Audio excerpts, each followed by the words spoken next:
Chapter 1. Returning the Young Master Home.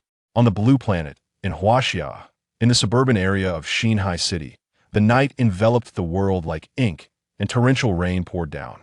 A girl was desperately sprinting through the rain.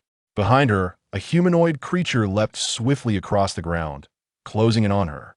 The sound of the rain mingled with the creature's low growls, sending shivers down her spine. The girl sensed the beast's proximity, panic flashing in her eyes. At last, the creature leaped high once more, its claws reaching for her back.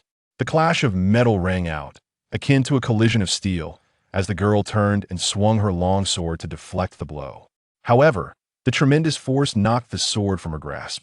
The creature lunged again, and she could almost smell the foul breath emanating from its maw. With a heart full of reluctance, the girl shut her eyes. A loud crash followed by the sickening sound of metal piercing flesh echoed in the air. A piercing roar accompanied by a horrific scream erupted as the girl slowly opened her eyes. What first met her gaze was a tall, imposing figure. As her eyes traveled downward, she beheld the creature, its muscular form grotesquely contorted, limbs adorned with sharp claws, resembling an oversized sloth stripped of its fur. With a swift stroke, the figure severed the creature's head, and after a few tremors, its body lay still. "Thank you," the girl gasped, her heart racing and breath uneven. The figure offered no reply, instead extracting a crystalline core from the creature's brain, sheathing his sword before preparing to depart. I am Chu Yao. May I know your name?" she implored. "No need." The figure responded without turning back, his voice suggesting he was a youth.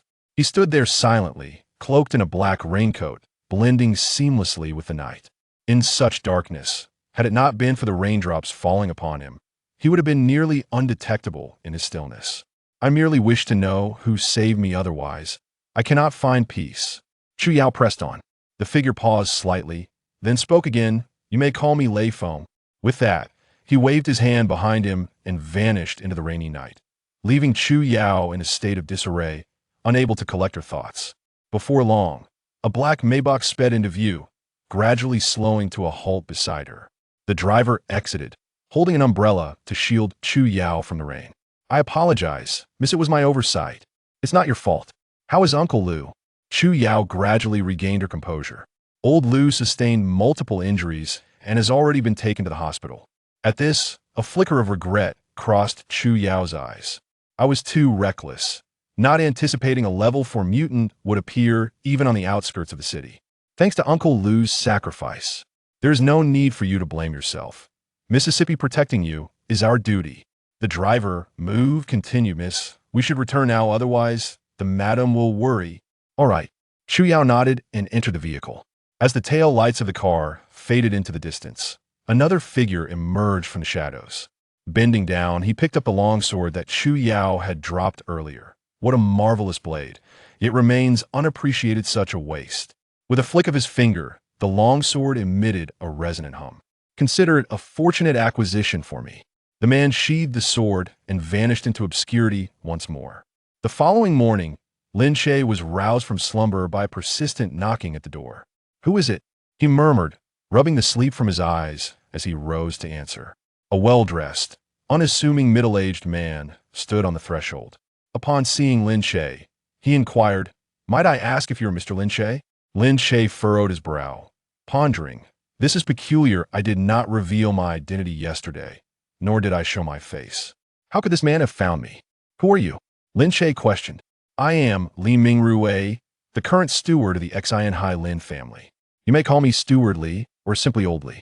He spoke with utmost seriousness. "I have come today to escort you, young master, back to your home."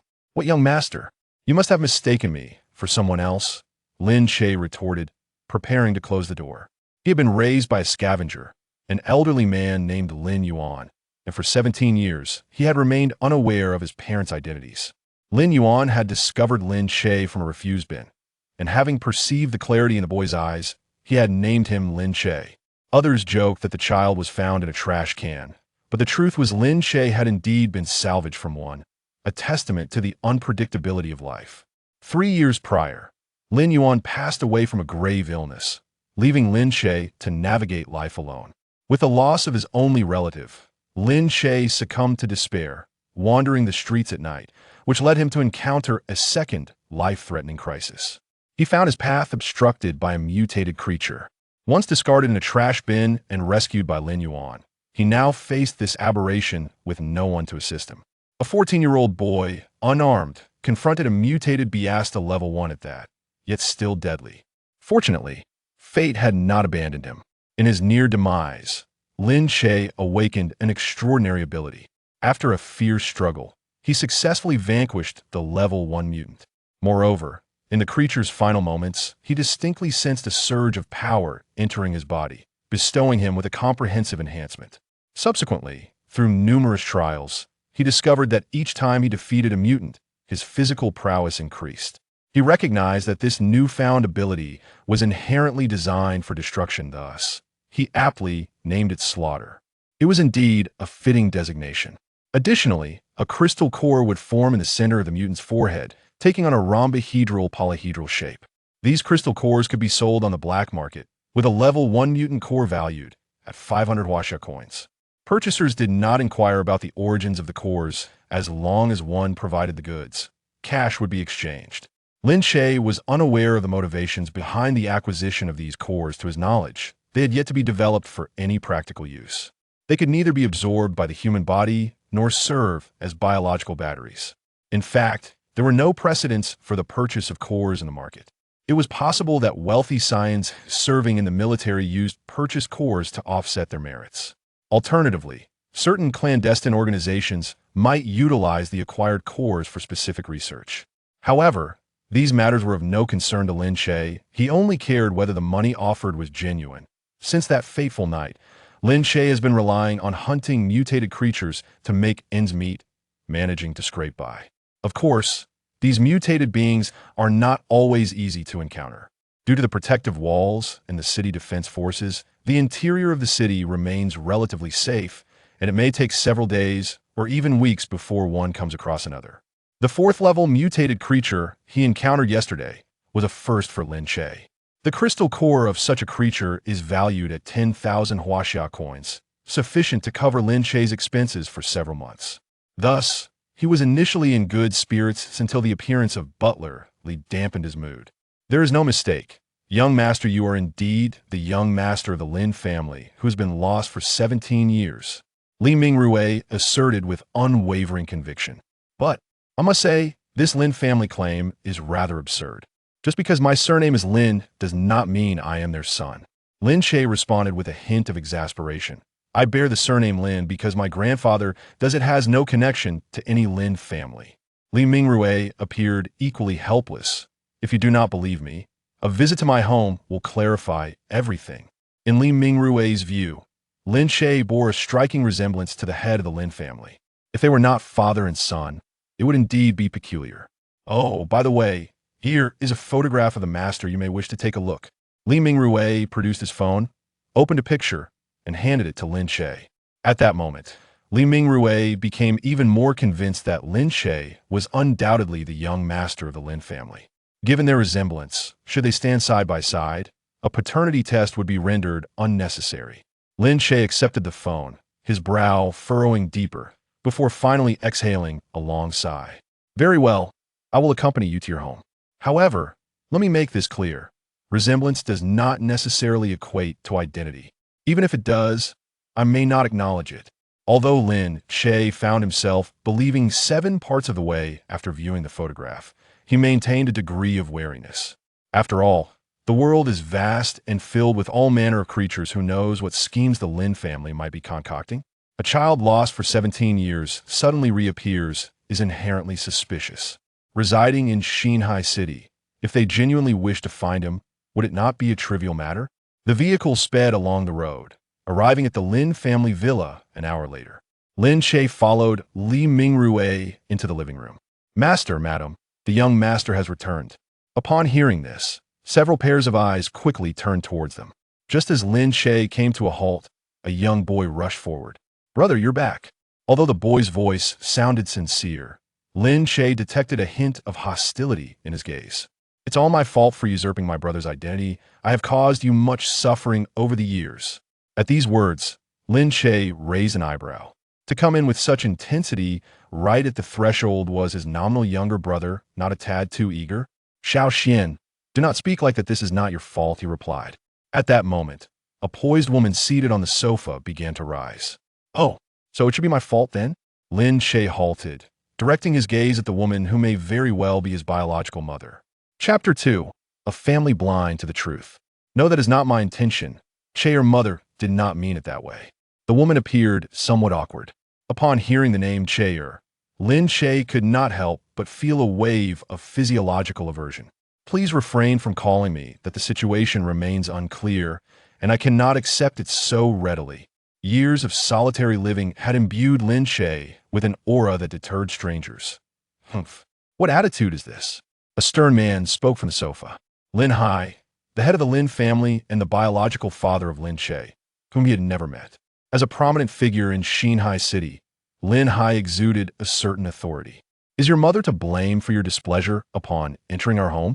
Though Lin Che felt little concern for this, he was not one to tolerate such behavior and retorted immediately. Setting aside my relationship with you all, even if I were truly the son you lost, would it not be reasonable for me to harbor some resentment? He had originally intended to inquire about the reasons for his abandonment, but now it seemed unnecessary. Che, Xiao Che, it cannot be mistaken, I am indeed your mother, Su Qianqian said, her voice tinged with emotion as she took a step closer, yearning to touch Lin Che, only to have him evade her with a sidestep.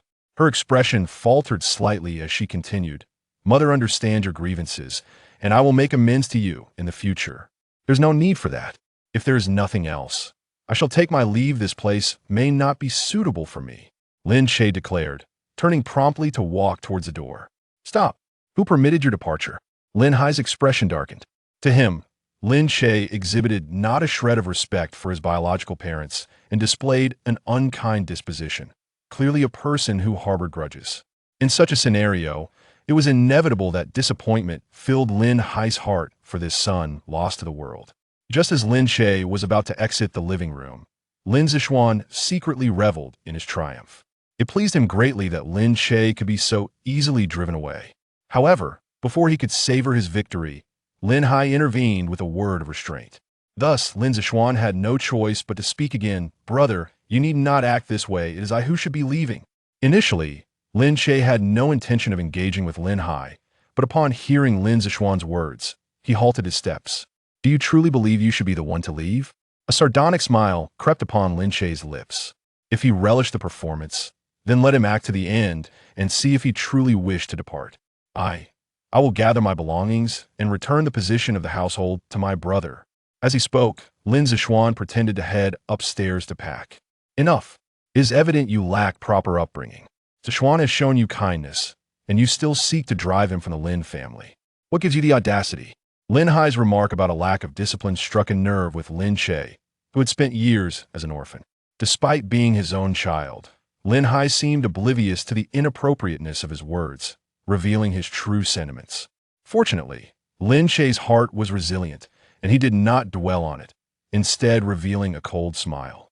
Ah, indeed, I am merely a wild child, incomparable to your esteemed Lin family heir. No, Xiao Che, your father did not mean it that way. Su Qianqian's face reflected her anxiety. As Lin Zixuan observed the potential for a rift between Lin Hai and Lin Che, he would not allow Su Qianqian to mend the situation and swiftly delivered another blow. Brother, do not argue with father as long as you do not create conflict with him. I will leave at once. Just then, a melodious female voice interjected. You need not go anywhere. If he chooses not to return, then so be it. No one has the right to expel you. Dear sister, do not blame me for the quarrel with my brother. I never truly belonged to this family. It is my fault for usurping the life meant for him. Lin Zixuan seized the opportunity to continue his performance. What nonsense you speak. You were but an infant then, how can you be at fault? Lin Wanting descended the stairs slowly, followed closely by the second young lady of the Lin family, Lin Yuru. Indeed, little Xian, do not think so.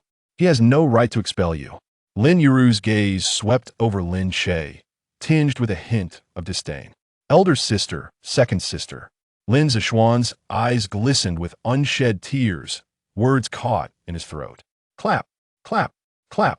Lin Che applauded mockingly, saying, What a splendid display of sibling affection. Yet despite his words, his eyes glimmered with contempt. Do not mock us here. The Lin family owes you nothing.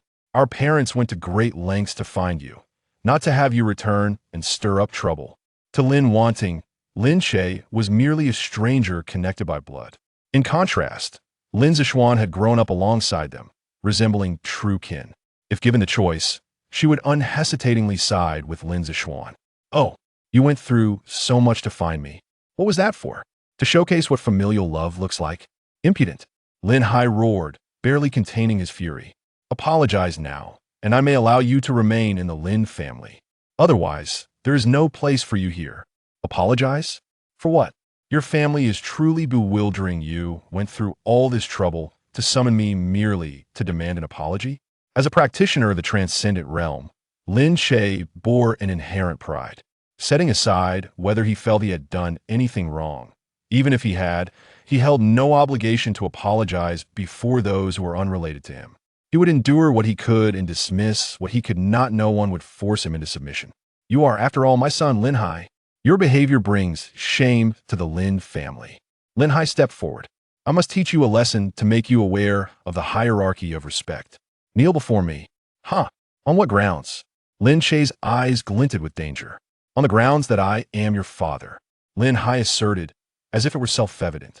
Despite never having fulfilled the duties of a father, he nevertheless assumed that role without a shred of guilt. Lin Che scoffed even more. Do you think you are worthy? You. Lin Hai raised his hand to strike Lin Che. However, as his arm moved, Lin Che effortlessly blocked it. TCH. Old man Lin, times have changed. Do not attempt to impose feudal patriarchal nonsense on me. Lin Che stepped forward, narrowing his eyes slightly, a smirk gracing his lips. If you dare to strike again, I would not hesitate to demonstrate a legitimate act of self-defense. Lin Hai found himself momentarily taken aback. He had never resorted to hitting his son before. If Lin Che were to retaliate, he would be utterly humiliated. Was that self-defense? It was clearly a reversal of fate. Lin Zixuan, noticing Lin Hai's hesitation, began to fan the flames. Brother, you really shouldn't provoke Dad. Throughout my life, I've never seen him strike anyone. You have genuinely angered him this time. To Lin Hai, these words implied that Lin Che was disrespecting his elders. However, to Lin Che, it suggested that Lin Hai held disdain for his own flesh and blood.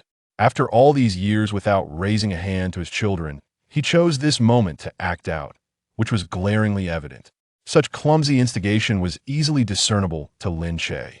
Yet, the Lin family, blind and deaf to the underlying meanings in Lin Zixuan's words, remained oblivious. Little Che, why don't you just apologize to your dad and calm him down? I promise to make it up to you later. Su Qianqian also began to exert pressure on Lin Che, proposing a so-called compensation. Little did they know, Lin Che was indifferent to their notion of recompense. He found the entire scene rather absurd. This is truly bewildering. I am repeatedly urged to admit fault, yet I cannot help but question, what exactly have I done wrong? Chapter 3. The Martial Arts Academy of Xinhai City. As for any form of compensation, it is entirely unnecessary. I only hope that you will refrain from disturbing me in the future. Lin Che's tone was resolute, unwavering. In such a familial environment, he greatly preferred the freedom of solitude. It was not that Lin Che had never dreamed of having family. Having grown up devoid of parental affection, he harbored a flicker of hope deep within his heart. However, it was utterly inconceivable for him to exchange his dignity for the so-called affection of kin. Upon hearing Lin Che's declaration, both Lin Hai and Su Qianqian were momentarily taken aback. How had matters escalated to this point? Where had things gone awry? Do not leave. This is your home. Su Qianqian interjected hastily. Mother understands the hardships you have endured outside, the grievances you have suffered. You must harbor resentment. But I do not blame you. As she spoke, Su Qianqian reached out to grasp Lin Che's hand, only to have him deftly evade her touch. Taken aback, Su Qianqian hesitated, prompting Lin Zixuan to speak up in her defense. Mother, he never intended to lose you, brother. She has suffered over the years as well. Can't you be a bit magnanimous and forgive a sorrowful mother? Sensing his words might be too forceful, Lin Zixuan softened his tone. If you must place blame, let it fall upon me. Without my presence, you would not have faced such hardships. Lin Che wore a puzzled expression, contemplating the theatrics of Lin Zixuan. What hardships have I endured? I'm unaware. Although Lin Yuan had raised him through scavenging until he was 14, he had never been deprived of anything essential. While he had not lived in luxury, he found joy in simply having enough to eat. The only grievance he had ever experienced was the pitying gazes of others upon learning that he was parentless. Yet, such sentiments became bearable with the passage of time. Had the Lin family not intruded upon his life, he might have continued to live blissfully. 17 years ago, the very year Lin Che was born, a meteor fell from the heavens, heralding a cataclysmic transformation. The species of blue star ignited a frenzy of evolution, humanity included. This evolution manifested in both normal and aberrant forms. The humanoid aberration Lin Che had vanquished the previous day was originally human. Due to uncontrolled evolutionary genes, its body had grotesquely transformed into a monster. Such aberrations primarily occurred in adults, while children typically experienced positive evolution. Perhaps this was because adults had fully developed bodies that were less malleable, whereas children, whose bodies were still forming, possessed greater plasticity. Thus, only a scant few adults managed to evolve successfully. Of course, not everyone underwent mutation or evolution. The majority of the world remained ordinary. This included Lin Hai and his wife, along with the common populace of the city. The Lin family had no true understanding of the hardships Lin Che had faced, nor could they articulate them. Yet, in the eyes of the affluent, suffering seemed to equate to merely having inferior food, clothing, or living conditions. Having been raised by a scavenger and living in a cramped rental space with barely enough to eat and wear, Lin Che's life was indeed one of hardship. Residing in a few square meters of a rented room, scavenging for refuse to sustain oneself. Do you truly believe one could find enjoyment in such a life? Lin Hai did not mince words and promptly exposed Lin Che. In his view, Lin Che was merely putting on a facade, stubbornly clinging to appearances. While enjoyment was out of the question, I genuinely do not perceive this as suffering. Lin Che surveyed the Lin family's living room, adorned with a genuine leather sofa, mahogany furniture, and an array of oil paintings and exquisite ornaments, all exuding luxury and sophistication. The crystal chandelier and floor-to-ceiling windows rendered the entire space spacious and bright, indeed more comfortable than his modest rental. However, Lin Che was not particularly concerned with these opulent trappings. Given his current capabilities, though he could not reside in a villa, he could at least move out of that cramped rental. The reason he remained there was twofold. Firstly, the suburban location facilitated his personal growth, and secondly, he felt that the rented space provided him with a sense of home. Lin Che fixed his gaze on Lin Hai, his expression calm. You might not believe it, but I am quite content in my rented room. I do not require anyone's pity. Upon hearing this, Su Qianqian's eyes glistened with unshed tears as she choked out. How could you say it is pity? You are our son. We are meant to cherish you. A sense of inexplicable irritation welled up within Lin Che, and he stated plainly, enough of this charade. If you have a purpose for summoning me home, why not speak candidly, to avoid wasting everyone's time? Su Qianqian momentarily faltered, then turned to Lin Hai. What purpose could we have for bringing you home? Of course, it is to have you acknowledge your roots. Lin Hai's gaze flickered slightly, his conviction evidently wavering. Since you are unwilling to speak the truth, I have little patience left. Farewell. With that, Lin Che began to stride away. After taking a few steps, he turned back to add, Oh, and let us not meet again. It is truly unnecessary. Do you wish to attend Xinhai Academy? Lin Hai finally revealed a bargaining chip. Lin Che's demeanor shifted, a subtle smile gracing his lips. Now we're getting somewhere. Do tell. What is it you desire from me? Xinhai Academy, formerly known as the Xinhai Martial Arts Academy, was established in response to the anomalies on Blue Star, aiming to cultivate martial talent to combat the mutated beings. Education from primary to middle school spans 9 years of compulsory schooling, after which students are assessed for martial aptitude. Ranging from the lowest F grade to the highest SSS grade, these varying talents signify potential achievements in martial arts. The minimum admission standard for Xinhai Academy is C grade. as only those with such aptitude have a chance to awaken formidable abilities. Furthermore, a C-grade talent can at least evolve into a transformative realm warrior, constituting the backbone in the fight against mutations. Currently, the known realms for warriors are classified into 7 tiers: body refinement, meridian opening, transformation, innate, extraordinary, divine communication, and martial sage. Lin Che is presently a transformative realm warrior, possessing the strength to vanquish level 4 mutations, taking a step forward into the innate realm, also referred to as a martial arts master. Prior to the celestial upheaval, the highest achiever in Blue Star's martial community had only reached the martial arts master realm. The latter 3 realms have only emerged in recent years. The president of the Xinhai Martial Arts Academy is revered as a master of martial arts, held in high esteem throughout Xinhai. Lin Hai, unaware of Lin Che's potential for martial arts, directly inquired whether Lin Che wished to attend the Xinhai Academy. Although ordinary individuals may pursue martial arts, it is generally understood that the Xinhai Academy does not admit them. Lin Hai was confident in his ability to secure a place for Lin Che at the academy, suggesting he had exerted considerable effort. Clearly, he intended to exchange the academy's enrollment for certain conditions concerning Lin Che. The Lin family and the Chu family are bound by a marriage contract. If you merely agree to fulfill this arrangement, I shall grant you entry into the Xinhai Academy. Observing Lin Che's indifference, Lin Hai opted for frankness. Upon hearing this, Lin Zishuan displayed a look of realization. He had previously been troubled by the marriage contract, unaware that Lin Hai had already devised a plan. The reasons for Lin Zishuan's aversion to this contract are quite straightforward. The young lady from the Chu family possesses a tarnished reputation, if not a scandalous one. Standing at 5 feet tall and weighing 180 pounds, she exhibits erratic behavior, a fiery temper, and tendencies toward violence, often injuring her bodyguards. Even though Lin Zishuan himself is not a paragon of virtue, he has no desire to wed such a woman. Of course, these are merely hearsay, as the Lin family has yet to encounter this Chu young lady. The rationale behind this is her poor mental state, which prevents her from mingling with outsiders. However, the absence of any refutation from the Chu family regarding the rumors suggests that the truth is likely not far from what has been said. Do you not have another son? Why not allow him to fulfill the marriage contract?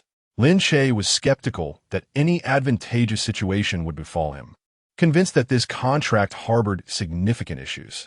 Chapter 4. A genius must first mature to be called a genius. The reasons are inconsequential. All you need to do is agree, and I shall grant you entry into the new C Academy.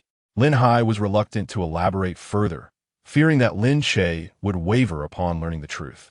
However, such apprehension was somewhat unwarranted, as Lin Che intended to acquiesce but had no intention of honoring the engagement.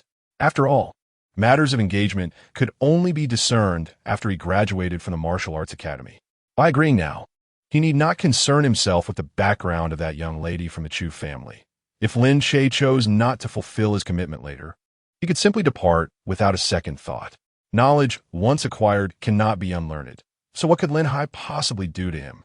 Very well, let us proceed as you suggest. If there is nothing else, I shall take my leave.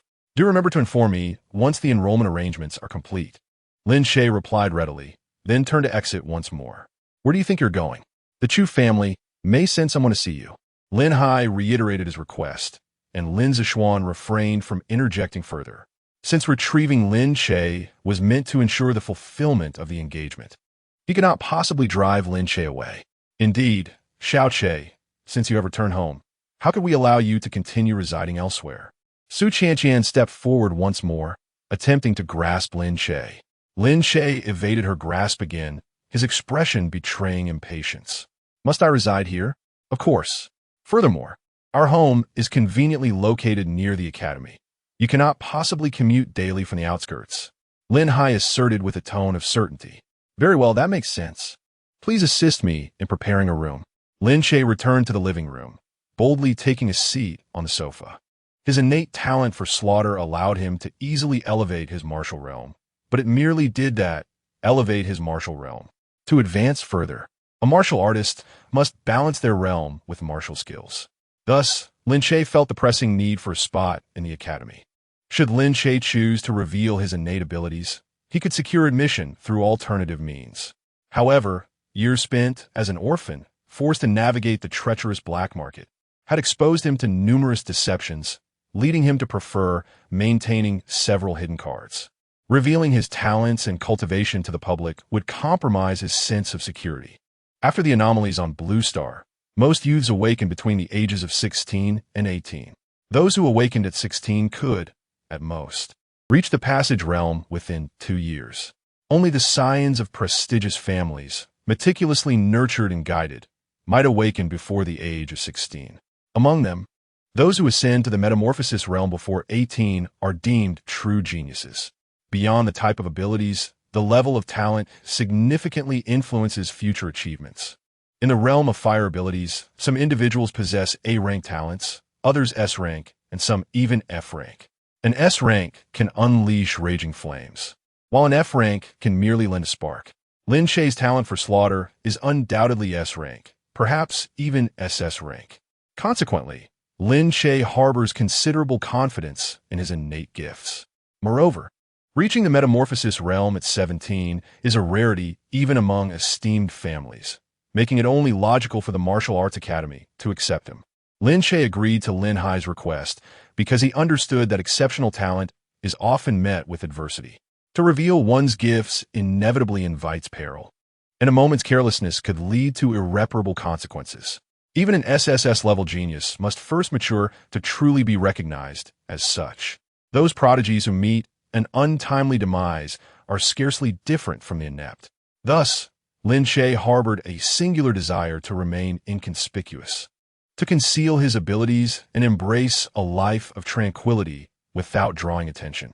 "All right, dear, allow me to tidy your room." Su Qianqian's mood shifted from worry to joy, her concern appearing genuine. "Oh, mother, why must you personally attend to it? Can't Aunt Zhang help him with his room?" Lin Yiru pulled Su Qianqian back to the sofa and called for the housekeeper. "Aunt Zhang, please assist our new young master in organizing his room." "Certainly, second young miss," Aunt Zhang replied casually, making her way upstairs. "Aunt Zhang, where are you off to on the second floor?" Lin Yiru pointed to the storage room. "Isn't the room next door suitable?" Aunt Zhang glanced at Su Qianqian for confirmation. "Madam, what do you think?" Before Su Qianqian could respond, Lin Yiru pouted, "Mother, my sister and I are not accustomed to living too close to strangers. Otherwise, we want to sleep well at night." As she spoke, Lin Yiru playfully winked at Lin Wanting. "Right, sister?" Lin Wanting nodded in agreement. "Indeed, mother, what the younger sister says is true. It is rather inconvenient." The two sisters clearly disapproved of Lin Che's demeanor and plotted against him. Su Qianqian hesitated before turning to Lin Che. "Cheer, perhaps you could endure for a few days? Once you are more familiar with Yuru and the others, you may move upstairs. Is that acceptable?" "Absolutely not. Why should I be the one to endure?" Lin Che immediately rejected the notion. In truth, he was indifferent about his living arrangements. He could comfortably reside in a few square meters of rented space, and the villa storage room would be no worse. However, he refused to indulge anyone, not even once. Su Qianqian found herself at a loss for words, while Lin Hai resumed his authoritative stance, beginning to lecture. "Is it not merely a place to live? As a man, must you quibble with two young ladies?" "Huh, I too believe living with strangers can be rather inconvenient." Lin Che paused, surveying the group. The Lin sisters assumed he had surrendered, their lips curling into smug smiles. Yet, Lin Che continued, "Perhaps you two should move into the storage room and leave the second floor for me." Upon hearing this, the Lin sisters' expressions soured immediately. "On what grounds?" they exclaimed. "Mother, look at him." Lin Che appeared oblivious, continuing, "Do not impose on others what you do not desire for yourself. I had thought the young ladies of the Lin family might possess some refinement." At this remark, the faces of Lin, Qianqian, and the others darkened considerably. "Who lacks refinement?" Lin Wanting demanded sharply.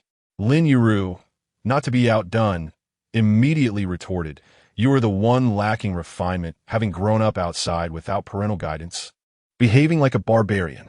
Meanwhile, Lin Zishuan seized the opportunity to once again assert his presence. "Brother, how could you speak of elder sister and second sister in such a manner?" While I feel remorse for you in my heart, I cannot condone your treatment of them. Do I need your permission to express myself? Who do you think you are? Lin Che shrugged, feigning indifference. It seems I'm not particularly welcome here. Perhaps I should return. As he spoke, he pretended to rise from his seat. After all, the Lin family still had another son. It would be just as well for my brother to fulfill the engagement. Lin Che deliberately emphasized the word brother, his tone laced with amusement. Having surmised the dubious nature of the engagement, he concluded that Lin Zishuan was undoubtedly reluctant to honor it. The Lin family's attempt to leverage the enrollment quota at the New Sea Martial Arts Academy against him might not yield the desired results. However, should he decide to use the engagement as a means to exert pressure on the Lin family, he would certainly succeed. Otherwise, they would not have sought him out specifically regarding this engagement. Enough, Zhang interjected. Sister is preparing a bedroom on the second floor. Let this matter rest here. Lin Hai had seen through it all. This young man was a reckless troublemaker, bristling with thorns. As long as Lin Che agreed to fulfill the engagement, the rest was insignificant. It was merely a room. There was no need for unnecessary disputes. Yet, while Lin Hai sought to quell the matter, Lin Che was not inclined to relent. Wait a moment. Lin Che spoke again. I believe elder sister and second sister have a point. Since you dislike living too close to strangers, why not consider moving to the first floor? Chapter 5. The Survival Principles of the Hedgehog. Certainly.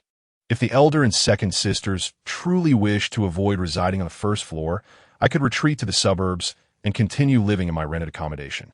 Lin Che spread his hands, casting a sardonic glance at the Lin sisters, his lips curling in a mocking smile. After all, we live in a civilized society that values human rights and freedom, do we not? Do not push your luck. Lin Wanting seethed through clenched teeth. To her, allowing Lin Che to occupy the second floor was already a concession on their part. She was taken aback that Lin Che continued to entangle himself in this matter, displaying a complete lack of grace. No, dear sister, you misunderstand. I am not greedy and have never been one to overreach, Lin Che replied, his smile gradually turning frigid. However, I must admit that I lack patience, and revenge is never postponed. As the situation teetered on the brink of stalemate, Lin Zishuan finally interjected once more. Brother, elder sister, second sister, please cease your quarrel. I shall take up residence in the storage room instead. At this point, his stance had shifted, and with thoughts of urging Lin Che to fulfill the engagement, he had no intention of driving Lin Che away. Moreover, his words served a dual purpose. On one hand, they showcased his genuine affection for his two sisters. On the other, they subtly diminished Lin Che's standing in the eyes of the Lin family. Yet, before the Lin family had the chance to feel touched, Lin Che preemptively voiced his opposition. How can that be permissible? It is not that elder and second sister are unaccustomed to living near strangers. It is not your concern. How does placing you in the storage room resolve anything? Lin Che remained obstinate, unwilling to yield an inch. Having already offended this family, he was indifferent to further antagonizing them. While the admission slots were of significance to him, he was not entirely reliant on the Lin family for that opportunity. If the Lin family wished for him to honor the engagement, they must acquiesce to his demands. Otherwise, the matter was non-negotiable. Lin Hai inhaled deeply, exhaling slowly, and spoke once more. There is no need for contention. None of you will reside in the storage room. Sister Zhang, please tidy up the master bedroom on the third floor and move my and my wife's belongings to the second floor. He then turned to Lin Che. From now on, you shall occupy the master bedroom on the third floor. I trust there will be no objections this time. Is that truly appropriate? Lin Che's expression brightened once more, glancing at the housekeeper. I shall inspect the room shortly. Father, how can you indulge him so? Lin Yuro feigned a look of grievance. Lin Hai waved his hand dismissively. No need for further discussion. Sister Zhang, please proceed with the arrangements. The assembled company struggled to comprehend Lin Hai's lenient behavior, including Su Qianqian. Although she wished to make amends with Lin Che, she had not contemplated such a method. To relinquish one's own room seemed less an attempt to reclaim a son and more akin to resurrecting an ancestor. However, since Lin Hai had made his decision, Su Qianqian deemed it inappropriate to voice further objections. After all, Lin Che was not a child she had raised. It might be wise to allow some concessions for the time being and gradually influence his character in the future. As the matter reached a temporary conclusion, the Lin family members prepared to depart. Lin Hai and his eldest daughter, Lin Wanting, were headed to work at the Lin Group, while Lin Zixuan and Lin Yuro were off to attend Nusi Academy. Only Su Qianqian remained, seemingly without any other obligations, as it appeared that this Mrs. Lin often stayed at home alone. "I'm hungry. Is there anything to eat?" Lin Che casually inquired. When Li Mingrue sought him out, he was still in bed, catching up on sleep. After freshening up, he headed straight to the Lin residence, having skipped breakfast. Lin Hai and Su Qianqian repeatedly insisted on compensating him, yet they summoned him early in the morning without even providing a meal. This was hardly compensation, it was blatant neglect. "Oh dear, I completely forgot to ask if you had breakfast. Allow me to prepare something for you," Su Qianqian said, snapping back to the moment. It must be noted that among this family, only Su Qianqian treated Lin Che with any semblance of kindness. "There is no need for such trouble. Anything edible will suffice," Lin Che replied, generally unconcerned with fine dining, as his primary focus was merely to satiate his hunger. However, Su Qianqian insisted on cooking herself. A few minutes later, she returned to the living room, proudly bearing a bowl of noodles. "Come, taste and see if it pleases your palate," she urged. The middle-aged woman, in her 40s, appeared as eager for praise as a child awaiting approval. Lin Che, not one to be rude, picked up his chopsticks and began to eat.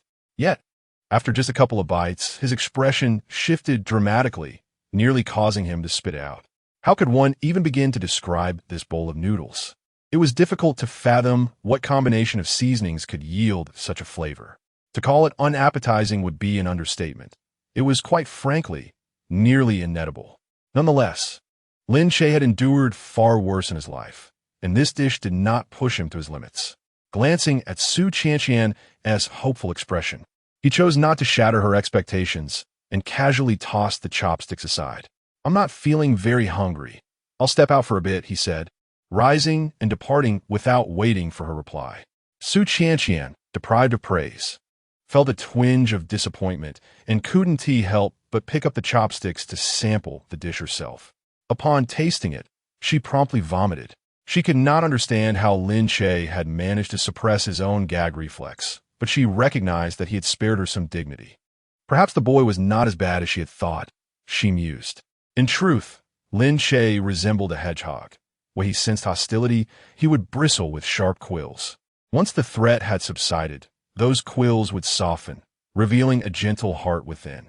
After completing middle school, Lin Che did not continue on to high school, as he could barely support himself and afford his education.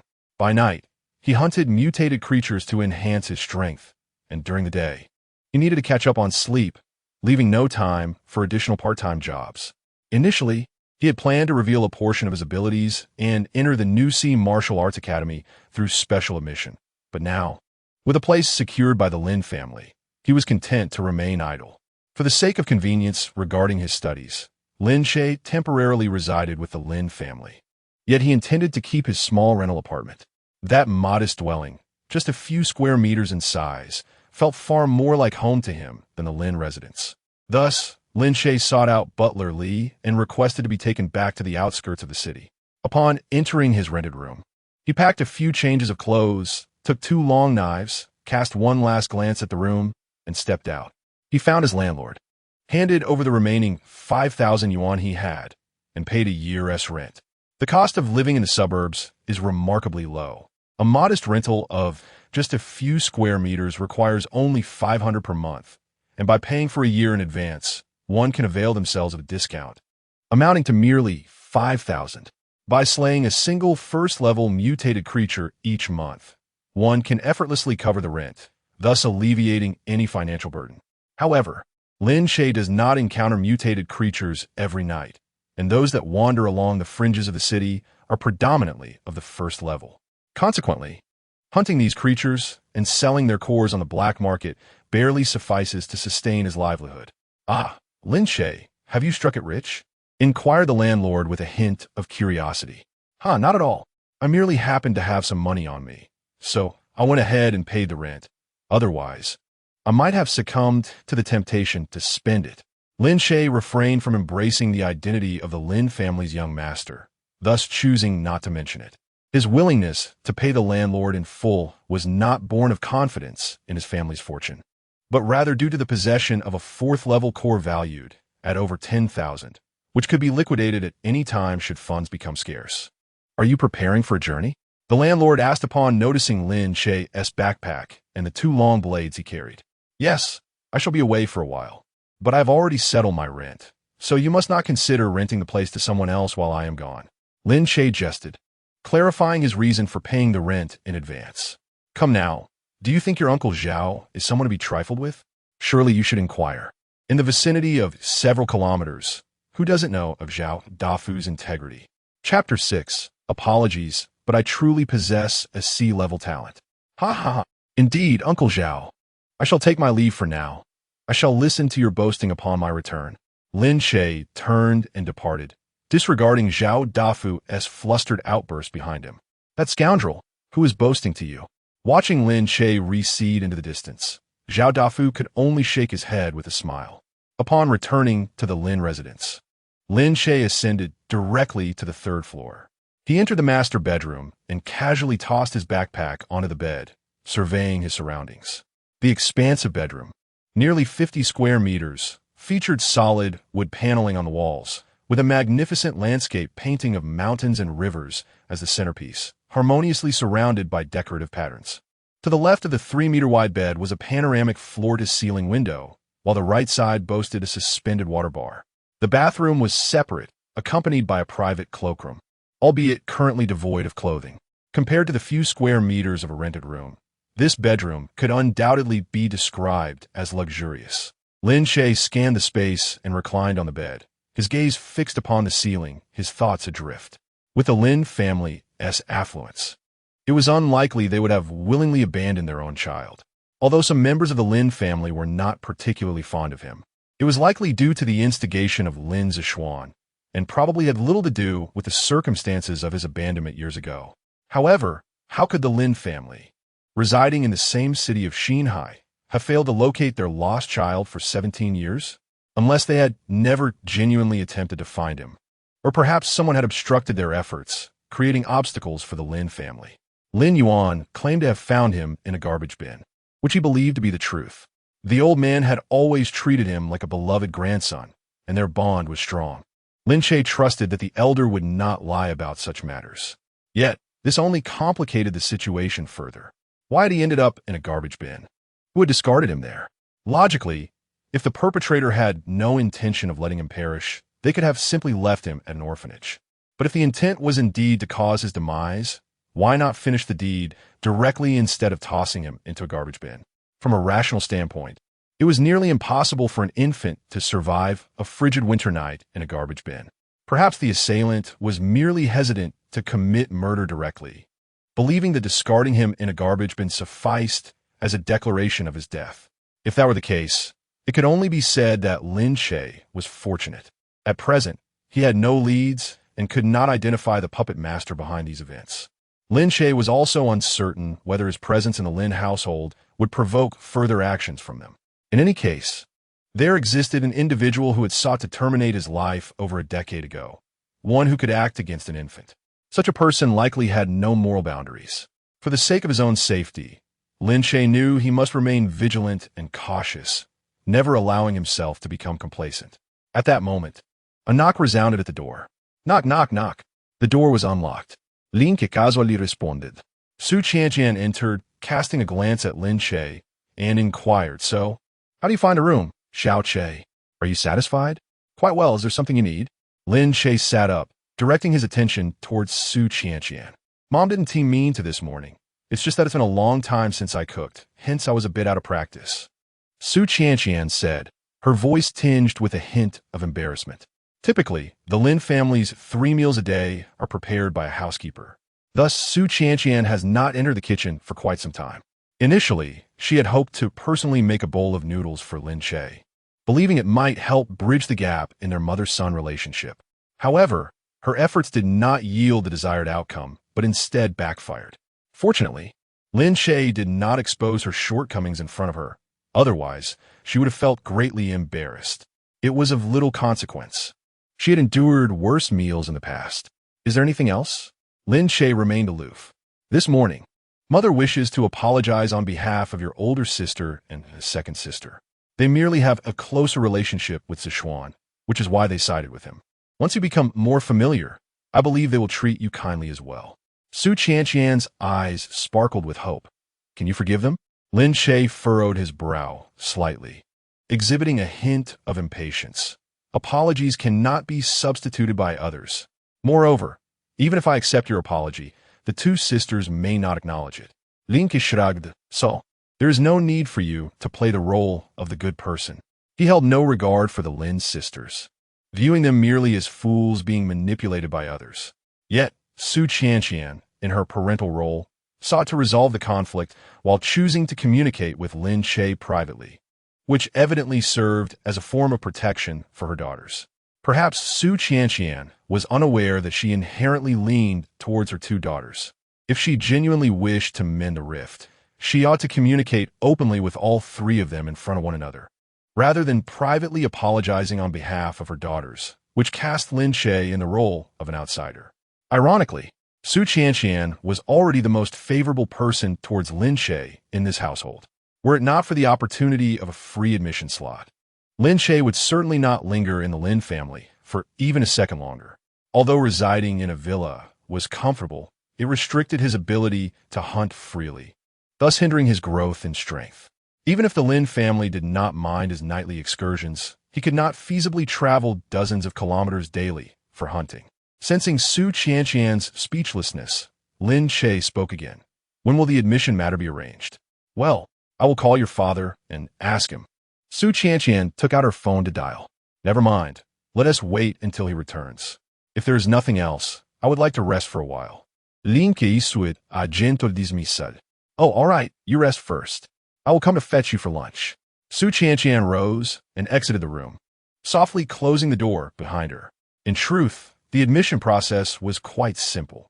Even though New Sea Academy had certain thresholds, it could not deter the scions of wealthy families. The operation of the school also required considerable expenditure. If the Lin family were to donate a building to New Sea Academy, the institution would undoubtedly welcome the enrollment of an outstanding student. Regardless of whether the student was truly exceptional, they must be perceived as such. At the dinner table, Lin Hai informed Lin Che about the school arrangements. Tomorrow, you will go to school with Sichuan. You will directly join his class, so the two of you can look out for each other. As he spoke, Lin Hai turned to Lin Sichuan. Sichuan awakened his psychic abilities this year and has been assessed with an S-grade talent, thus being specially recruited. His tone conveyed a sense of pride. I will take good care of my brother. Lin Sichuan earnestly responded. Sichuan's younger brother is indeed impressive. Unlike certain individuals who still rely on their families for financial support while studying, Lin Yuro began her sarcastic remarks, deriding Lin Che. Ha! An S-level talent. Is that truly remarkable? Lin Che found this utterly laughable. What? Are you still unconvinced? Lin Yuro's expression grew increasingly disdainful. Both my elder sister and I have awakened elemental abilities classified as A-level talents. Logically, since you are also of the Lin family lineage, you should possess at least an A-level talent as well, even if it's slightly inferior. A, B, or C-level talent wouldn't necessitate such exorbitant spending by the family to secure you a place in school. Observing Lin Yuro's arrogant demeanor, Lin Che could only shake his head in resignation. What a pity, I actually possess a C-level talent in body enhancement abilities, specifically speed. As he spoke, Lin Che rose to the kitchen, retrieved a bottle of water, and returned to the dining table in an instant, the entire process taking no more than 3 seconds. Witnessing this, Lin Yuro opened her mouth, momentarily at a loss for words. Why didn't you mention your C-level talent sooner? Lin Hai inquired, his tone slightly displeased. He had donated 10 million under the pretext of supporting the Xinhai City Martial Arts Academy, while 10 million was insignificant to the Lin family. If Lin Che could enroll normally, why waste such a sum? However, Lin Che remained indifferent. Even if that money were saved, it likely wouldn't end up in his own pocket. So why should he assist the Lin family in conserving it? It seems no one ever inquired about my abilities, right? A C-level talent is hardly something to boast about, hence I chose not to mention it. While deflecting responsibility, Lin Che subtly mocked Lin Yuro's attempts to flaunt her talent. Chapter 7. How dare he approach that woman? Lin Che merely wished to conceal his innate talent, yet he was far from being limited to a mere C-grade ability. Given the nature of his lethal powers, combined with his martial prowess at the transcendent stage of 17, it was evident that his gifts would not fall below the S grade. Moreover, this assessment was made without fully unlocking his potential. Should he be provided with a sufficient number of mutated entities to hunt at his leisure, he might have already ascended to the rank of a martial grandmaster. Calculating thus, Lin Che's talent could undoubtedly meet the standards of the SSS grade. Such a significant matter ought to have been disclosed. Lin Hai felt a surge of frustration, his chest tightening with indignation. Was it truly important? I assumed a C-grade talent was rather subpar, making it hardly necessary to mention. Lin Che continued to subtly ridicule Lin Yurua. Could you speak properly? Lin Wanning's expression darkened. She could not bear Lin Che's mockery of Lin Yurua, even though Lin Yurua had previously derided Lin Che as well. I am adept at speaking candidly to people and addressing spirits directly, Lin Che replied nonchalantly. The Lin sisters regarded Lin Che with disdain, and he had no intention of lowering himself before them. Responding to malice with kindness would only embolden their arrogance and lead to further excess. Brother, please refrain from such remarks. Eldest sister and second sister bear you no ill will. Lin Zishuan seized the opportunity to interject, not wishing to miss any chance to display his presence.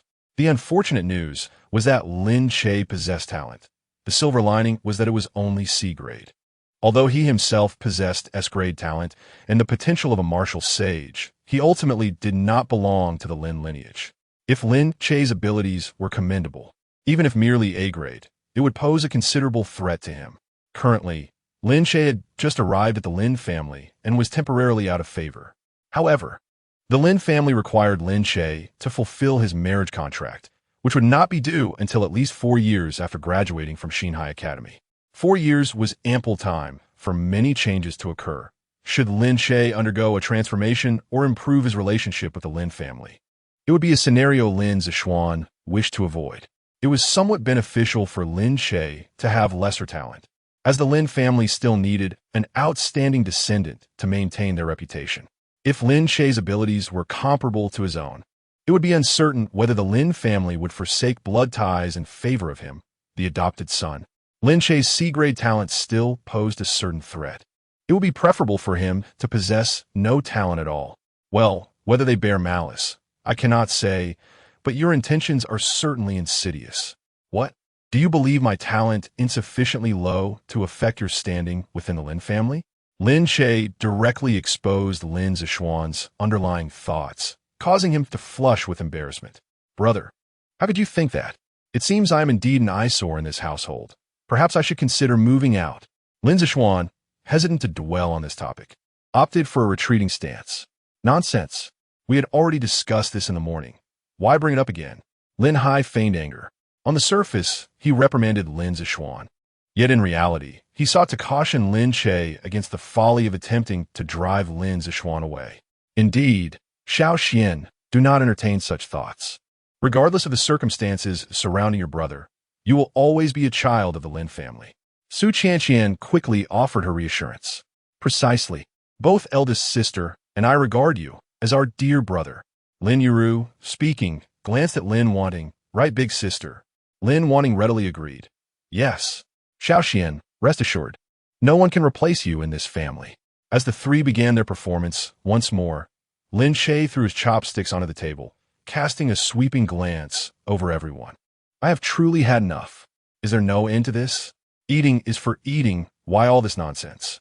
Lin Hai exchanged glances with Su Qianqian, who quickly intervened. Yes. Yes. Let us eat first. We can discuss other matters after the meal. However, Lin Yuru was unwilling to relent, her expression laced with disdain. Have you never eaten before? Oh, I see. It's not that you've never eaten. It's just that you've never experienced such a lavish meal. Lin Yuru continued to mock Lin Che. Indeed, as an orphan, I have never had the privilege of such feasts. Lin Che replied, picking up his chopsticks again and sampling the numerous dishes on the table. This is good. This is acceptable. This dish does not suit my palate. It's too sweet. I prefer bitter flavors. Sweets are not to my liking. As Lin Che spoke while eating, the expressions on the faces of the Lin family grew increasingly grim. Brother, don't be upset. Second sister didn't mean to say those things. Lin Zixuan spoke up again. TCH, who cares? I've had my fill. You all take your time. Lin Che stood up to leave. Indeed, he was indifferent, but he also did not wish to make things too comfortable for the Lin family, hence his deliberate display. Observing this, Lin Yuru could not help but mutter under her breath. I didn't say anything wrong. The following morning, Lin Hai asked Li Mingrue to take Lin Che to school, introducing him to Bai Yining, the counselor of the martial arts class 1. Subsequently, Bai Yining arranged for Lin Che's enrollment. Bai Yining, a graduate of Xinhai Academy, remained on campus this year as a counselor. At the age of 20, she was charming and graceful, and with the aura of a senior, the students in martial arts class 1 were quite obedient in her presence. She first guided Lin Che through the registration process and then brought him into the classroom. Everyone quiet down. Today we have a new classmate joining us. Let him introduce himself. Applause resonated throughout the class as the students cooperated. 17 years old, Lin Che, C-level talent, speed type ability. I hope to receive everyone's guidance. Lin Che awkwardly introduced himself, not forgetting to disguise his true talent. Normally, students undergo a unified talent assessment upon admission, which determines their class placement. Martial Arts Class 1 was the elite class of Xinhai Martial Arts Academy, and upon hearing Lin Che claim only C-level talent, a wave of chatter erupted among the students. No way, C-level talent can join Class 1? The lowest in our class is at least B-level, right? What is this guy's background? He didn't sneak in, did he? Getting in through connections is a form of strength as well. You have superpowers and others have financial power. Neither should look down on the other. As Lin Che was a transfer student, it was evident that he had some connections to gain entry into Martial Art Class 1. Therefore, his claim of being C-level talent did not raise suspicion among others. Since he was a connected individual, regardless of his actual talent, he likely could enter Martial Arts Class 1, making it unnecessary to exaggerate his abilities. In a corner of the classroom, a girl cast a scrutinizing glance at Lin Che. She felt a vague sense of familiarity with Lin Che, yet she could not recall when she had encountered him. Noticing that Lin Che seemed disinclined to continue the conversation, Bai Yining spoke up. Please feel free to choose any seat. All right, thank you, Lin Che replied politely. At Xinzhou Academy, there were no stringent rules regarding seating. Students typically chose their own spots. If one wished to sit in the front row today, they would arrive early to secure a seat there. And if they desired to sit in the back row tomorrow, they could do the same. For those indifferent to their seating arrangements, there was no need to arrive early. Of course, there were exceptions. Certain seats were reserved for specific individuals, regardless of the time. At that moment, Lin Zixuan stood up and waved to Lin Che. Brother, come sit over here. He gestured towards the empty seat beside him, inviting Lin Che to join him. I knew it. So he's a member of the Lin family.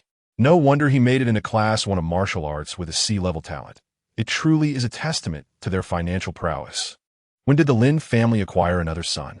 Lin Che paid no heed to the murmurs around him, nor did he acknowledge Lin Zixuan, and instead walked directly to an empty corner seat. Goodness, this fellow is quite bold, daring to approach that woman. Alas, a student who flirts with danger might soon find himself in a perilous situation. Some speculated whether he had a falling out with Lin Zixuan, given his indifference towards him. Amidst the chatter, Lin Che settled into his seat, took out his book, and began to leaf through its pages. Chapter 8. Qin Ming, are you quite audacious? The Martial Arts Academy primarily offers 3 core courses: fundamentals of martial arts, physical training, and practical combat training.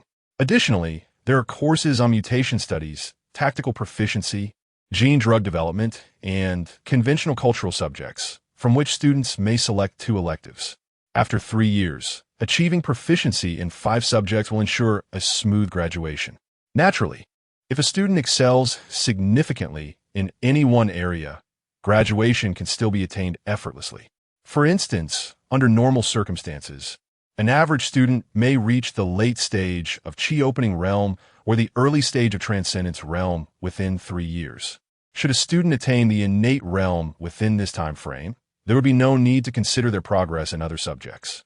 In fact, even if the student performed poorly in all other areas, no one could prevent a master from graduating. Similarly, if a student makes substantial contributions in gene research, they cannot be hindered from graduation, even if their martial arts skills are mediocre. However, in today's world, Blue Star reveres martial arts above all. Even a research prodigy can only serve the titans of martial arts. Brother, you might want to sit on this side. Classmate Chu Yao does not appreciate close proximity. Lin Zixuan feigned a kind reminder. Is that so? Lin Che turned to Chu Yao. May I sit here? Feel free, she replied casually, appearing aloof yet not deliberately rejecting Lin Che. Lin Che then glanced at Lin Zixuan, a smirk playing at the corners of his mouth. Since classmate Chu Yao does not mind, there is no need for my brother to worry. In an instant, the classroom erupted into lively discussion. That woman didn't even dismiss him. How peculiar. Does being handsome grant one carte blanche? I think it's more about his financial prowess. Impossible. Neither Lin Zixuan nor Qin Ming fared well initially. The Qin Ming mentioned was also of S-class talent, with lightning abilities and a family martial art, the lightning whip. He was known for his brash demeanor and consistently outshone Lin Zixuan in class.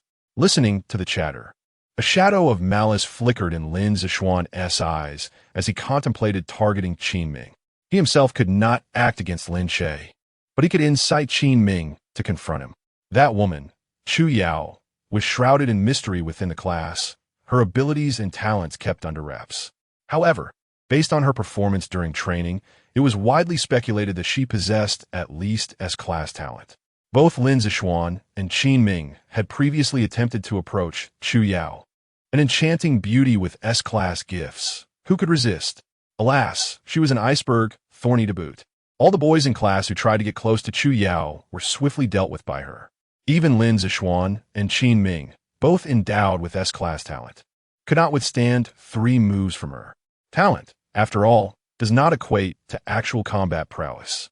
An S-class talent at the body refinement stage would struggle to defeat a C-class talent at the Qi opening realm, unless their abilities were complementary. Given that both Lin Zixuan and Qin Ming were at the body refinement stage, they stood no chance against Chu Yao of the Qi opening realm. After their encounter with her, no one in martial arts class dared to provoke Chu Yao ever again. Due to her ruthless demeanor, Chu Yao has earned the moniker that woman among her classmates. Nevertheless, regardless of her coldness, her beauty and talent remain undeniable. Lin Zixuan and Qin Ming are naturally unwilling to concede defeat. The martial arts class in the morning consists of theoretical lessons, including explanations of foundational guiding techniques and the identification of mutated entities. Lin Che attentively listened, and the ensuing classes passed without incident. Perhaps because Lin Che had never previously engaged with martial arts, his elevation in realm relied solely on the hunting of mutated creatures. During the lunch break, Lin Che made his inaugural attempt at practicing the foundational guiding technique, only to find his martial prowess regressing. He unexpectedly fell from the mid-stage of the transformational realm back to its initial stage. However, despite this regression, the vitality coursing through him became increasingly robust. Furthermore, through the guidance and refinement of his techniques, the meridians within him were expanded, allowing for a smoother flow of energy and blood, thus alleviating the previous instability in his realm. Before practicing the guiding technique, his energy was akin to haphazardly stacked bricks. Afterward, it resembled neatly arranged bricks infused with concrete, significantly more solid. In essence, this could not be deemed a misfortune, and his cultivation level would likely soon be restored. In the afternoon's practical training session, before the instructor's arrival, Lin Che was already approached by others. "You're quite the audacious one, aren't you?" Qin Ming feigned an air of arrogance. As he spoke, 2 of his lackeys stepped forward, surrounding Lin Che. "Me?" Lin Che pointed to himself, seemingly unfazed by the confrontation, which slightly irked Qin Ming. "Don't play dumb with me. Tomorrow, you'd better sit elsewhere. If you come any closer to Chu Yao, I'll break your legs." "Wait a moment." Lin Che scanned the surroundings and called out, Chu Yao, are you close with this classmate? Chu Yao furrowed her brows slightly and replied, not really.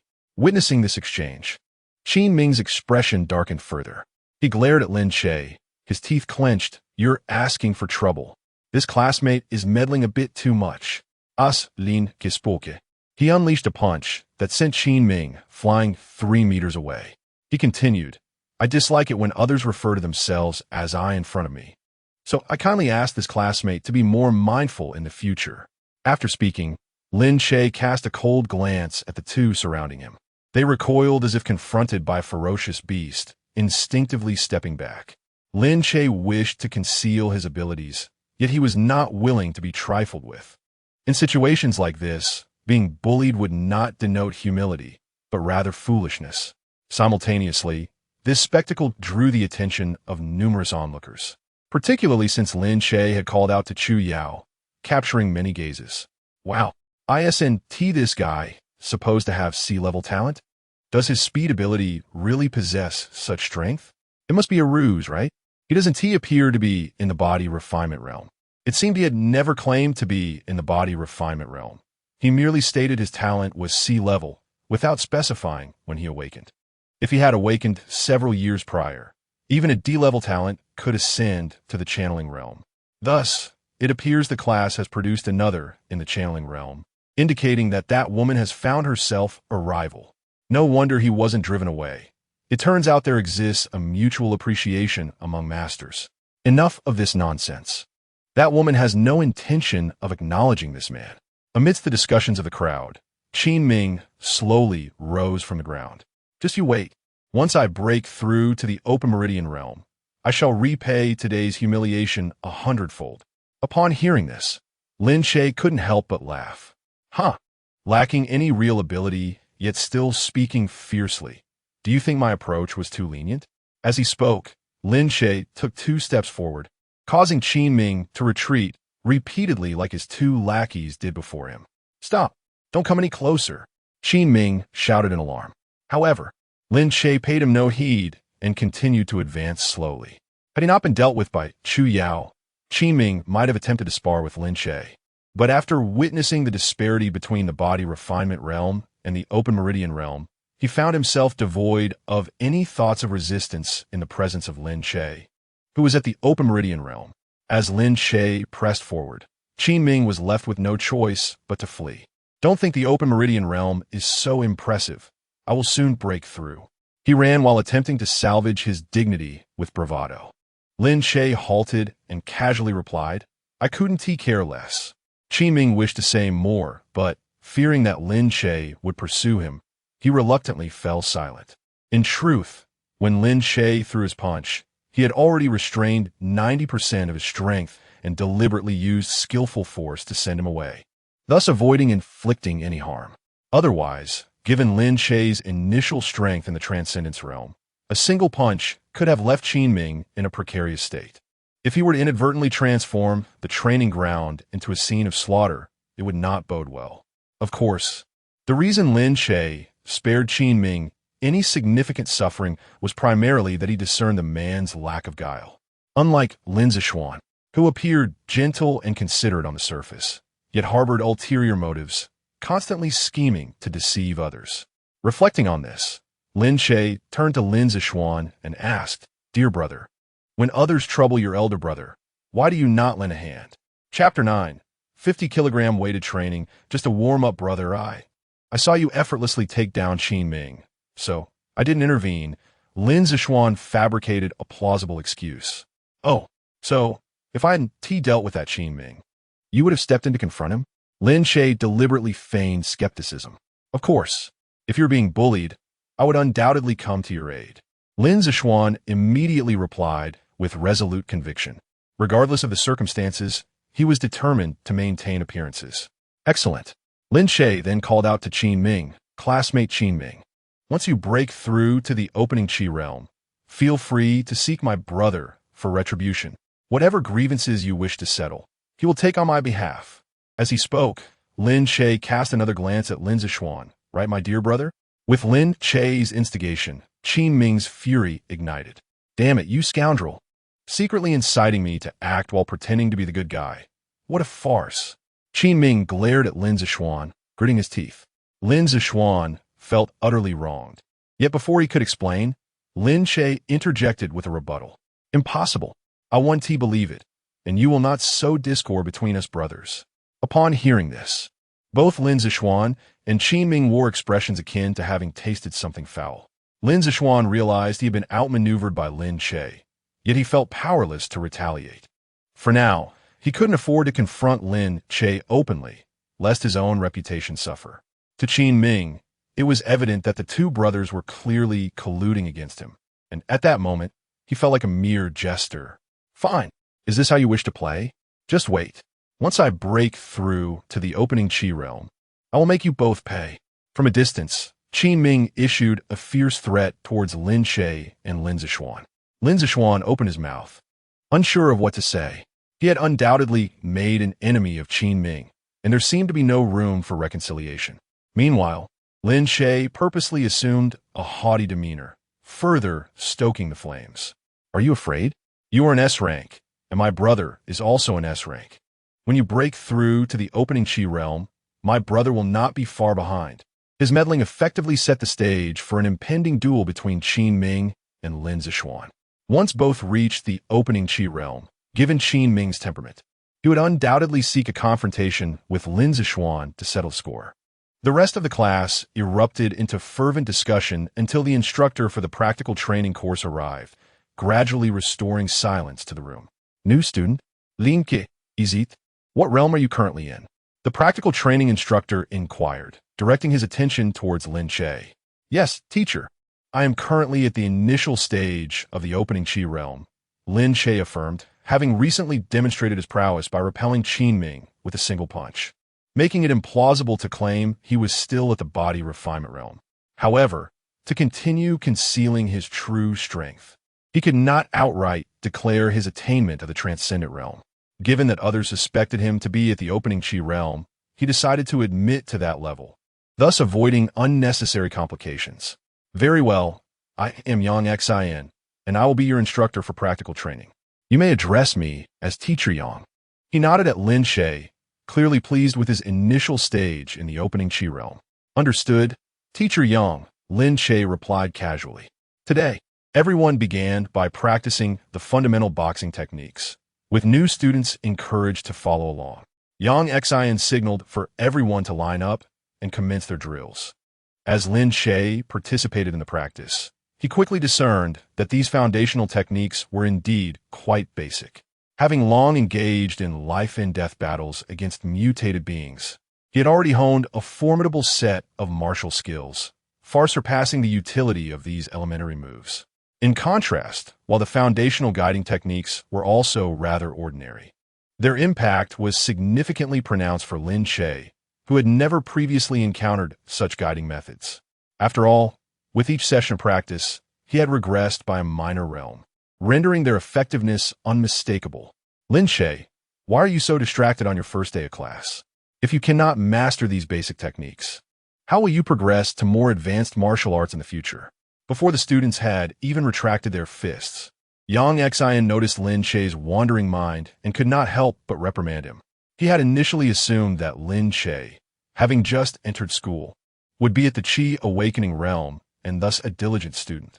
However, to his dismay, the young man appeared utterly indifferent during his very first practical lesson. I apologize. Teacher, I will pay more attention in the future, Lin Che replied, recognizing the instructor's good intentions and responding with due respect. There is no need for apologies. If you do not study earnestly, it is you who will suffer the consequences, Yang Xin replied with a shake of his head. All right, next we will proceed to weighted training. Everyone, head to the equipment room and collect a 50-kilogram weighted backpack. Hurry, let us move. Following his instructions, the group engaged in an hour of weight training.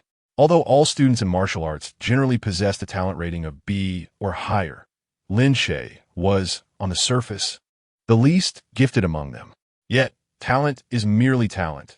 A group of body-refining martial artists, regardless of gender, struggled under the burden of 50 kilograms for an hour, leaving them drenched in sweat. Some of the weaker individuals had already collapsed to the ground, unwilling to move even an inch. Even Xu Yao, who had reached the Chi awakening realm, was panting heavily, utterly fatigued. Only Lin Che stood out as an exception, despite his efforts to feign exhaustion. He remained markedly different from the others. Observing this, Yang Xian nodded slightly.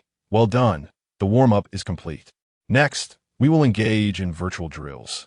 Everyone, put on your holographic suits. We will enter the training scene in 10 minutes. The holographic suits consisted of a helmet and a motion capture outfit, equipped with tactile feedback devices, temperature control mechanisms, and core computational units. Once the scene was loaded, all movements and reactions of the students would be meticulously captured, allowing for interaction with the virtual environment. If they were struck by virtual monsters during the drill, the suits would deliver feedback throughout their bodies, generating electrical currents corresponding to the severity of the injury. Minor wounds might only produce a tingling sensation, while severe injuries could incapacitate them with a powerful shock, thereby creating an immersive experience that instilled a sense of survival pressure and unlocked their potential. After everyone donned their gear, they swiftly returned to the training ground and stood in formation. Remember, your only task is to survive. With that, Yang Xian activated the virtual scene, and the surroundings transformed rapidly. The streets lay in ruins, punctuated by distant screams and cries. The 39 students found themselves in the center of the street, quickly attracting a horde of mutated beings. Lin Che felt a flicker of thought and swiftly broke away from the group, rushing into a convenience store where he rummaged through the shelves to procure several watermelon knives. Hey Lin, don't stray from the team. Qin Ming could not help but admonish him. What are we standing here for? Are we waiting to be surrounded and slaughtered by the mutants? Lin Che retorted casually, gripping a watermelon knife tightly and attempting to swing it. The sensation was indistinguishable from reality. Yet these knives were rather short, and their tactile feedback paled in comparison to that of a longer alloy blade. As he spoke, several mutants had already charged forward, prompting the others to search for tools or to utilize their own abilities to fend off the threats. Observing Lin Che effortlessly dispatch a mutant, Lin Zishuan's mind began to churn with thoughts. Brother, there must be plenty of knives in the convenience store. Could you perhaps toss a few over for everyone to use? No, Lin Che replied without hesitation, summarily dismissing the request. If you want them, come and get them yourself. Having lived in solitude for an extended period, Lin Che had become accustomed to his own independence and had not considered the needs of others. Naturally, if anyone else had asked him for assistance, he would likely have obliged, but it was Lin Zishuan's request that made him reluctant to comply. Seeing Lin Che's response, Lin Zishuan felt a strange sense of joy despite the apparent rejection. However, he maintained a facade of grievance, continuing to plead, Brother, you can't be like this. We are all part of the same collective, and you shouldn't only think of yourself. Furthermore, none of us can match your speed. Please help the others out. Chapter 10. The collective environment fosters malice a statement that bears truth, yet I remain unwilling. Lin Che resolutely declined once more, all the while wielding his blade to dispatch another aberration. Having perused the compendium and analysis of aberrations that morning, Lin Che had developed a rudimentary ability to discern various common aberrations. For instance, the humanoid aberration currently besieging the group is designated as a predator, its instinct being that of a hunter, preying on any normal creature within its grasp, including humans. This type of humanoid aberration is among the most prevalent. Lin Che had frequently encountered them during his hunts on the outskirts of the city. These aberrations, still in their nascent stage, retained a semblance of human form. However, they typically traversed on all fours, their upper limbs often exhibiting greater strength than that of humans. Moreover, any organism that undergoes mutation experiences a significant enhancement in regenerative capabilities. The recovery ability of aberrations of similar rank typically surpasses that of physically enhanced individuals. Consequently, these students, devoid of weapons, were naturally ill-equipped to confront numerous aberrations. Fortunately, this was merely a virtual exercise devoid of any kill missions, allowing the students to focus solely on self-preservation. Are you not too selfish? If we were to find ourselves on the battlefield, who could trust you with their back? Indeed, if you cannot even lend a hand, who would dare to be your teammate? How can there be such disparity among members of the Lin family? Hearing the crowd's discourse, Lin Che felt increasingly pleased with himself. Do not blame my brother. He has merely been an orphan for many years and lacks the skills for social interaction. He is not selfish. As a psychic ability user, Lin Che held a significant advantage in this virtual drill. Physical enhancement, or elemental ability, users require the exertion of their powers to be captured and computed by the environment. Should the computational capacity of the scene be insufficient, dynamic capture would inevitably experience delays. Albeit slight, they nonetheless existed. Conversely, psychic abilities necessitated no such motion capture, relying solely on brainwave readings. As psychic energy can directly affect the target, there is no possibility of failure in attacks, allowing for near-perfect synchronization. In the face of such primary aberrations, Lin Che could effortlessly carve a path using his psychic influence. Even if he could not immediately vanquish the aberrations, merely repelling or restricting their movements should prove rather simple. Within a mere 100 meters, if he were to muster his resolve and dash into the convenience store, he could swiftly resolve the issue of weaponry. Yet, he chose to conceal himself behind the crowd, inciting discord between Lin Che and the others. It seemed that for him, rendering Lin Che the target of collective ire was far more significant than succeeding in a virtual exercise. How could a scion of the esteemed Lin family be an orphan? Perhaps he is merely an adopted child of the Lin family. No wonder his demeanor is so unpleasant. It appears he received no guidance. Please do not speak of him so. He is already quite pitiable. At times, it takes but a slight provocation for humanity to conjure unfounded malice. Especially within a collective environment, such malice can be exacerbated exponentially. Lin Che undoubtedly possessed a remarkable talent for inciting discord among others. In mere moments, half of the class had developed a sense of animosity towards Lin Che, manifesting as disdain, aversion, or even outright loathing. However, a small minority, possessing a discerning nature, could see through Lin Che's machinations. Yet, even the enlightened few found themselves swept along by the tide of public sentiment, compelled to conform to the prevailing mood. Fortunately, Lin Che remained largely indifferent, diligently clearing the mutated entities outside the convenience store. Although he had disguised himself as a practitioner at the Chi opening stage and was unable to exert powers or speed beyond that level, it sufficed to deal with these first-tier mutations. Nonetheless, wielding a watermelon knife was not as convenient as using a titanium alloy blade. At times, a single strike would not suffice, necessitating a follow-up blow. Regrettably, this was merely a virtual exercise, vanquishing simulated data that would not replenish Lin Che's vitality. As casualties began to emerge among the students, vanishing from the virtual scene upon collapsing, class monitor Fong Haochen initiated an organized retreat towards the convenience store. Possessing an A-grade strength talent, and at the late stage of physical refinement, he could easily send a first-tier mutant flying with a single punch.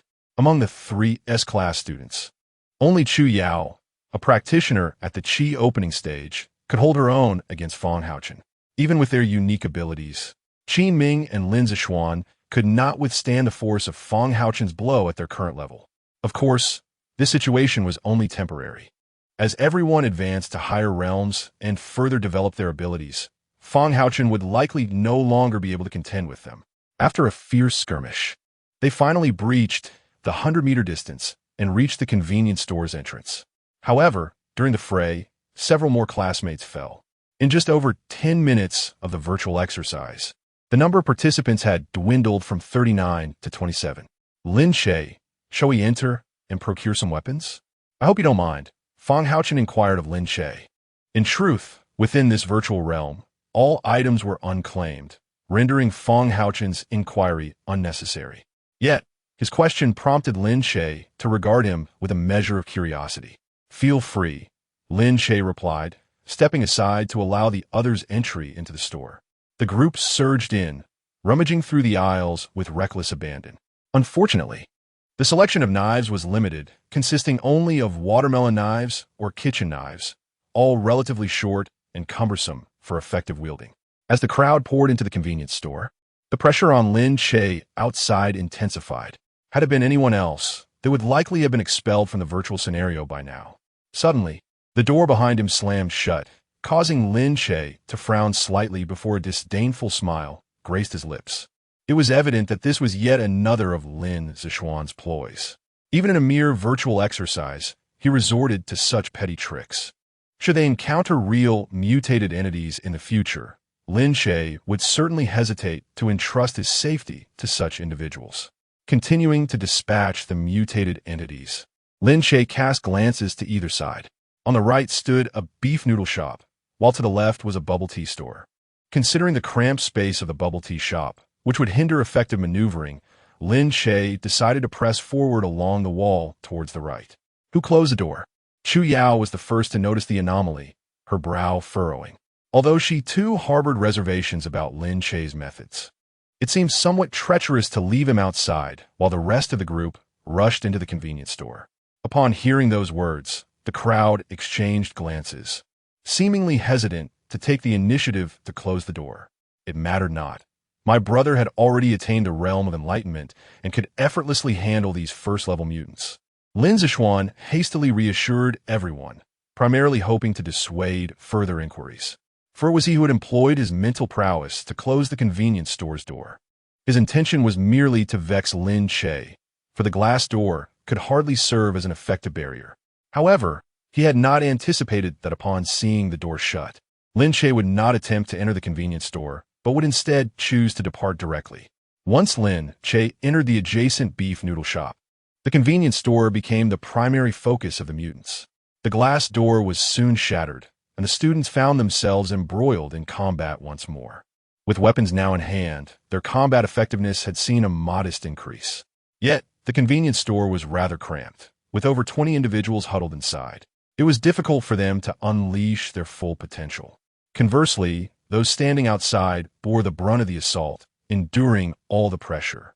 The group took turns stepping forward, for otherwise, they would inevitably face annihilation. Fang Haochen, the class monitor, possessed a semblance of leadership qualities. No sooner had he spoken than someone stepped up to replace a frontline classmate. After several rounds of this exchange, everyone believed that the drill was nearing a successful conclusion when an unexpected turn of events transpired. A second-level mutant emerged from among the predators. This creature was significantly larger than the predators, standing over 2.5 meters tall. It walked upright, its visage grotesque, wielding a massive axe. With a mere swing, several students fell, dissipating into data fragments, vanishing from the scene. Chapter 11. Mastering the Watermelon Knife, the Arbiter. How is this possible? Who can endure until the end? This creature must be among the strongest of the secondary mutations, right? Rather than lamenting, it would be wiser to contemplate strategies for confronting it. The virtual training progresses gradually, increasing in difficulty, but once on the battlefield, there is no distinction between levels. They all charge forth indiscriminately. Some individuals are already resigned to their fate, while others still seek to struggle. Fang Haochen's mind raced as he proclaimed, "Everyone, use the shells to pin it down. Find a way to trap that giant axe in its grasp." With that, he seized a shelf, lifting it with all his might towards the Arbiter. Crack! The entire shelf split in two, and Fang Haochen nearly followed suit. The corners of everyone's mouths twitched slightly as the plan to trap the Arbiter's axe with the shelf was promptly declared a failure. "Allow me to try," Lin Zishuan exclaimed, retrieving several small boning knives, channeling his mental energy to control them as they flew toward the Arbiter's eyes. Thud! Thud! The sound of blades meeting flesh resonated, yet regrettably, the knives did not find their mark in the Arbiter's eyes, but were deflected by its arm. Roar! The Arbiter erupted in fury, swinging its giant axe with even greater ferocity. Even the surrounding predators, who rushed into attack, were indiscriminately swept aside and severed. As the Arbiter continued its relentless assault, the number of survivors dwindled from 26 to 19, then to 13, with imminent annihilation looming. "Let us try again." Fang Haochen lifted another shelf. Qin Ming exerted all his power to use his abilities in an attempt to incapacitate the foe, while Lin Zishuan continued to manipulate the flying knives to create distractions. I will provide cover. Let Xu Yao flank from behind. All right. Qin Ming responded casually. Lin Zhishuan and Xu Yao offered no objections, and the others were left without a voice. In the face of the Arbiter, the remaining few had become non-combatants, merely cheering or allowing the Arbiter to swing its axe once more. Moreover, Fang Haochen's strategy was indeed sound. As the only practitioner of the enlightened realm present, Xu Yao should take the lead. However, plans often diverge from reality. Despite Qin Ming and Lin Zhishuan's earnest efforts, they failed to significantly disrupt the Arbiter. As Xu Yao leaped behind the Arbiter, raising her dagger to strike at its neck, the Arbiter merely shifted its body slightly, evading the critical area. Although the blade pierced the back of the Arbiter's neck, it did not damage its central nervous system. Given the recovery speed of a secondary mutation, this strike evidently had little effect. Roar! The Arbiter raised its hand to extract the dagger from its neck, then turned to swing its giant axe at Xu Yao. Still on the ground, Xu Yao lost her balance and was unable to dodge, ultimately being struck by the sweeping axe, thus ejected from the virtual scene. Subsequently, the remaining individuals also fell victim to the Arbiter's might. On another front, in the beef noodle shop, Lin Che continued to wield his weapon with fervor. In the half hour since entering the scene, he had already dispatched over 100 first-level mutations. Had this been in reality, such a massacre would have propelled him into the mid-stage of the Transcendence realm. Regrettably, the slaying of numerous foes did little to enhance his martial prowess. At best, it merely augmented his experience against adversaries and allowed him to achieve a modicum of proficiency with the watermelon blade. Historically, Lin Che's hunting endeavors were directed towards solitary mutants, and he had never encountered such a scene of collective assault. Today, however, could be deemed an opportunity to refine his experience in dealing with groups. As the Judicator emerged from the convenience store, dragging its massive axe, and stormed into the beef noodle shop, Lin Che felt a pang of resignation.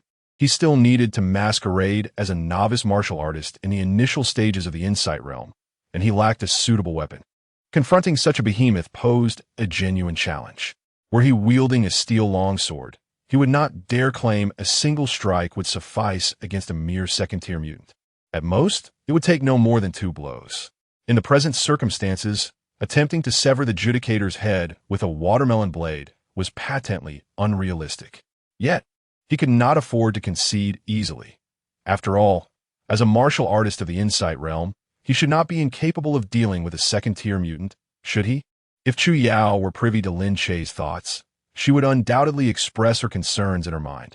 As the colossal axe hurtled toward him, Lin Che's thoughts shifted.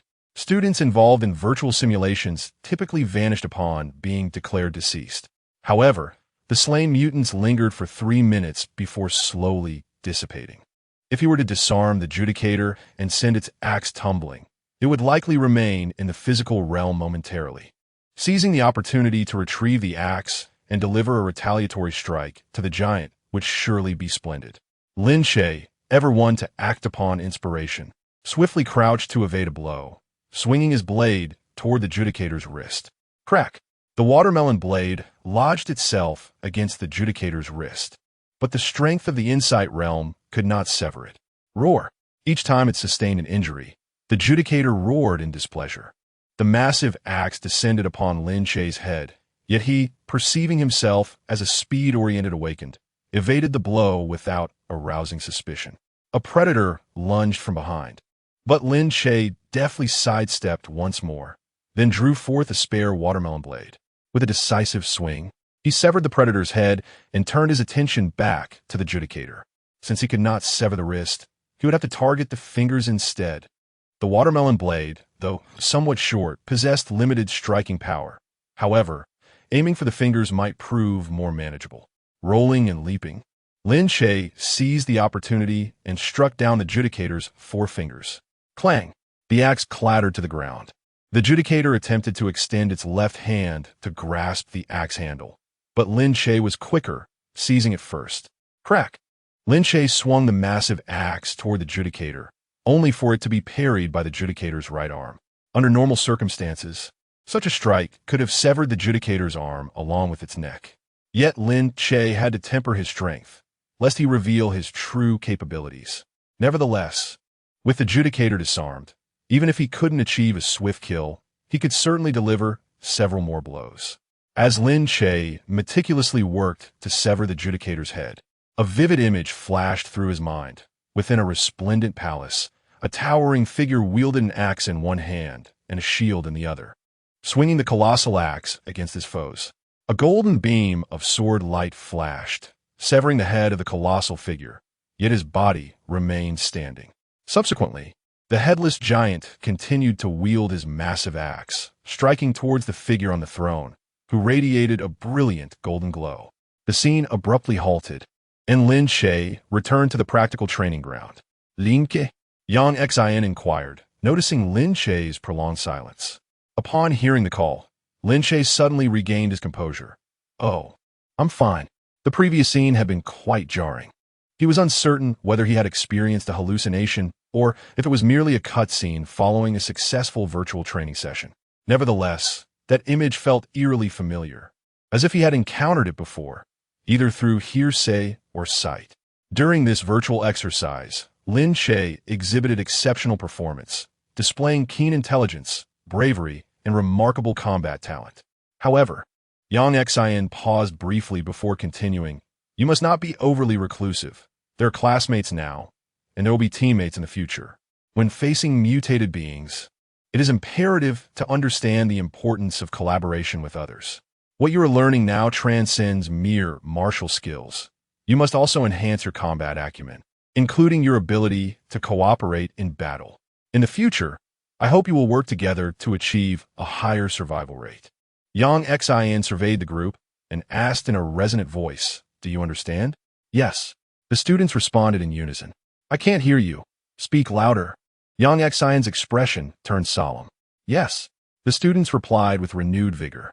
Yang Xin nodded. "Excellent, very spirited. Next, take a 10-minute break, after which we will proceed to the highly anticipated practical combat drills." Chapter 12. I am not accustomed to sharing a vehicle with strangers with 39 individuals in the class. One person would inevitably be left out during practice sessions. Lin Che wished to be that fortunate individual, yet there was someone determined to thwart his desire. Under the watchful eyes of their peers, Chu Yao took the initiative to challenge Lin Che to a sparring match. "Lin Che, would you be interested in a friendly bout?" Chu Yao maintained her usual composed demeanor. "Can I decline?" Lin Che replied with a wry smile, feeling a sense of resignation. Concealing his true prowess was proving to be an arduous task. His words sparked a flurry of murmurs among those nearby. "Wow, how arrogant! To refuse outright. I respect you for being bold. Are you afraid of losing to that woman?" Impossible. During the virtual training just now, he was clearly superior to her. Despite the doubts regarding Lin Che's character, they could not deny his undeniable strength. Chu Yao furrowed her brow slightly, stating, "We're the only two in the class at the enlightenment stage. Thus, it is most fitting for us to spar together." Lin Che contemplated declining again, but upon seeing Yang Xin's expectant gaze, he could only offer an awkward smile and acquiesce. "Very well. I shall engage in a friendly match with Chu Yao." The two moved to the center of the arena, exchanging respectful gestures. Chu Yao launched the first strike, her form flickering like a phantom as she advanced, delivering a punch aimed at Lin Che's chest. He deftly sidestepped, utilizing his speed to swiftly maneuver behind her, executing a knife-hand strike towards her nape. Chu Yao reacted with remarkable swiftness, pivoting sharply and raising her arm to block Lin Che's attack. The two exchanged blows, neither gaining a discernible advantage. This was, of course, Lin Che's deliberate tactic.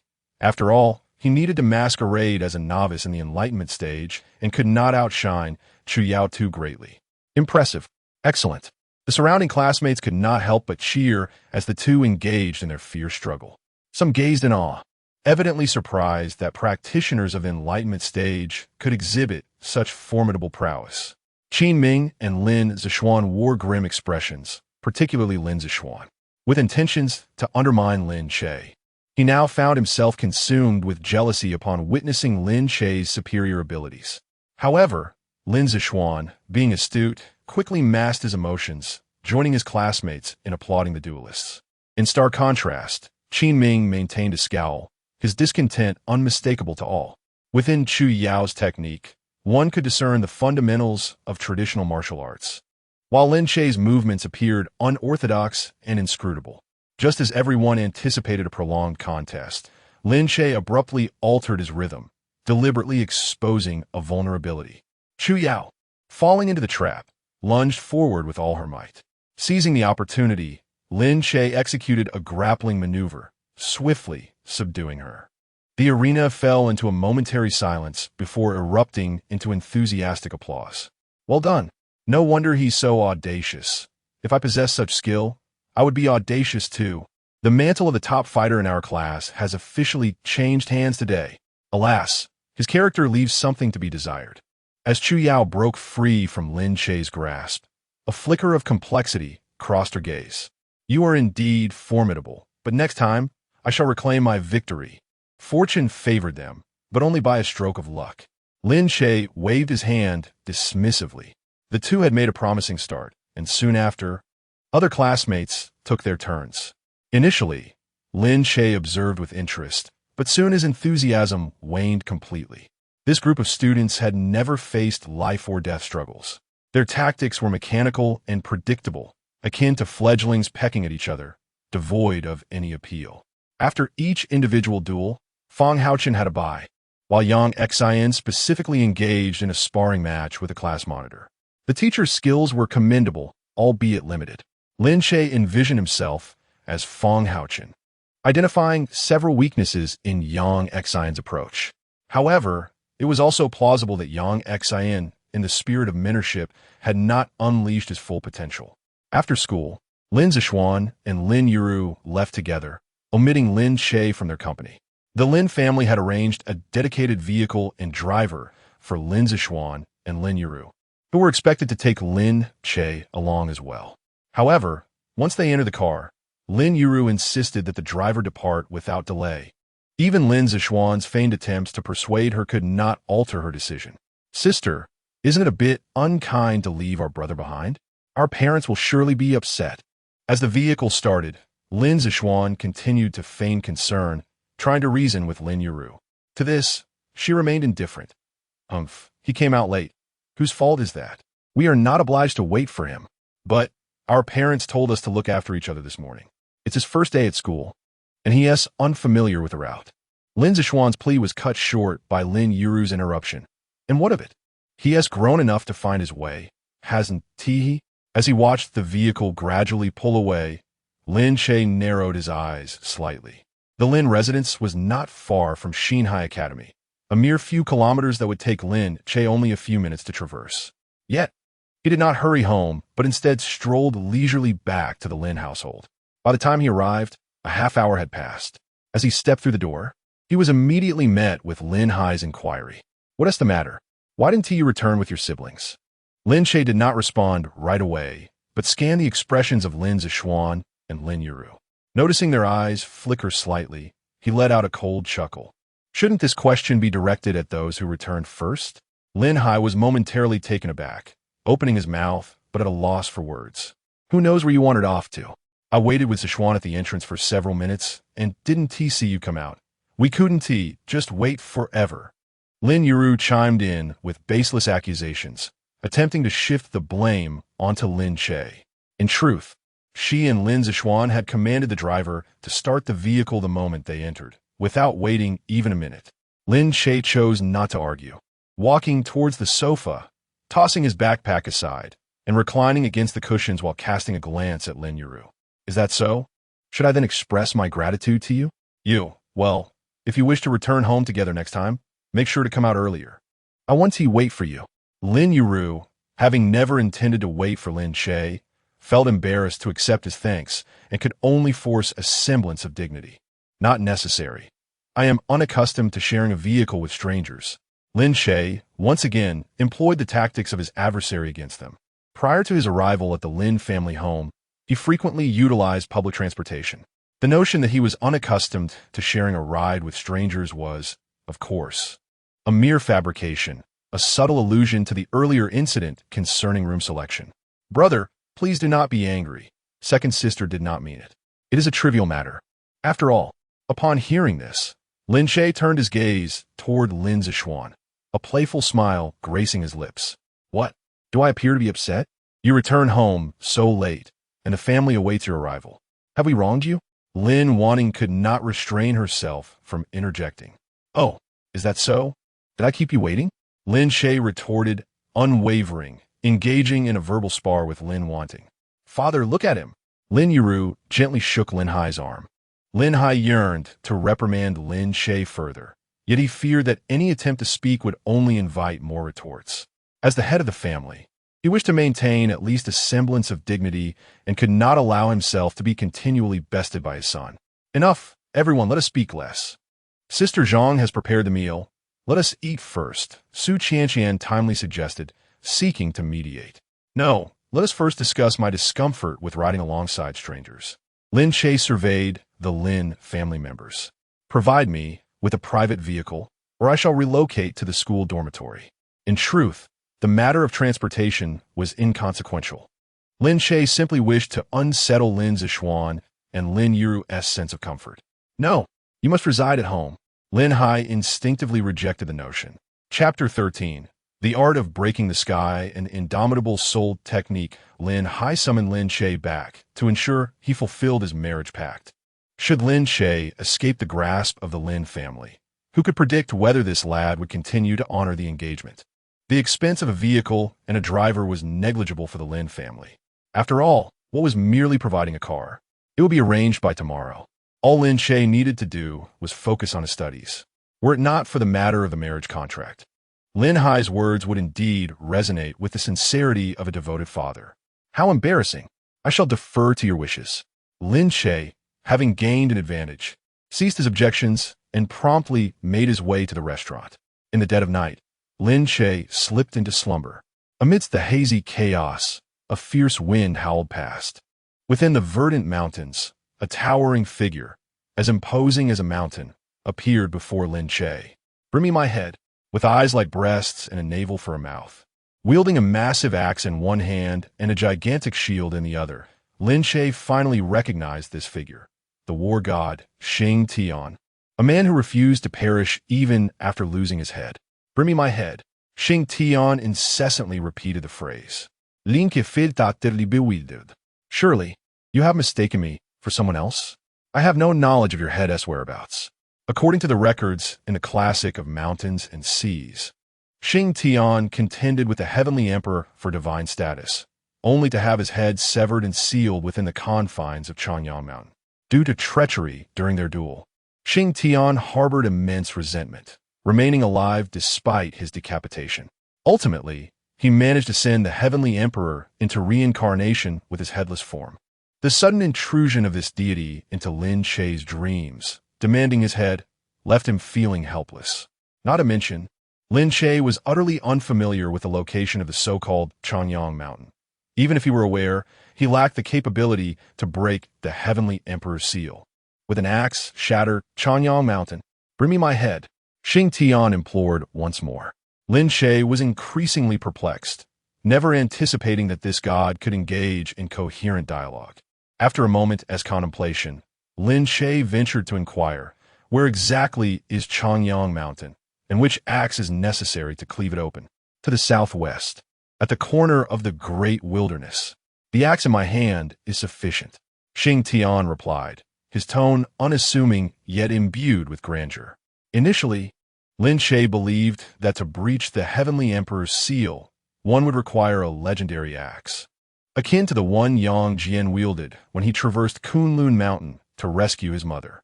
However, Xing Tian seemed to bypass this quest for an axe entirely. Yet, despite this, Lin Che remained ignorant of the precise location of the so-called corner of the great wilderness. It is not that I am unwilling to assist you. Rather, I am simply unfamiliar with the geographical references you speak of. Perhaps you could consult someone else? Upon hearing this, Xing Tian fell silent for a moment before suddenly demonstrating his martial prowess. Break the mountains and rivers. With a mighty leap, Xing Tian spun midair, thrusting his shield forward with tremendous force. Boom! The surrounding forest was struck by the shield, rocks shattered, and vegetation was reduced to dust. Reversed the heavens and the earth.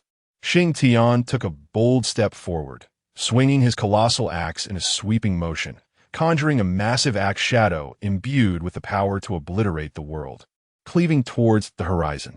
Rumbling. As the axe fell, the towering mountain split apart in an instant, its cross-section smooth as a mirror.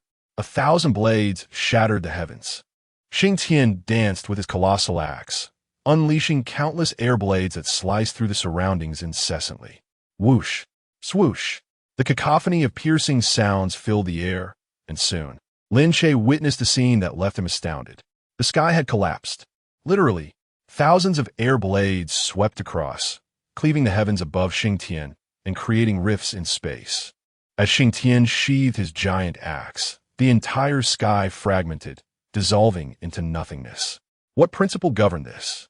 Lin Che pondered, utterly bewildered. This technique is known as the heaven-shattering axe technique. Xinhai fixed his gaze firmly on Lin Che, solemnly declaring, "Bring me your head, and I shall impart to you the unyielding soul technique." As his words faded, Xinhai's form gradually dissipated. Upon awakening, Lin Che initially believed he had merely experienced a vivid dream.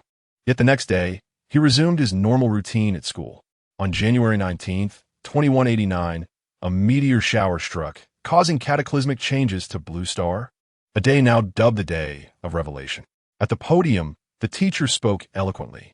While listening to the lecture, Lin Che busied himself with his books. He was acutely aware of the significance of January 19th, 2189.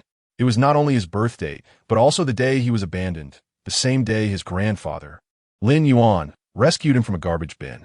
The memory was etched in his mind, unforgettable. Sometimes, Lin Che reflected on the sheer luck that allowed him to survive that frigid winter night 17 years ago when he was left in the trash. Consequently, he had always been exceptionally cautious since he gained consciousness. After all, his life was hard won. Each additional day was a precious gain. With this in mind, he was determined to live fully, refusing to succumb easily. During the afternoon training session, Lin Che retrieved a training sword and sought a secluded corner to practice his cuts. He was not well acquainted with his classmates. No one approached him, and he welcomed the solitude. As he continued to slice, Lin Che inadvertently executed a cut learned from his dream, reversing the void. A shocking sight unfolded before him. He had actually unleashed an air blade with his nascent strength. The dream had manifested into reality, as if the martial techniques and force application were indelibly inscribed in his mind. The first attempt was surprisingly effortless, although the air blade only traveled 3 meters before dissipating into nothingness. It made Lin Che realize that Xinhai, whom he encountered in the dream, was indeed that legendary warrior Xinhai, the one who defied death and challenged the heavenly emperor. The projection of true energy outward was typically achievable only at the innate level. Yet Lin Che had always constrained his own level to the nascent realm, merely relying on the martial skills acquired in his dream to perform masterful techniques. Clearly, the heaven-shattering axe technique surpassed the realm of ordinary martial arts. Thus, Lin Che developed a profound interest in the so-called unyielding soul technique. Such formidable martial skills surely warranted equally impressive accompanying techniques. Lin Che steadied his mind, surveying his surroundings. Once he confirmed that no one had noticed his actions, he felt a wave of relief wash over him. It appears that in future practical training, one must exercise greater caution should one inadvertently employ the sky-splitting blade technique. It could prove challenging to justify. Lin Che pondered to himself. Perhaps he would need to work overtime in the suburbs at night. The display of his martial skills was inconvenient in public, rendering ordinary training rather devoid of significance. Suddenly, Lin Che realized that being at the martial arts academy felt more like being shackled. The training modalities and course arrangements within the academy did not fulfill his desire to enhance his abilities freely. He began to contemplate whether he should consider taking a leave of absence, or even withdrawing entirely, in pursuit of a more suitable method to elevate his prowess. Just as Lin Che was entangled in this dilemma, a turning point emerged. The practical training instructor, Yang Xin, announced that a wilderness trial would take place at the end of the month. This news instantly steadied Lin Che's heart.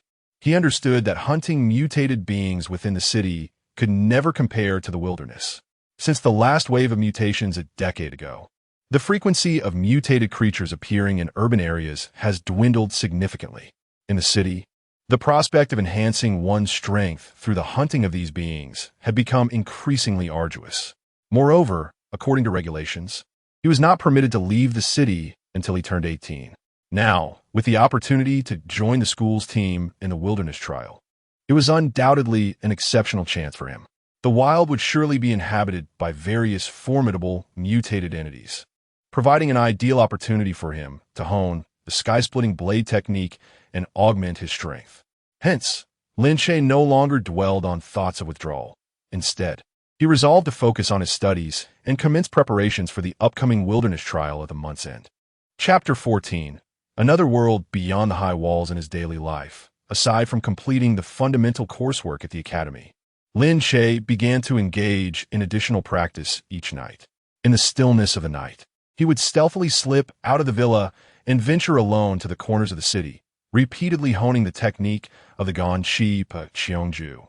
As time passed, he became increasingly adept at the three forms of this martial art, mastering its intricacies with finesse. Although the Zhen Pashan he is primarily a shield technique, it can also be employed as a form of fistfighting.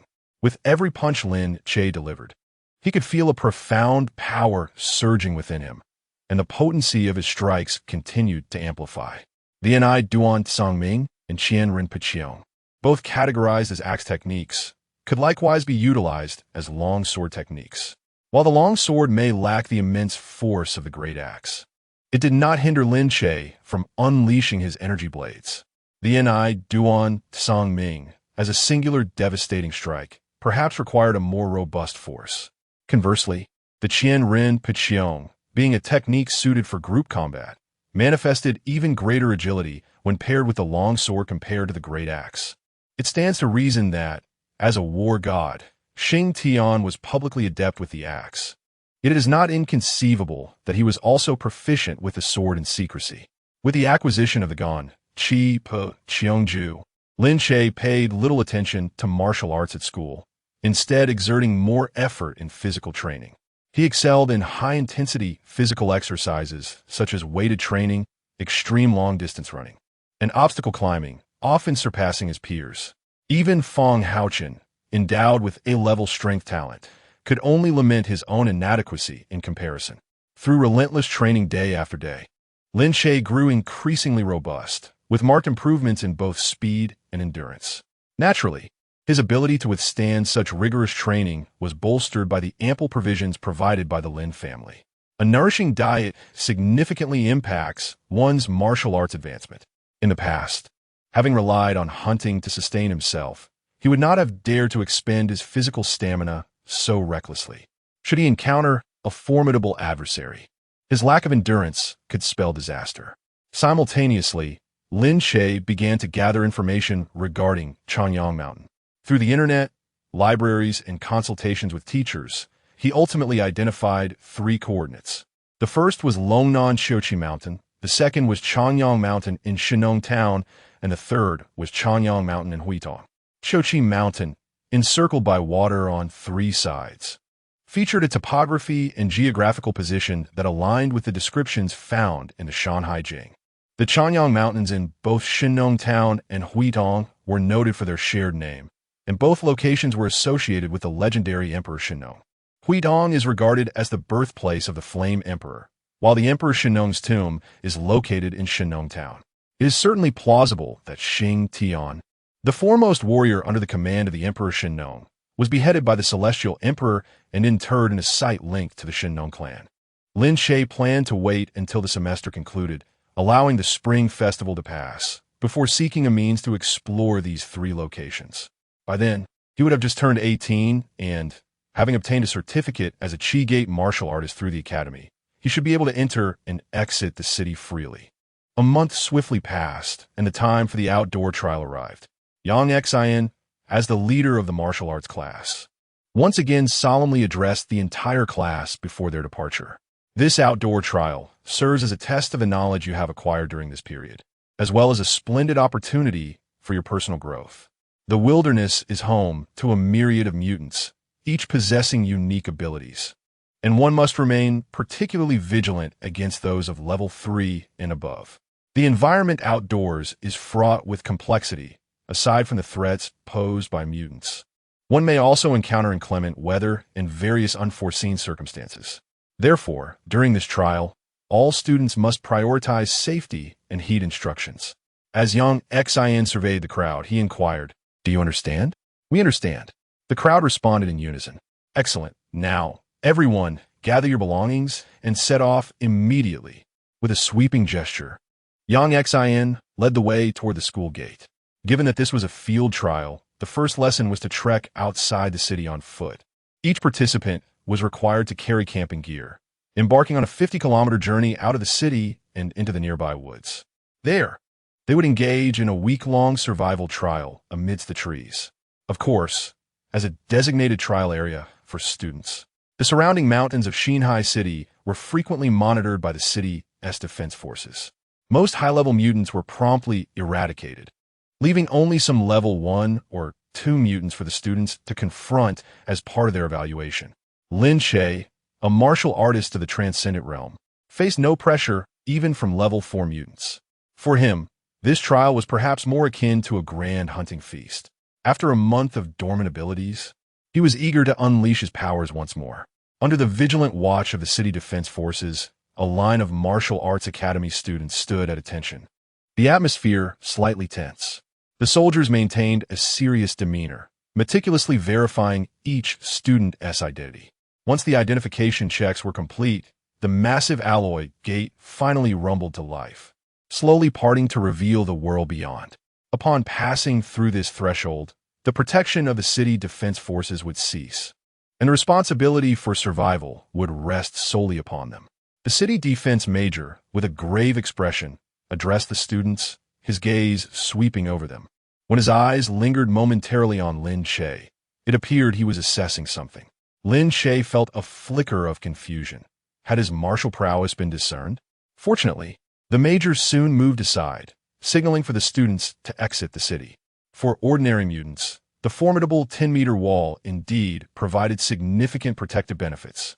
Following the day of revelation, humanity erected these towering barriers at the city's edge for survival. While these walls could not defend against all mutants, they effectively slowed their approach, granting humans precious time to respond. The students gradually stepped through the city gates, each class venturing in different directions.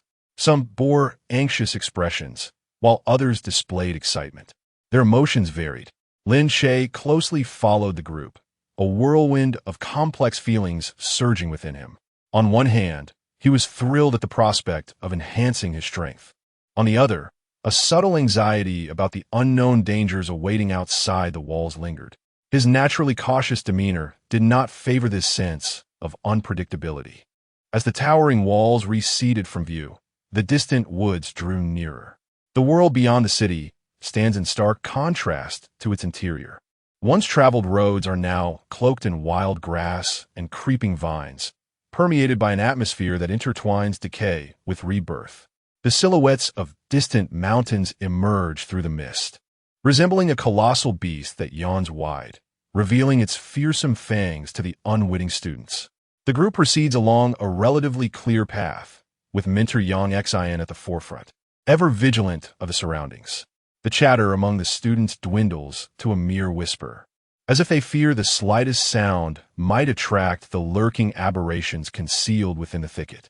Towering trees loom on either side, their trunks nearly a meter in diameter, a testament to the astonishing growth of these conifers in just over a decade.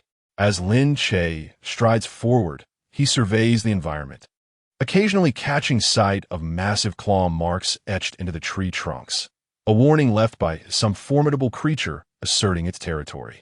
Suddenly, a student at the front of the line gasps in surprise. "Look, what is that?" The group turns to follow his pointing finger and soon discovers, nestled within the grass, pairs of eerie green eyes fixated intently upon them. It seems that this hushed exclamation has signaled the hidden threat before anyone can react. A pack of canine aberrations springs forth from the underbrush. Their fur has almost entirely vanished, revealing mottled and rough skin that oozes with viscous slime. Blood-red eyes glimmer with a predatory hunger, sharp fangs protrude menacingly from their mouths, and saliva drips incessantly. In the frenzy of the moment, the first few students find themselves caught off guard, on the brink of becoming prey to these monstrous creatures. Chapter 15. Lin Che. My elder brother has been lost since childhood, which is truly lamentable. The mutated jungle wolf, classified as a first-level aberrant creature, is found in various mountainous regions, its prevalence only surpassed by that of predators. The situation is dire.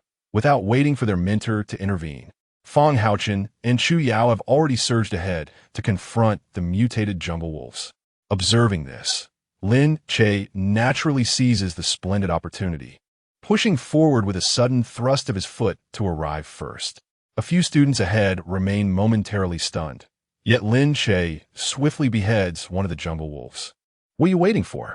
Get moving! Fang Haochen calls out robustly as he passes by his several classmates. Upon hearing his words, the group finally awakens from their stupor and hastily draw their weapons. Soon, the remaining jungle wolves are vanquished by the collective efforts of the students. Some appear unaccustomed to such a sanguinary scene, promptly retreating to the side to expel their stomach contents. Conversely, many students exhibit expressions of exhilaration upon witnessing the carnage. Behind the pack, a robust white wolf, its fur immaculate, raises its head to howl. A whoop, as if responding to a command. The wolf pack ceases its chaotic assaults and begins to encircle the group of students with a deliberate gait. This second-level aberrant creature, the Wolf King, possesses rudimentary intelligence and can command the pack. Yang Xin, unfazed, seizes the opportunity to educate the students amidst the tension. As he speaks, more mutated jungle wolves converge from the surroundings. Remain calm, maintain formation, form groups of 3, and cooperate, following Yang Xin's directives. The students swiftly align with their peers to establish a triangular defensive formation. With dozens of first-level mutated wolves, any momentary lapse in vigilance could lead to casualties. Although the nature of their expedition entails a risk of injury, as a teacher, Yang Xin naturally hopes for the safe return of all his students. Moreover, the martial arts class of Xinhai Academy encompasses all the elite students of Xinhai City, rendering its significance far greater than that of other classes. Except for one student who falsely claims to possess C-level talent, every individual here has the potential to stand independently in the future. Students with B-level talent hold the opportunity to ascend to masters, while those with A-level talent are destined to become masters, barring any unforeseen circumstances. S-level talents, on the other hand, are poised to attain the divine realm, and with the right opportunities, could potentially emerge as martial saints. Within the entire martial arts class, only Lin Che possesses C-level talent. The rest are at least B-level. In other words, among these 30 or so individuals, at least 20 are capable of evolving into formidable masters. Of course, for Yang Xin, a peak practitioner of the Transcendence realm, these jungle wolves present a mere triviality. The primary focus remains on safeguarding his students while simultaneously allowing them to gain valuable experience. Fortunately, these students are not ordinary. After an initial bout of panic, they gradually regain their composure as they stabilize their formation. Crack, crack. Just as everyone prepares for the impending confrontation, Lin Che is seen cleaving the carcass of a fallen wolf. More precisely, he is targeting the wolf's head. Earlier, he had only managed to slay 2 of the mutated wolves that charged forth, leaving him somewhat dissatisfied. He had hoped to enhance his cultivation by vanquishing aberrant creatures. Yet the current situation gives him a sense of scarcity amid an abundance of wolves. The students are akin to wolves, while the wolf pack represents a sumptuous feast in Lin Che's eyes. As Lin Che extracted crystal nuclei one by one, Fang Haochen could not help but inquire. We are training together. There is no need to assess our achievements based on the crystal nuclei. What purpose do you have in collecting these? Lin Che replied nonchalantly. I simply have a penchant for gathering such items. These students, predominantly from the elite social strata, had never encountered the black market and were thus unaware that a level 1 crystal nucleus could be exchanged for 500 huaxia coins. Lin Che could not divulge the existence of the black market to a group of students, for it is inherently an illegal marketplace. Moreover, given the backgrounds of these students, they would likely dismiss those 500 Huaxia coins as insignificant, even if all the mutated forest wolves surrounding them were slain. The total value of the collected crystal nuclei would amount to merely several tens of thousands of Huaxia coins, perhaps even less than some students' weekly allowances. Howling in fury, the Wolf King perceived Lin Che's actions as a provocation and immediately commanded the pack to attack. Lin Che glanced at Fang Haochen and Chu Yao beside him and whispered, "I will take the lead in the assault. You two focus on defense. Sound good?" "Certainly." Fang Haochen readily agreed. "No way." Chu Yao decisively rejected. As the mutated forest wolves charged forward, Lin Che ceased further discussion, breaking formation and plunging into the pack. With Chu Yao unwilling to yield, he had no choice but to take the initiative, attempting to slay as many mutated wolves as possible. "What a jerk!" Chu Yao muttered under her breath upon witnessing this. Fang Haochen, unable to hear clearly, inquired, "What?" "Nothing. Since Lin Che has broken formation, let us engage in our own battles," Chu Yao replied, turning to Fang Haochen. "I believe this level of mutated entity should not pose a challenge for the squad leader." "All right." Fang Haochen nodded in agreement. Observing from a distance, the Wolf King noted Lin Che's prowess amidst the wolves and promptly summoned more mutated wolves to assail him. While others faced 3 against 1, Lin Che found himself contending 1 against 3, or even 1 against 5. Fortunately, Lin Che possessed a speed advantage, allowing him to navigate the chaos with ease. After a fierce skirmish, a dozen mutated wolves lay defeated, half of which were attributable to Lin Che's efforts. As the group continued to synergize, their formation advantages became increasingly evident, and the mutated wolves ceased to be a threat. The Wolf King recognized that these humans were growing stronger, rendering victory unattainable for the pack. Thus, it issued a signal to retreat. The surrounding wolves responded in unison, howling as they swiftly retreated, with the Wolf King disappearing into the forest. Lin Che vaguely perceived the Wolf King casting a glance in his direction before he contemplated pursuing it to slay a few more mutated wolves. However, just as he took a few steps forward, Yang Xian halted him. "Lin Che, return. No one is permitted to stray from the formation." Reluctantly, Lin Che acquiesced, watching the wolf pack vanish into the woods, feeling a twinge of regret in his heart. Soon after, he shifted his focus, resuming his efforts to cleave the heads of the wolves and gather the crystal nuclei. While the others prepared to depart, Lin Che remained steadfast, relentlessly hacking away. Upon witnessing the unfolding scene, Lin Zishuan feigned a benevolent demeanor, suggesting, "Brother, we ought to hasten our departure. Everyone is awaiting your presence." Lin Che retorted, "Why must we linger for a matter that can be resolved in but a minute?" His movements were already swift, extracting a crystal core in less than 3 seconds. The group had recently emerged from a fierce battle, still in need of respite, hence no one considered urging Lin Che. Yet, it was Lin Zishuan's imprudent remark that led several to perceive Lin Che as impeding their progress. "Lin Che, your penchant for individuality is rather detrimental to our collective endeavors." Qi Ming could not refrain from interjecting. With one voice raised, others quickly chimed in. "Indeed, what purpose does a plethora of useless crystal cores serve?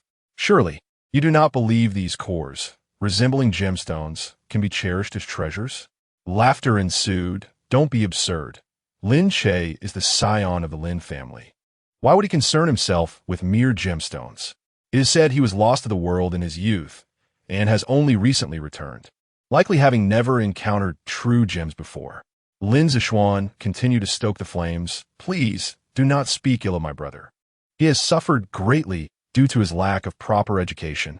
At that moment, Lin Che, having finished collecting all the crystal cores, raised his gaze towards Lin Zishuan, a sardonic smile gracing his lips. "Do you believe that should I choose to confront you at school, you would return home to complain, thereby inciting further disdain from the Lin family towards me?" Lin Zishuan's pupils constricted, shaking his head vigorously. "Brother, how could you entertain such thoughts?" "I am merely advocating for you." With a slow approach towards Lin Zishuan, Lin Che replied, "Should you desire a beating, feel free to voice it. I would not mind accommodating you. That is not my intention, brother." I meant no such thing. Chapter 16. Yang Xian. The taste of bear meat is unsatisfactory. Not recommended for consumption. Upon witnessing the situation, Yang Xian promptly declared, "All right, everyone, gather your belongings and prepare to leave this place swiftly."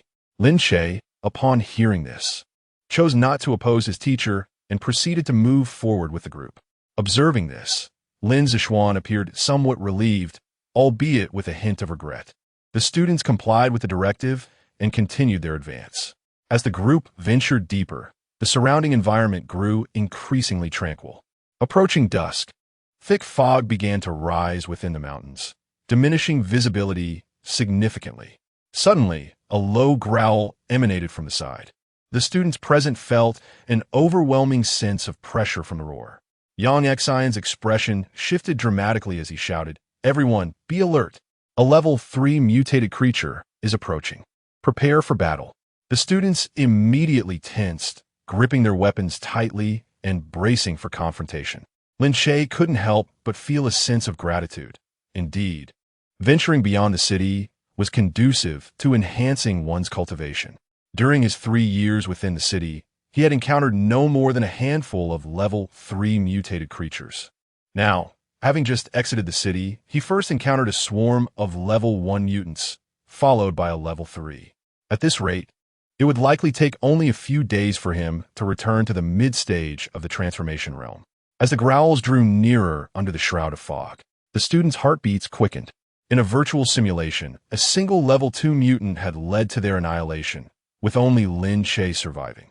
Now, facing a level 3 mutant in reality, despite being equipped with adequate weaponry, he found little confidence. Fortunately, with prior experience battling the mutated forest wolves, the group possessed some combat experience, preventing their morale from plummeting too severely. Yang Xian narrowed his eyes, attempting to pierce through the fog to discern the nature of the approaching creature, but he could only make out a vague, massive silhouette. As the mutant drew closer, its true form gradually became apparent. This creature stood over twice the height of a person, exhibiting clear bear-like characteristics. Its body cloaked in a layer of black scales that allowed it to blend into the fog. Its eyes blazed like 2 fiery orbs, exuding an aura of overwhelming menace. With another thunderous roar, the behemoth unleashed a shockwave that scattered the surrounding mist. "This is bad. It's a mutated armored bear," Yang Xian shouted decisively. "This creature possesses formidable strength. Everyone, close ranks. I will handle it." In that instant, he leapt into action, brandishing his blade towards the mutated armored bear. Clang! As the blade struck, it produced a resounding clash of metal. The force exerted by a practitioner at the transformation realm was comparable to that of a large-caliber armor-piercing round. Yet, even with such power, Yang Xian failed to penetrate the bear's armored scales. Following the day of revelation, conventional firearms gradually fell into obsolescence.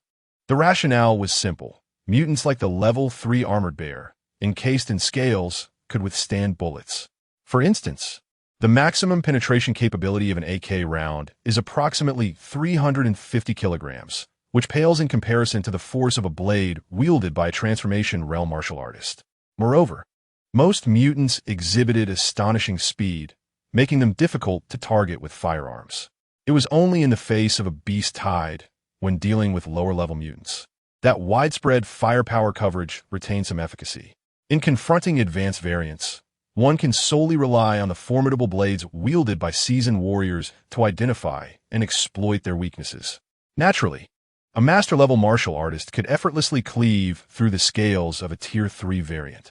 However, among the current team, the individual possessing the highest martial prowess is none other than Yang Xian, the leader of the group. When the armored bear was struck by Yang Xian's long blade, it abruptly turned to face him, its gaze ferocious. It then raised its massive paw and struck towards Yang Xian. With a resounding thud, Yang Xian raised his fist in defense, only to be thrust back several meters. Seizing the opportunity to enhance his own cultivation, Lin Che would not let this chance slip away, shouting, "Teacher, I'm coming to help you." Upon witnessing this, the other students began to murmur amongst themselves. "Is he out his mind?" The teacher has already stated that this armored bear is incredibly powerful, and he still dares to overestimate himself. Does he not realize his own limitations? He is only going to complicate matters for the teacher. I truly despise such individuals. If he puts the teacher in danger, we will all suffer the consequences. Lin Che also deemed it necessary to make his presence known, exclaiming, "Bro, don't do anything reckless. The teacher must focus on the armored bear and cannot afford to be distracted by you." Yang Xin echoed this sentiment, commanding, "Stay back. You cannot assist." At that moment, Lin Che was beyond heeding such advice. He leapt high into the air, driving his blade into the bear's eye. The sound of steel piercing flesh was accompanied by the bear's furious roar as it swiped at Lin Che with its paw.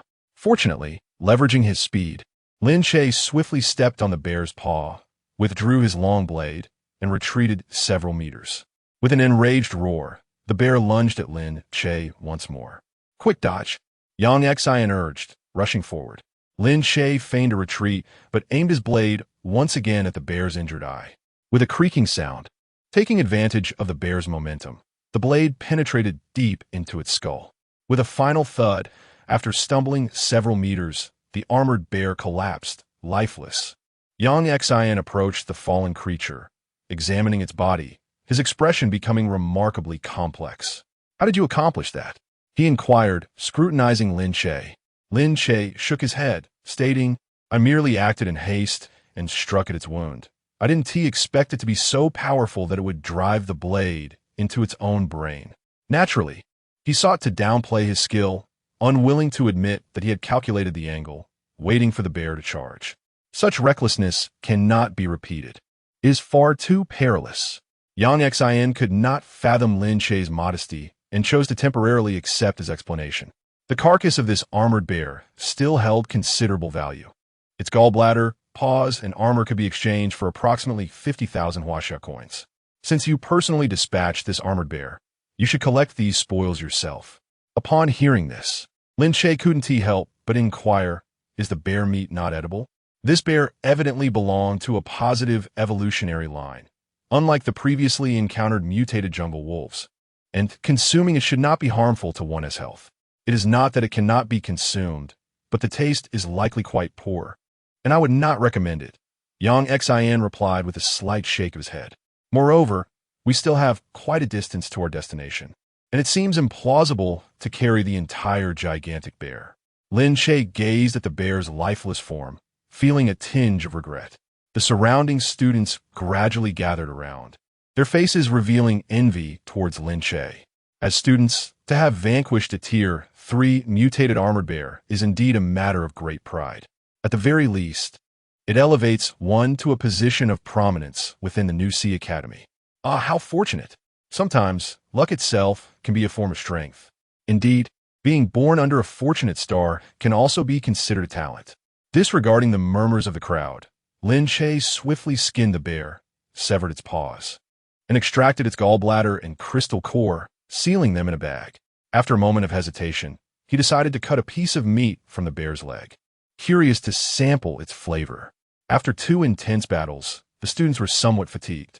Although many had not directly engaged in the fray, the adrenaline had surged within them during perilous moments, awakening their latent potential. Consequently, as they continued on their journey, a palpable silence enveloped the group, fatigue weighing heavily upon their spirits.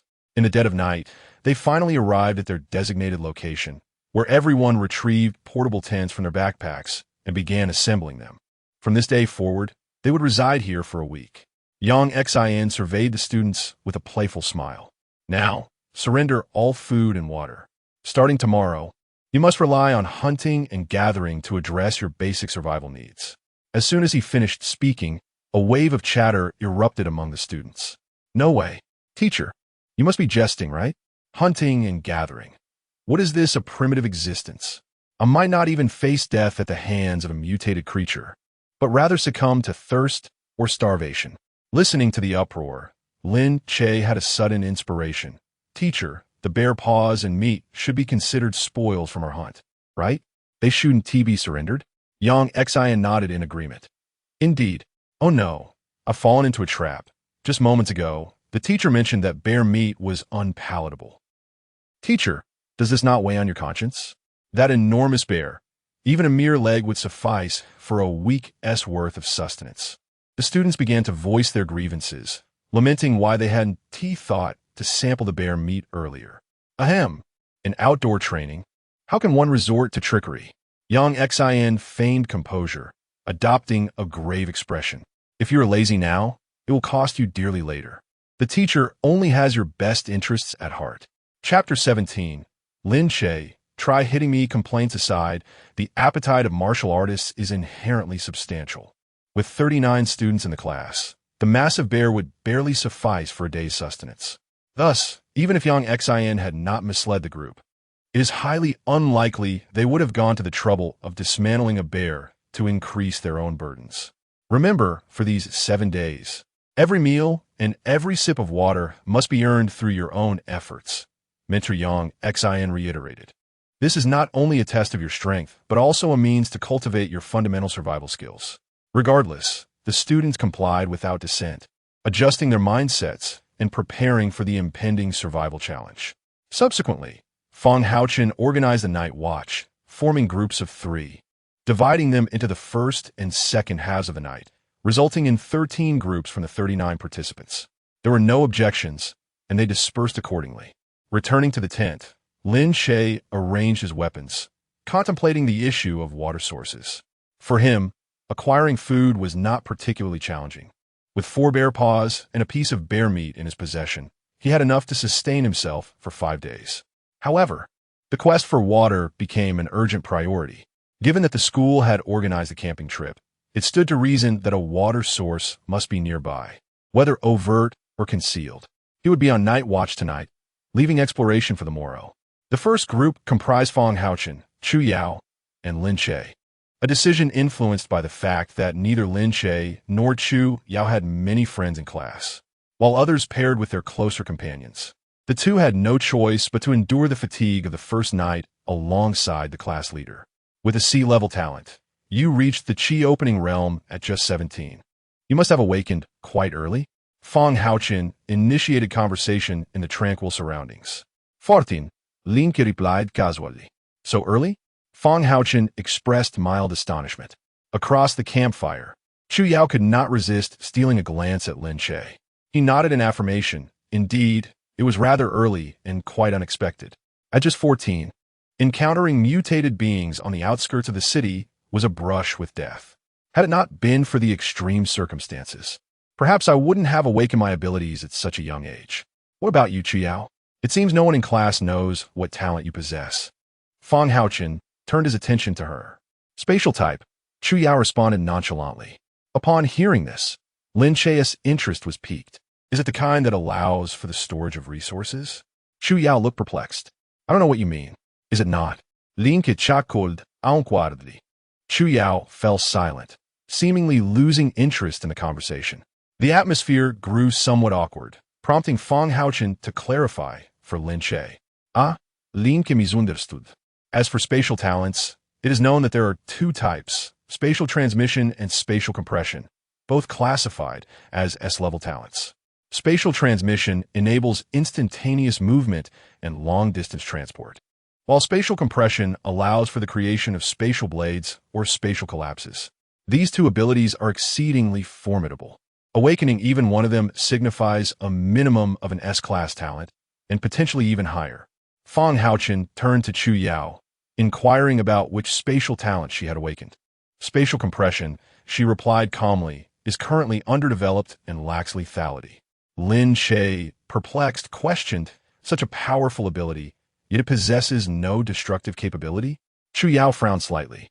My current spatial compression ability is insufficient to create a spatial blade. If applied to an object, it could at most flatten a soda can. This limitation was evidently a source of frustration for Chu Yao. While spatial compression abilities are indeed advantageous, their enhancement proves to be significantly more challenging. Some physical enhancement abilities can achieve a secondary upgrade in the early stages of the Qi refinement realm. Most elemental abilities also transition to their second stage before reaching the late stages of the Qi refinement realm. However, according to reliable records, Spatial compression abilities can only progress to the second stage once the practitioner's cultivation reaches the transcendence realm. Flattening a soda can? That sounds somewhat akin to telekinesis. Lin Che. It is somewhat similar, though the methods differ. Telekinesis acts directly on the object itself, while spatial compression operates through external spatial pressure. Chu Yao elaborated. Her interest seemingly peaked. Once I master the spatial blade, it will manifest a clear distinction from psychic abilities. In the initial stages, psychic powers can manipulate objects, such as controlling flying knives to harm or repel others. Upon reaching the second stage, the weight and volume of objects that can be manipulated will increase dramatically, even allowing one to easily send a person flying. In contrast, the initial stage of spatial compression is akin to the strength of an ordinary person's punch, having negligible effect on mutated creatures. It is only upon reaching the second stage, when one can compress space into a blade, that it will possess a degree of lethality, exhibiting a distinct form from psychic abilities. Lin Che's curiosity intensified. Let me feel your punch. What? Chu Yao thought she misheard. I mean, use your ability on me, so I can experience it. Lin Che believed that while talent does not equate to strength, it certainly provides an advantage within the same realm. If an S-class spatial compression ability cannot surpass an A-class strength ability in its awakening phase, what merit does it hold as an S-class? His own awakened killing ability allows for an exceptionally rapid enhancement rate, unparalleled by any other ability. While others might require years to progress within the same realm, he could achieve advancement in mere days, provided he had ample hunting targets. Thus, an S-class ability must possess certain advantages over an A-class and should not be entirely ineffective. Are you serious? Chu Yao found Lin Che's request somewhat baffling. Lin Che nodded slightly. Of course, I'm quite intrigued by S-class abilities. Very well. Chu Yao decisively unleashed a punch, creating a wave of air that struck Lin Che's chest. Cough, cough, cough. Lin Che was caught off guard. Observing this, Fang Haochen inquired, Is Lin Che all right? Ah, it's nothing, just unprepared. Lin Che chuckled awkwardly. Shall we try another punch? Chu Yao suggested eagerly. Lin Che waved his hand dismissively. There's no need. I've already grasped the essence of this so-called punch power. Oh, Chu Yao replied, slightly regretful at not being able to land another punch on Lin Che. The atmosphere fell into a brief silence as Lin Che pondered, then spoke again. Regarding this spatial compression ability, must one always throw a punch to harness it? Not necessarily. It's merely a habit of mind to perform the punching motion, she responded. As she spoke, Chu Yao flicked her fingers and a stream of compressed air shot into the campfire, instantly igniting a shower of sparks. She deliberately controlled the force, akin to gently tossing a small stone. Observing this, Lin Che shook his head and continued to inquire, What I mean is, if you refrain from any physical movements, could you still employ the spatial compression ability? Of course, I can, but it feels somewhat peculiar without any gestures, Chu Yao noted as she gazed at the fire, once again employing the air compression technique to conjure another burst of sparks. Lin Che nodded doubtfully. In that case, when you strike with your blade, if you apply spatial compression along the entire back of the sword, wouldn't that enhance the force of your swing? A practitioner in the initial stage of the channeling realm can exert approximately 3 times the strength of an adult with a single slash. If you were to apply spatial compression to the back of the sword, could it not amplify that to 4 times the strength?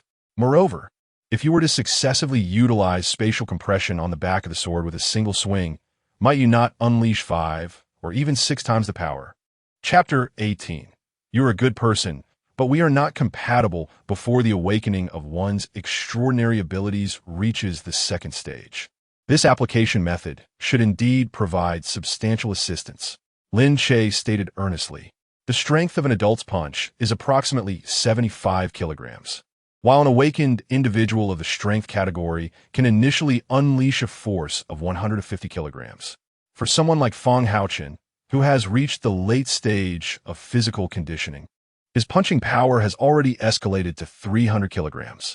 Conversely, Chu Yao, as a martial artist in the early stage of the Qi opening realm, possesses a punching force of merely around 200 kilograms. In terms of sheer strength, Fang Haochen certainly holds a distinct advantage. However, when considering overall capabilities, including agility, reaction sensitivity, and resilience, the scales tip in favor of Chu Yao. Yet, among martial artists within the same Qi opening realm, Chu Yao, endowed with S-class talent, is evidently inferior to Fang Haochen, who possesses A-class talent.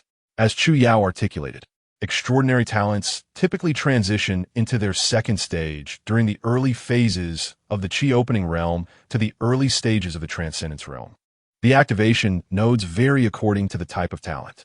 An A-class strength talent enters the second stage in the early Qi opening realm, with strength surging from 300 kilograms to 500 kilograms.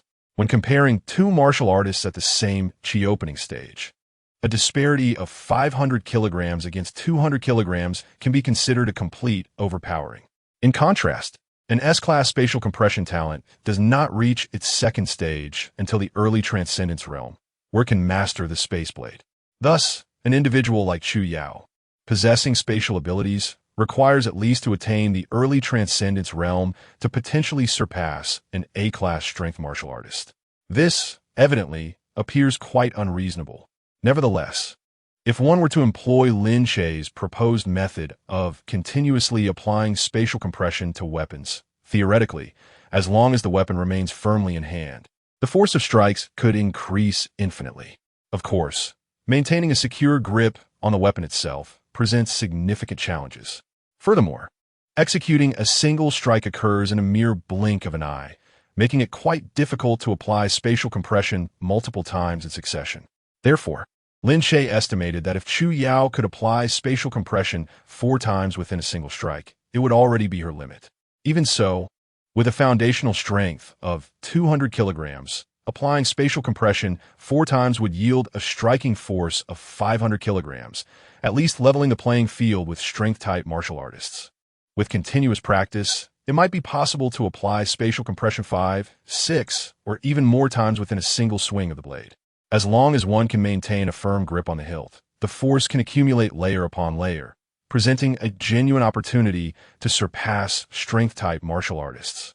Noticing that Chu Yao remained silent, Lin Che continued, "Of course, this is merely one application method and does not imply it is the only way. Perhaps, in terms of enhancing speed, spatial compression could also be utilized to propel oneself forward, thereby increasing mobility." At that moment, Chu Yao and Fang Haochen gazed at Lin Che as if he were a creature of myth, their eyes fixated on him. What is wrong? Did I say something incorrect? Lin Che felt a bit uneasy under their scrutinizing stares. Yes, absolutely right. How did you come up with such a method? I couldn't fathom it even if you beat me. Fang Haochen praised generously. A glimmer of gratitude flickered in Chu Yao's eyes as she expressed, "Thank you. I acknowledge your excellence. Yet I must regrettably annul our engagement. I hope you can comprehend this." Engagement? Lin Che felt a hint of surprise. Yet he paid no heed to being cast as the good person. Instead, he pondered aloud, "Are you the esteemed Miss Chu?" Fang Haochen appeared to have heard something astonishing, his eyes widening like saucers. Chu Yao nodded slightly, affirming, "Indeed, that is I. Rumor has it that your height is merely 5 feet, and your weight." Ahem. Lin Che abruptly halted his words. Out of curiosity, he had previously inquired about this Miss Chu, and the answers aligned perfectly with his expectations. The Lin family sought his return to fulfill the engagement primarily because the bride-to-be was deemed most unsuitable. Standing at 5 feet, weighing 180 pounds, exhibiting erratic behavior, a fiery temperament, and even tendencies toward violence, she often injured her bodyguards, correct?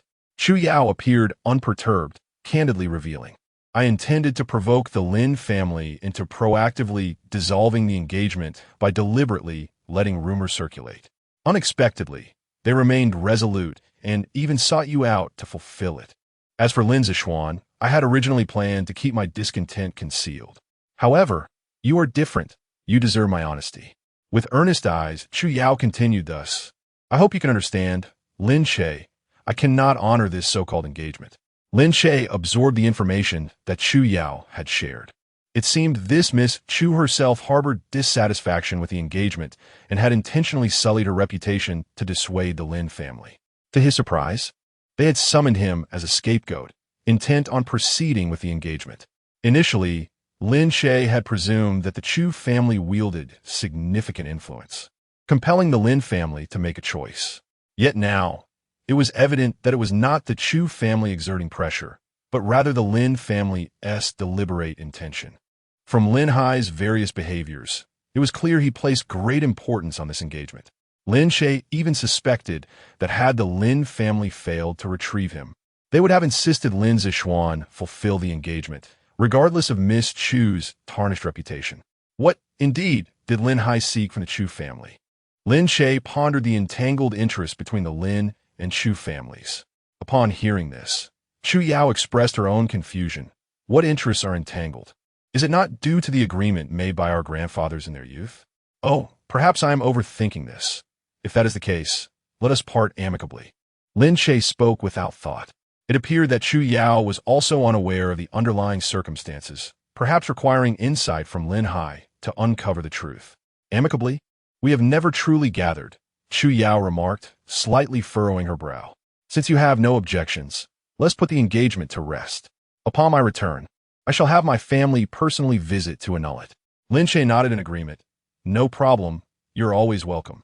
Fang Haochen, who had been watching the exchange, could no longer contain himself. Clinging to pride while suffering, how could one simply let go of such a wonderful engagement? Though unspoken, it was evident he was referring to Lin Che. After all, Chu Yao possessed an S-level talent, was the daughter of the Chu family, and her beauty and figure were unparalleled, a veritable goddess among mortals. To miss such an opportunity, where else would Lin Che find a celestial being to call his wife? In his perspective, although Lin Che currently possesses the cultivation of the enlightened realm, his strength is still slightly inferior to that of Chu Yao. Ultimately, he is constrained by a mere sea-level talent, with his potential irrevocably capped, making any breakthrough to the master realm a rare occurrence. How could he possibly compare to Chu Yao? Yet, such words do not capture the essence of matters of the heart, which are ultimately dictated by fate. Since Chu Yao harbors no feelings for me, I cannot impose my will upon her. Lin Che never intended to fulfill the engagement, and stating it this way seems to imply a certain cunning on his part. Nonetheless, this sentiment appears to render Lin Che somewhat helpless, which, in turn, makes it easier for Fang Haochen and Chu Yao to believe him. Fang Haochen nodded in agreement. Indeed, it makes sense. A brother who can both take and let go possesses true fortitude. Transitioning from being a classmate to a brother requires only a single encounter with life's adversities. Fate, is it? Chu Yao murmured, her mind drifting to the fleeting image of a figure clad in a black raincoat. Since that fateful night, she had visited the scene multiple times, yet she never caught sight of that silhouette again. She wondered if there would ever be an opportunity to reunite. The sense of safety she felt when someone stood protectively before her in that dire moment was something she feared she could never forget. Infuriatingly, that individual had the audacity to introduce himself as Lei Feng, clearly a false name. Nevertheless, Chu Yao had even gone to the lengths of verifying the name, with predictable results. Throughout the entirety of Xinhai City, she had thoroughly investigated all variations of the name Lei, including Lei Feng, Lei Feng, Lei Feng, and Lei Feng, among others. None of these individuals were martial artists of the transcendent realm or above. That scoundrel dared to toy with her. If I ever catch him again, I shall ensure he pays dearly. A flicker of resentment stirred within Chu Yao. Chapter 19, Li Chong. Fishing? Is it not merely a matter of having hands? The young lady from the Chu family is none other than Chu Yao. If Lin Zixuan were to discover the truth, it is uncertain what emotions would stir within him. Lin Che couldn't help but chuckle to himself. The Lin family had expended considerable effort in bringing him back to substitute for Lin Zixuan, only to find that the young lady from the Chu family had no intention of honoring the engagement. Consequently, this spared him a great deal of trouble. It stands to reason that once the Chu family arrives to annul the engagement, the Lin family will regard him with even greater disdain. It may not be long before he finds himself returning to his rented accommodation in the suburbs. The following morning, as the sun rose. The campers emerged from their tents one by one. Close friends paired up, preparing to search for food and water. Although Lin Che felt utterly exhausted, he summoned his energy to resolve the water supply issue and ventured out of the camp. Typically, one could ascertain potential water sources by observing the density of the trees and lushness of the vegetation.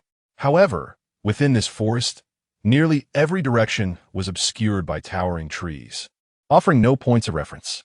Thus, Lin Che decided to ascend the mountain, hoping to glean some insights from a higher vantage point. Deliberately avoiding the crowd, he proceeded alone, contemplating that if he encountered a mutated creature, he could seize the opportunity to practice the dry chi breaking the sky technique.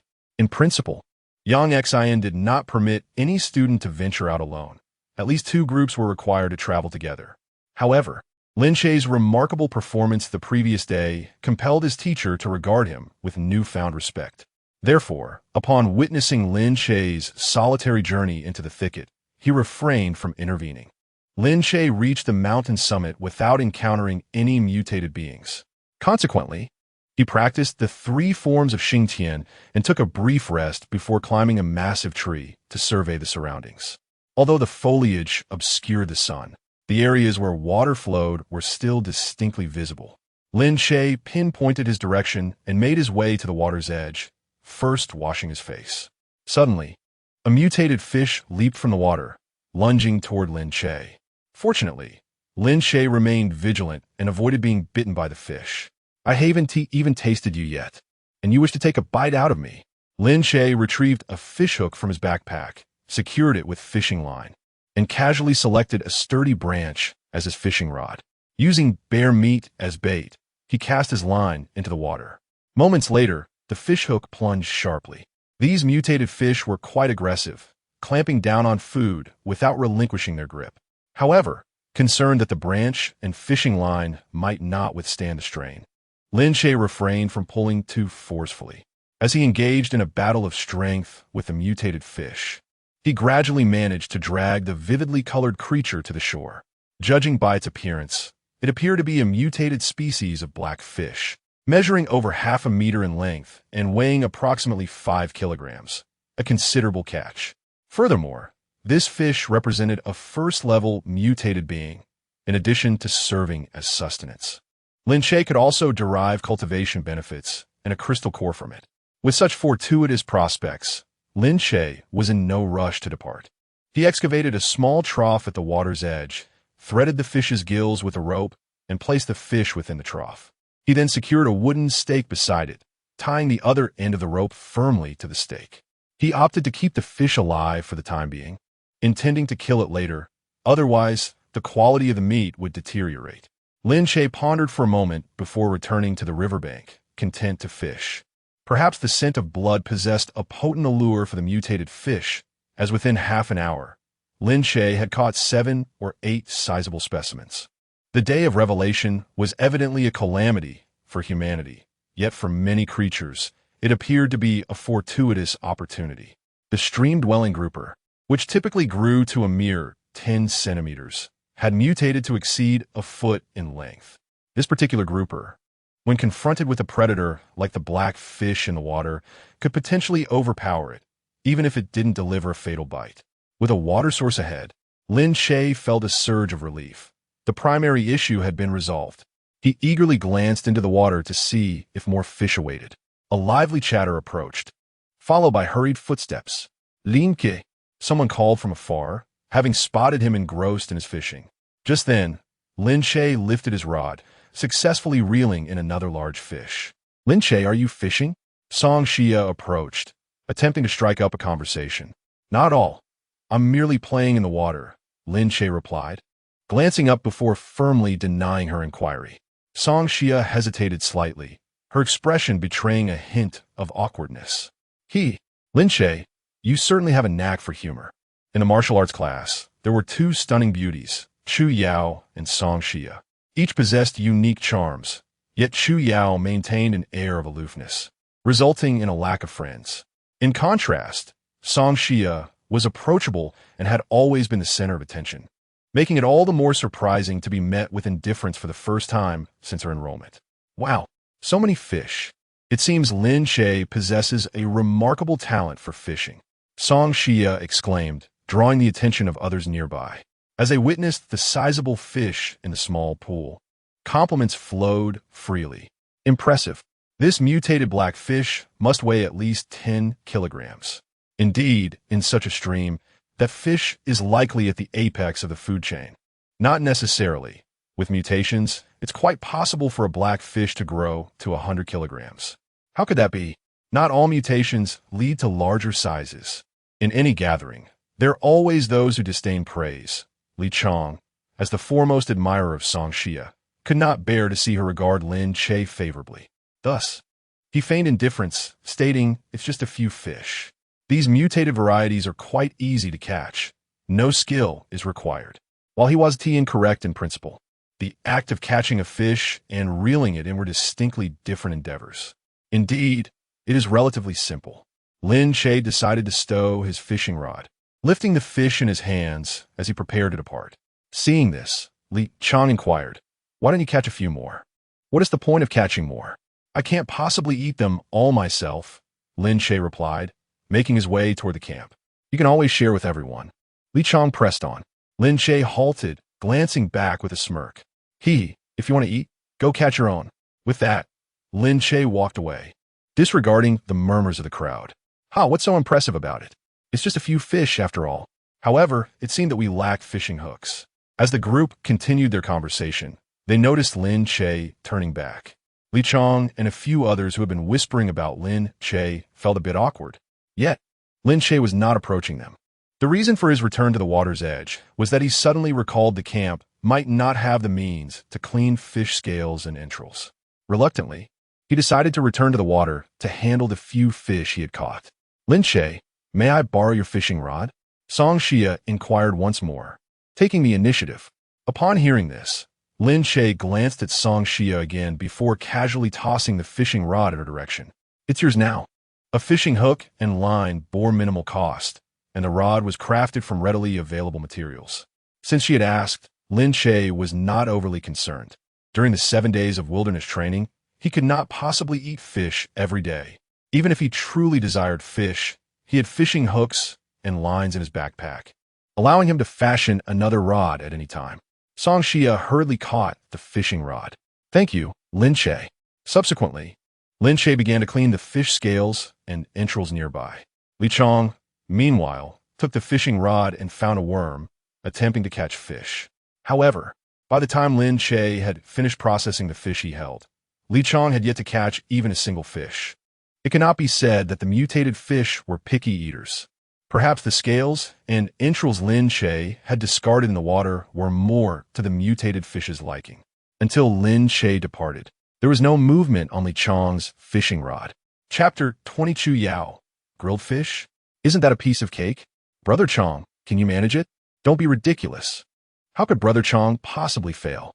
Shall I give it a try? Li Chong found himself increasingly agitated as he listened to their incessant chatter, repeatedly attempting to cast his line anew. Yet, the more restless he became, the more elusive the fish seemed to be, and the more he failed to catch any, the greater his frustration grew. "Enough noise. If there are any fish, you've scared them all away." At his words, the group fell silent, their disdain unmistakable. Song Xia ventured to suggest, "Why don't we consult classmate Lin Che for some advice on how to catch fish?" Her remark sent Li Chong into a tizzy. "It's just a few fish. Even if I can't catch them, I can always jump in and grab them." "No way. That's far too dangerous. Brother Chong, please don't overestimate yourself." "Indeed, Brother Chong, we have no idea what lurks beneath the water." However, Li Chong disregarded their warnings. He pulled out his electronic devices and promptly leaped into the water. Moments later, a piercing scream shattered the tranquility of the forest. When Li Chong finally emerged on the shore, his clothes were tattered, and his body bore multiple wounds. Yet, some mutated fish remained fiercely resistant, refusing to let go even after he had made it back to land. In this manner, he managed to catch a few fish with his own body. On his way back, Lin Che casually gathered some spirit mushrooms, also a variant species, fortunately still edible. With fish and mushrooms in hand, he could have prepared a delightful soup if only he had a pot. Alas, The conditions were not conducive, so he settled for grilling instead. At this time, other classmates gradually returned to the campsite, some with abundant catches of prey and fruits, while others appeared disheartened with meager results. Class monitor, start the fire. Lin Che gestured to Fang Haochen with the fish in hand. Before departing the campsite, he had clearly delineated their roles. Lin Che would gather ingredients, Fang Haochen would collect firewood, and Chu Yao would prepare the food. Before long, Li Chong was helped back to the campsite, looking rather disheveled. Yang Xian immediately approached, asking what happened. The group exchanged glances, unsure how to respond. Ahem. I jumped into the water to catch fish and they bit me. Li Chong confessed. How could you be so reckless? Yang Xin Asked, bewildered.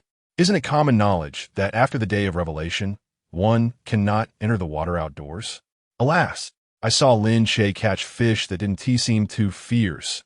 Who would have thought it would be different once in the water? Li Chong attempted to salvage some dignity, but his words only made him appear more pitiable. Once the fish are caught, they are food. When you enter the water, you become the food. How can it be the same? Yang Xian sighed in exasperation. Are your injuries severe? Do you need to be sent back to the city? It's nothing, just minor wounds. My recovery is swift. I'll be fine in a couple of days, Li Chong replied with a shake of his head. With that, Yang Xian refrained from further discussion, offering a few words of caution for Li Chong to tend his injuries before turning to leave. Lin Che skewered several large fish on branches and handed them over to Chu Yao. Next, it's your turn to showcase your skills. All right, just wait and see. Chu Yao casually took the fish and placed it directly over the flames. Seeing this, Lin Che hurriedly intervened. Wait, are you really going to cook it like that? How else should I cook it? Chu Yao replied, puzzled. Lin Che slapped his forehead in dismay. You should at least sprinkle some salt on it and marinate it first. Oh, right, salt. Do you have any? Chu Yao Feigen Gongpao. Are you truly skilled at grilling fish? If it proves too challenging, we can always seek assistance. Lin Che regarded her with a hint of skepticism as he slowly retrieved a jar of salt and a container of seasoning from his backpack. It's merely grilling fish. Just hand me the salt, and you can simply wait to eat. As the esteemed young lady of the Chu family, endowed with an S-rank talent, Chu Yao would never admit to lacking the ability to grill fish. How could she possibly fail at such a simple task? Upon hearing this, Lin Che stepped back momentarily to attend to the spirit mushrooms. He approached the water's edge, rinsed them briefly, strung them together, and returned to the campsite. What he encountered next was both amusing and absurd. The campfire blazed brightly, illuminating Chu Yao's weary yet exquisite visage. She wielded a wooden fork, intensely focused on grilling a fish. Her brow furrowed slightly, her gaze fixed on the fish suspended over the flames, as if she were engaged in a critically important scientific endeavor. Initially, everything seemed to progress smoothly. Under the flame's caress, the fish gradually changed color, exuding a delicate aroma. However, the pleasant moment was fleeting, as Chu Yao appeared to struggle with the heat control. In the blink of an eye, the fish turned black, and a burnt smell wafted through the air.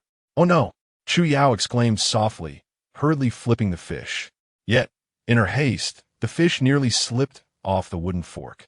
Fortunately, her quick reflexes allowed her to stabilize it. But at that point, the fish was a tragic sight.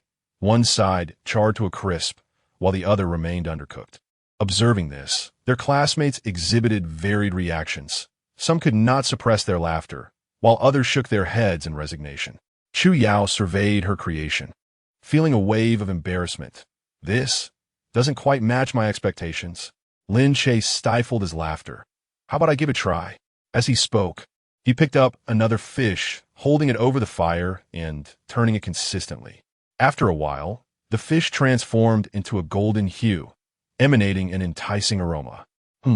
This looks promising, Lin Che mused, satisfied with his handiwork. Chu Yao glanced from her charred fish to the delectable grilled creation in Lin Che's hands, her face turning crimson with embarrassment. How about starting tomorrow? I'll be in charge of sourcing ingredients, and you can handle the cooking? Chu Yao suggested tentatively. No need for that. I primarily enjoy foraging for ingredients. Lin Che promptly declined. He certainly could not remain idle at the campsite. He had been practicing the Xing Tian 3 styles for a considerable time, yet had yet to test it in a real combat scenario. Lin Che was eager to encounter some mutated beings in the forest to gauge the power of the Gan Chi Pacheongju, constantly practicing in thin air. He had no idea what level he could truly achieve. However, Lin Che's words inadvertently led to a misunderstanding in Chu Yao. You need not go out of your way to accommodate me. Since we have already dissolved our engagement, it is better to maintain clear boundaries. Chu Yao considered herself a principled individual, one who had never contemplated leveraging her status or beauty for preferential treatment. Well, feel free. I shall certainly be going out to hunt. Lin Che remained unfazed, continuing to flip the fish he was grilling. It seems it is nearly ready. Would you care to taste it? As he spoke, Lin Che extended the grilled fish toward Chu Yao, observing the calmness in Lin Che's gaze. Chu Yao felt a slight stirring within her. Thank you. She graciously accepted the fish, taking a delicate bite, her eyes narrowing slightly in pleasure. How does it taste? Lin Che inquired eagerly. Chu Yao nodded. It is quite delicious. I did not expect you possess culinary talent. Oh, that is splendid. Since it tastes good and is not poisonous, I can indulge without concern. Lin Che promptly snatched the fish back from Chu Yao, taking a hearty bite. Chu Yao first exhibited a look of shock, then an expression of realization dawned upon her. Lin Che, you scoundrel! To elicit such a reaction from the icy beauty. Lin Che had indeed played his cards well. Ha ha ha, merely jesting. Here, I shall prepare another for you. Lin Che once again offered the grilled fish to Chu Yao, a mischievous smile gracing his lips. Chu Yao, of course, was unwilling to relent. It is covered in your saliva. I shall not accept it. Oh, very well then. I shall eat it myself. Lin Che pretended to take another bite, but was swiftly thwarted as Chu Yao snatched it away. You are not permitted to eat. You must grill another for me. But, my lady, this one is already cooked. It would be such a waste not to eat it. Fishing is quite arduous. Lin Che exaggerated for effect. As for the so-called hardship, it was hardly worth discussing, considering he was not Li Chong, who had to physically fish. Chapter 21. The opportunity has been granted to you. If you cannot comprehend human speech, do not blame me. Lin Che ultimately assisted Chu Yao in roasting another fish, while also preparing one for Fang Haochen. As night fell, the valley was enveloped in darkness. Within the campsite, the flickering campfire swayed in the night breeze, providing a semblance of safety for the students. They gathered around the fire, sharing their experiences and discoveries from the day. Today, I nearly fell victim to a mutated hedgehog. That creature curled into a ball and rolled towards me. Had I not fled swiftly, I would surely have been punctured by 108 quills. Why 108? Have you counted the number of quills on a hedgehog? That was an exaggeration. Do you not understand hyperbole?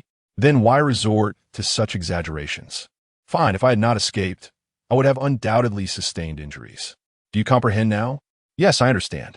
So, did that hedgehog truly possess 108 quills?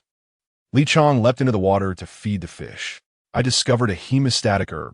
The bear carcass from yesterday has been reduced to a mere pile of bones. Lin Che listened quietly to his companions recount their experiences, pondering the hunting strategy for the following day. After consuming fish throughout the day, a change in flavor was certainly in order. He speculated whether wild fowl or rabbits might inhabit the mountains. Despite the formidable presence of the jungle wolves, these smaller creatures must possess their own means of survival. Just as the waters harbor blackfish, there must also be brook trout. Otherwise, the blackfish would inevitably perish from hunger. For the time being, this mountainous region seemed relatively safe.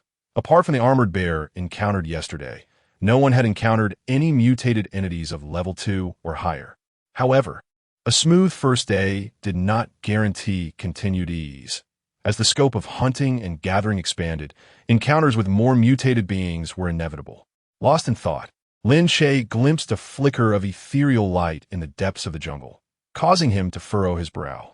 He rose and began to move towards the direction of the shimmering light, but was promptly halted by Yang Xin. Lin Che, where do you think you're going? You cannot leave the campsite alone at night. I merely need to relieve myself.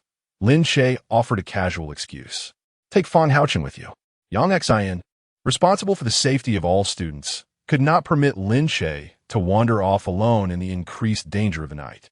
Very well, Lin Che acquiesced reluctantly. Fang Haochen stepped forward, placing a hand upon Lin Che's shoulder. "Let's go together." Lin Che shook his head, and together they ventured into the forest. After walking a short distance, Fang Haochen deemed it an appropriate place for Lin Che to relieve himself.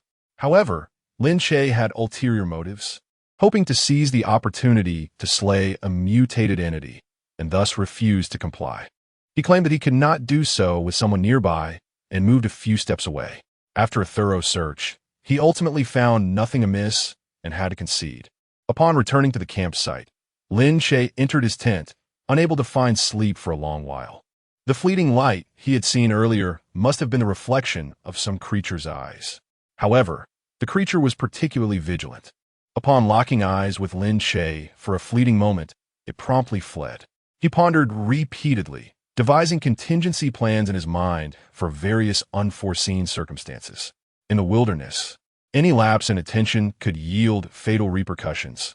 Thus, Lin Che resolved to exercise even greater caution. After a night of tranquility, the following morning, sunlight streamed through the gaps in the trees, casting a warm glow upon the tent.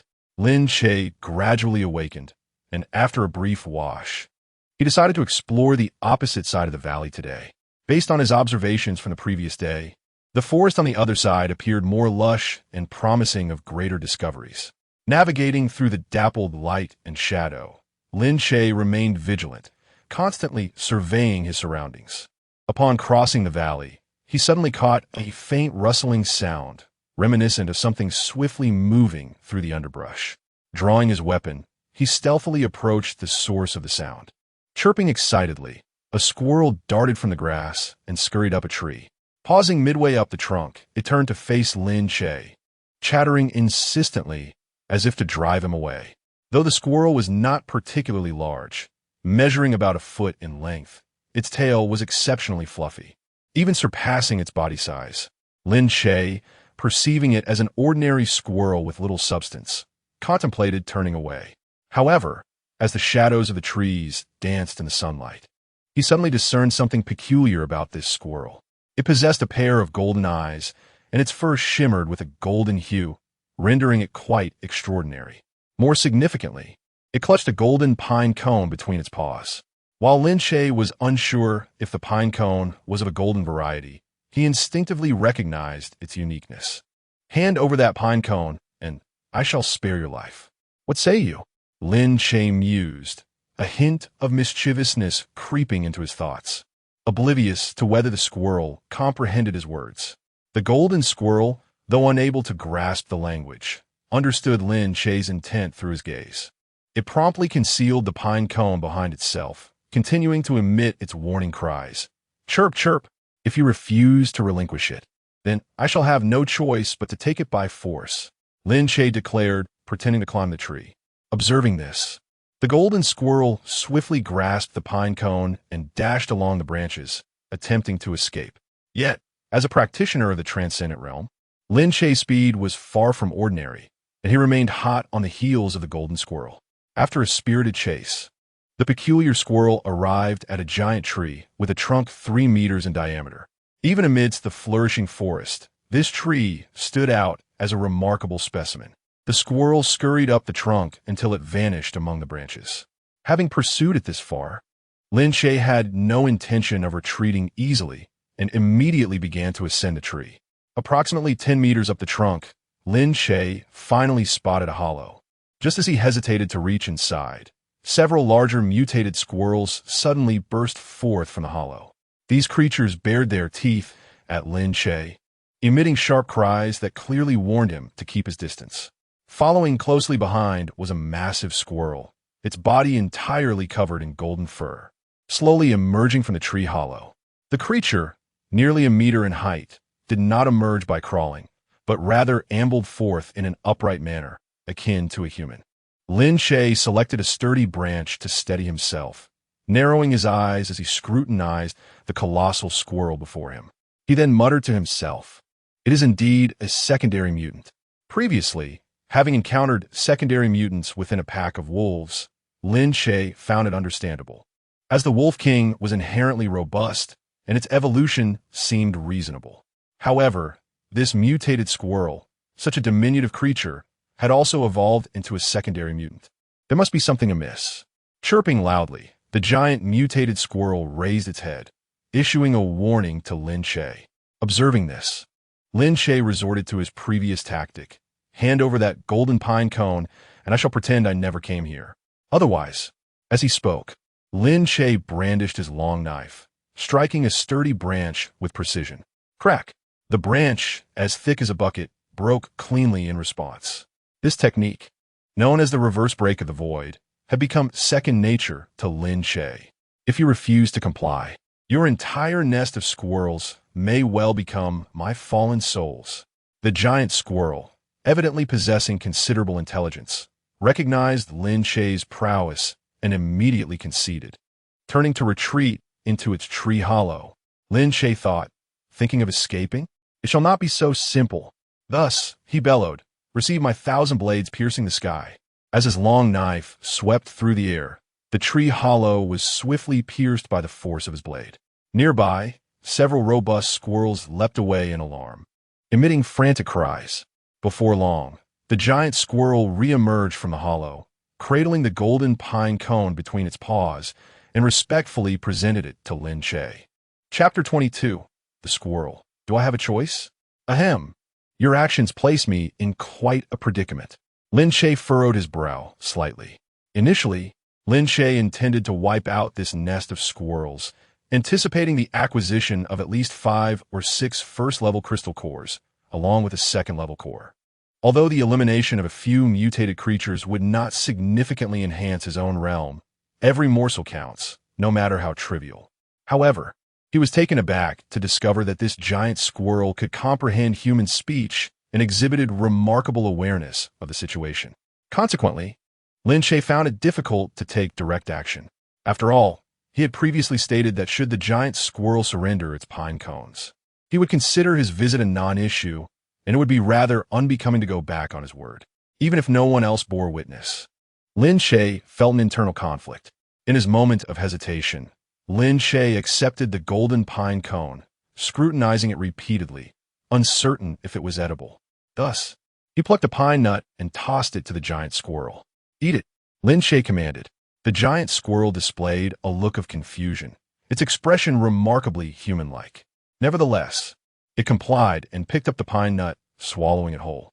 Whether it was merely an illusion, Lin Che sensed that the giant squirrel's aura intensified slightly after consuming the nut. After much contemplation, Lin Che decided to eat a pine nut himself. Moments later, he felt a noticeable enhancement in his cultivation, the effect comparable to vanquishing a first-level mutated creature. Lin Che's gaze widened in astonishment as he regarded the pine cone in his hand.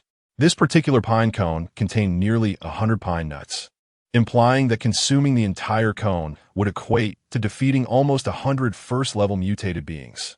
No wonder this squirrel had evolved into a second-level mutant. It must have consumed an abundance of pine nuts prior. Lin Che regarded the giant squirrel once more, his indecision resurfacing. Should he eradicate this nest of squirrels? Or perhaps he should abstain from such actions.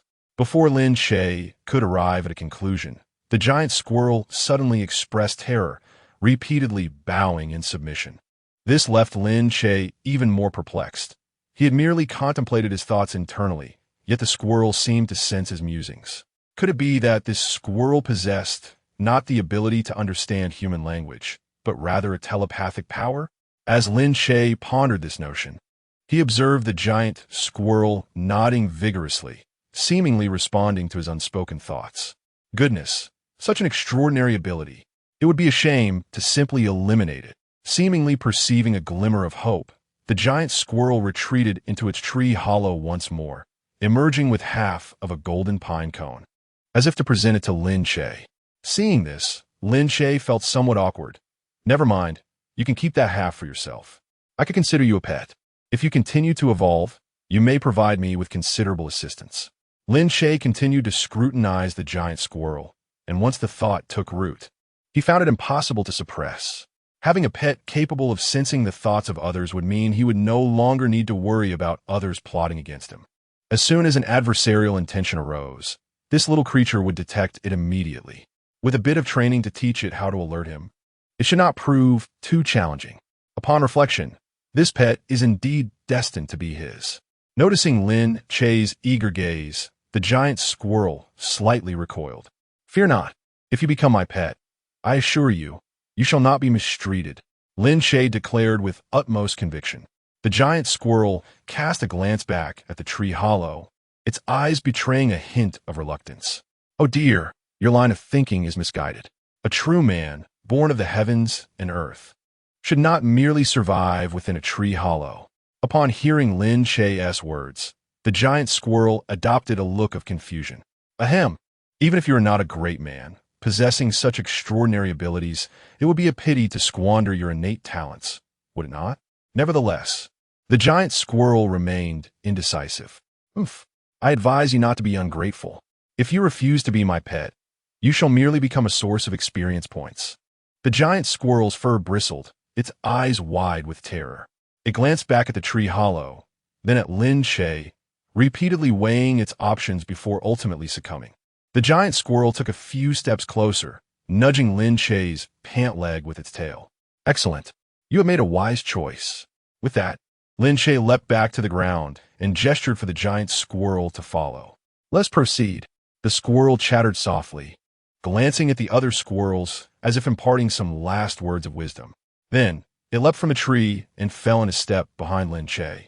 After a considerable search through the woods with his new companion, Lin Che finally spotted a mutated wild boar.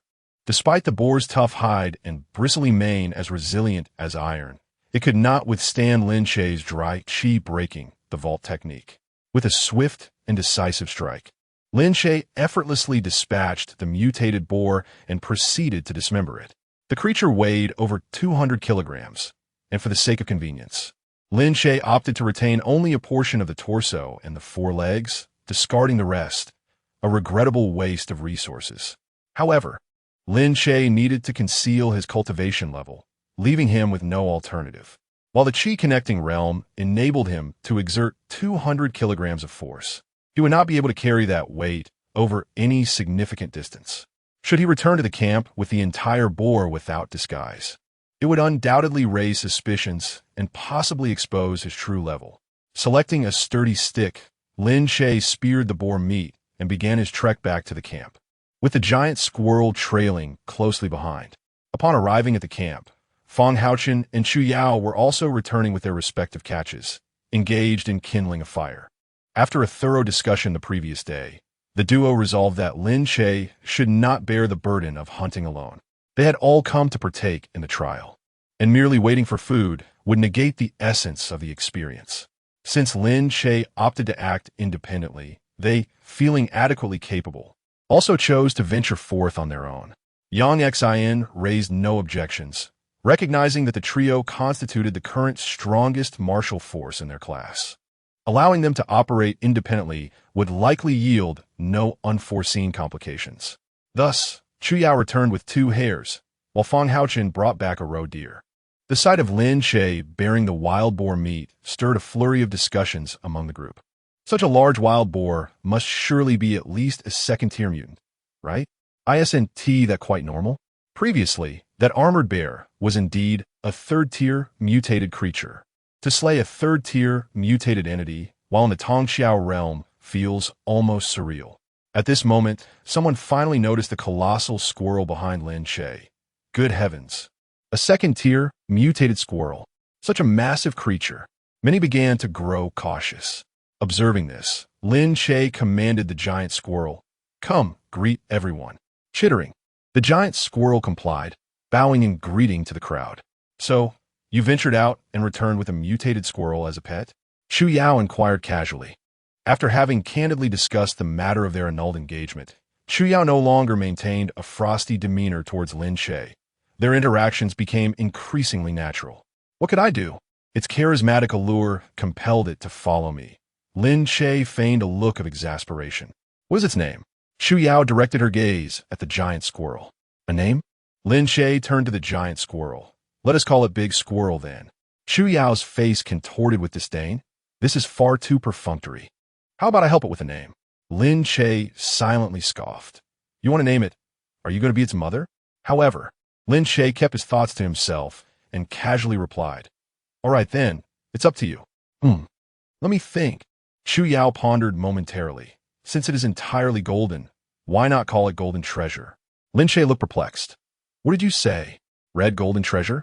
Chapter 23. Is it not commendable to share your surplus with those in need? Not gold king, but golden treasure. What is wrong with your ears, so young yet?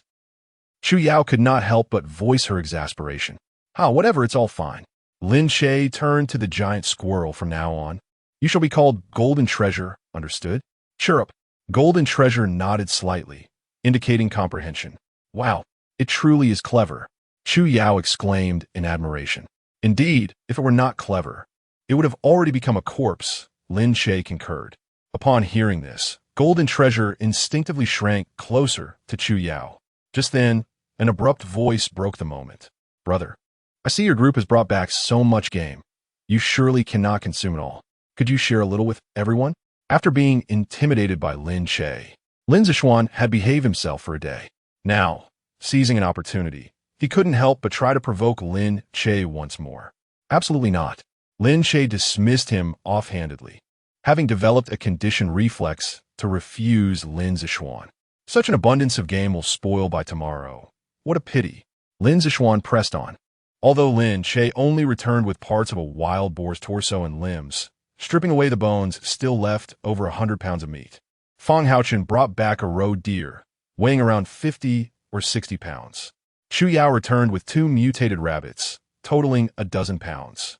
Even with the substantial appetites of martial artists, 3 people could hardly consume 200 pounds of meat in a single day. You do have a point. Lin Che conceded slightly, scanning his surroundings. That one over there, Song Xia, I'll give you this piece of wild boar meat. No need to thank me. Lin Che held up a portion of the wild boar's torso, gesturing toward her. Lin Che, although I appreciate your kindness, I am not Song Xia. I am Song Xia. Her expression was complex as she added, I hope you remember next time. Despite Lin Che misnaming her, she decided to accept his offering. She had borrowed a fishing rod from him yesterday and felt no burden in accepting a piece of pork today. Lin Che, feeling somewhat awkward, cleared his throat, ahem. All right, Song Xia, I'll remember. Though over a month had passed since enrollment, Lin Che rarely communicated with others, making it difficult for him to recall many classmates' names. The reason he specifically gifted a piece of wild boar to Song Xia was that he had already interacted with her once. It could be considered familiarity. The rest were merely faces he recognized. As Song Xia walked away with the wild boar meat, Lin Zixuan spoke again. Brother, I see your group still has so much game. Surely you cannot eat it all?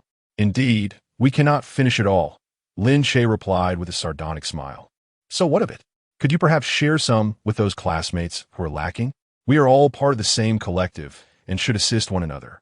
Though Lin Zixuan always employed the same rhetoric, it proved effective time and again. Spurred by Lin Zixuan's instigation, the crowd began to echo in agreement. Yes, since you cannot finish it, why not share a little with everyone? All of us are classmates. We will continue to learn and train together in the future. If there are excess provisions, why not share them with those in need? His deliberate gift of a piece of wild boar meat to Song Xia raises questions about his intentions towards our class flower. How can he be so ungrateful, getting so close to that woman while still attempting to woo her class beauty? Truly, it reflects a lack of gratitude. Indeed, they are merely students, easily swayed by the provocations of Lin Zixuan. The game I have hunted is mine to dispose of as I please. And as for the spoils in the class leader's possession, you are welcome to inquire directly with him. Lin Che has never been one to tolerate baseless accusations. And while he may have overlooked gossip behind his back, he cannot easily endure direct affronts. However, if one cannot even procure their own sustenance during this trial, they will likely be deemed useless after graduation. As he spoke, Lin Che wielded his knife and cleaved a wild boar leg in two, casting a sweeping glance over the crowd. Some had intended to retort, but upon witnessing his imposing demeanor, they quickly quelled their thoughts and fell silent. Lin Che retained what he required and entrusted the remainder of the meat to Fang Haochen for distribution as he saw fit. Do you not wish to gather crystal cores? Perhaps you could trade this meat with your classmates for them. I must say, Fang Haochen proposed an excellent solution for Lin Che. In the coming days, Lin Che would be able to acquire more game, and if he could exchange it for crystal cores, it would be a splendid utilization of resources. That makes sense? Lin Che proclaimed loudly. Any classmate in need of food may exchange it for crystal cores. 5 pounds of meat for 1 crystal core. Crystal cores cannot be absorbed directly. However, each core signifies a mutant creature. Thus, they are regarded as military merit within the army. Additionally, some research institutions utilize crystal cores as raw materials for drug development. Yet, military merits must be counted on-site, and not all cores will be recognized. As research materials, they do not require a large quantity, as the military can provide a continuous supply, and no research institute would specifically seek to purchase them. Therefore, at present, while crystal cores possess some value, to claim that their worth is substantial would be somewhat exaggerated. In fact, at their current valuation, they are insufficient for circulation in the market. Only in the black market, for reasons unknown, are they acquired by those with ulterior motives. Originally, these classmates were unaware of the existence of such a black market and would not deliberately collect crystal cores. However, seeing Lin Che gather them sparked interest among some of their peers. Thus, a few students indeed decided to retain their cores after defeating mutant creatures. I have 3. Trade me for 15 pounds. I have 2. Trade me for 10 pounds. I only possess 1, but it is a level 2 core. Can I trade it as if it were 2? Upon hearing this, Lin Che was elated. Of course, in the black market, a level 1 crystal core is valued at 500, a level 2 at 2,000, a level 3 at 6,000, and a level 4 exceeds 10,000. This pricing system is evidently unreasonable. Based on scarcity, 3rd-tier crystal nuclei should command a higher price than 4th-tier ones. However, at present, the only market for purchasing crystal nuclei is the black market, leaving Lin Che with no other options.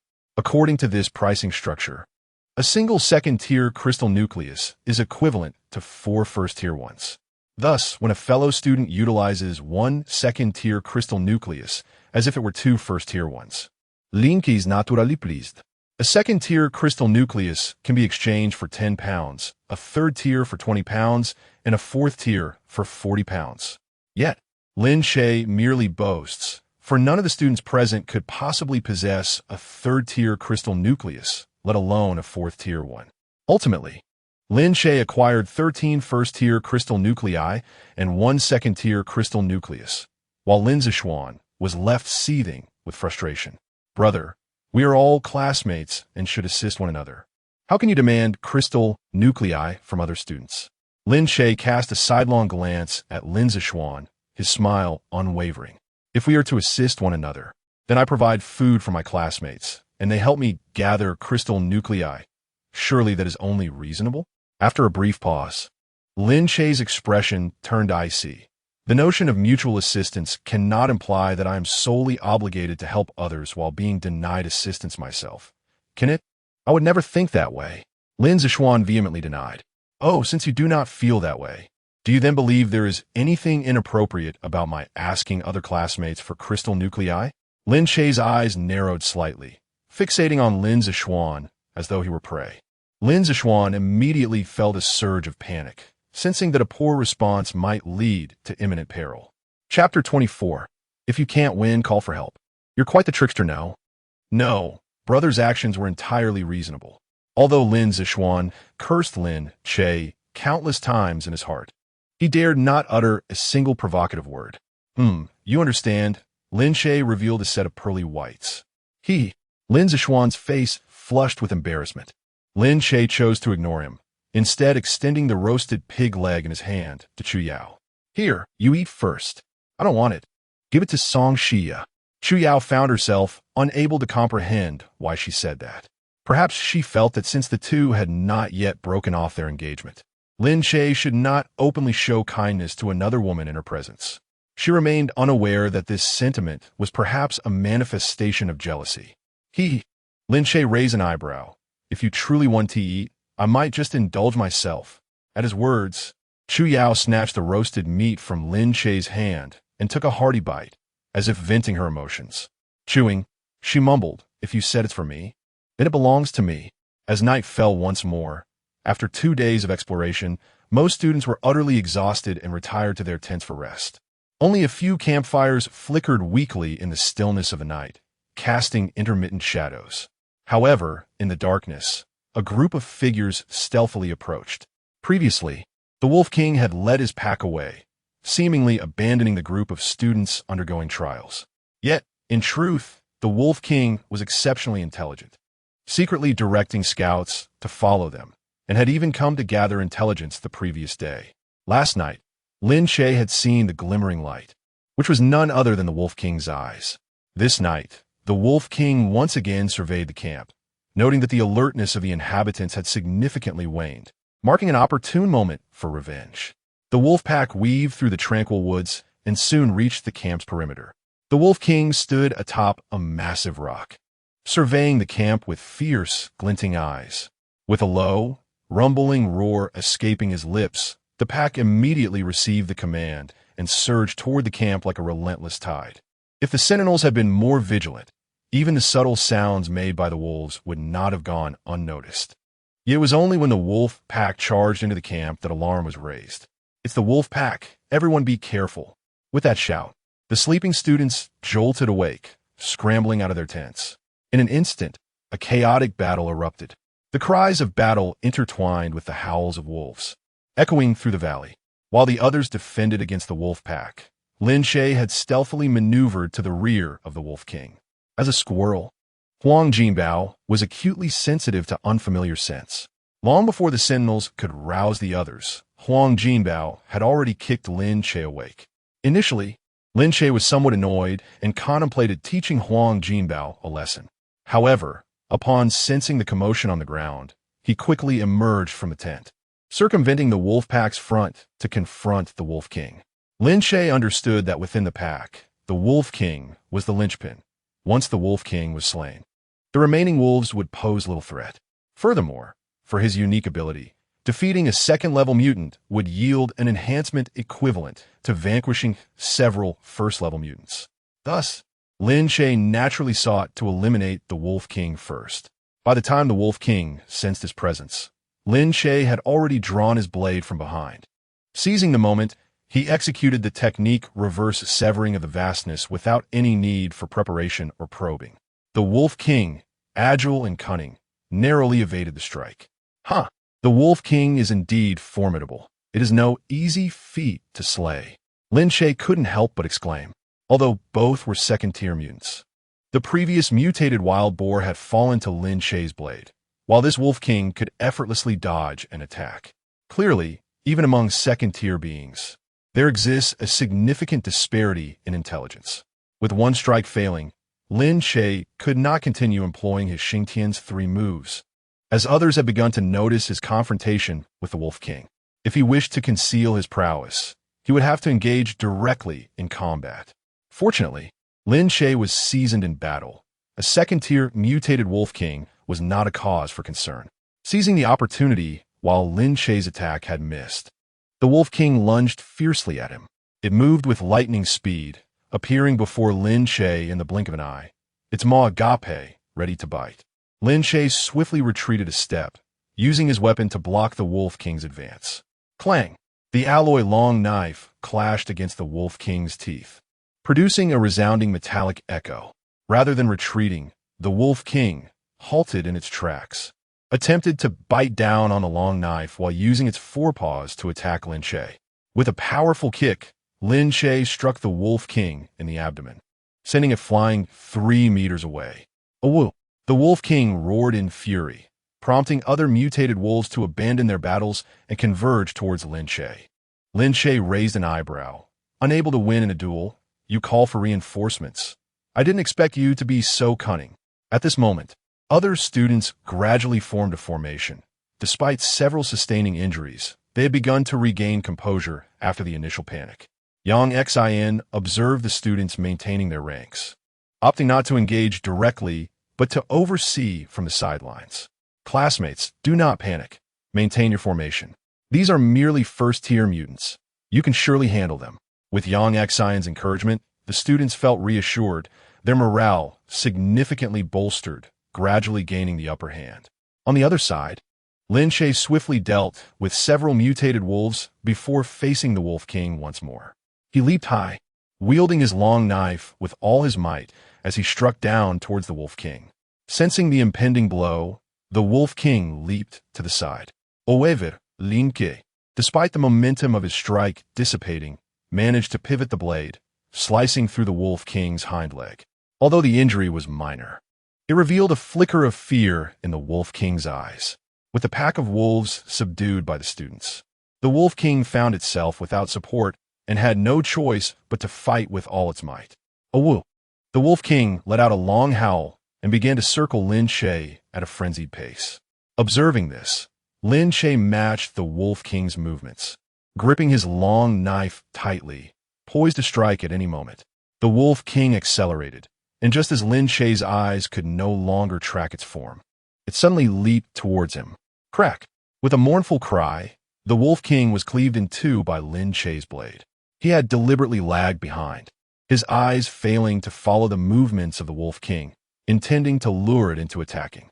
Otherwise, if the standoff continued, the Wolf King, still brimming with energy, would leave him dizzy from his own exertions. Upon hearing the mournful howl of the Wolf King, the pack began to scatter in disarray. Lin Che rushed into the fray, effortlessly dispatching several mutated wolves. Ultimately, the fierce battle concluded with only a few mutated wolves managing to flee. Lin Che busied himself cleaning the battlefield and collecting spoils, while many of his classmates also severed the heads of the mutated wolves to extract their cores. Is anyone seriously injured? Please do not push yourselves, Yang Xin inquired. Teacher Yang, we are all fine. Our group isn't scathed, came the responses filled with optimism. Lu Chong from our group sustained minor injuries, but it's nothing serious. Lin Che, you were too impulsive earlier. The mutated Wolf King is not an ordinary level 2 mutant. Facing it alone is exceedingly perilous. Yang Xin's expression turned grave. I apologize, teacher. At that moment, I didn't think it through. I merely felt that if I let the Wolf King escape, it would certainly return. Lin Che feigned a look of contrition, feeling no resentment despite being reprimanded by his teacher after achieving a commendable feat. Though he had already reached the realm of the transcendent, in Yang Xin's eyes, he remained merely at the aperture realm. Confronting a level 2 mutated Wolf King alone was inherently dangerous. Aware of his misstep and recognizing the teacher's concern, Lin Che certainly discerned right from wrong. Yang Xin, observing him, allowed a slight sigh. I understand your intentions, but this approach carries too much risk. In the future, do not act recklessly in similar situations. Understood, teacher. I will be more cautious next time. Lin Che nodded in agreement. All right then, everyone tidy up and continue to rest. Yang Xin scanned the group with a nod, evidently pleased with their performance in this encounter. Chapter 25. The Emergence of a 4th-level Mutant. It seems we can no longer conceal this. In the following days, the students exhibited increased caution in their explorations. Several groups supported each other, diligently searching for food while hunting the mutated creatures, developing an even greater synergy. After this field trial, everyone's spirit and demeanor were markedly transformed. Compared to the flowers in the greenhouse, the wild grasses undoubtedly displayed a more vigorous vitality. On the morning of the 7th day, all gathered, prepared to return. This trial had seen exceptional performances from everyone, and upon returning, I shall advocate for academic credits on your behalf. Yang Xin smiled broadly, surveying the crowd. Now, everyone, let us return at once. A chorus of enthusiasm arose among the students in response. Subsequently, they chatted and laughed, embarking on their journey homeward. The group successfully reached the edge of the forest. And just as everyone assumed the trial had concluded satisfactorily, a sudden commotion erupted from behind. The ground began to tremble slightly, followed by a thunderous roar that grew closer. At that moment, Bai Yining, the instructor from the martial arts class, hurriedly approached from the rear. It is a beast tide. Everyone, swiftly distance yourself from the forest. Clearly, the student trial was not solely supervised by one instructor. While Yang Xin led openly, Bai Yining was covertly assisting from the sidelines. Yang Xin's expression turned grave upon hearing this. Everyone, Remain calm and evacuate in an orderly fashion. Lin Che, who had been at the forefront, immediately slowed his pace and moved to the back of the group. Looking back, he saw dust swirling in the forest, and amid it, countless mutated beasts surged forth like a tidal wave. Have we reported this to the city defense forces? Yang Xian inquired of Bai Yining. They have been notified. The city defense forces will arrive within 15 minutes. During this time, we must do our utmost to safeguard all students. Bai Yining nodded and then turned to Fang Haochen, calling out, Fang Haochen, as class leader, you must take charge. The teacher will strive to buy you time. Understood. I will ensure an orderly evacuation. Fang Haochen responded from a distance. The beast horde, in disarray, moved with incredible speed, with some mutated creatures crashing into tree trunks without even the chance to turn. Above, flocks of birds took to the sky, fleeing in a chaotic frenzy. What on earth is transpiring in the forest? Lin Che pondered anxiously. At that moment, Huang Jinbao tugged insistently at Lin Che's side, urging him to leave promptly. Lin Che, unwilling to let this opportunity slip away, hoisted Huang Jinbao and tossed him at Chu Yao. Chu Yao, please watch over my pet. What are you planning to do? Chu Yao furrowed her brow slightly. I am, of course, going to assist the teacher in combating the beast tide. Lin Che feigned an air of righteousness. In the midst of speaking, Lin Che drew his long knife and called to Yang Xian. Teacher, I am here to help you. Ah. Chu Yao wished to voice her objections, but saw Lin Che had already dashed far ahead. Upon seeing Lin Che return, Yang Xian's brows furrowed in agitation. What are you doing? Hurry and evacuate. In truth, while Yang Xian's realms surpass Lin Che's, his combat prowess may not necessarily exceed that of Lin Che. Although Yang Xian had reached the late stage of the Transcendence realm, he had not yet attained the innate realm and was therefore incapable of externalizing his true energy.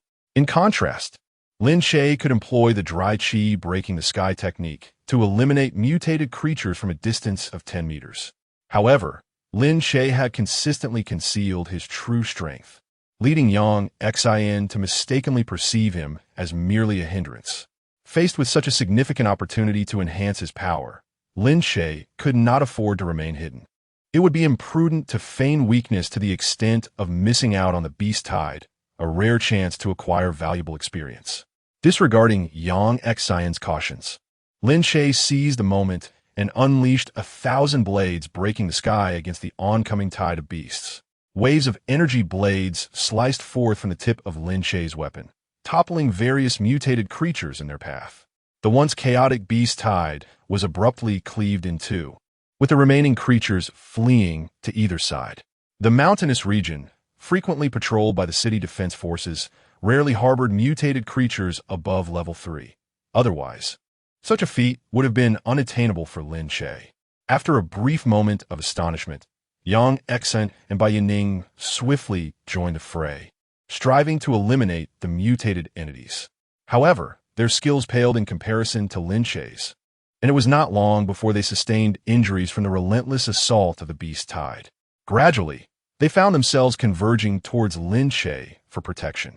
At this juncture, a massive python, exceeding 10 meters in length and adorned with iridescent scales, lunged from the pack of beasts with alarming speed. It barreled through smaller mutated creatures, sending them flying or crushing them underfoot. Within this tumultuous tide, none were more formidable than this giant python. To Lin Che's dismay, it was indeed a level 4 mutated creature. Yang Xian's disbelief was palpable, were it not for the context of their surroundings. Where level 4 or 5 mutated beings were not uncommon in remote mountains, this revelation would not have been so astonishing. Yet, the mountainous terrain surrounding Xinhai City was designated as a trial ground for students, regularly cleared by city defense forces, making the sudden appearance of a level 4 giant python truly remarkable. Lin Che retreat. Bai Yining urged urgently. The dire situation left Lin Che in a quandary. If he were to withdraw, both Bai Yining and Yang Xian would be in peril. Attempting to contain the giant python would likely result in dire consequences for them. Prior to acquiring the dry chi breaking the sky technique, Lin Che himself lacked confidence in confronting such a massive mutated creature. although he had previously vanquished level 4 entities. Humanoid mutations were evidently incomparable to the giant python.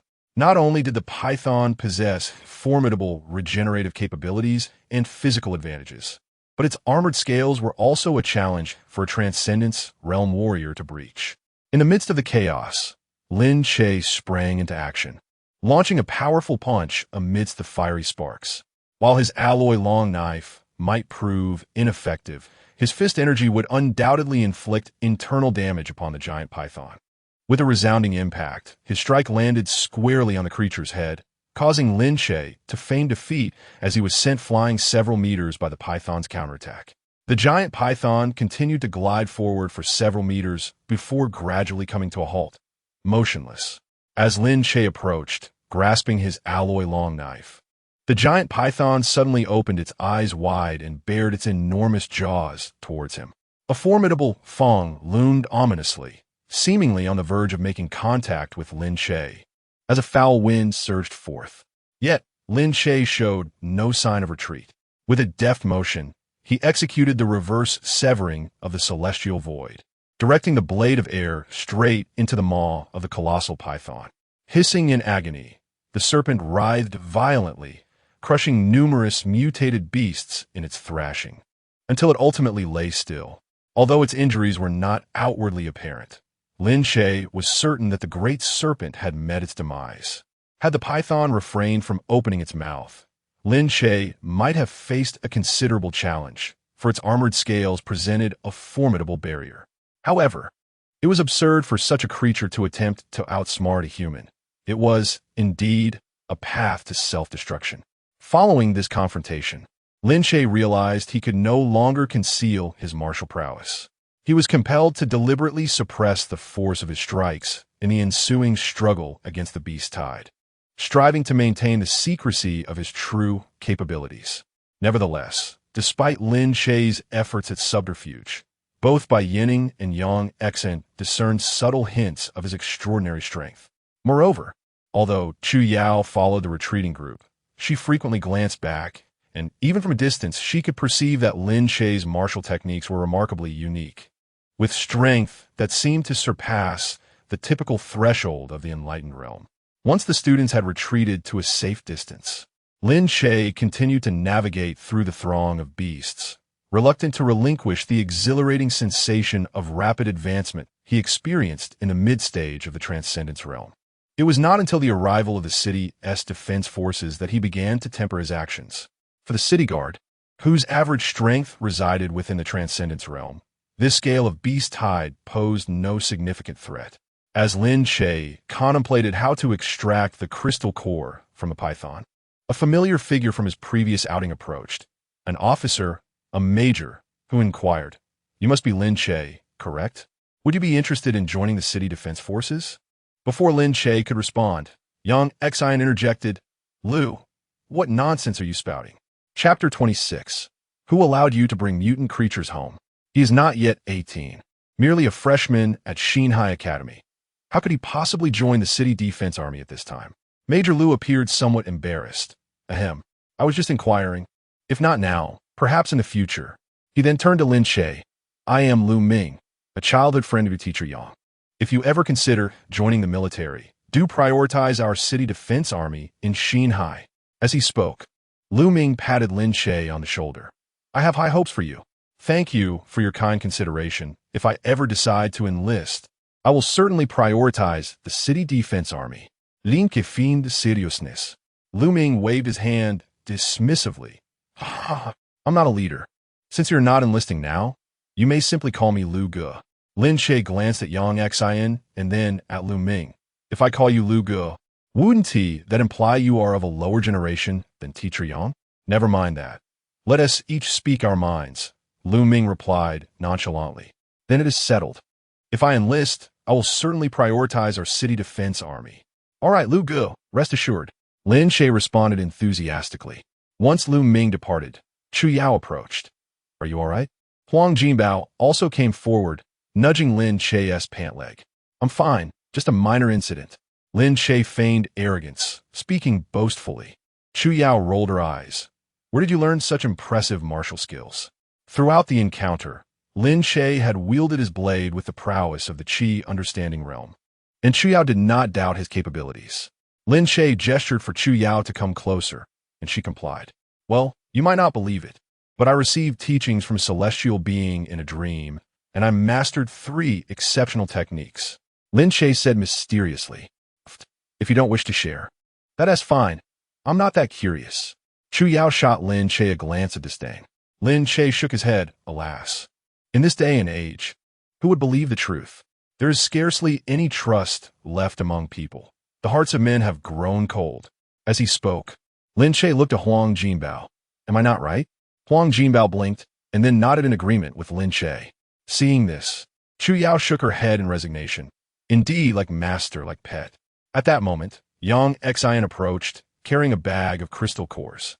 I noticed you were collecting crystal cores. Let me return your spoils to you. All right, thank you, Teacher Yang. Lin Che accepted the bag without reluctance. Young Xian, with a complex expression, took a couple of steps closer, lowered his voice, and spoke earnestly. Your martial skills are quite unique. It is best to keep them concealed. You should wait until you reach the innate realm before displaying them publicly. Seemingly recalling Lin Che's C-level talent, young Xian added, though you possess only C-level talent. You awakened quite early.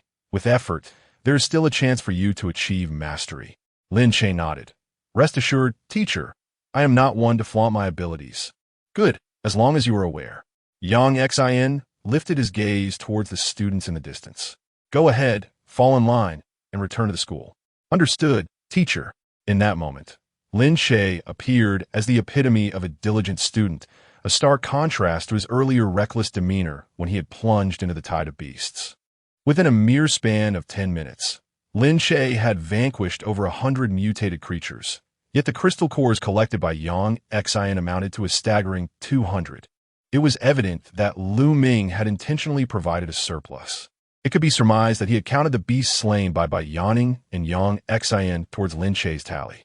The military collects crystal cores to accumulate military merit, and they cannot attribute the kills of others as their own.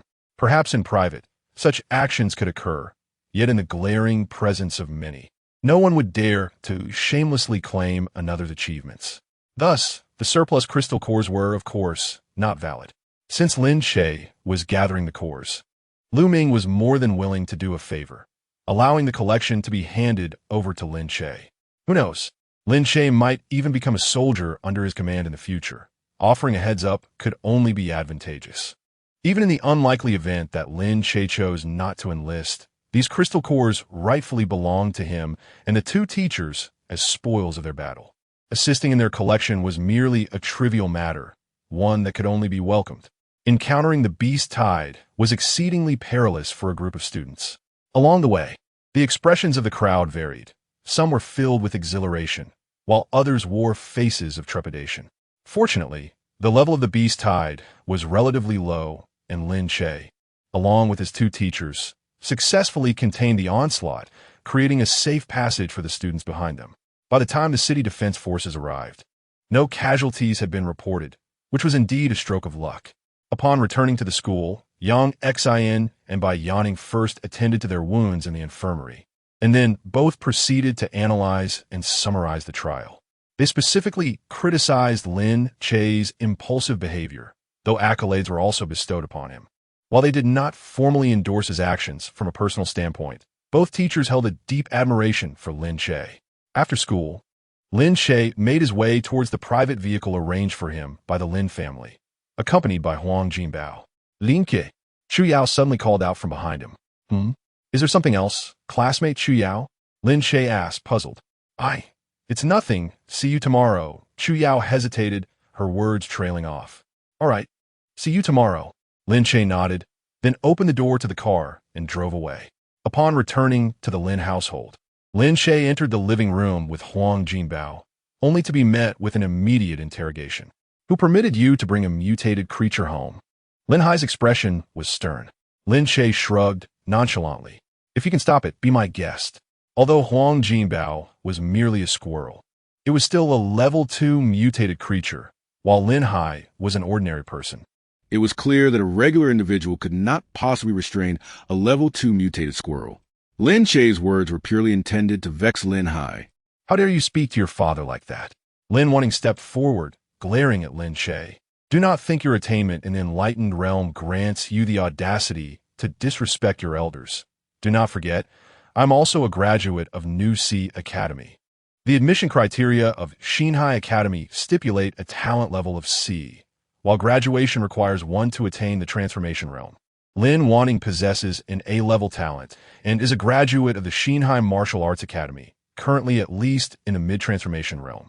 However, Lin Che, having slain over 100 mutated beasts during the Beast Tide, has progressed from the early to the mid-transformation realm, his vitality more robust than before. With the skills honed through prolonged combat, coupled with the Xingtian 3 styles, Lin Che believes he can contend even against a practitioner in the early innate realm. Yet, should he truly engage Lin Wanting, he would inevitably expose his own realm, leading to a moment of hesitation. What? Are you afraid? Lin Wanting scoffed. Apologize to Dad now and toss that squirrel out. Otherwise, as your elder sister, I feel compelled to teach you a proper lesson. Though Lin Che was reluctant to reveal his realm, he was not one to submit easily. Thus he could not acquiesce to Lin Wanting's demands. Boom! Crack! Lin Che unleashed a technique, shattering mountains and rivers, smashing the coffee table into pieces from 3 meters away. His martial prowess had already been exposed during the fight against the Beast Tide, and he saw no harm in showcasing it once more. Do you believe that before you even lay a hand on me, you'll find yourself on the ground? As he spoke, Lin Che advanced a step, a dangerous glint in his eyes. You! Lin Wanting instinctively took a step back, momentarily at a loss for words. She had never anticipated that as a practitioner in the transformation realm, she would be intimidated by the presence of Lin Che, a practitioner in the Qi transformation realm. Chapter 27. The Pinecone's Triumph and Downfall. Alas. What are you two doing? How can a family resort to physical confrontation over a mere quarrel? Sukiankian Herili intervened. Old Lin, let's not dwell on this. Since Xiao Che wishes to have a pet, let him. It is merely a squirrel. Our family can certainly afford it. In response, Lin Hai quickly retorted, what do you know? This is a second-level mutated creature, not an ordinary squirrel. Only Wanting can manage it. If by chance she is absent and the squirrel becomes aggressive, I fear it could harm others. Su Qianqian then turned to Lin Che. Xiao Che, could you possibly create a nest for it outside and refrain from bringing it into the house? Logically, Su Qianqian's suggestion was reasonable and even quite fair. However, Lin Che was not inclined to agree. The golden treasure possessed the ability to sense the thoughts of others, and if properly nurtured, it could rival his own lethal powers. Such a super pet, how could Lin Che allow it to be out of his sight? It was not merely about the Lin family prohibiting it from entering. Even if the school forbade him from bringing his pet, he would not hesitate to withdraw from his studies. He had come to understand the school's regulations, realizing that the practical training sessions held little significance for him. In contrast, some of the theoretical classes could enrich his knowledge base. This knowledge could also be acquired online if he so desired. While it may not be as comprehensive as systematic teaching, it sufficed for his needs. Once he turned 18 and obtained the qualification of a proficient martial artist, he could freely enter and exit the high walls. For him, the school had become an obstacle on his path to growth. Having come to this realization, Lin Che no longer agonized over whether golden treasure could be brought into the room. Instead, he directly laid his cards on the table. Miss Chu intends to annul our engagement. I see no necessity to continue residing in this household, so I plan to move out. Annul the engagement? Who told you that? Lin Hai quickly inquired, momentarily setting aside the matter of the pet. This is still your home.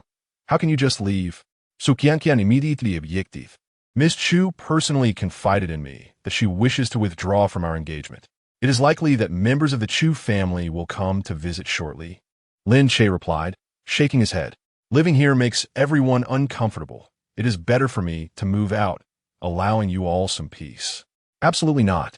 Both Lin Hai and Su Qianqian exclaimed in unison. The Chu family would never annul the engagement. Do not expect to benefit without fulfilling your obligations. Lin Hai asserted with conviction. Su Qianqian added, no one feels uncomfortable. Don't overthink it. It is merely a squirrel. If you truly wish to keep it in your room, It is not out of the question. She glanced at Golden Treasure. Just be cautious and ensure it does not run amok. Lin Che frowned slightly, and after a moment, he spoke again. You won't believe me when I tell you the truth. You will understand when the Chu family arrives to annul the engagement. He then turned to Su Qianqian. This creature is quite intelligent. It won't cause trouble, rest assured. Without waiting for their response, Lin Che proceeded to ascend the staircase. Golden Treasure followed closely behind, appearing rather unthreatening. Upon entering the room, Lin Che surveyed his surroundings before pointing to the vacant wardrobe, directing his gaze towards Golden Treasure. For now, you shall reside in the wardrobe. We may soon relocate, and I shall not be crafting a separate nook for you just yet. Naturally, Golden Treasure dared not voice any objections, still haunted by the terrifying memory of Lin Che slaying over 100 mutated beings. Simultaneously, it felt immense relief for having made the right choice initially. Otherwise, it would have long been reduced to mere bones. Lin Che settled cross-legged on the bed, extracting a pine nut while simultaneously practicing the basic guiding technique. Observing this, Golden Treasure mimicked the action, sitting in a wardrobe and beginning to consume its half of a pine cone. As the pine nuts were steadily consumed, both the human and the pet experienced rapid enhancement of their strengths. Just as Lin Che swallowed his half of the pine cone, footsteps suddenly echoed from the doorway. Knock, knock, knock. What is it? Lin Che halted his practice, stowing away the pine cone. The voice of Aunt Zhang, the housekeeper, floated in from outside the door. Young master. It's time for dinner. All right, I'll be there shortly. Lin Che rose from the bed, glancing back at Golden Treasure. What do you usually eat? Upon hearing this, Golden Treasure raised the half-eaten pine cone, still holding a few pine nuts. No, I cannot afford to supply you with that. Would ordinary pine nuts suffice? Or can you not eat something else? Lin Che felt somewhat troubled, as the pine cone he had was originally taken from Golden Treasure. Golden Treasure nodded, and Lin Che suddenly perceived a mental voice. As long as it's a nut, we relish it. Even in the absence of nuts, mushrooms and fruits will do. Lin Che was taken aback. I think I just heard your mental voice. He picked up the half of the pine cone again, his expression one of disbelief. This pine cone has actually awakened a second ability within me. Golden Treasure appeared nonchalant. Chirp, chirp. Translated, it meant, isn't that quite normal? I too gained the ability to hear others' thoughts after consuming the pine cone. Is that so? Why did you not mention it sooner? I thought your ability was innate. Lin Che gazed at the half-eaten pine cone in Golden Treasure's possession, unable to conceal his regret. Initially in the jungle, consuming a single pine nut had merely augmented his vitality without awakening any abilities. Now, having consumed half a pine cone, it seemed he required around 40 to 50 pine nuts to hear Golden Treasure's thoughts. From this deduction, it was clear that this half of a pine cone could grant the ability to perceive others' thoughts. Had he allowed Golden Treasure to consume the other half, it would have equated to possessing 2 opportunities to awaken abilities. Alas, now only one opportunity remained. Are such pine cones commonly found in that grove? Lin Che inquired. Golden Treasure shook its head. Chirp, chirp. According to Golden Treasure, since its birth, it had only encountered 3 of these pine cones. The first had been shared among the entire squirrel clan. The second acorn, having consumed half of itself, awakened its telepathic abilities. The third acorn, which rests in Lin Che's grasp, had previously been brought back to the tree hollow by its subordinates, only to be met with Lin Che's impending arrival. Alas, the mighty king squirrel has been reduced to a mere pet. Truly, the acorn has brought both fortune and misfortune. Such lamentable irony. Enough of this chatter. Lin Che swiftly interjected, unable to fathom how a mere squirrel could be so verbose. With a decisive motion, he seized the acorn from the Golden Treasure's grasp and meticulously plucked every single pine nut from both acorns. After careful counting, he found a total of 56 pine nuts remaining. Observing the Golden Treasure's woeful demeanor, he returned 5 of the pine nuts to it. The Golden Treasure promptly stuffed the nuts into its mouth, leaving Lin Che no opportunity for reconsideration. Amused, Lin Che thought to himself, I shall procure a variety of other nuts for you later, each one more delectable than the last. Do not present yourself as though you have never experienced the world. With 51 pine nuts at hand, it was evident that they possessed the potential to awaken telepathic abilities. I must preserve them for future use. At this juncture, Lin Che's tone shifted to one of gravity. Thus, do not covet these pine nuts any further, understood? The golden treasure, though it could not comprehend the words, grasped their essence through telepathy. Reluctantly, it nodded in agreement, chirping its discontent, a clear indication of its desire for compensation in the form of various delightful nuts. No problem, Lin Che chuckled, shaking his head as he stepped out into the world. Chapter 28. A million, clearly priced, fair to all in the living room. The Lin family was already seated at the dining table. Upon seeing Lin Che arrive, Lin Yuru could not help but voice her irritation. You take your time to join us for a meal, keeping everyone waiting for you. How shameless. You could have started without me. Lin Che replied nonchalantly as he took his seat and began to eat. Umph. Lin Yuru displayed her disdain, but chose not to say more. Lin Che silently observed the expressions of his family members, yet he could not discern their thoughts, which left him somewhat perplexed. Was it that animals could hear human thoughts, while humans could only hear the thoughts of animals? Unable to ascertain the specifics, Lin Che resolved to take his golden companion out later for a test. The atmosphere grew slightly awkward, and halfway through the meal, Xinhai could no longer contain himself. Lin Che, where did you learn that martial technique you used earlier? Aren't you newly at the aperture realm? How could you manifest the fist aura? Although Xinhai was not a martial artist, he possessed some understanding and knew very well what it meant for a practitioner at the aperture realm to be able to unleash such power. Oh, I dreamt of an immortal while sleeping. He saw my extraordinary bones and deemed me a promising martial arts candidate, so he imparted a technique to me. Lin Che boldly claimed, unafraid of disbelief, for such words could only be believed by him alone. Cough, cough. If it's inconvenient to share, that's fine, Xinhai said, increasingly uneasy but still mustering the courage to continue. Is this technique something you could teach to others? Perhaps your sisters? At this, Lin Che looked up at Xinhai, astonished by the man's audacity. Given Xinhai's already poor behavior, it was surprising that he would still dare to ask. After a moment of contemplation, Lin Che donned a smile. Oh, you wish to learn the technique? Certainly, it will cost you 1 million. As long as you provide me with 1 million Chinese yuan, I can teach you the technique anytime. However, Lin Che shifted his tone. The method imparted by the immortal is quite unique. Whether others can learn it is beyond my control. It was not that Lin Che underestimated the Lin sisters. After all, both possessed A-grade talents and were not ordinary individuals. However, the heaven-subduing blade technique transcended conventional martial arts, not something easily grasped even with talent. Despite Lin Che's candidness, the Lin family remained skeptical. Lin Zishuan seized the moment to sow discord. Brother, we are family. Why would you charge for your sisters to learn your technique? How can you say that? Brothers must settle accounts clearly. If you find the price unreasonable, you need not learn. Lin Che remained unmoved. Xinhai was unfazed. 1 million is no issue. As he spoke, he rose and approached the sofa, retrieving a bank card from his briefcase. This card holds 2 million Chinese yuan. 1 million will be for purchasing the technique.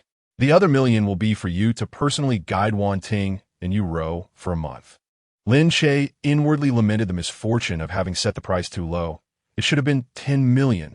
However, once his words were spoken, he had no intention of retracting them and smoothly accepted the card. No problem. Starting tomorrow, I shall personally guide the 2 sisters. To him, a month was a mere blink. Even a year or a decade might not suffice for others to master the heavenly blade and shield technique. Had it not been for the teachings bestowed upon him in dreams by Xing Tian, he would have struggled to grasp it himself.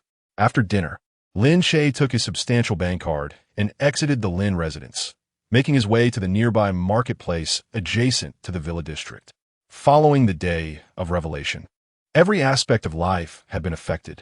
With a dwindling population, the value of clothing and housing had plummeted, making travel out of the city a privilege. Conversely, food prices experienced significant inflation. Initially, the wilderness was overrun by mutated creatures, leading to a severe scarcity of provisions. It was only in recent years As human warriors emerged to protect their territories, that food prices began to stabilize. Although Lin Che could rely on hunting mutated beings to exchange crystal cores for Huaxia currency, he still found himself in a state of poverty, primarily due to the exorbitant cost of food. Nevertheless, he now possessed 2 million Huaxia coins, ensuring that his meals would no longer be a concern in the immediate future. Upon entering the marketplace, Lin Che selected an assortment of nuts, including walnuts, almonds, pine nuts, sunflower seeds, and cashews, each packed in 10-kilogram bags, sufficient to satisfy his beloved pet, Golden Treasure. Naturally, one must indulge their cherished companions. During checkout, the staff inquired if Lin Che required home delivery, only to witness him effortlessly lift over 100 pounds of food and stride away with vigor. Spending tens of thousands of Huaxia coins made him feel a twinge of regret, but upon reflecting that 2 million was essentially a windfall, he soon felt at ease. That night, after Golden Treasure had feasted, he followed Lin Che out of the villa for a leisurely stroll. Lin Che sought to confirm his hypothesis. He could hear Golden Treasure's thoughts, but not those of the Lin family. Conversely, Golden Treasure seemed capable of perceiving the thoughts of all around him. What was the distinction? At that moment, wild animals had become exceedingly rare in the city. The probability of mutation among animals was alarmingly high. Within months after the day of revelation, all wild creatures in Xinhai City had been either captured or driven away. Lin Che realized that validating his suspicions would require considerable effort. As they walked, Lin Che suddenly pondered a crucial question. Can you hear the thoughts of other squirrels? The chattering and chirping? Golden Treasure appeared somewhat perplexed. According to him, squirrels communicated normally amongst themselves. Why would they need to hear each other's thoughts? Lin Che nearly forgot that the information conveyed through animal calls was inherently limited, devoid of falsehoods. Thus, when squirrels communicated, they expressed precisely what was in their hearts. Let me rephrase that. Aside from understanding human thoughts, can you comprehend the thoughts of other animals? Lin Che promptly interrupted Golden Treasure, who was preparing to elaborate. You don't know? You haven't communicated with other animals? He sighed, realizing that he might have to rely on chance. After relentless efforts by Lin Che and Huang Jinbao, they finally discovered a stray cat rummaging through a trash bin in the early hours of the morning. Upon noticing the approach of humans, the stray cat was seized by terror and prepared to flee. Meow, meow, meow. Left with no other choice, Lin Che attempted to mimic the sound of a cat. However, this only prompted the cat to run even faster. Nevertheless, Lin Che proved a remarkable truth. He could hear the thoughts of other animals. For as the stray cat fled, its mind echoed with the repeated refrain, I'm terrified, I'm terrified, I'm terrified, a sentiment Lin Che grasped with clarity. Chirping and chattering. Huang Jinbao indicated that he too could perceive these thoughts. This synergy led Lin Che to a profound conclusion. The golden pine cone indeed awakened a telepathic connection between humans and animals. However, this connection was limited to the thoughts of other species, excluding one's own kind. When a squirrel consumed it, it could hear the thoughts of all animals aside from its own kind, including humans. Conversely, when a human ingested it, they could access the thoughts of all animals. It still could not hear their fellow humans. Thus, while Lin Che could not perceive the thoughts of humanity, he was privy to Huang Jinbao's musings. In turn, Huang Jinbao could hear the thoughts of humans, functioning almost like a covert listening device. This interplay meant that as long as Lin Che kept Huang Jinbao by his side, he effectively possessed the ability to eavesdrop on the thoughts of others. Furthermore, it was only through their cooperative efforts that they could fully harness this extraordinary ability. Upon reflection, this phenomenon might be aptly termed the path of espionage, with Huang Jinbao serving as Lin Che's informant. Chapter 29. Master of Martial Arts Xiao Changtian. Initially, Lin Che contemplated whether to sell the remaining pine nuts at a high price. However, upon discerning their potential utility, he promptly altered his decision. Perhaps he could nurture a pet to serve as an informant. With a sense of accomplishment, Lin Che returned to the Lin residence, accompanied by his precious Golden Treasure. The following day, a startling piece of news swiftly circulated throughout the school. The testing area for martial arts class 1 had unveiled an entirely new spatial rift. This revelation detonated like a bombshell within the academy, inciting considerable commotion.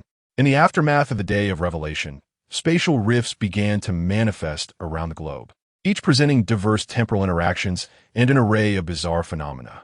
Events from the past or glimpses of the future could unfold within these rifts. Moreover, they harbored formidable, mutated entities.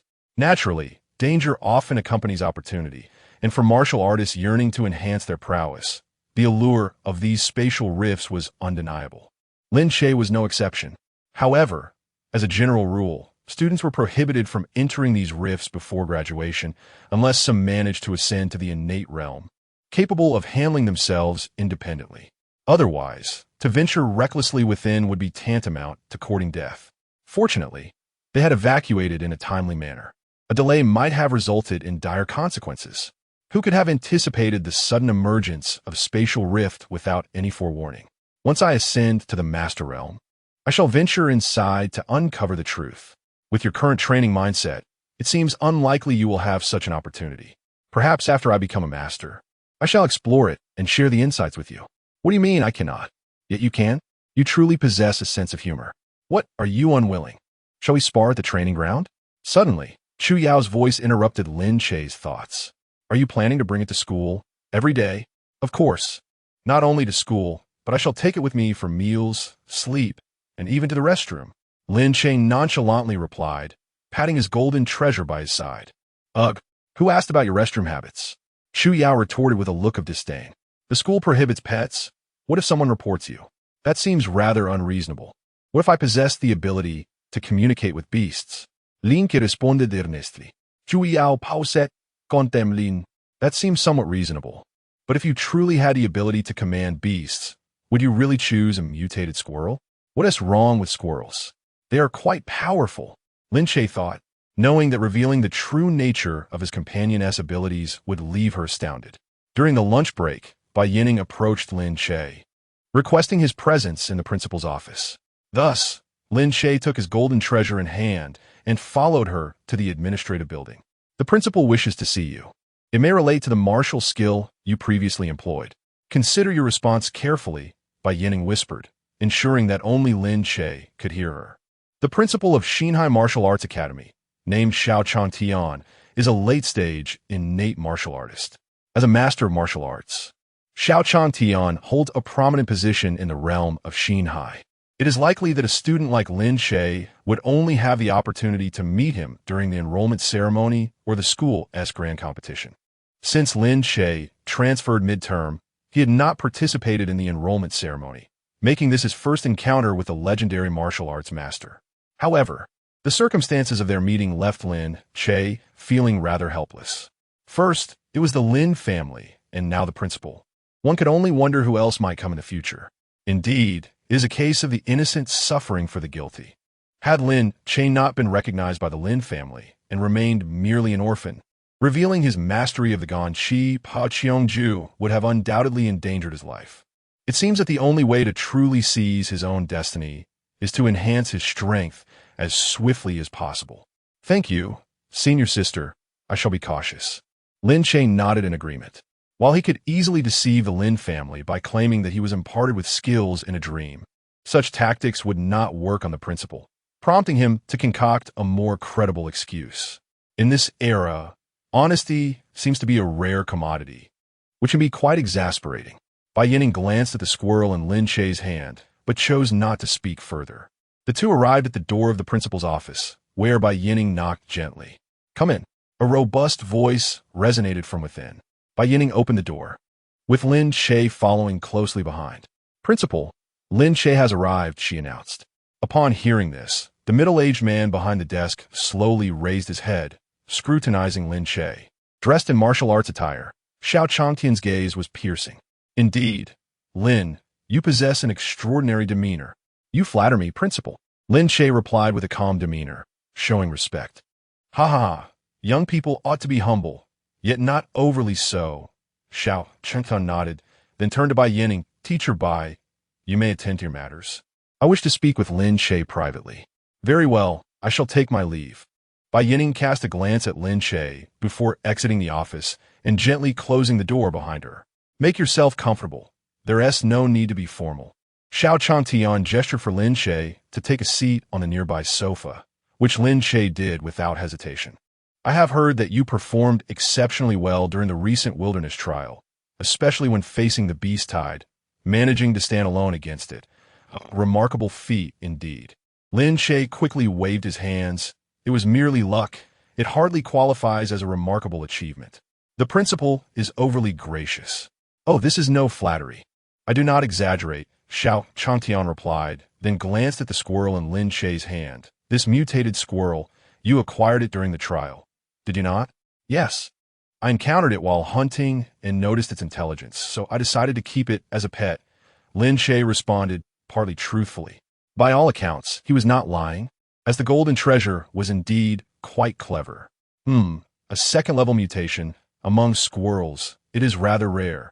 At this point, Xiao Changtian shifted the conversation. However, the school has regulations against bringing pets onto campus. If you were bringing to school daily, it may prove inconvenient. The principal reassured, rest assured, this squirrel harbors no malice, and I shall keep a vigilant eye on it to prevent any disturbances within the school. Lin Che spoke with unwavering conviction. Indeed, my trust in you is not lacking, Lin, yet rules are rules. As the principal, I cannot show favoritism, Xiao Changtian remarked with a knowing smile. If you wish to enjoy this privilege, you must render special contributions to the school. At this juncture, Xiao Changtian's intentions were unmistakably clear. Beyond imparting his martial arts skills, what further contributions could Lin Che possibly provide to the institution? Moreover, it was evident that Xiao Changtian was far more avaricious than Lin Hai, his excuses exceedingly flimsy. Previously, Lin Hai had at least been willing to offer 2 million for Lin Che's martial techniques, while Xiao Changtian, under the guise of contributing to the school, was plainly intent on obtaining them for free. Lin Che pondered how he might contribute to the school, hoping the principal would clarify. He feigned ignorance, fully aware that it was utterly impossible for him to voluntarily offer his martial skills. Even if he understood that others were unlikely to grasp them, he saw no reason to give them away without compensation. Xiao Changtian frowned slightly, donning a smile that did not reach his eyes. Certain martial techniques were immensely powerful. If widely disseminated, they could undoubtedly aid humanity in combating mutated entities. If Lin Che possessed such a technique, he must not hoard it. Xiao Changtian's gaze bore into Lin Che.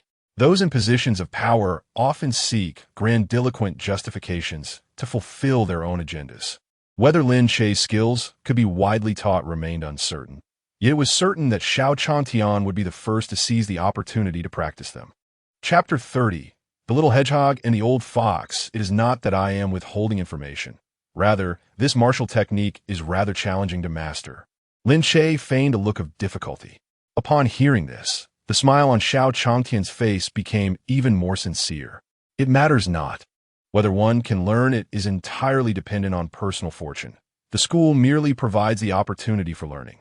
The circumstances are often more formidable than the individual. And despite Lin Che's superficial backing from the Lin family, he could not contend with a master. At this moment, Xiao Changtian's smile mirrored the fangs of the mutated creature that had revealed itself to Lin Che 3 years prior. In truth, this martial technique holds some advantages only before reaching the innate realm. After one becomes an innate martial artist, pursuing such skills may prove somewhat redundant. Lin Che skillfully redirected the conversation, neither rejecting nor directly agreeing. A hedgehog and an old fox continuously tested each other, wearing down one another's patience. The stones of other mountains can serve to polish jade. Even minutiae may play a decisive role at critical junctures. Xiao Changtian lightly tapped the table with his fingers, and as the rhythm of his tapping continued, Lin Che's heartbeat began to falter. Moreover, mastering an additional martial skill could never be a disadvantage for anyone. What does Lin think? Xiao Changtian's movements suddenly halted, causing Lin Che to momentarily hold his breath, his internal energy surging ominously, nearly causing him to cough up blood. Fortunately, Lin Che had exaggerated his prowess. Xiao Changtian assumed him to be merely at the aperture opening stage, thus did not exert excessive force. Naturally, had Lin Che truly been at that level, he would have been gravely injured by now. The principle is not mistaken, yet I require appropriate compensation. Lin Che asserted with unwavering resolve. At the very least, I demand a high-level guiding technique in exchange. Otherwise, I must decline your request. Xiao Changtian's eyes narrowed slightly, reflecting a moment of perplexity, which soon transformed into understanding. Noticing Lin Che's reluctance to yield, he aimed to teach him a lesson, and when he acted, it was with force calibrated to the limits of the aperture opening stage. To his surprise, Lin Che not only remained unscathed but also dared to propose conditions, revealing a measure of courage. Very well. Xiao Changtian opened his drawer and retrieved 2 blank sheets of paper. You will write out that martial technique, and I shall compose a high-level guiding technique in return. How's that sound? No problem. Lin Che readily agreed. In truth, compared to the high-level guiding techniques mastered by Xiao Changtian, Lin Che was far more eager for the technique known as the indestructible soul destruction art mentioned by Xinhai. However, he was uncertain about the precise location of Changyang Mountain that Xinhai referred to. Even if he pinpointed the mountain, there was no guarantee he could retrieve Xinhai's head. Thus, possessing a high-level guiding technique for the time being was certainly preferable to the basic guiding technique imparted directly by the school. Lin Che diligently penned the techniques and movements of the 3 stances of Xinhai, harboring no ulterior motives. After all, he did not believe others could easily comprehend it, so there was no need for deception. Xiao Changtian finished writing and exchanged papers with Lin Che. What is the name of this martial technique? Xiao Changtian inquired in a deep voice. Well, it is called Martial Saint's sky-breaking technique. Lin Che silently applauded his own cleverness. Xiao Changtian paused momentarily. Martial Saint's sky-breaking technique. A splendid name. After reviewing the material once more, Xiao Changtian retrieved 2 blank sheets of paper, sliding one across the table to Lin Che. To ensure no details were overlooked, shall we each transcribe our notes anew? Certainly. That poses no issue at all. Lin Che silently breathed a sigh of relief. Grateful he had refrained from writing anything haphazardly earlier, otherwise he would have found it impossible to replicate his work. The 2 diligently completed their tasks once more and then exchanged their papers. Xiao Changtian meticulously compared Lin Che's previous and current transcriptions, confirming their consistency before he felt at ease. This martial art is extraordinarily remarkable. It would be prudent to refrain from revealing it until you ascend to the innate realm. At this moment, Xiao Changtian found gratification in embodying the role of a concerned elder. However, it was somewhat contradictory that he had earlier expressed a desire to disseminate this martial technique, only to now admonish Lin Che to keep it concealed. Rest assured, Headmaster, I shall not readily showcase this technique before others in the future. Lin Che had already been quite adept at concealing his abilities. Had it not been for the beast tide, he would not have revealed himself. Very well, you may attend your classes now, Xiao Changtian declared, signaling the end of their meeting. Understood. I shall not intrude further, Lin Che replied, rising to take hold of Huang Jinbao, promptly making his way to the door. Oh, and do remember, the guiding technique I imparted to you must also remain confidential, Xiao Changtian added as an afterthought. Understood, you need not worry, Lin Che assured him before stepping outside. Upon leaving the office building, Huang Jinbao began to express its dissatisfaction, chattering incessantly. I understand. I will exercise caution in the coming days. If he truly intends to take action. Lin Che silently clenched his fists. As a powerful practitioner at the late innate stage, Xiao Changtian's depth of vital energy was far beyond Lin Che's capabilities. Should Lin Che attempt to cultivate the so-called martial saints breaking the sky technique without gaining any improvement, it would inevitably raise Xiao Changtian's suspicions. At that point, Lin Che wondered whether he would be able to cope with any measures Xiao Changtian might employ against him. This scenario, however, was relatively optimistic.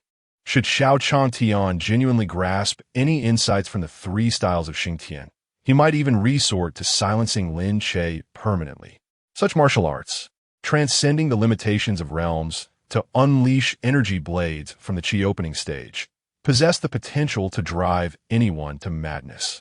If Xiao Changtian sought to monopolize this knowledge, he would undoubtedly see Lin Che as a liability. Throughout the encounter, Huang Jinbao had been attuned to Xiao Changtian's psychological nuances, relaying them to Lin Che, which allowed Lin Che to convincingly portray himself as an ordinary student with a hint of cunning, thus temporarily evading disaster. Yet, as Lin Che departed, it was evident that Xiao Changtian was contemplating whether to erase Lin Che from existence. Externally cautioning Lin Che against revealing his techniques, he harbored ulterior motives. Those capable of swiftly ascending to the status of martial masters after the Day of Enlightenment are certainly not ordinary individuals. Moreover, given Xiao Changtian's rate of progress, he might very well attain the extraordinary realm within a year or two, a height that Lin Che could not hope to reach in the near term. Presently on Blue Star, beyond the realm of masters, there lie the extraordinary, divine, and martial saint stages.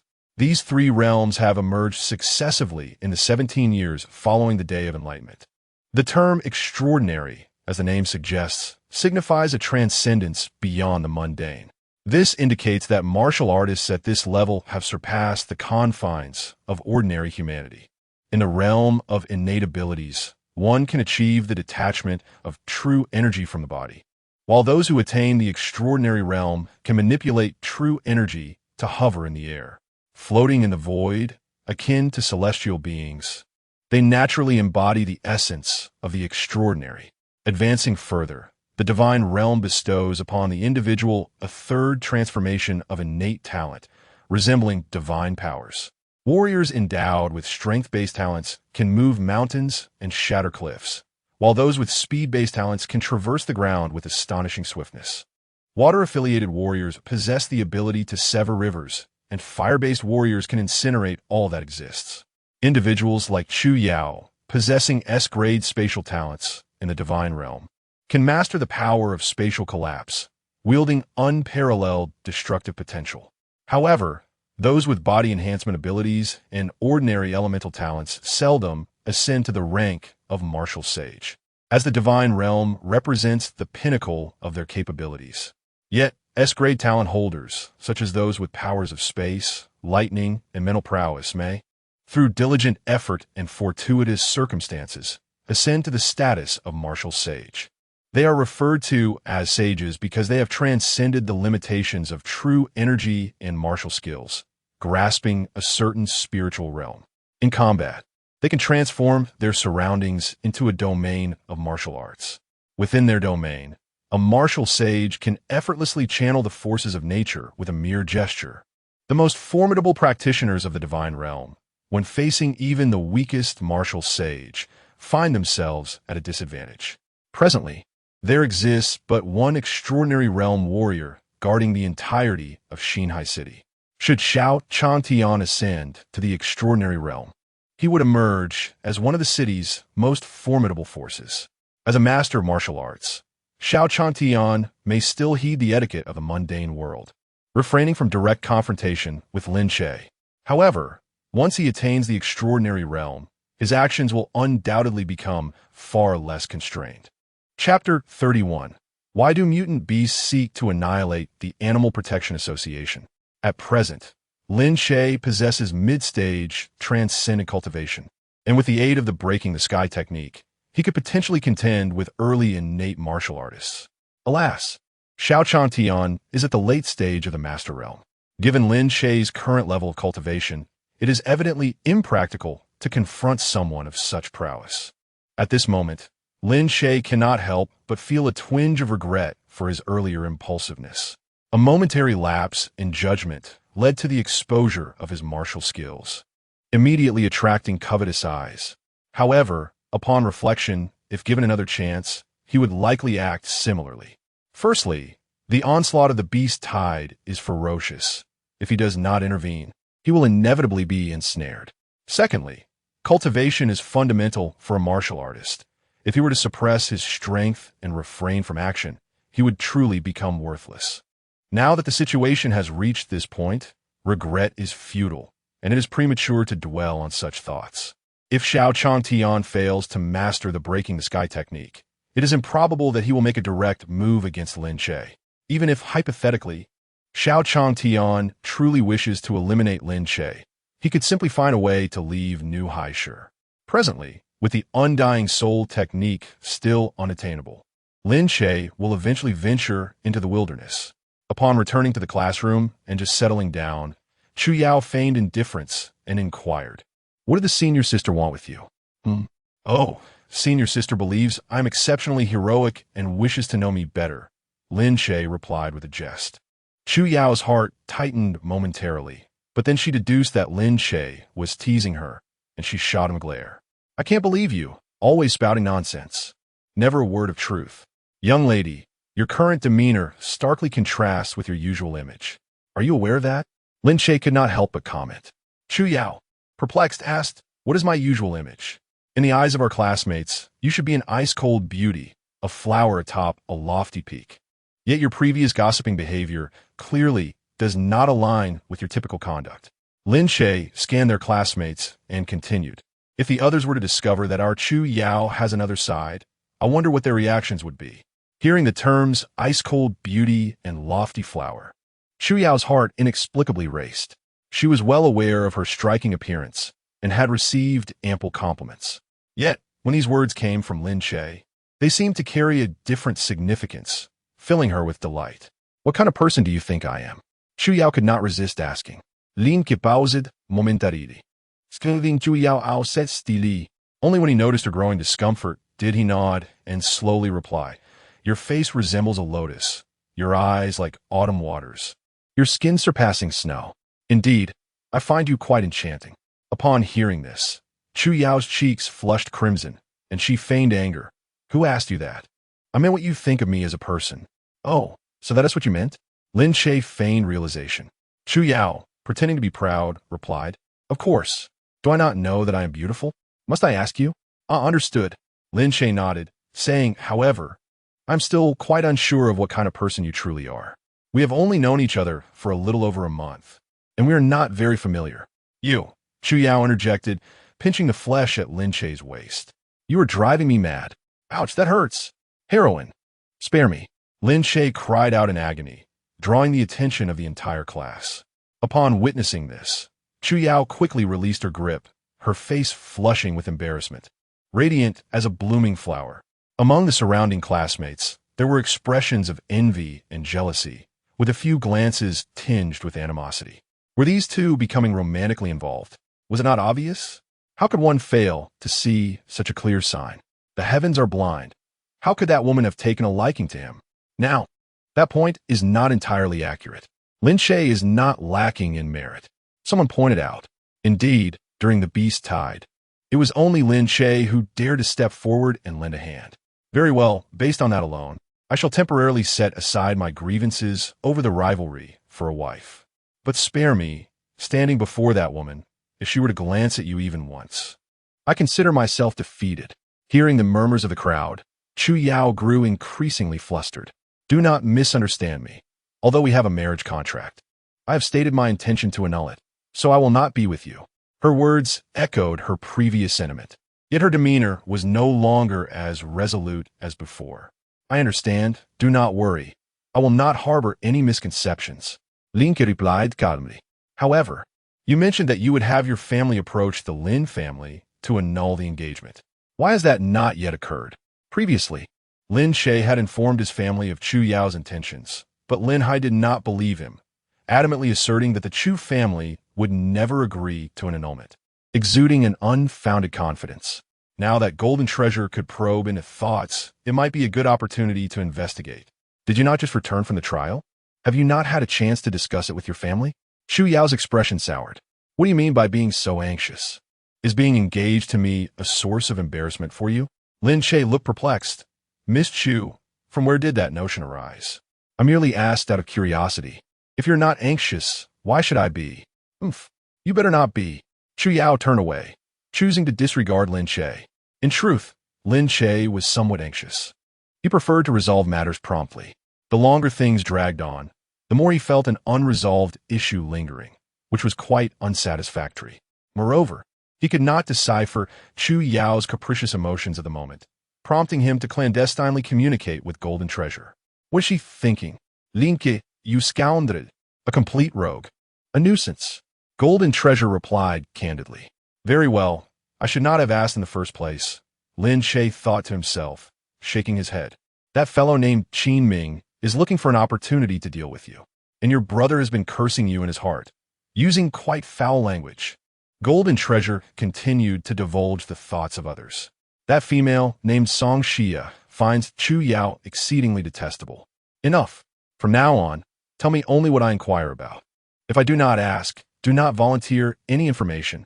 Lin Che could not fathom why a squirrel, having lived in a tree hollow since its birth, transformed into a loquacious creature upon awakening its extraordinary abilities. Oh, well, I desire sunflower seeds. Golden Treasure proclaimed, presenting what he deemed a reasonable request. No, you shall follow my lead, consuming 3 meals a day, with no allowance for snacks during other times. Lin Che resolutely denied him. This is animal cruelty. I shall report you to the Animal Protection Association. Golden Treasure protested. Since the day of revelation, the Animal Protection Association has been obliterated by mutated animals. Lin Che found this utterly ironic. Some individuals perpetually strive to protect small creatures, yet when these creatures acquire a semblance of intelligence, their gratitude is often absent. Why did the mutated animals destroy the Animal Protection Association? Golden Treasure queried, perplexed. Silence. Be quiet. Lin Che thought that if he continued to keep this squirrel by his side, he would inevitably suffer a mental breakdown. Who could possibly know why mutated animals annihilated the Animal Protection Association? He was not a mutated creature.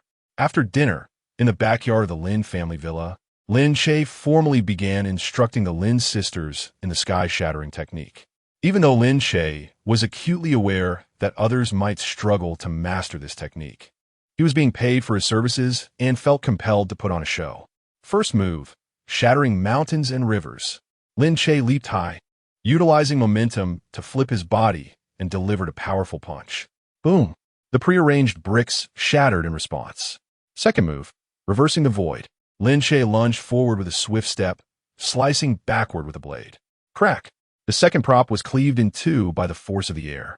Third move, 1,000 blades shattering the sky. Lin Che focused intently, executing a series of rapid slashes. Swish, swish! The wooden plank was severed into multiple fragments. After these 3 moves, Lin Wanting and Lin Yuru's eyes sparkled with admiration, eager to master this martial art immediately. Lin Che sheathed his blade and addressed the Lin sisters. These 3 techniques are called the saintly martial arts shattering the sky, quite profound and not easily mastered. As previously stated, I will instruct you, but I cannot guarantee your success. If, after 1 month, you have not grasped these skills, the fee is non-refundable. After speaking, Lin Che handed each of them the written techniques and power exertion methods he had prepared beforehand. Then, he found a reclining chair and casually leaned back. Let's begin. Chapter 32. Since you have sincerely inquired, I shall speak to you earnestly. Lin Wanting and Lin Yuru both possess A-grade talents. Lin Wanting is at the mid-stage of the Transcendence realm, while Lin Yuru has reached the late stage of the Enlightenment realm. On the surface, their talents and cultivation far exceed that of Lin Che. Thus, they naively believe that the martial skills Lin Che could master should also be easily grasped by them. After observing Lin Che's demonstration and acquiring the martial techniques and power application methods he had penned, the two were filled with confidence and promptly commenced their attempts. From 7 in the evening until 9, 2 hours elapsed without any progress.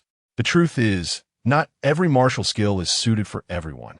Perhaps my set of techniques does not align well with their talents. Finding the situation rather dull, Lin Che could not help but indulge in some idle chatter. With this time, he would rather wander the outskirts of the city, perhaps fortuitously eliminating a few mutated entities. If nothing else, he had yet to thoroughly investigate the advanced guidance technique he had obtained from Xiaochang Tian that morning. He mused that had he spent these 2 hours practicing the guidance technique, he would at least have made some initial headway. Impossible. I have never heard such a notion. Lin Yuru immediately countered. She had only heard that guidance techniques could complement one's talents, but had never known that martial skills could be related to one's innate abilities. Power application techniques do not involve the type of extraordinary abilities. At most, individuals with different talents exhibit varying effects. For instance, even if someone from the Qin family learned the Lightning 5 whips without possessing lightning-type abilities, they would merely be unable to produce the lightning effect. Not that they could not learn the technique. The Fist Aura and Energy Blade are not extraordinary abilities. How could it be that some can learn them while others cannot? You aren't hoarding secrets, are you? Lin Wanting scrutinized Lin Che. Hey, that's not quite right. If one cannot learn it, one cannot learn it. How can it be attributed to me? Not to mention that Lin Che was not hoarding secrets at all. Even if he were, he would be justified in doing so. I advise you once more, rather than stubbornly grappling with this martial skill that you are destined to be unable to master, it would be wiser to explore the advantages your extraordinary abilities confer in combat. What do you know? My sister and I both possess A-grade elemental abilities, unlike your C-grade enhancement talent. Lin Yuru replied, somewhat smugly, when it came to discussing their extraordinary abilities. All right, I acknowledge that you both have A-grade talents. There's no need to keep reiterating it, Lin Che remarked, rolling his eyes. Physical enhancement abilities inherently integrate with martial skills during application, requiring no special study. The strength or speed demonstrated during the execution of martial skills is self-evident. Conversely, for elemental abilities, if they cannot be combined with martial skills, it is likely that their actual efficacy will be difficult to realize. Lin Che's perspective stemmed from his earlier analysis of Chu Yao's spatial talent, from which he gleaned some insights. Spatial compression can be applied to weapons, and other abilities can surely be applied as well. Upon hearing Lin Che's lofty discourse, the Lin sisters suddenly felt somewhat perplexed by him. Initially, they had harbored a strong aversion towards Lin Che, as he had entered the Lin family with a sarcastic demeanor towards everyone, making it impossible not to dislike him. However, after spending some time together, it became apparent that Lin Che, despite his sharp tongue, possessed few other flaws. Recently, I heard that Lin Che aided the school's teachers in resisting a monstrous tide, single-handedly slaying over 100 mutated creatures, which was truly astonishing. Coupled with his extraordinary martial arts skills, Lin Che was further cloaked in an aura of intrigue. At present, communication was barely manageable. What do you mean by the combination of supernatural abilities and martial arts? Lin Wanting could not help but inquire. Lin Che opened his mouth, unsure of how to begin, and then shrugged it off. I was merely speaking casually, and besides, that's not part of our agreement. Upon hearing this, Lin Yuro's eyes gleamed with a cunning idea. You teach us this martial art, yet we have not mastered it. How can we know you are not deceiving us? Lin Che's expression darkened. That statement is unjust. I've already said that this martial art is difficult to learn, and I cannot guarantee your success. Now you bring this up?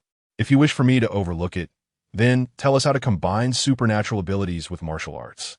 Even if we cannot master this martial art, it is not your fault. Lin Yuro raised an eyebrow at Lin Wanting, who immediately understood. Indeed, you have already received payment. You must provide something of value. Lin Yuro's suggestion carried a hint of threat, yet Lin Wanting's reasoning seemed sound. Lin Che furrowed his brow, glancing back and forth between the two sisters, then took a deep breath and slowly uttered 3 words. It will cost more. Why are you so greedy? Is 2 million not enough for you? Lin Yuro immediately scoffed. Lin Wanting, however, had a different stance. Very well. I will add another 1 million if you reveal to us the method of combining supernatural abilities with martial arts. Oh dear sister, why would you agree to this? Lin Yuro was quite reluctant. Lin Wanting shrugged it off. An agreement has been reached. We have added terms, and he naturally has the right to increase his compensation. It is only fair. Perhaps due to her recent employment at the Lin Group, she had adopted certain business-like traits. In her view, if it could enhance her own strength, an additional 1 million was a trivial price to pay. Upon hearing this, Lin Che could not help but give a thumbs up. Indeed, elder sister, your awareness is commendable. I wonder how you intend to pay. Lin Che immediately adopted a different demeanor. His swift reaction could only be described as decisive. A casual additional 1 million. Money seemed to come too easily. In the past, how many mutated creatures would he have to slay to earn 1 million? Lin Wanting raised her arm. I can transfer it via my bracelet. Seeing this, Lin Che promptly produced a bank card. Just transfer it to this card. Subsequently, Lin Wanting operated her bracelet, projecting a holographic screen, and successfully transferred 1 million as per Lin Che's provided card details. Lin Che revealed a bright smile. Since elder sister is so sincere, I shall speak earnestly. So easily swayed by money. Lin Yuro rolled her eyes. One should not speak in such a manner. We engage in fair trade. I do not receive compensation without merit. This is what one might term knowledge remuneration. Lin Che, with utmost seriousness, remarked, You are both fortunate to be in this position. Others may wish to learn, yet I may not choose to instruct them. All right, you've received your payment. Now let us get to the heart of the matter, Lin Yuro said, displaying a hint of impatience. Ahem, very well. What abilities do both of you possess? Lin Che gathered his thoughts and spoke with gravity. I possess an A-grade fire ability, while Yuro wields an A-grade ice ability. Lin Wanting replied candidly. Impressive. Lin Che raised an eyebrow slightly. The two sisters could not help but smile at his words. However, Lin Che's subsequent inquiry caused their expressions to darken immediately. By the way, considering you all share the same mother, why do the three of you manifest such distinct abilities? Are you ever done? Lin Wanting and Lin Yuro said in unison. Do not rush. Haste makes waste. Allow me to elaborate. Lin Che mused for a moment. Let's first discuss the fire ability. It boasts high explosive potential and extensive range. Yet its defensive capabilities are rather feeble. Do you really need to explain that? It is common knowledge. Lin Yuro retorted once more. Are you speaking, or am I? Lin Che fixed his gaze upon Lin Yuro. I truly am. Lin Yuro attempted to object, but Lin Wanting swiftly interjected. All right, enough, Yuro. Let him speak, she urged. With a slight smirk, Lin Che continued. In traditional combat, manifestations such as fireballs, firewalls, and fire rings are quite common, albeit rather rigid in application. Lin Yuro was about to retort again, but Lin Wanting covered her mouth. Lin Che's smile broadened. Mind you, I said if, during battle, one could envelop any part of their body with flames while ensuring one remains unharmed, one could unleash attacks at will. Whether through fists, feet, or weapons, all strikes would be imbued with the fire ability, far surpassing the conventional fireballs and firewalls. Chapter 33. My 40-meter blade can no longer be concealed indeed. I must rely on martial techniques to unleash my fists' vigor and energy blades, while you merely need to employ conventional moves to conjure fireballs and fire blades. Lin Che earnestly regarded Lin Wanting. Why must one learn superfluous martial skills? Lin Wanting furrowed her brow, contemplating the feasibility of Lin Che's proposed methods. What about me? What should be done regarding my ice-based abilities? Lin Yuro hurriedly inquired. The fire-based abilities can mimic the fist's vigor and energy blades due to their inherently formidable destructive power. However, as an A-grade elemental ability, the lethality of ice-based powers pales in comparison.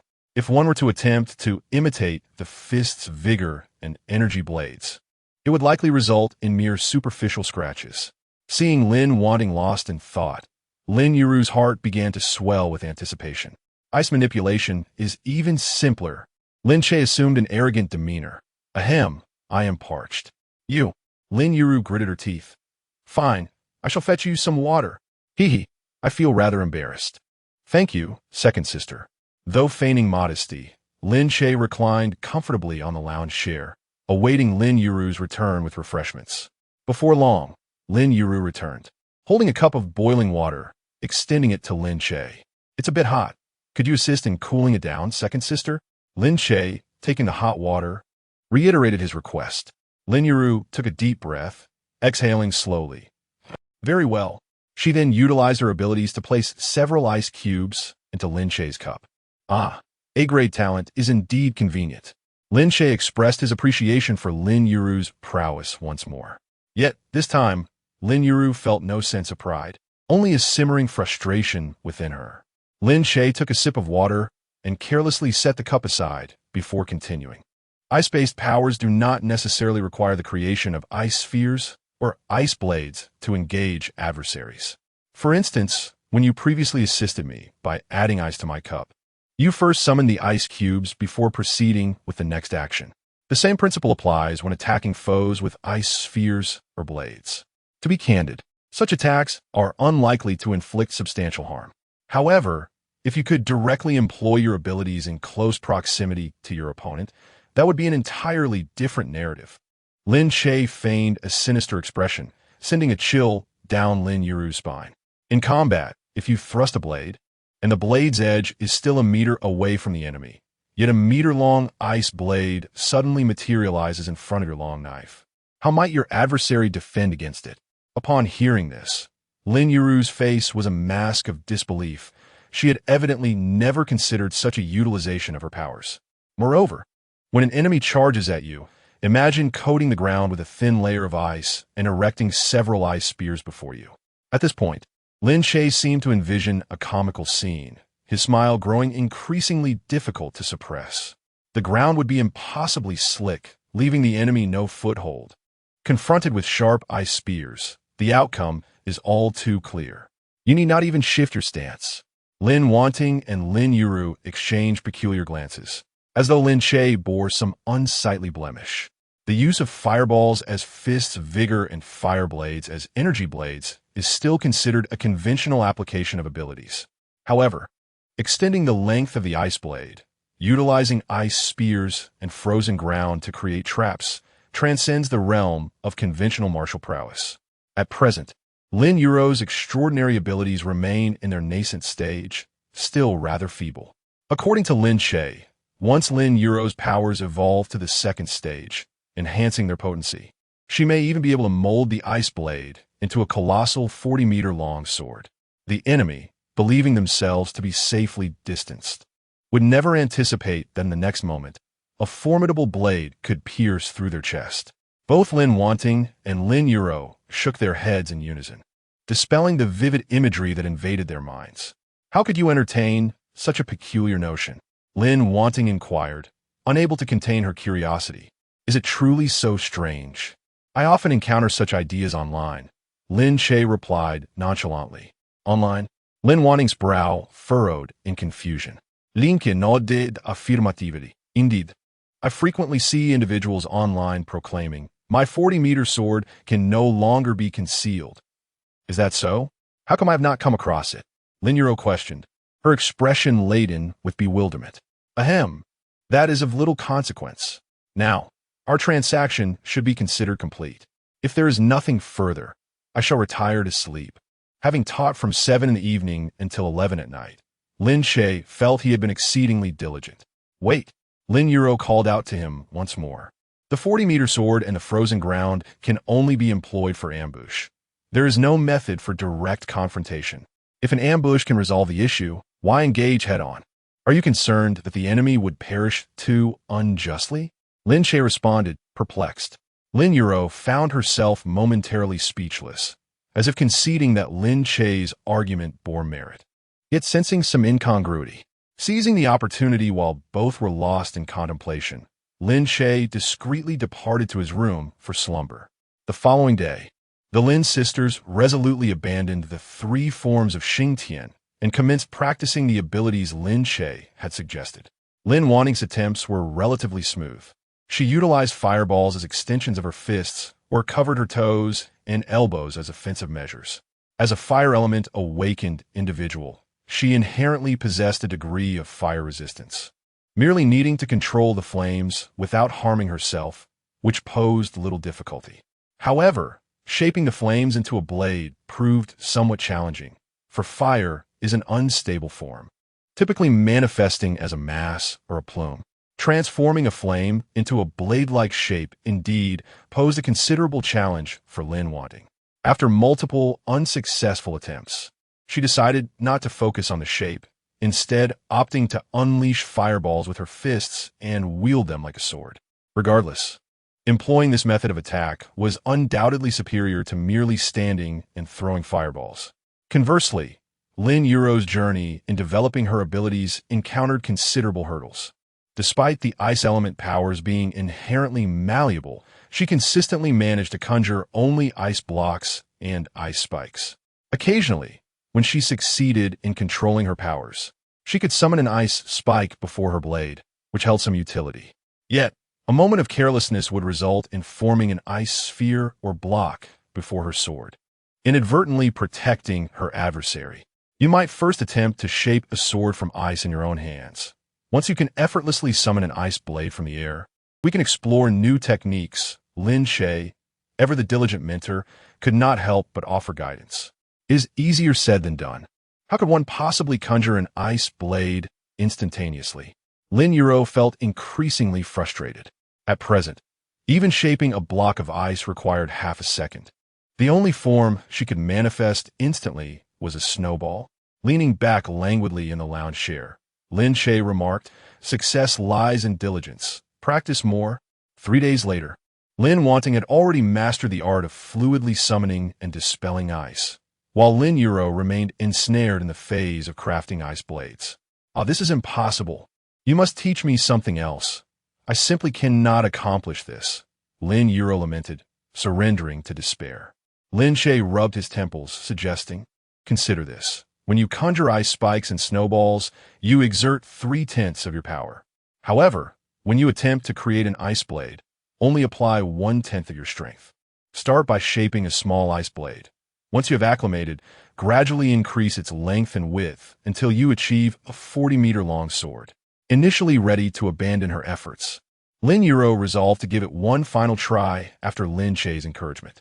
With careful control over her ability's intensity, she formed a thin layer of ice in her hand and shaped it into the form of a blade. At long last, under her meticulous guidance, a 3-inch ice blade took shape successfully. I did it! Ha ha!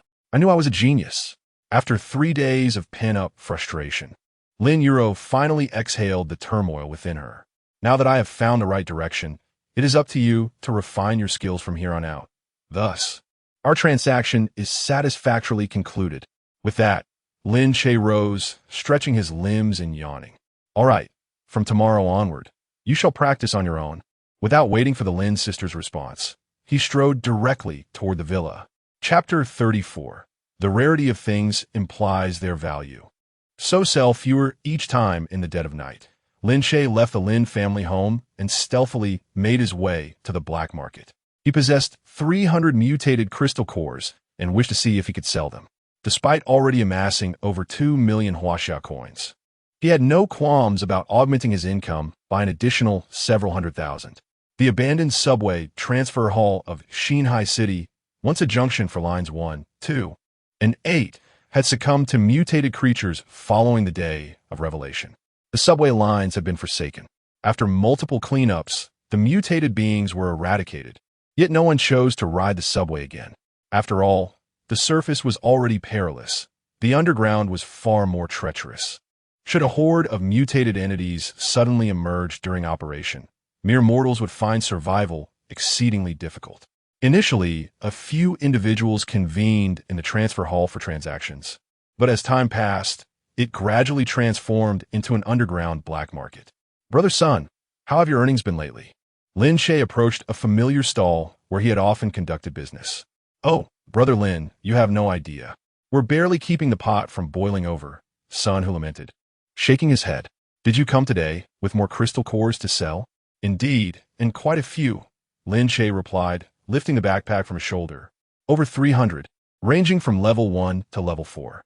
Can you handle that?" Upon hearing this, Sun Hu's brow arched, his gaze fixated on the backpack in Lin Che's hands. A glimmer of avarice evident in his eyes. Even if all the cores were of the first level, their worth would amount to 150,000 Huaxia coins. For someone scraping by in the black market, that sum was considerable. Moreover, given that Lin Che mentioned cores of varying levels, their value would undoubtedly exceed 150,000. "I truly cannot absorb that." Sun Hu hesitated, deliberating before finally reaching a decision. "However, I can take you to meet my supplier. I shall negotiate the price, and the difference will be mine." "That will not do," Lin Che firmly rejected. "If you sell to someone else, the acquisition price remains the same." Sun Hu frowned slightly. "Beyond the base acquisition price, we can split the premium 50-50. Lin Che maintained an indifferent expression. "If that is not acceptable, I shall inquire with others." Sun Hu's hesitation returned, his gaze flitting between the backpack and Lin Che's face. All right, 50-50 it is. With that, Sun Hu began to tidy his stall. Wait for me a moment. He gathered all his items into a black canvas bag and stood up. Follow me. The two exited the black market and proceeded toward the street corner. Your supplier is not even in the black market? Lin Che inquired, curiosity piqued. Sun Hu shook his head. How could those in the upper echelons possibly come to the black market? It is not far. We shall walk there. With that, he led the way confidently. After a brisk 10-minute walk, navigating several intersections, a lavish estate came into view. Sun Hu approached and rang the doorbell. Before long, a middle-aged man opened the grand gate. What brings you here at such a late hour? The man inquired, his expression unfriendly. My apologies, Lu. I have a little brother who possesses 300 crystal cores and wishes to part with them. This made me think of the young master who is collecting crystal cores. Before Sun Hu could finish his sentence, Lu Quan interrupted sharply. Silence. Is the matter concerning the young master something you can casually discuss? His piercing gaze compelled Sun Hu to instinctively take a step back. Yes, it's all my foolish chatter. Please forgive me, Brother Lu.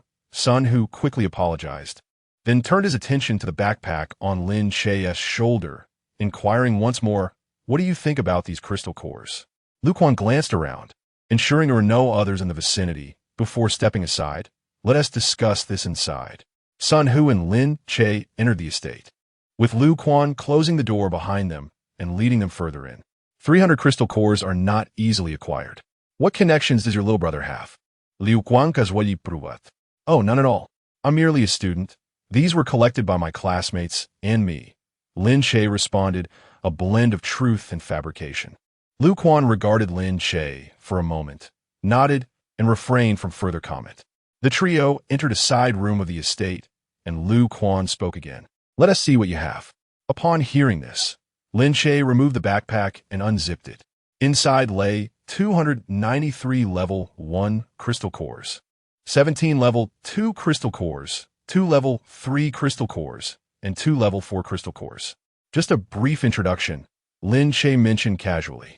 Oh, you haven't graduated yet you are capable of slaying level 4 mutated creatures? Lu Quan expressed skepticism.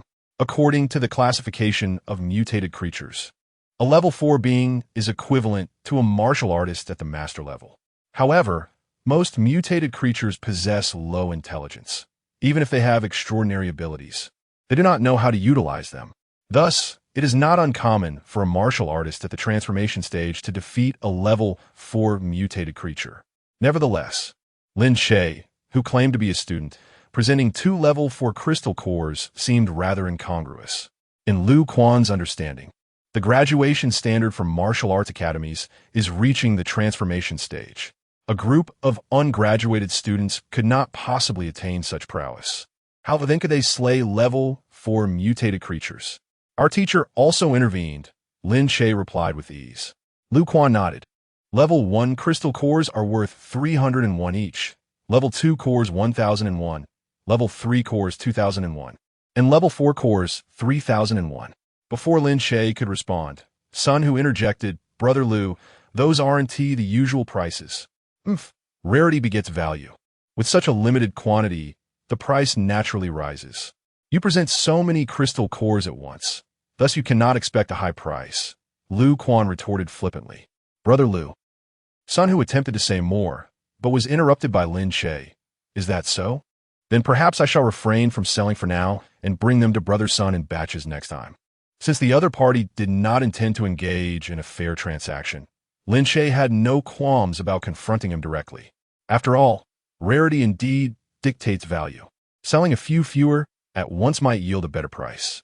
Lu Quan deliberately muddled the concept, yet Lin Che did not refute him. Instead, he reciprocated according to Lu Quan's own logic. An unexpected silence enveloped the room, and a dangerous glint flickered in Lu Quan's eyes, which soon transformed into a smile. Ha! I was merely jesting. Young brother, please do not take offense. We shall proceed with the original prices for our transaction. However, Lin Che remained ungrateful. I am not jesting. Lu Quan's expression faltered. Humph, young brother. Allow me to offer you a piece of advice. it is wise to refrain from being overly ambitious. Thank you for your kind intentions, Lu Ge, but I still believe that selling in batches is more appropriate. Lin Che feigned the act of putting away his backpack. Upon witnessing this, Lu Quan immediately reached out to obstruct him. Yet, Lin Che moved with remarkable swiftness, effortlessly lifting the backpack and slowly zipping it up. Observing Lin Che's actions, Lu Quan's countenance darkened further. It seems this young brother lacks social experience. Your actions today will not end well. Sun Hu felt a pang of anxiety. Brother Lin, since Lu Ge has agreed to purchase at the original price, you should sell to him. I have no desire to put Sun Ge in a difficult position. But rarity enhances value. I wish to earn a bit more. Lin Che, emboldened, continued to mock Lu Quan. He doubted Lu Quan's ability to summon a master to contend with him in such a short time.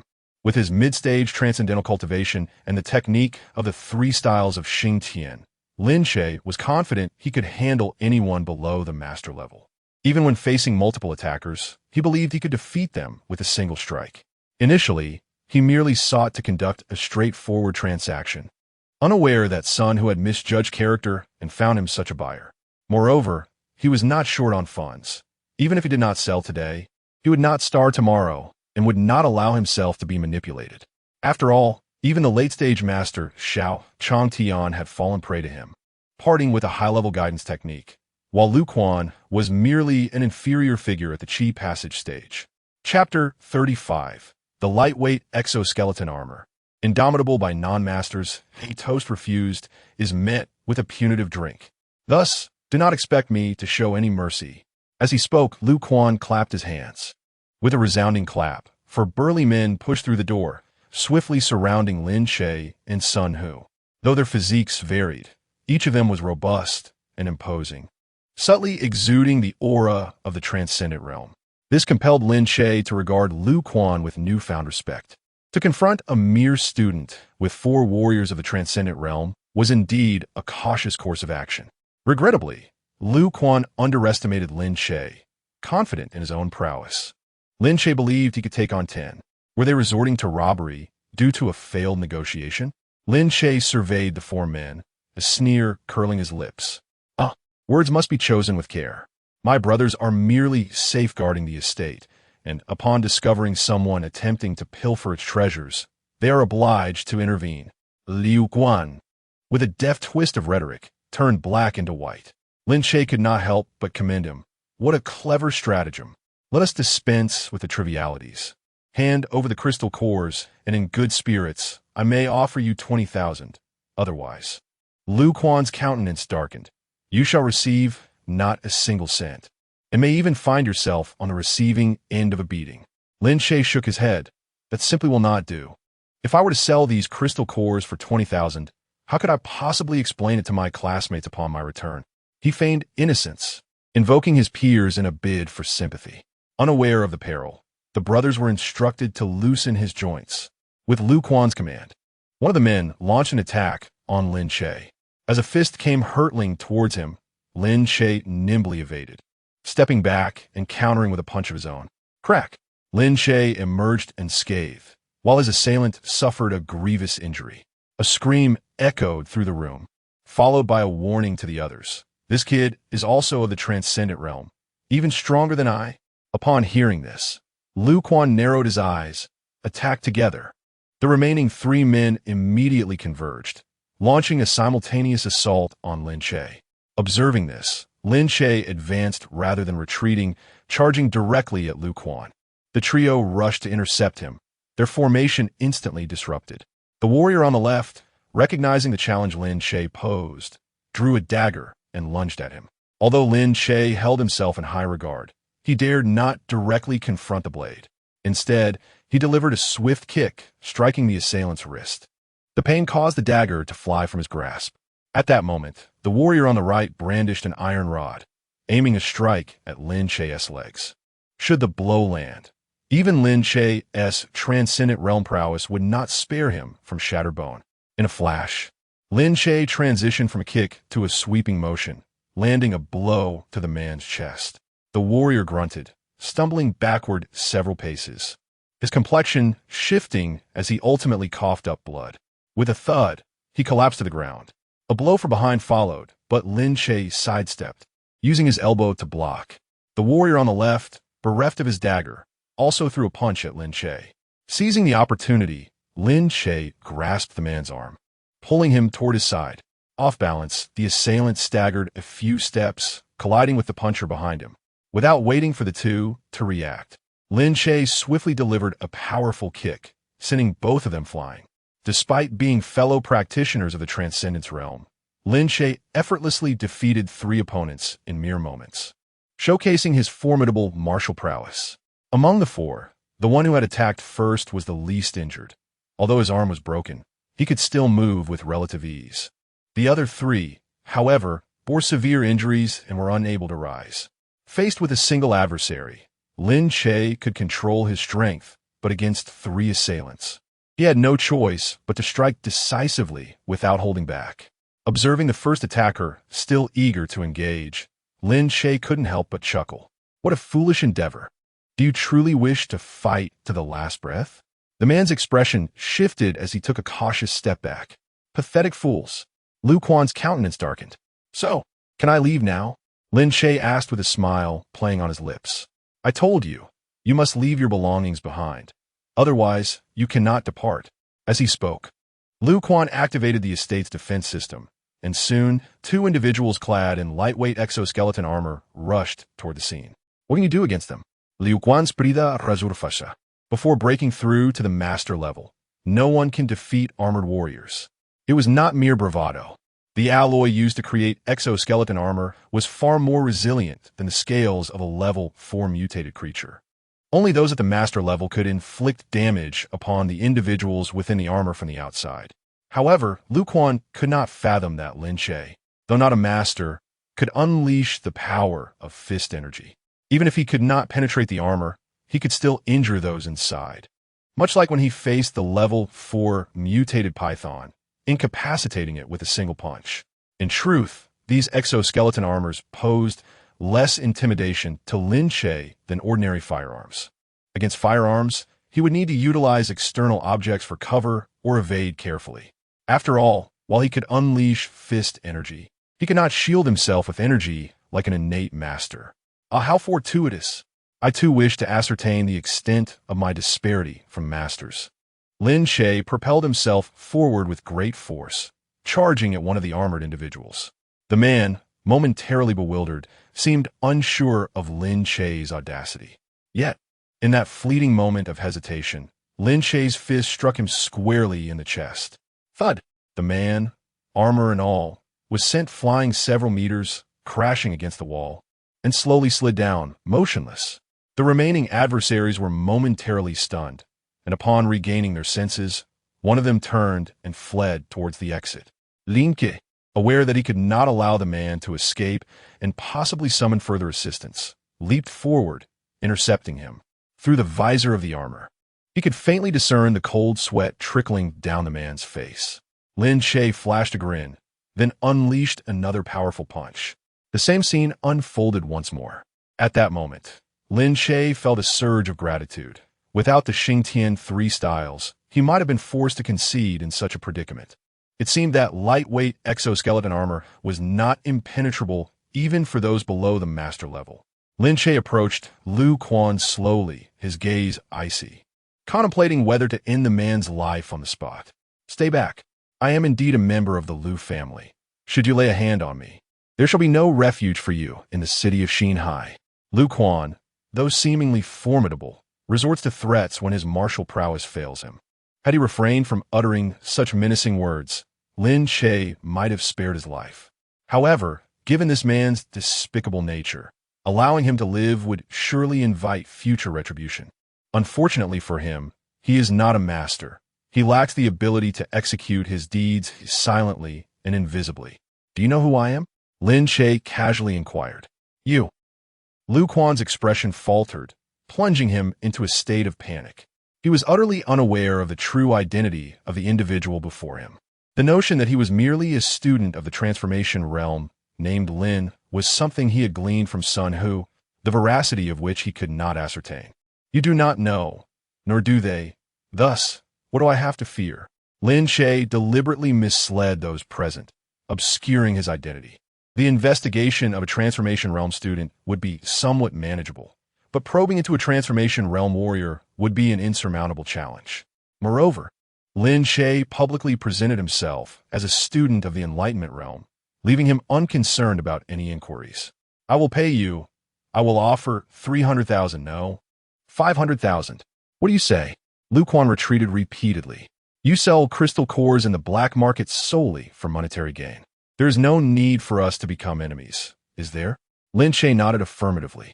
Indeed, I desire wealth, but at this moment, I crave your life even more. With that, Lin Che unleashed a powerful punch directly at Lu Quan's chest before turning and departing. Chapter 36. Why did a squirrel steal the eldest sister's underwear? Lu Quan met his demise when Lin Che delivered a devastating blow, shattering his heart meridian and leaving him lifeless on the spot. Had he possessed the foresight to predict such an outcome, he surely would not have offended an individual capable of extinguishing his life with ease for a mere sum of several 100,000 Huaxia coins. In the aftermath, the Lu family launched an investigation. According to several guards' accounts, the assailant was at least at the late stage of the Transformation Realm or the early stage of the Innate Realm, as this individual was able to single-handedly combat 4 Transformation Realm warriors and even injure them through their armor. Such prowess strongly suggested that the assailant was a masterful expert. However, a puzzling inconsistency arose. Why would a master risk their reputation for a trifling amount of money in the black market? Despite numerous inquiries, neither the enforcement agencies nor the Lu family could uncover any leads. Although the eldest son of the Lu family seethed with rage, he found himself powerless, ultimately allowing the matter to fade into obscurity. Initially, Lin Che harbored concerns about the formidable influence of the Lu family potentially tracing back to him. Yet as days passed without any unsettling developments, he gradually relaxed. In retrospect, it was evident that the Lu family's investigation was directed toward a financially desperate Transformation Realm warrior, while Lin Che, as a scion of the Lin family, appeared to be devoid of monetary issues to outsiders. Coupled with his seemingly modest cultivation level of the Qi activation realm and his status as a freshman at the New Sea City Martial Arts Academy, he naturally evaded suspicion. In a period of calm, Lin Che enjoyed several leisurely days, but soon Lin Zishuan began to grow restless. In the Lin family's living room, having just finished dinner, the Lin sisters were eager to seek Lin Che's advice on applications of their extraordinary abilities. Sensing their intentions, Lin Zishuan preemptively confronted Lin Che. Brother, I know you have a fondness for that squirrel, but you must not indulge it too much. Oh, in what way have I indulged it? Lin Che replied with a playful smile. You. Lin Zishuan hesitated, feigning difficulty. Observing this, Lin Hai expressed mild displeasure. Why are you being so vague? Speak plainly. Lin Zishuan glanced at the Lin sisters, opened his mouth, then sighed. Ah, perhaps it's best to let it go. It's not a significant matter. Playing coy. Are you implying that my pet has pilfered something from the house? Despite the absence of golden treasure by Lin Che's side, he could easily see through Lin Zishuan's feeble ploy. With Lin Che's pointed remark, the Lin parents and sisters cast skeptical glances at Lin Zishuan. Faced with the situation, Lin Zishuan had no choice but to go all in. If it had stolen anything else, I wouldn't mind, as the family isn't lacking in wealth. Losing a few items is inconsequential.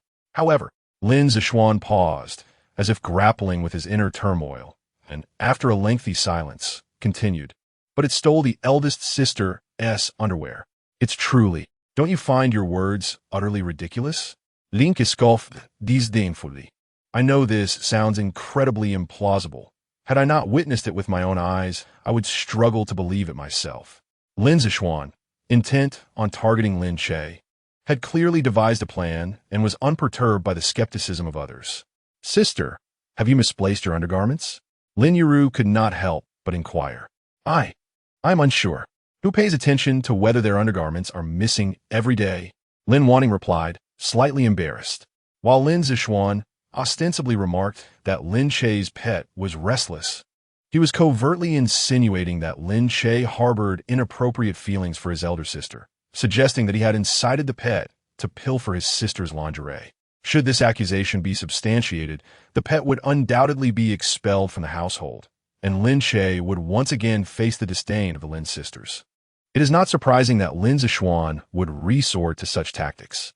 In recent days, Lin Che had been instructing the Lin sisters in martial arts, gradually mending the rift among them, which had instilled a profound sense of crisis in Lin Zishuan. He was acutely aware of the precariousness of his own position within the Lin family. If Lin Che continued to foster such harmonious relations with the sisters, his standing would be jeopardized. Hence, after much contemplation, he devised this ploy that served two purposes.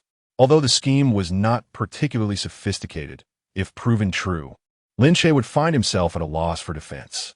You claim to have witnessed my pet, a squirrel, stealing my sister's undergarments? Lin Che pressed for clarification once more. Indeed, I saw it with my own eyes, Lin Zishuan asserted with conviction. If it had stolen something else, I would remain silent. But the theft of my sister's lingerie is absolutely outrageous. Yet it is merely a squirrel. What purpose would it serve in stealing undergarments? Lin Che feigned ignorance. Lin Zishuan yearned to assert that the creature must have been acting under the direction of its owner. Yet he recognized that such an assertion would appear overly contrived. So he restrained himself. Who can fathom the thoughts of a squirrel? Brother, you ought to discipline it appropriately. That makes sense, Lin Che nodded. However, since the matter has yet to be substantiated, I cannot jump to conclusions. How about we ascend to the upper floor to ascertain if my pet truly pilfered my sister's undergarments? What do you think? Lin Zishuan, contemplating how to incite everyone to search Lin Che's room, was taken aback when Lin Che suggested it himself. He welcomed the opportunity, stating, if you doubt me, you can verify for yourself. I cannot investigate alone. It would be better for us to go together, lest you accuse me of covering for my pet. With that, Lin Che turned to Lin Wanting, assuring her, Sister, rest assured, if my pet has indeed stolen your undergarments, I shall certainly reprimand it. Had Lin Che not awakened his telepathic abilities, navigating this predicament would have proven quite challenging. In the present moment, he merely needed to communicate with Huang Jinbao before entering the room, thus foiling Lin Zishuan's scheme. Lin Che hurriedly ascended the stairs, and Lin Zishuan, eager to prevent any underhanded actions by Lin Che, promptly followed suit. Lin Hai, Su Qianqian, and the Lin sisters hesitated momentarily before also making their way upstairs. The six of them arrived on the third floor in succession. To avoid any appearance of impropriety, Lin Che opened the door and allowed the others to enter the room first. I haven't provided it with a separate nest. For the time being, it resides in this cabinet. Lin Che entered the room and lifted the golden treasure from the wardrobe, casually placing it at his feet. Feel free to search around. Perhaps you might find the elder sister's undergarments, he suggested. The others exchanged glances, yet no one stepped forward to investigate. Observing their hesitance, Lin Che turned to Lin Zishuan. Since you're the younger brother and have witnessed this firsthand, why not conduct the search yourself? Prior to entering, Lin Che had already established a telepathic connection with the golden treasure. According to its inner voice, after Lin Che descended the stairs, it had seen the window open on its own, and a pair of panties had been placed beneath Lin Che's pillow. Clearly, this was the result of Lin Zishuan's telekinesis. Unfortunately, Lin Zishuan underestimated the golden treasure, mistaking this squirrel for just another mutated creature. Little did he know, the golden treasure possessed the ability to perceive the thoughts of others, with an intellect rivaling that of humans. Upon receiving Lin Che's directive, the golden treasure swiftly disposed of the so-called evidence, returning to the wardrobe to play the role of the victim. The entire sequence unfolded in mere seconds. Lin Che opened the door, and as Lin Zishuan stepped into the room, the golden treasure was already curled up in the wardrobe. Brother, perhaps we should let it go. I might have been mistaken, Lin Zishuan suggested, attempting to retreat. Oh, that simply won't do. What if this little creature truly is a thief? I must teach it a lesson, Lin Che stated earnestly. Therefore, dear brother, it would be prudent for you to search thoroughly. Given the circumstances, Lin Zishuan could not let this opportunity slip away. Although he needed Lin Che to fulfill their marital contract and could not drive him away just yet. He did not wish to see Lin Che harmoniously coexist with the Lin family. Today he was determined to humiliate Lin Che utterly. Very well then. Lin Zishuan replied with a furrowed brow, beginning his feigned search. Chapter 37. Surely, there is no need for me to deliberately slander a pet. Lin Zishuan casually rummaged through the wardrobe, aware that he would find nothing, as he had not placed Lin Wanting's lingerie in there at all. He then turned to Lin Che, his gaze laden with complexity. Brother, I never expected you to be this kind of person. Where is this coming from? Lin Che fin d'ignorance. I thought it was merely a squirrel pilfering things, perhaps stashing them in its nest. Lin Zishuan paused momentarily. However, there are no undergarments belonging to our sister in the cabinet. So, brother, where have you hidden them? Oh, so this is what you meant. Lin Che's lips curled into a mocking smile as he turned to Lin Wanting. Sister, do you truly believe I would hoard your lingerie? Well, I suppose not. Although your words can be quite infuriating, you don't seem like someone with peculiar habits. Lin Wanting's response was uncertain, lacking conviction. Seeing this, Lin Che sighed dramatically. Alas. Since sister harbors doubts, let me thoroughly search my room to put your mind at ease. He felt a sense of invulnerability, regardless of Lin Wanting's response. He intended to compel Lin Zishuan to continue searching. Otherwise, how could this charade proceed? That is not necessary. Since nothing was found, let us leave it at that. For Lin Wanting, whether or not something was discovered held no advantage. Thus she chose to let the matter rest. Lin Zishuan's heart sank. If this were to be the conclusion, his efforts would be in vain. Just then, Lin Yuru spoke up at the opportune moment. Oh no, I believe it would be better to search. If there truly are no undergarments belonging to sister in Lin Che's room, we could clear his name. Then, Lin Yuru shifted her tone. And if we do find something, then Lin Che must be held accountable for his pet. Yes, indeed, a search is in order. Lin Hai nodded in agreement. Su Qianqian hesitated but tacitly endorsed Lin Yuru's suggestion. All right, brother, do not hesitate any longer. Hurry and search. I am awaiting your exoneration. Lin Che urged again. Lin Zishuan feigned reluctance, shaking his head. I had hoped that if you confessed and returned sister's lingerie, I could plead on your behalf.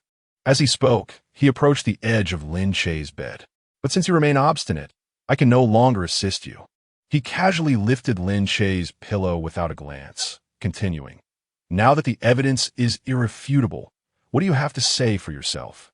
Lin Che and the Lin family simultaneously looked beneath the pillow and then turned their gaze to Lin Zishuan, all bearing expressions of confusion. Wait, is this the evidence you speak of? Lin Che raised an eyebrow slightly. Upon witnessing their reactions, Lin Zishuan hurriedly looked down. To his astonishment, beneath Lin Che's pillow lay not Lin Wanting's underwear, but a bag of sunflower seeds. How is this possible? Lin Zishuan abruptly fell silent, then deliberately glanced at Huang Jinbao, saying, I distinctly saw it steal sister's lingerie. Oh, is that so? Having merely searched for a pillow, does my younger brother not wish to continue his search? A smile, increasingly difficult to suppress, played at the corners of Lin Che's mouth. For instance, beneath the blanket, under the sheets, or even beneath the bed, what if? Initially intent on prolonging the search, Lin Zishuan suddenly realized that Lin Che had already relocated the evidence. Even if he were to heed Lin Che's suggestion and scour the entire room, he would likely find no trace of Lin Wanting's undergarments. Perhaps I truly misjudged the situation. I apologize, brother, I am sorry. Lin Zishuan promptly altered his demeanor. No, don't. If you want to search, I shall assist you. As he spoke, Lin Che flung the bedding aside, even overturning the bed itself. Alas, it seems there is indeed nothing here. Shall we not investigate another room? Lin Che surveyed the others present, his eyes narrowing slightly as they fixed intently on Lin Zishuan. Clearly, Lin Che's suggestion to search elsewhere was implicitly directed at Lin Zishuan's room. In a flash, Lin Zishuan contemplated a possibility. Though uncertain of how Lin Che had orchestrated this, he felt he had deduced the truth. He suspected that Lin Che had concealed Lin Wanting's undergarments within his own room. Should he fail to counteract now?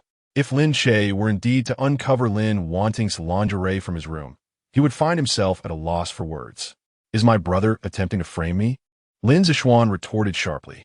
Oh, are you implying that I would have my pet steal my elder sister's undergarments and place them in your room to implicate you? Lin Che maintained his amused demeanor. Is it not so? Lin Zishuan insisted vehemently. However, I have never claimed that I intended to search your room, Lin Che replied, raising his hands in feigned innocence. I, Lin Zishuan exclaimed, momentarily flustered, quickly attempting to rectify his statement. You suggested searching other rooms. Does that not imply my room? Of course not. Lin Che categorically denied. I have never said I would search your room. You claim to have seen my pet stealing my sister's undergarments, but since nothing was found here, it is only logical to search my sister's room. What if her undergarments were never lost? Would that not mean you are wrongfully accusing me? Hearing this, Lin Zishuan hastily refuted. I did not. Perhaps I merely misjudged. Oh, yet you were exceedingly certain a moment ago when you claimed to have witnessed my pet stealing my sister's undergarments. Lin Che paused briefly before continuing. Moreover, I am curious as to why you would assume I wish to frame you. All I need to do is prove that my pet did not steal my sister's undergarments, thereby demonstrating your deceit. Is that not so? Stepping closer, Lin Che declared, thus, why would I have any reason to falsely accuse you, my dear brother? How could I possibly know what you are thinking? Lin Zishuan found himself at a loss for a response. As events unfolded, the Lin sisters and their parents began to perceive the underlying tensions. They were taken aback to discover that the seemingly obedient and considerate Lin Zishuan would resort to such treachery against Lin Che. Even more absurdly, this matter was uncovered by Lin Che. Zishuan, you have truly disappointed me.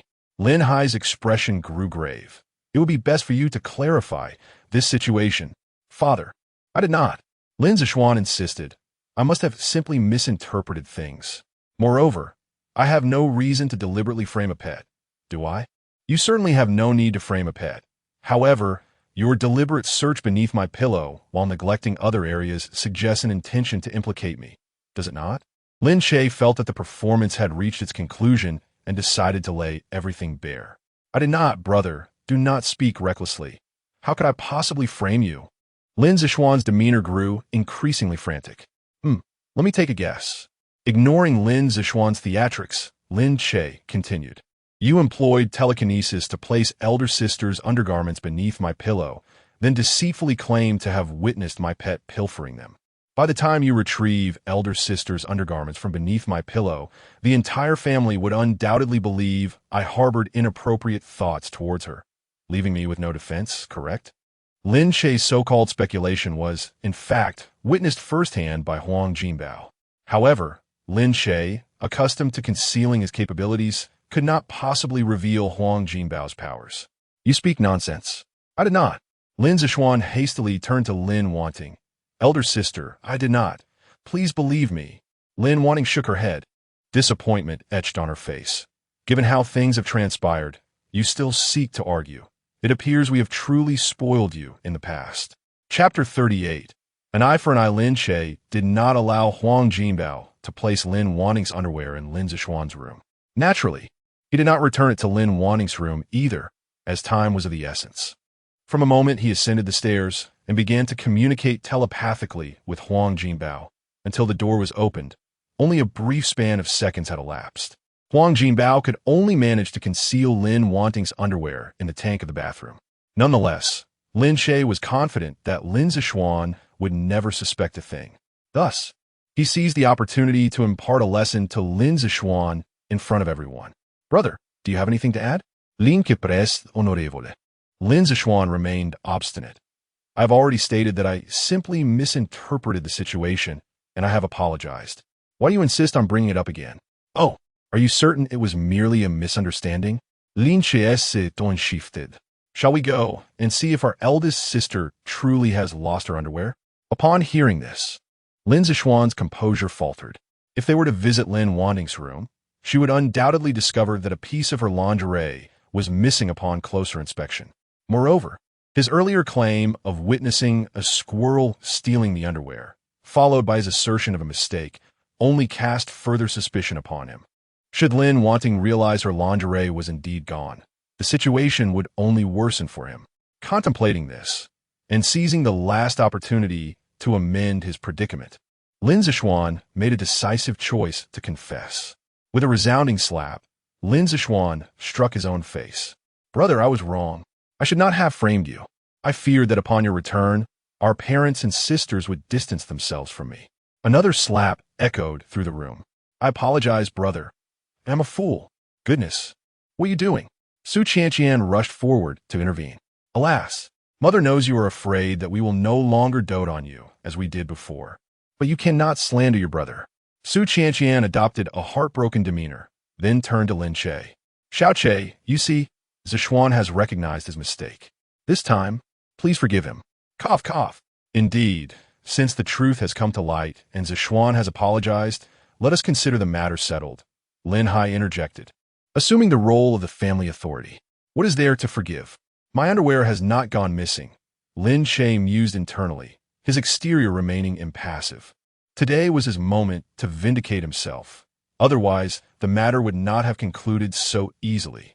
To the Lin family, he, as the biological son, would always be overshadowed by Lin Zixuan, the adopted son. However, while he could not eliminate Lin Zixuan over such trivialities, he certainly could make life uncomfortable for him. This incident ultimately represented a loss for their elder sister. Should she not mind, he would refrain from intervening further. An eye for an eye. Since Lin Zixuan sought to sow discord between him and Lin Wanting, he would allow Lin Zixuan to reap what he had sown. Lin Zixuan's theft of Lin Wanting's underwear to implicate Lin Che had already been substantiated. Regardless of the outcome, Lin Wanting would inevitably harbor some resentment towards Lin Zixuan. If Lin Zixuan wishes to slander Lin Che again, the difficulty will undoubtedly increase considerably. Consequently, Lin Zixuan immediately turned to Lin Wanting and pleaded, Sister, I realize my mistakes. Can you ever forgive me? You truly disappoint me. Lin Wanting's expression grew increasingly complex, alas. I shall let this pass this time. But should there be a next time, I will not extend my forgiveness. Thank you, dear sister. Lin Zixuan promptly raised 3 fingers to the heavens, I swear. There will certainly not be a next time. Observing this, Su Qianqian hastily intervened to mediate. All right, it's all settled now. Let us descend. I will ask Sister Zhang to assist Xiao Che in tidying up the room. Subsequently, Su Qianqian and Lin Hai exited the room first. Lin Zixuan cast one last glance at the bed that Lin Che had overturned, leaving with a sense of resignation. Lin Yuro was about to take Lin Wanting's arm to exit, but was interrupted by Lin Wanting. Yuro, you go ahead. I have something to inquire of Xiao Che. Lin Wanting appeared somewhat bashful. What is it? Lin Yuro blurted out. Then recalling something, she awkwardly chuckled. Very well. I shall take my leave. Once Lin Yuro stepped out of the door, Lin Che curiously asked, What is it? Is there something else? Lin Wanting hesitated for a moment before speaking with difficulty. Return my belongings to me. Belongings? What belongings? Lin Che was momentarily perplexed. Lin Wanting's face turned crimson. My lingerie. Do you intend to keep it? Oh, I completely forgot. Let me find it for you. Lin Che also felt a bit embarrassed. When he retrieved Lin Wanting's cute panties from the toilet tank and presented them to her, he was met with a look of disdain from Lin Wanting. I don't want them. Just throw them away. Lin Wanting glanced at the still dripping pink lace and outright refused to take them back. Oh, very well. Lin Che nodded in acknowledgement, instinctively glancing at the pink lace in his hand. It must be said, he had never anticipated that his usually dignified elder sister would wear such a style of lingerie. I warn you, do not use my lingerie for any peculiar purposes. I am your elder sister, by blood. Lin Wanting seemed to realize that her words were becoming increasingly absurd, promptly ceased speaking, and turned to leave, her steps slightly hurried. Moments later, Lin Che came to his senses and hastily discarded the pink lace into the trash bin. What a joke! Knowing full well that Lin Zixuan had intentionally framed him, he was now expected to be cautious of me, the victim. I have truly had enough. Lin Che grumbled to himself, indifferent to whether Lin Wanting had overheard. Initially, when he retrieved the lingerie from the tank, he had no inappropriate thoughts, viewing it purely as ordinary clothing. However, after Lin Wanting's warning, that perception shifted entirely. He could no longer regard a piece of lingerie with his usual perspective. Knock, knock, knock. Although the door stood ajar, Aunt Zhang still politely rapped on the door. Young master, I have come to assist you in tidying up your room. Oh, very well. Aunt Zhang, I appreciate your help. Lin Che walked to the bedside and casually straightened the bed. Not a bother, not at all. I can handle this. You may go about your business, young master. Aunt Zhang stepped forward, commencing the task of making the bed for Lin Che. Very well, I shall take my leave, Lin Che replied, grasping the golden treasure and exiting the room. As evening descended, Lin Che, as was his custom, ventured to the backyard to observe the Lin sisters honing their martial skills. After imparting some unique techniques to the two, he believed their transaction was satisfactorily concluded. However, the following day, the sisters sought his counsel once more, presenting him with a series of inquiries. Having agreed to a month-long arrangement, Lin Che felt compelled to fulfill his end of the bargain. Thus, he arrived punctually each day. Whenever the sisters posed questions, he answered them honestly. If there were no queries, he reclined lazily in a chair, gazing at the stars. In instances where he encountered inquiries beyond his capacity to respond, he merely shrugged, unburdened by any psychological weight. Following an incident earlier that afternoon, Lin Wanting appeared somewhat flustered, sensing Lin Che's gaze upon her, which rendered her quite uncomfortable. Perhaps you need not concern yourself with our practice any longer. We have made considerable progress, Lin Wanting finally ventured to say. Lin Che responded with a hint of skepticism. You wouldn't wish for me to breach our agreement and reclaim the funds from my account, would you? What are you thinking? It's merely a couple of million. Does my elder sister truly care about such a trifling amount? Lin Euro interjected dismissively. Ah, splendid. Since you no longer require my guidance, I shall refrain from visiting in the coming days. Until tomorrow then, Lin Che concluded, rising to return to the villa, with the golden treasure closely following in his wake. Chapter 39, The Wheel of Fate and the Vessel of Origins. Have you heard?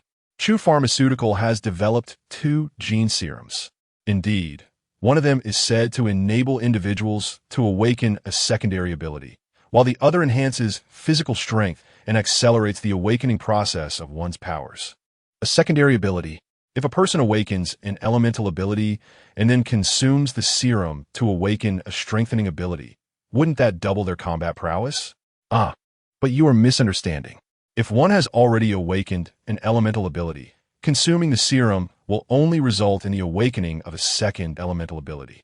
Conversely, if one possesses a strengthening ability, the serum will only facilitate the awakening of a second strengthening ability. Is there such a limitation? Certainly. The serum merely aids in unlocking one's potential. It does not conjure an ability from thin air. So, does that mean an ordinary person who has not awakened any abilities cannot use this serum? Not necessarily. Some individuals may have untapped potential, and consuming the serum might offer them a chance to awaken. However, for the majority, lacking potential means that consuming the serum would be in vain. How do you know so much? My father works at Chu Pharmaceutical. He told me personally. Ah, I see. You've been keeping quite the secret, haven't you? Staying low-key. In Martial Arts Class 1, the students engaged in fervent discussions regarding the 2 new serums. Lin Che activated his smart wristband, accessing the internet to research information about the serums. With over 2 million in his possession, he naturally did not hesitate to spend a few thousand Huaxia coins on a wristband. It must be said that the holographic wristband is indeed more convenient than a smartphone. The 2 serums were currently trending at the top of the headlines, with subsequent stories also focusing on these innovations. One of the serums, named the Wheel of Fate, is capable of assisting individuals in awakening or reawakening abilities, priced at 10 million Huaxia coins. Whether one is an awakened martial artist or an ordinary person, it can be consumed, but each individual may only take it once. Exceeding the dosage may result in genetic collapse, leading to mutation. Moreover, mutations are irreversible and cannot be remedied. The other serum, known as the Vessel of Origins, aids in strengthening the body and enhancing the awakening process. Priced at 100,000 Huaxia coins, it is exclusively available to those who have already awakened, and, theoretically, there is no limit to the dosage. However, the effect diminishes with each additional dose until it becomes ineffective. Ordinary individuals cannot withstand this serum if ingested mistakenly. There's a 50% chance of mutation and a 50% chance of immediate death. Ultimately, Lin Che had yet to acclimate to the perspective of the wealthy, finding it difficult to fathom that a single serum could be sold for 10 million. He shook his head and clicked on the next piece of information. Although the Wheel of Fate can assist ordinary people in awakening their talents, such an intervention does not grant them particularly exceptional abilities. The highest potential attained is generally C grade, and the probability is exceedingly low. Spending 10 million to awaken an F-grade talent is not significantly different from remaining an ordinary person without any awakening. It would be wiser to save the money, ensuring a life free from want. After consuming the Wheel of Fate, the awakened individual's second ability typically aligns with their innate talents. Its potency will invariably be inferior to that of their original power.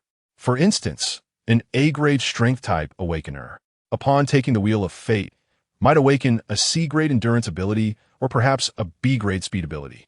Similarly, an A-grade fire-type awakener could potentially develop a B-grade poison ability or a C-grade wind ability. In essence, a secondary awakening cannot surpass the original talent nor transcend the major categories of abilities. For physical enhancement awakeners, their secondary awakening will solely pertain to physical enhancement, while elemental awakeners can only experience a second awakening within the elemental realm. Upon encountering such summaries online, Lin Che felt a wave of confusion wash over him. Having already awakened 2 powers, could he still utilize the Wheel of Fate? Moreover, considering that his abilities of slaughter and telepathy were unconventional, what new ability might he manifest if a second awakening were indeed possible? What am I even pondering? Class is about to commence. Noticing Lin Che lost in thought, Chu Yao couldn't help but interject. Oh, I was contemplating these 2 novel potions from Chu's Pharmaceuticals. ISNT that your family has enterprise? Lin Che suddenly stumbled upon an oversight. Hush! Chu Yao raised a finger to her lips. Keep your voice down. I prefer to keep my identity concealed.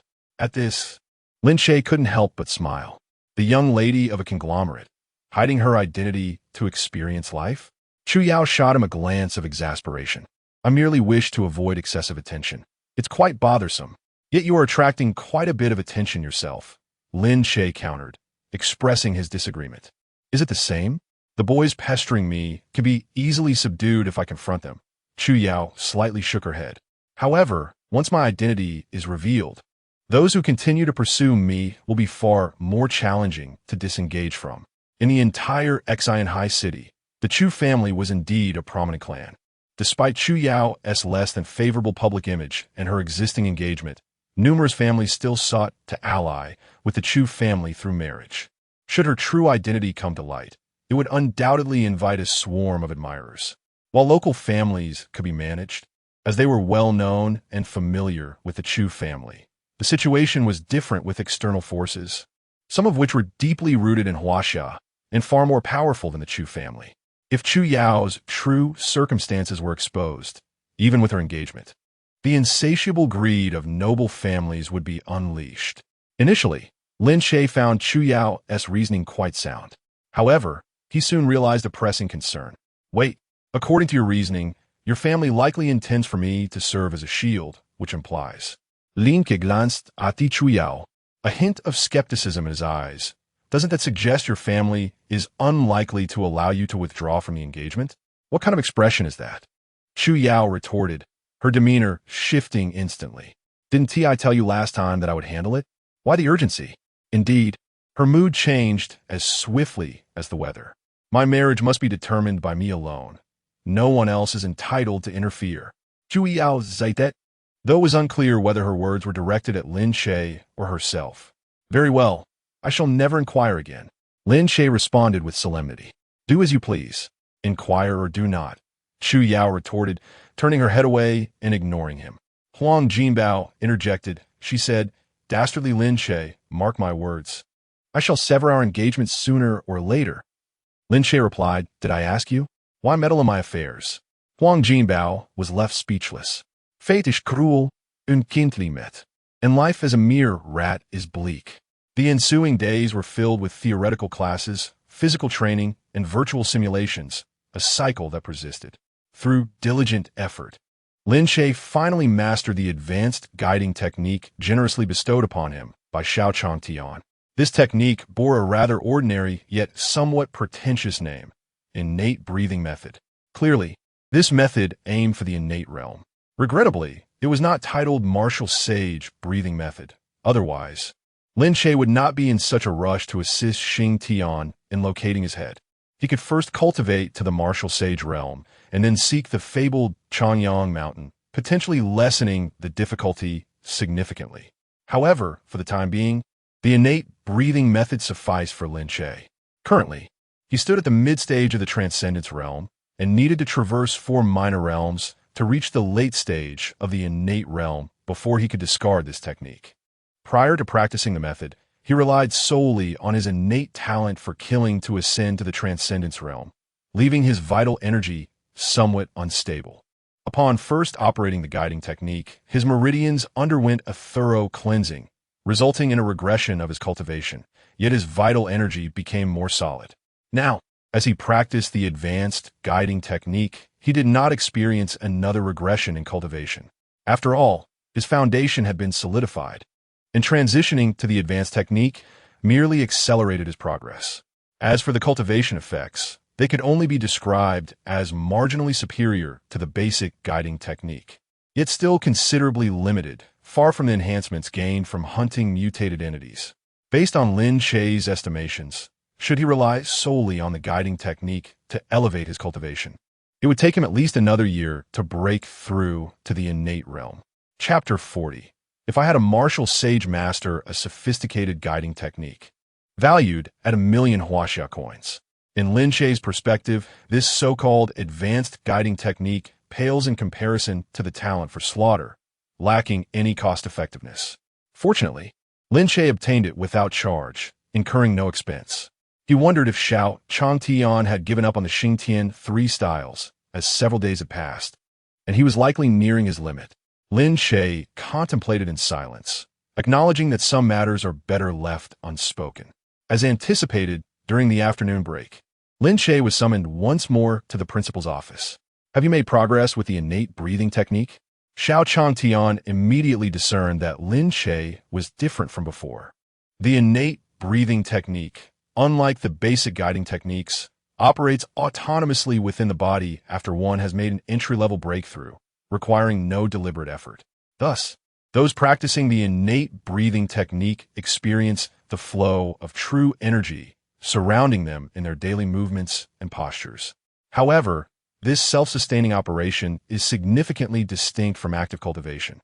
A day of such autonomous operation equates to merely half an hour of active practice, a meager gain at best. Thanks to the principal for imparting the technique, Lin Che's gratitude was sincere. Had it not been for this master exchanging martial arts for techniques, Lin Che might have had to seek out an advanced guiding technique himself. Moreover, the quality of any purchased technique remained uncertain. There is no need for thanks. If you are sincere, you should present to me the true version of the martial sage breaking the sky technique. Xiao Changtian, having failed to master the Xingtian 3 styles, began to doubt the authenticity of the techniques Lin Che had penned. Even though he had previously asked Lin Che to transcribe them twice for comparison, finding no discrepancies, he still could not believe that Lin Che could succeed where he, a late-stage master, could not. Principal, I have mentioned before that this martial art is not suitable for everyone. Lin Che chuckled wryly, shaking his head. When my master imparted the martial art to me, he explicitly stated that only he and I could master it. Master? Xiao Changtian was taken aback. You never mentioned that you had a master before. Surely, such profound martial arts must have a lineage. It cannot simply be created by a student like me. In truth, Lin Che had long prepared a fabricated narrative, which he had not utilized previously. Now, faced with Xiao Changtian's questioning, he found it apt for his defense. I was once lost and was taken in by my master, which preserved my life, Lin Che said, a wistful expression crossing his face. Under his diligent guidance from a young age, I diligently practiced martial arts, which allowed me to master the martial sage breaking the sky technique at an early age. However, after awakening at the age of 14, my master, seeing my mere C-grade talent, lost the desire to continue my training. At this juncture, a shade of sorrow appeared on Lin Che's visage. Thereafter, he told me that I had awakened my talent and possessed the ability to protect myself, and thus he departed from Xinhai City, leaving no trace behind. Before leaving, my master cautioned me never to mention him to outsiders, nor to acknowledge that I was his disciple. Lin Che shook his head. I do not know why. Perhaps my low talent disappointed him. Nevertheless, regardless of the circumstances, I remain eternally grateful to him for imparting his wisdom. He may choose to disregard me as his disciple, but I cannot forsake him as my master. Lin Che's words, though tinged with both truth and deception, were nonetheless heartfelt. He crafted an image of Lin Yuan as a reclusive master and spoke of the elders passing as though his master had abandoned him. Even if Xiao Changtian were to thoroughly investigate Lin Che, he would likely find it challenging to ascertain the veracity of Lin Che's statements. After all, Lin Che truly demonstrated the prowess of a master by unleashing the might of his fist and the blade of his aura, akin to the external manifestation of true energy at the Grandmaster level. Lin Che articulated. Such extraordinary martial techniques could hardly be conjured from thin air by a mere student. Initially, Xiao Changtian considered that if the saintly martial arts of breaking the firmament proved useless to him, he would merely dismiss it. However, if it held value, he would need to devise a means to eliminate Lin Che, lest this martial art be divulged to others. To his surprise, Lin Che had now introduced a master into the equation. Judging by the name of the saintly martial arts of breaking the firmament, it was evident that Lin Che's master, if not a saintly figure, was likely connected to one. Thus, any intention Xiao Changtian harbored to act against Lin Che would necessitate careful consideration. It becomes clear now. No wonder you have mastered such extraordinary martial skills at such a young age. There is indeed a remarkable individual nurturing your talents. Xiao Changtian's demeanor shifted, his tone markedly softened. I do have one more inquiry. Earlier, you specifically sought to exchange for the guiding technique. Did your master not impart to you a more profound guiding technique? Lin Che's heart raced, and he feigned a sigh. Alas, my master deemed my aptitude insufficient to transmit the indomitable battle soul technique to me. Unless I can ascend to the innate realm, he shall return upon hearing the news to bestow upon me the indomitable battle soul technique. The so-called indomitable battle soul technique was, of course, a fabrication of Lin Che's imagination. The name was inspired by the eternal soul slaughter technique mentioned by Xingtian, perfectly complementing the saintly martial arts of breaking the firmament. The combination of indomitable battle soul technique and saintly martial arts of breaking the firmament certainly sounded impressive. After all, it must surpass the innate breathing technique, or else it would not be worthy of such a name. In light of this, Xiao Changtian began to believe Lin Che a bit more, for this technique's name did not appear to be mere whimsy. So, if you were to advance to the innate realm, would you then receive another legacy? Xiao Changtian could not help but seek confirmation from Lin Che once more. Indeed, as long as I become an innate master, my name shall resound throughout Xinhai City. When my reputation reaches the outside world, my esteemed master will surely come to see me. A lie woven by Lin Che had reached a point of seeming logical and credible. Were it spoken by another, Xiao Changtian might have believed it entirely. The office fell into silence as Xiao Changtian pondered for a considerable time before finally reaching a decision. You have likely heard of the Wheel of Destiny and the Vessels of Origin. Since you lack innate talent, you shall require external assistance to elevate your cultivation. Xiao Changtian turned his gaze towards Lin Che. The school can provide an exceptional student with a Wheel of Destiny and 10 Vessels of Origin. Perhaps you might strive for this opportunity. Certainly, the Lin family would likely not be overly concerned with such monetary matters. If you could directly procure this resource from the Lin family, it would be entirely permissible. Lin Che understood that he had temporarily evaded peril. Xiao Changtian's words were evidently a gesture of goodwill towards him. At times, the dynamics between individuals are not particularly intricate, often hinging upon mutual benefits. Lin Che's return to the Lin family was advantageous for them, hence their effort to reclaim him. Xiao Changtian perceived that continuing to target Lin Che would be detrimental to himself, Thus, he opted to extend an olive branch. Curious about the criteria for distinguishing exemplary students, Lin Che could not help but inquire regarding the school's standards. The Lin family would undoubtedly prepare medications for Lin Wanting and her siblings, though whether he would be included remained uncertain. Should he acquire resources through alternative means, he preferred to avoid the disapproving gazes of the Lin family. The school comprises 4 grades, each engaging in a comprehensive competition to select the top 3 students, who will then receive accolades from the institution. This competition is exclusively sponsored by Chu Pharmaceuticals, serving as a promotional opportunity for their 2 gene medications. Following a shift in mindset, Xiao Chantian regarded Lin Che with renewed respect. Based on your previous performances, securing a position among the top 3 in your grade should pose no challenge. Lin Che mused that the Chu family was indeed making a significant investment. 12 slots equated to a sponsorship of approximately 132 million. Although the sale price does not directly reflect the production cost, it does signify the group's profit.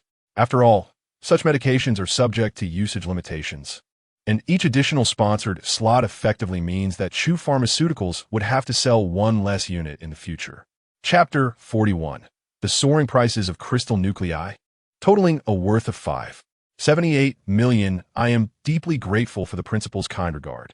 Given this opportunity at the academy, I shall participate regardless of whether I secure a position among the top 3. Though Lin Che's words were laced with humility, he had resolutely decided within himself that this reward was his for the taking. At the New Sea Martial Arts Academy, there are 10 martial classes each year, with Class 1 being the most elite. Almost all exceptionally gifted students are assigned to this top tier. It is not to say that those with lower innate talent are necessarily weak. Some may awaken early, with slightly lesser talent. They can still attain the Enlightenment realm within 3 years. However, the Enlightenment realm is merely a fade for Lin Che. Even if someone were to awaken at the tender age of 14 as he did, if their talent were inadequate, it is highly unlikely they would reach the Transcendence realm by 17. Thus, this grand competition posed no real challenge for Lin Che. Excellent. I shall eagerly await your triumph. Xiao Chantian exclaimed with growing enthusiasm. I will personally present you with your award. I shall do my utmost to ensure I do not disappoint the principal's lofty expectations. Lin Che replied in kind. Upon returning to the classroom, Lin Che noticed that his classmates were frequently casting peculiar glances in his direction. Unable to contain his curiosity, he inquired of Huang Jinbao, "Why do they keep staring at me? Have they discovered my SSS level talent?" Huang Jinbao rolled his eyes internally and replied dismissively, "They believe you have struck it rich due to the soaring prices of crystal nuclei. The prices of crystal nuclei have surged? Are they now circulating in the market?" Lin Che pondered, feeling a twinge of confusion. The 2 gene potions developed by Chu Pharmaceutical were formulated from the effective substances extracted from crystal nuclei. Primary crystal nuclei could be used to create the vessel of origins, while those of tertiary grade and above could be utilized for the Wheel of Destiny. Suddenly, Huang Jinbao perked up. "You become wealthy. Will you buy me delectable treats? I want mountains of nuts." Such a lack of ambition. Lin Che did. As a mature squirrel, you must transcend these base pleasures and aspire to a higher spiritual realm. Is that truly the case? You aren't deceiving me, are you? Although your reasoning seems somewhat sound, I can't shake the feeling that something is amiss. Ignoring Huang Jinbao's ramblings, Lin Che activated the holographic projection to investigate the acquisition prices for crystal nuclei. Scanning the trending news, he stumbled upon an announcement. Chu Pharmaceutical is acquiring mutant crystal nuclei across all of Huaxia.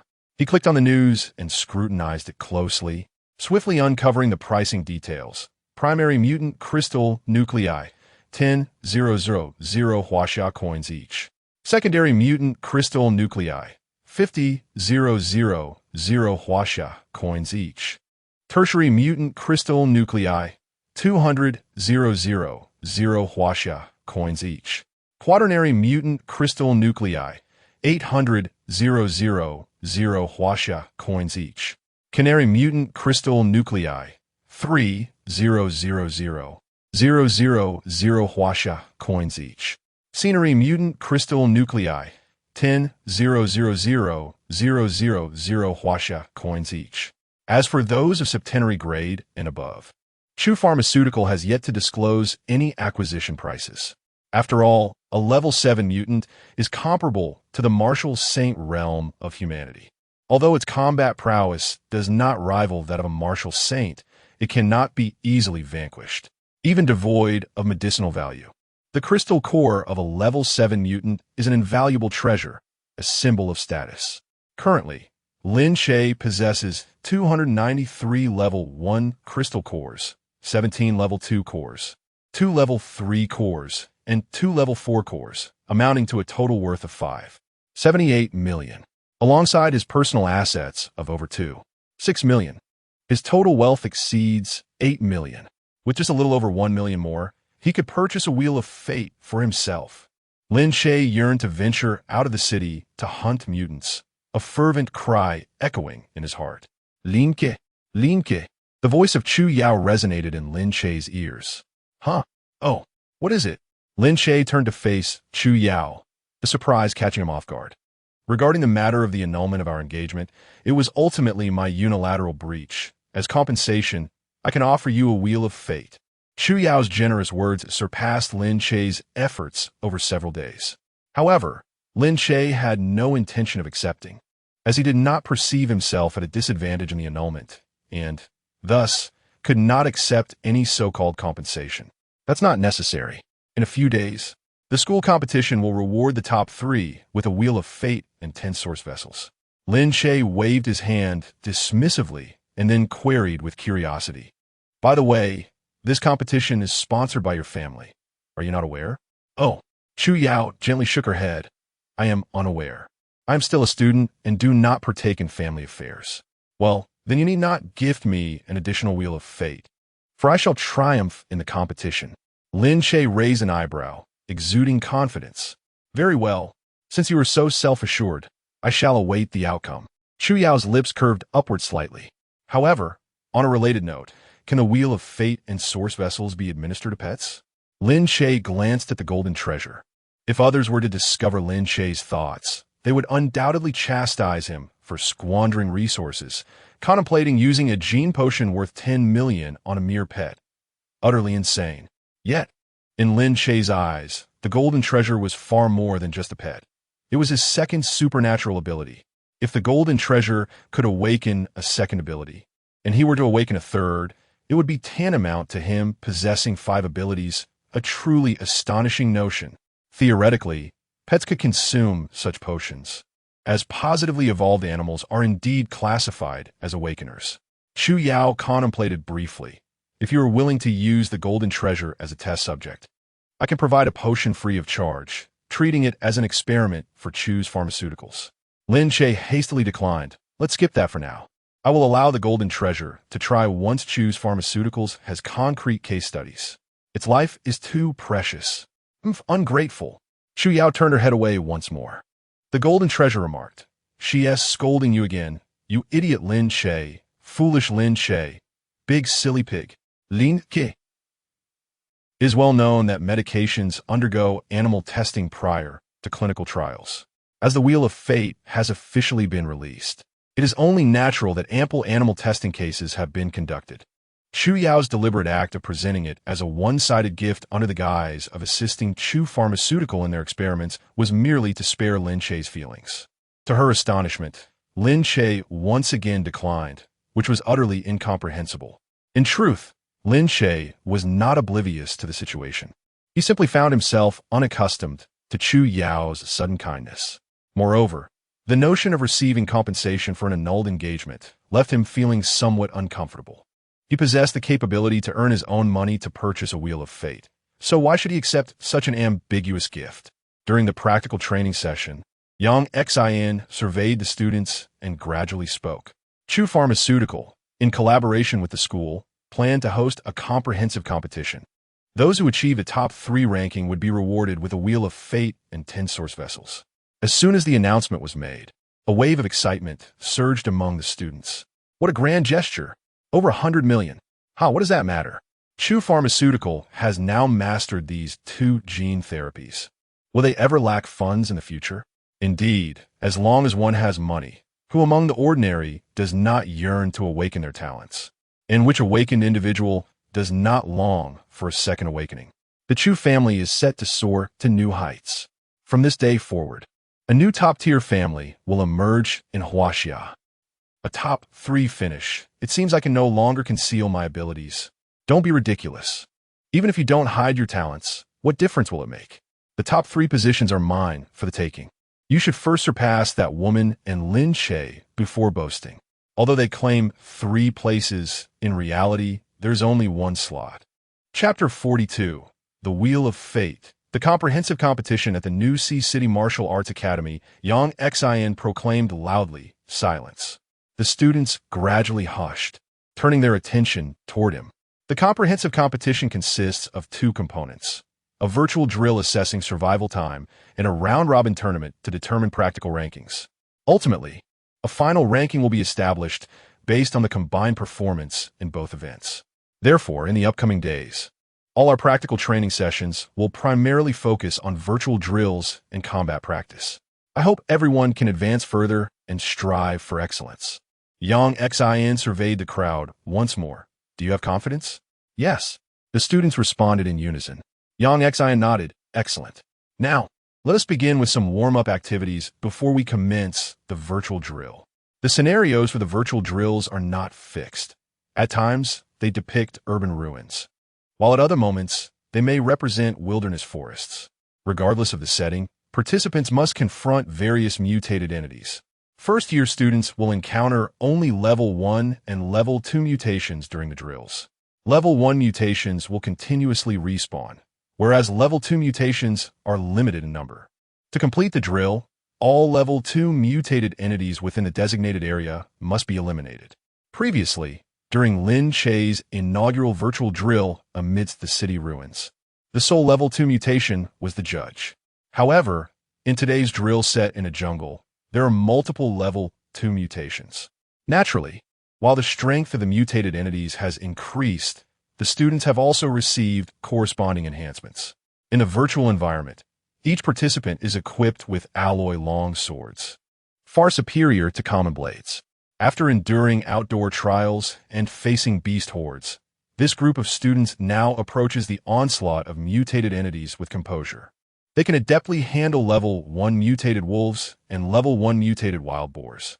Although the Level 2 mutated wolf king and several Level 2 mutated wild boars pose a significant threat. Lin Che, I'll clear the path. You focus on defeating the wolf king. How does that sound? Fang Haochen inquired loudly. It is not that I am unwilling to engage, but if I were to eliminate all these Level 2 mutations, it would deprive everyone of the opportunity to hone their skills, which would be counterproductive. Within the team, Lin Che effortlessly swung his sword, dispatching a mutated jungle wolf. Although his words may seem somewhat arrogant, there is truth in his reasoning. The school has organized these virtual drills precisely to enhance the students' combat skills. If Lin Che were to handle all the Level 2 mutated entities, the purpose of a drill would be rendered moot. Brother, even if you wish to showcase your abilities, there is no need to belittle everyone else, Lin Che remarked, noticing that the others did not blame Lin Che in seeking to sow discord. Belittle? Please enlighten me on how I have belittled anyone, Lin Che said slowly, turning to face Lin Che. You claim that if you defeat the Level 2 mutations, everyone else will miss out on training, as if they are incapable of handling Level 2 mutations themselves. For Lin Che, who excels in stirring controversy, these words flowed effortlessly. He had anticipated that this time would be no different from before, expecting many to echo his sentiments. However, to his surprise, the crowd whispered amongst themselves, with no one daring to respond. Under normal circumstances, a martial artist should be capable of confronting mutated entities that are one rank above their own realm. This, however, applies primarily to seasoned soldiers. If we adhere to the military standards, students at the body refinement stage should easily vanquish second-tier mutated entities. Clearly, reality contradicts this notion. Soldiers possess the advantage of honed combat skills, which allow them to confront entities beyond their level. How much combat prowess can first-year students at the Martial Arts Academy truly possess? if they were indeed capable of transcending levels to combat second-tier entities. What purpose would their continued education serve over the next 3 years? Perhaps one could achieve a higher realm through diligent practice at home, rather than squander time within these fabricated scenarios. Before Lin Che could respond, Qi Ming preemptively retorted to Lin Zixuan, challenging him with a dismissive remark. If you think you can do better, then step up. Lin Zixuan found himself at a loss. He was acutely aware of his insufficient rank. If only he were stronger, he would undoubtedly take the initiative. Confronting a solitary second-tier mutated entity might be within his grasp, but in the chaos of battle, he could only manage to protect himself. You admit your own limitations, yet we all share the same rank. How much stronger could we possibly be? Upon hearing these words, Lin Che regarded Qi Ming with newfound respect, surprised that the fellow had shown some insight. Lin Zixuan remained speechless, and the crowd chose to ignore him further. At times, when a particular tactic is employed too frequently, it breeds a form of immunity among the audience. Subsequently, Fang Haochen orchestrated the group to stabilize their formation and gradually advanced, collectively eliminating the Wolf King. With the experience of their first coordinated attack on a second-tier mutated entity, the group found it considerably easier to tackle several second-tier mutated wild boars. Although there were still some casualties along the way, the majority successfully navigated the exercise. Excellent work, everyone. I hope that by the time of the grand competition, all of you can maintain the same level of performance as today. Yang Xian affirmed, nodding earnestly. Take a 10-minute break, and we will proceed with practical training shortly. A week later, the comprehensive competition at the New City Martial Arts Academy officially commenced.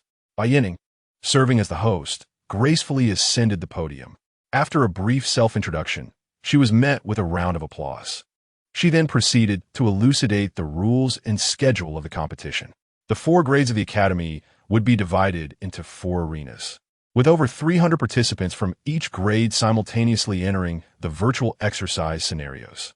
Rankings would be determined based on survival duration and the number of mutated entities eliminated. Participants would earn 1 point for every 10 minutes survived and an additional point for each first-tier mutated entity slain. Second-tier mutated entities would yield 5 points. Third-tier entities, 20 points. Fourth-tier entities, 80 points. And fifth-tier entities, 300 points. In the first-year virtual scenario, the highest tier of mutated entities would be third tier. And if all third-tier entities were eliminated, the virtual exercise would conclude prematurely. In the second and third-year scenarios, the highest tier would be fourth tier, while the fourth-year participants would encounter fifth-tier mutated entities. If the highest tier of mutated entities within the scene remained unvanquished, after 5 hours of virtual training, these high-level mutants will indiscriminately massacre within the scene. 6 hours later, both high-level mutants and students will still be alive, leading to a collective uprising of all mutants, triggering a beast tide. The virtual exercise will only conclude when all students are eliminated or the high-level mutants are eradicated. For first to third graders, the challenge is manageable. But fourth graders must confront level 5 mutants, and it is likely they will need to collaborate in order to have any chance of defeating them. Once the virtual exercise concludes, the top 10 from each grade will enter a cyclical phase. Again, points will be awarded based on performance. 2 points for a victory, 1 point for a draw, with final rankings determined by the total points accumulated. The top 3 from each grade will receive a Wheel of Fate and a Vessel of Origin, sponsored by Choose Pharmaceuticals. Additionally, the school has prepared encouragement awards for the top 10, with each recipient receiving a high-grade alloy longsword. In terms of value, a high-grade alloy longsword is estimated to be worth between 8,000 to 10,000 Huaxia coins, which pales in comparison to the life-changing value of the Wheel of Fate. The top 10 from each of the 4 grades total 40 individuals, and the school will invest just over 300,000, a modest sum indeed. However, the longsword is a practical combat tool that the Martial Arts Academy students can certainly utilize. Even if the award winners do not regard the longsword as particularly valuable, achieving a top 10 position will serve as a memorable milestone. As Bai Yining finished explaining the competition format and rules, she invited Xiao Chantian to the stage to deliver his speech. Amidst a wave of applause, Xiao Chantian clad in a black training uniform, ascended the podium with a solemn expression. Distinguished students, esteemed teachers, and honored guests from various fields, greetings. I am Xiao Chantian, the principal of the Xinhai City Martial Arts Academy. It is my great honor to gather with all of you here today to commence the Wheel of Fate Cup, the comprehensive competition of Xinhai City Martial Arts Academy. Chapter 43. Cattle and sheep gather in herds, while beasts prefer solitude. First and foremost, I extend my heartfelt gratitude to our esteemed sponsor, the Chu Pharmaceutical Company. As a leading enterprise in Xinhai City, Chu Pharmaceutical has developed the epoch-defining genetic agents, the Wheel of Destiny and the Vessel of Origins, which have significantly contributed not only to Xinhai City and Huaxia, but to all of humanity. Xiao Chantian began with effusive praise for Chu Pharmaceutical before shifting his focus. After the Day of Revelation, humanity faces myriad challenges, and martial arts have become our foundational pillar on Blue Star. The mutated beings roam freely, and unrest prevails across the world. The Martial Arts Academy bears the solemn duty of nurturing exceptional warriors to safeguard the future of humanity. Here, we cultivate martial skills and refine ourselves. After an extensive preamble, he finally addressed the crux of the matter. The comprehensive competition is not merely a contest. It is a crucial trial on everyone's journey of growth. Through this competition, students can identify their shortcomings and learn from the strengths of others, thus continually enhancing themselves. Xiao Chantian paused momentarily, casting his gaze over the audience before continuing. I hope that, in the forthcoming competition, all of you can uphold your original intentions, regardless of victory or defeat. Remain steadfast in your beliefs. A true warrior must possess a sense of justice, a sense of responsibility, and the resolve to protect others and safeguard their homeland. I hope that in your pursuit of martial excellence, you do not lose your way. Upon hearing this, Lin Che couldn't help but smirk, pondering how this principal could so eloquently speak these words given his previous actions, questioning whether he felt any shame. At this moment, Xiao Changtian's speech was drawing to a close. Students, the future of Xinhai City and humanity's future rests in your hands. I firmly believe that through this competition, a remarkable group of warriors will emerge among you, becoming the pride of the Academy and the backbone of world guardianship. Now, I declare the commencement of the Xinhai City Martial Arts Academy comprehensive competition. With the conclusion of Xiao Changtian's words, the audience erupted into a fervent applause and cheers. The atmosphere was instantly ignited, with students eagerly preparing for the challenge, while others contemplated how to exert their utmost to achieve victory. Lin Che thought about how to win the competition while concealing much of his strength. This posed a complex dilemma. Once Xiao Chantian finished his exhortation, Bai Yining returned to the podium. Please ensure your holographic gear is secure and ready. We will enter the virtual scenario in 15 minutes. Below, over 1,000 students from 4 grades began to chatter excitedly once more. Help me check if my gear is fastened properly. It's already secured. There is no need to worry. Look at me, I'm calm. You're calm? Your legs are shaking like you have Parkinson's. Nonsense. This is just my habitual tactical tremor. Who do you think will take the top 3 spots?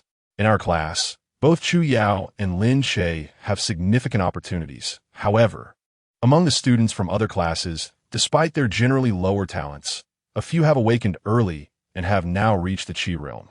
Thus, it remains uncertain to whom the flower of victory will fall. Of course, if it were not so, what would be the purpose of the grand competition? They could simply award the prizes to those with the highest cultivation levels. Indeed, that is a valid point. I have noticed your intellect has blossomed recently. What do you mean by that? I have always been an intellectual hero. Thank you very much. Your combat prowess may be lacking, yet your words are refreshingly eloquent. I am impressed. The 2 assessments of the comprehensive competition not only gauge the students' practical abilities, but also, through virtual simulations, reveal each individual's adaptability. Some individuals with higher cultivation but lacking in wit might find themselves eliminated during the virtual exercises. However, these challenges pose no issues for Lin Che. In the 1st grade virtual scenario, the highest level mutants are merely level 3. Even if he were to bind one hand, he could still overpower them effortlessly. 15 minutes later, Xiao Tian activated the virtual exercise scenario, and 4 screens appeared behind the podium. Each screen displayed a different scene, representing the virtual training environments of the 4 grades. This round would measure survival duration and the number of mutants killed, with no restrictions on team collaboration. Some students formed groups of 3 or 5, agreeing to take turns in eliminating mutants to earn points, proving more efficient than solitary battles. The first grade training scenario unfolded within an unknown forest. Over 300 students materialized at the forest's edge, causing a stir among the trees. Lin Che, shall we form a team? Fang Haochen extended an invitation. Lin Che mused that he had no intention of showing off, yet the class leader was adept at support. Herds are for cattle and sheep. Fierce beasts always hunt alone. With that, Lin Che swiftly dashed into the forest. Fang Haochen paused for a moment, reflecting on Lin Che's words. Class leader, shall we team up? A female classmate approached. Returning to reality, Fang Haochen proudly proclaimed, herds are for cattle and sheep. Fierce beasts always hunt alone. With that, he too emulated Lin Che and dashed into the woods. The female classmate furrowed her brow slightly. If you don't wish to team up, then don't. Why insult others? Not far away, Chu Yao observed the entire exchange and couldn't help but smile, stepping over the crowd and into the thicket. According to the rules, after 5 hours, Level 3 mutants would commence indiscriminate slaughter within the forest. If the Level 3 mutants were not eliminated within 6 hours, a beast tide would ensue. Earning 1 point every 10 minutes seemed rather straightforward. Yet considering the time constraints, surviving until the end would yield only 36 points. Judging by this scoring system, even achieving the maximum would likely not significantly impact their rankings. Clearly, this rule is designed to test the student survival skills while simultaneously encouraging them to actively hunt mutants. If hiding to waste time yielded more points than eliminating mutants, it would defeat the purpose of the competition. Consequently, Lin Che displayed remarkable enthusiasm. Having just entered the arena for a mere 10 minutes, he had already vanquished 10 first-level mutated creatures and a second-level one. With an impressive score of 16 points, he stood far ahead among the first-year students. In the audience, some invited parents and distinguished figures from various sectors of Xinhai City gazed at the scenes displayed on the virtual screen, igniting a fervent discussion. How could this first-year student be so swift? It must be that he has awakened a speed-related ability. In such scenarios, all students are required to actively seek out prey, and those endowed with speed-related abilities hold a significant advantage. His efficiency in extermination rivals that of fourth-year students. If one were to consider merely the number of kills, he would already be the top of the entire school. Indeed, it is only in the fourth-grade scenarios that second-level mutated creatures are more prevalent, making it easier to accrue points. Otherwise, these soon-to-graduate seniors would have been outperformed by this first-year junior. Fortunately, our current competition only compares students within the same grade. Otherwise, it would be exceedingly unfair for the student. Listening to the murmurs of the crowd, Su Qianqian could not help but inquire of Lin Wanting. Are they speaking of Xiao Che? Lin Wanting nodded, her expression complex. Yes, Xiao Che's current performance is exceptionally outstanding. It turns out Xiao Che is so formidable. Wasn't he said to possess only sea-level talent? Su Qianqian's face showed confusion. Talent merely indicates the upper limit of growth and does not reflect current strength, Lin Wanting gently clarified, shaking her head slightly. Su Qianqian then displayed a look of realization. I see now. Chapter 44. Fang Haochen. I seem unsuitable for being a beast. As the crowd engaged in lively discussion, Lin Che once again dispatched a second-level mutated wild boar, thereby accumulating an additional 5 points. The students participating in the virtual exercise remained oblivious to the precise scores amassed by their peers. Consequently, Lin Che endeavored to hunt as many mutated creatures as possible, striving to avoid any untoward mishaps, should his overconfidence lead to a lack of kills. Resulting in his fall from the top 10, he would find himself in a state of despair worthy of seeking refuge in oblivion. The virtual scene shifted to another side of the jungle, where Fang Haochen found himself confronting a second-level mutated giant lizard alone. This formidable creature was an imposing 4 meters in length, boasting a tough, scaly hide and remarkable speed, rendering it devoid of any discernible weaknesses. The standoff between man and lizard persisted for some time until the mutated giant lizard, unable to contain its aggression, launched the first attack. With a sudden burst of speed akin to that of a racing car, the giant lizard charged towards Fong Haochen. Should he be struck head-on, even if he were not immediately expelled from the virtual scene, he would surely suffer severe injuries. In this virtual exercise, injuries were met with varying degrees of electric shock. A significant injury would lead to ongoing shocks, undoubtedly impairing his performance in subsequent actions. In the blink of an eye, Fong Haochen deftly evaded the onslaught, while simultaneously wielding his blade to slash at the creature's neck. The clash of metal against scales resonated with a metallic clang, igniting a shower of sparks. The force of his strike reverberated through his arm, leaving it momentarily numb. Provoked by the pain, the mutated giant lizard opened its cavernous maw and unleashed a torrent of dark green venom. Fong Haochen hastily attempted to dodge, yet was still splattered on his right leg. Instantly, the virtual environment depicted his leg corroding into a charred black mass. Subsequently, he was inundated with the excruciating sensations of electric shocks coursing through his body. With his agility compromised due to injury, Fong Haochen found himself with no choice but to take a desperate gamble. As the giant lizard surged forward once more, he leapt onto its back, gripping tightly.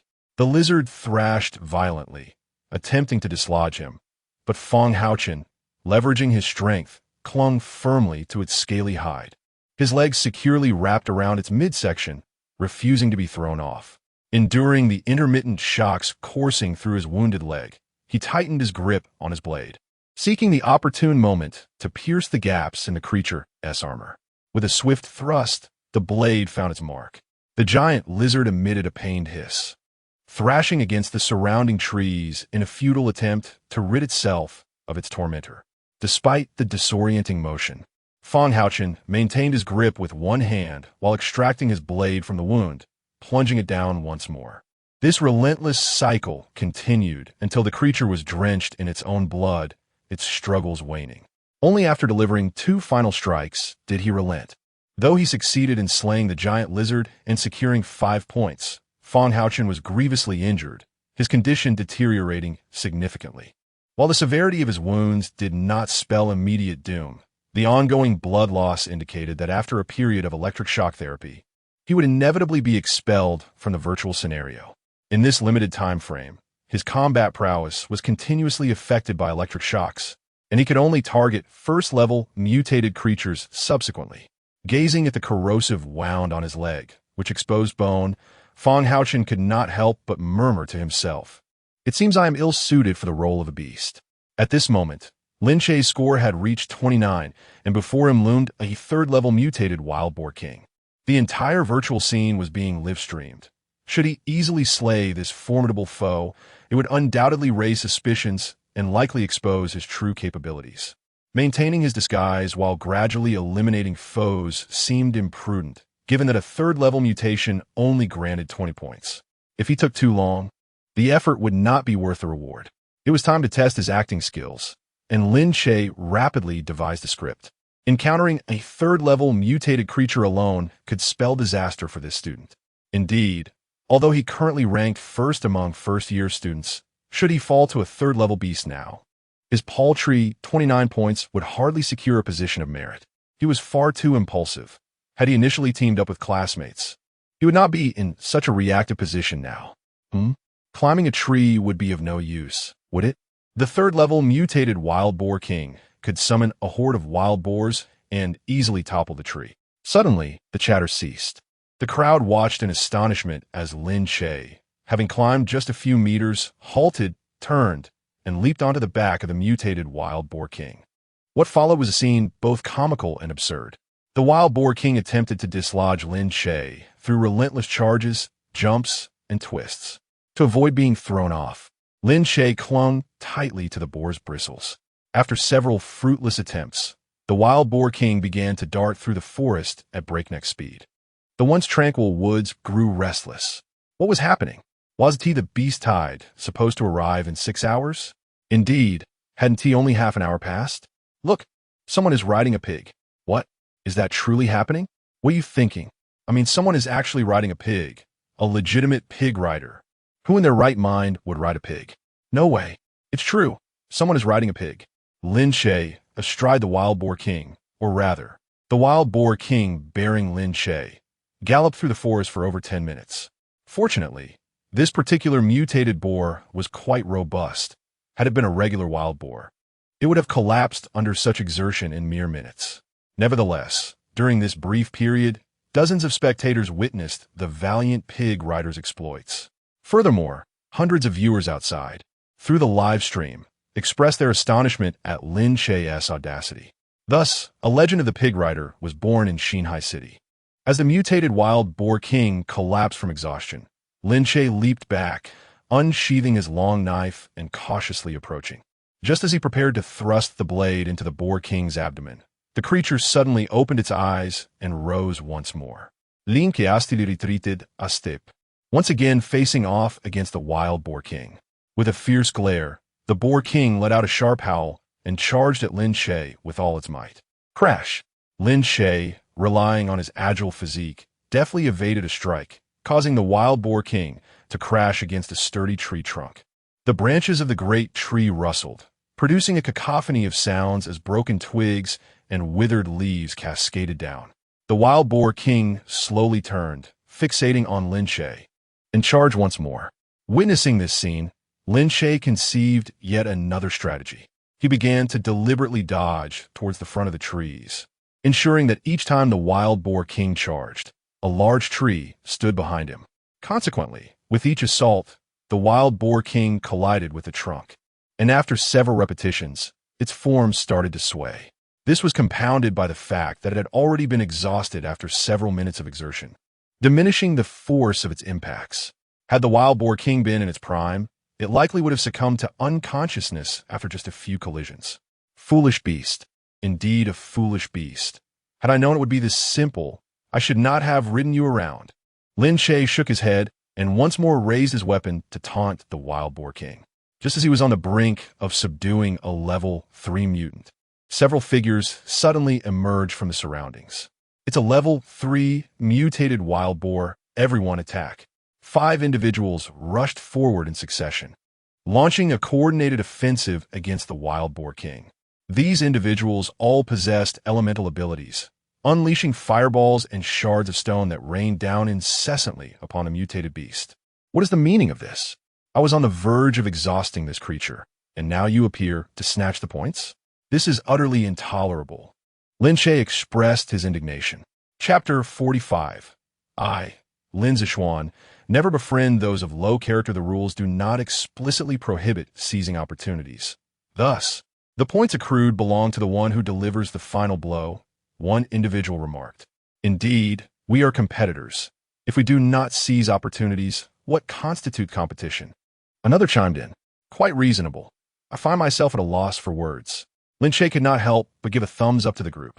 The mutated wild boar king, battered and on the verge of collapse, was nearing its demise under the assault of the crowd.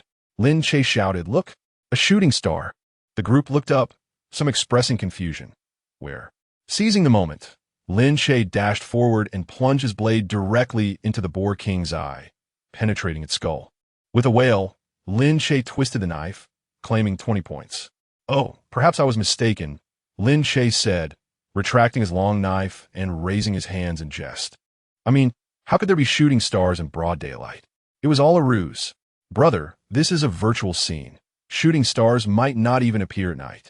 Nonsense. Can virtual scenes not have shooting stars? Is that the crux of the matter? He just killed the boar king. Our efforts were in vain. Despicable. Utterly despicable. No sense of honor. It seems we were the ones to initiate the seizing. Farewell, everyone. Lin Che paid no mind to their complaints and turned to disappear into the forest. As they watched Lin Che fade into the distance, the 5 collected themselves and resumed their pursuit of points. Before long, they encountered another trio, engaged in the hunt of a level 2 mutated lynx. Without hesitation, they charged forward once more. Just as victory was within their grasp, Lin Che suddenly emerged from the foliage, delivering a lethal blow to the lynx. "Ah, what a coincidence. We meet again. Please continue without me." With that, Lin Che sheathed his long knife and vanished into the woods once more. The spectators outside were thoroughly entertained by Lin Che's antics. Ha ha! This student is truly amusing, pulling a yellow sparrow behind the back on those fellows. Indeed, he holds a grudge quite well, teaching those individuals a lesson. Well, if one begins seizing points in school, would they not also seize achievements on the battlefield? Such a student merits a lesson. The leader's words rang true. After Lin Che's initial foray, the ensuing 2 hours saw the 5 face retribution from him at every turn. As time passed, their points dwindled significantly. Realizing that they were unlikely to break into the top 10, the 5 could no longer contain their pleas for mercy. Dear classmate, we have only taken points from you once. You cannot persist in targeting us, can you? Indeed, you've seized from us 7 or 8 times. We will all be at the same school. Can you not show us some grace? Lin Che pondered briefly. No, classmate, this is becoming rather tedious. The leader spoke again. Lin Che shrugged nonchalantly, stating, You rob others, and I rob you.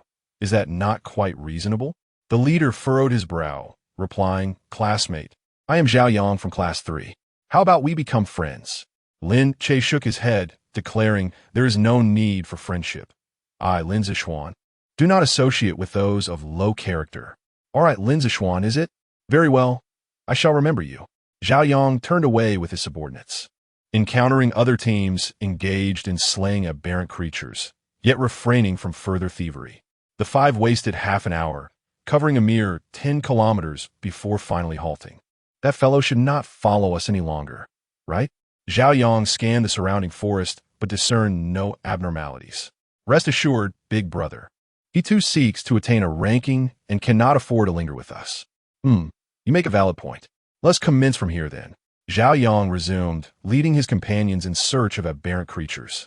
Naturally, Lin Che could not trail behind Zhao Yang and his group indefinitely. Observing that they no longer attempted to seize others' prey, he opted to abandon his pursuit. However, by mere coincidence, Lin Che encountered Zhao Yang and his companions once more as he was methodically dispatching foes. At that moment, the 5 were engaged in a hunt for a second-level mutated brown bear. Being elementally awakened individuals, coupled with Zhao Yang's B-class fire abilities, they found it relatively effortless to confront the second-level aberrant creature. With a mighty roar, the injured mutated brown bear succumbed to its wounds and collapsed, rendered incapable of further resistance. Hey, gentlemen, are you quite busy?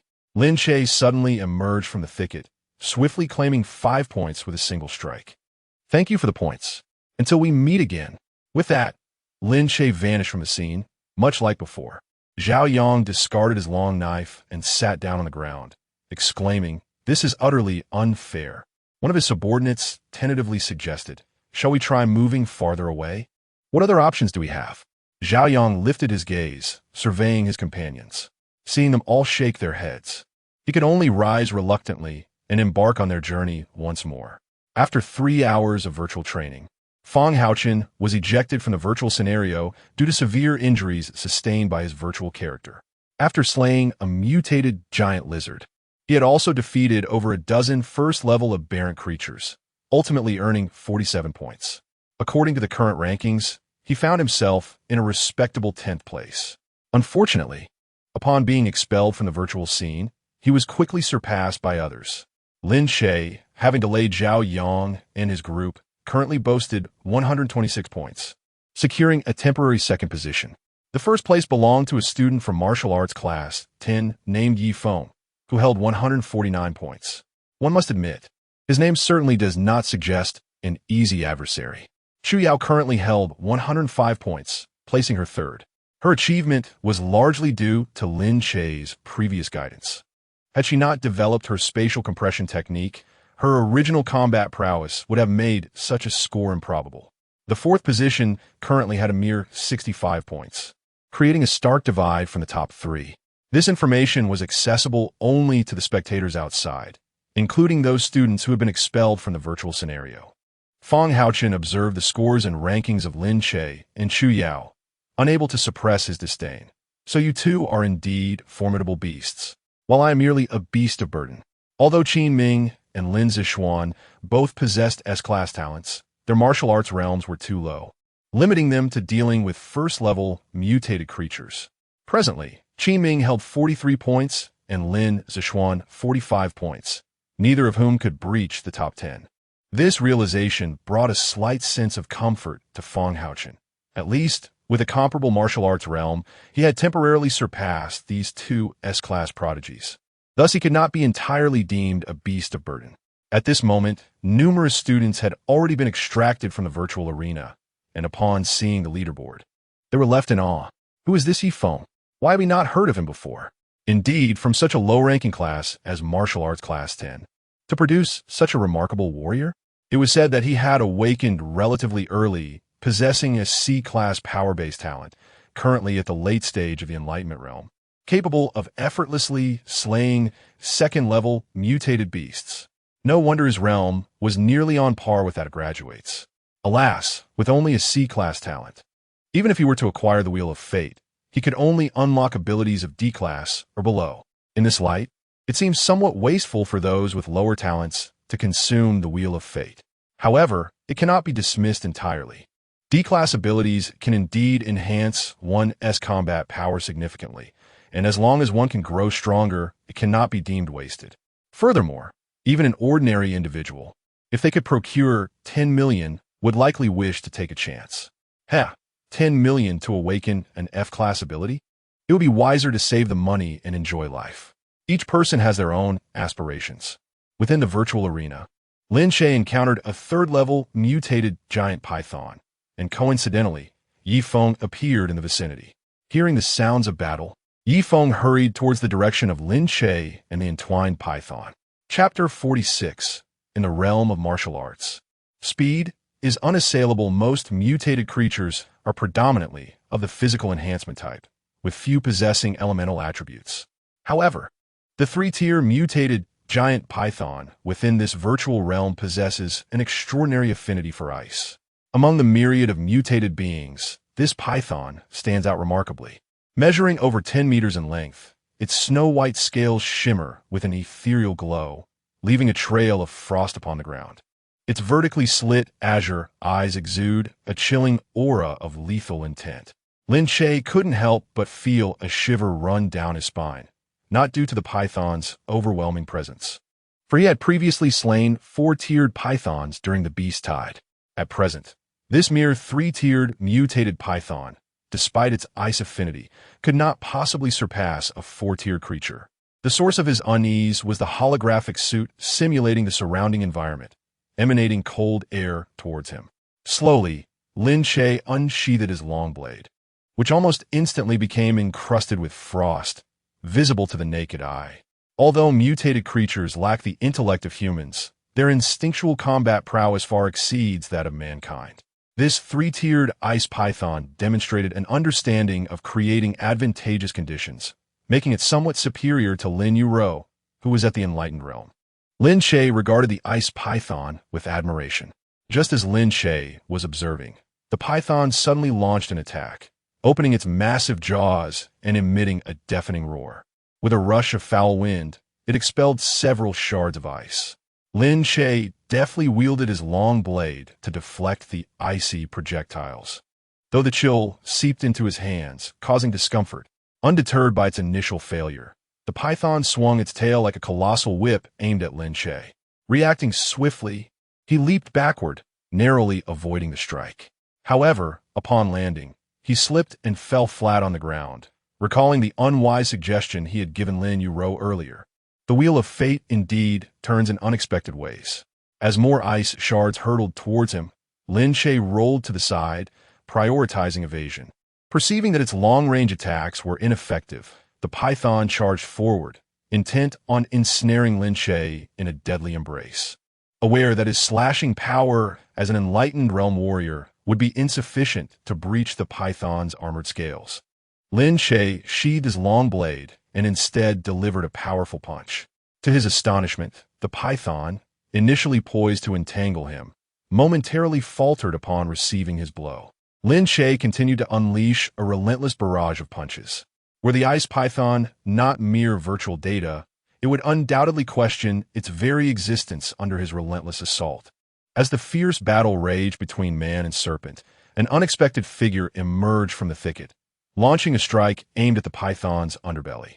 This attack originated from behind the python, with the blade piercing through the interstices of its scales and into its flesh. A furious roar erupted, followed by the python's tail sweeping back, casting the assailant far away.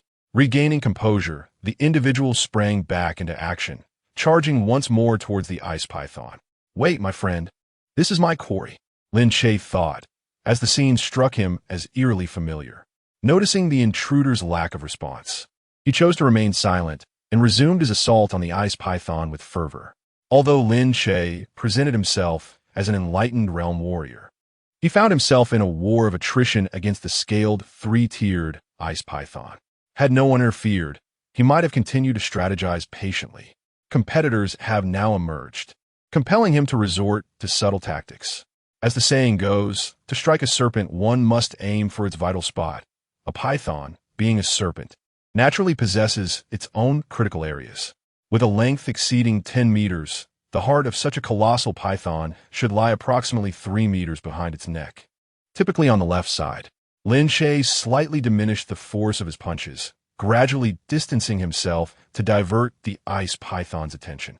When the ice python turned its head towards the ambusher lurking behind, Lin Che seized the moment, lunging forward to deliver a flurry of strikes to the location of the python's heart.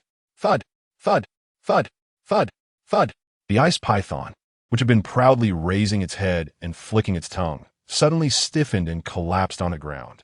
A blast of air sent a flurry of ice shards scattering, and Lin Che earned an additional 20 points. "You are quite formidable. In the tournament, I shall defeat you. Remember, my name is Yi Feng." After uttering this, Yi Feng cast one last glance at the fallen ice python before turning away. Observing his retreat, Lin Che smirked. Such pretentiousness, clearly. He failed to claim the creature, yet continues to put on a show outside the arena. The eliminated students erupted in fervent discussions upon witnessing the scene. Who do you think will claim first place, Lin Che or Yi Feng? Yi Feng, undoubtedly. He is already in the late stage of the channeling realm and will have the upper hand in a direct confrontation. I'm not so sure. In the realm of martial prowess, speed reigns supreme. As a speed-type adept, Lin Che can easily engage Yi Feng in a war of attrition. But the arena is quite small, limiting the advantages of speed-type abilities. A strength-type adept can easily overpower 10 with sheer force. Dare to place a wager? On what? A bottle of source vessel. I bet Lin Che will win. What gives you such confidence? Just say whether you'll take the bet or not. All right, I'll take it. Then watch closely. Though the virtual training had yet to conclude, they were already debating the outcomes of the arena contest, primarily because Lin Che and Yi Feng had amassed points significantly surpassing their fellow first-year students, while the fourth place had yet to breach 100 points. Both Lin Che and Yi Feng had exceeded 200, alternating in the lead, when Xu Yao also surpassed 200 points. Lin Che and Yi Feng were nearing 300. At that moment, the fourth place held a mere 137 points, and the gap continued to widen. However, the virtual training was drawing to a close, and the third-tier mutated creatures initiated indiscriminate attacks. Mutant armored bears, mutant black panthers, mutant lynxes, and other predators, which had initially lurked in the shadows, now revealed themselves. With the sudden surge of third-tier mutants, many students lacking combat prowess were promptly expelled from the virtual scenario. Meanwhile, Lin Che and Yi Feng's points soared once again. The rules were explicit. Following the rampage of third-tier mutated creatures, if all were not eradicated within an hour, a beast tide would ensue. Although Lin Che had previously encountered a genuine beast tide, it had occurred amidst the concealment of the jungle while employing the Xingtian 3 styles. Only the 2 instructors leading the team and Xu Yao sensed something amiss. The others remained oblivious to the truth. Even Xiao Changtian merely regarded Lin Che as possessing unique martial skills, never suspecting that Lin Che might be concealing his own extraordinary talents. At present, Lin Che has yet to fully reveal the depths of his capabilities. However, the current scenario is a virtual exercise, where the circumstances are markedly different. His every action will be captured by dynamic cameras, laid bare before all spectators. Should he once again confront the beast tide alone during this simulation, it would be nearly impossible for him to deceive the onlookers with his eloquence afterward. Lin Che is acutely aware that the most prudent strategy is to annihilate all level 3 mutants within an hour following their rampage, thereby concluding this virtual exercise prematurely. Otherwise, when the beast tide descends, his desire to conceal his true strength may prevent him from engaging in unrestricted slaughter. Meanwhile, his peers would be exerting their utmost to slay the beasts, potentially relegating him out of the top 10 rankings. He perceives that this cohort of students is not to be underestimated. For instance, Yi Feng, whom he encountered previously, possesses formidable prowess. In the late stage of the Qi opening realm, if he were to fight with all his might amidst a beast tide consisting solely of level 1 and 2 mutants, there is certainly a chance he could endure until the end. Should the Academy harbor hidden talents, with 10 individuals akin to Yi Feng, it is not inconceivable for Lin Che to find himself outside the top 10 once the beast tide passes. Of course, these are merely the overactive thoughts of Lin Che. If he were able to see the scores of all his classmates at this moment, he would realize how absurdly unfounded his concerns truly are. In the Martial Arts Academy, ascending to the late stage of the Qi opening realm in 1S first year is far rarer than even S-grade talent.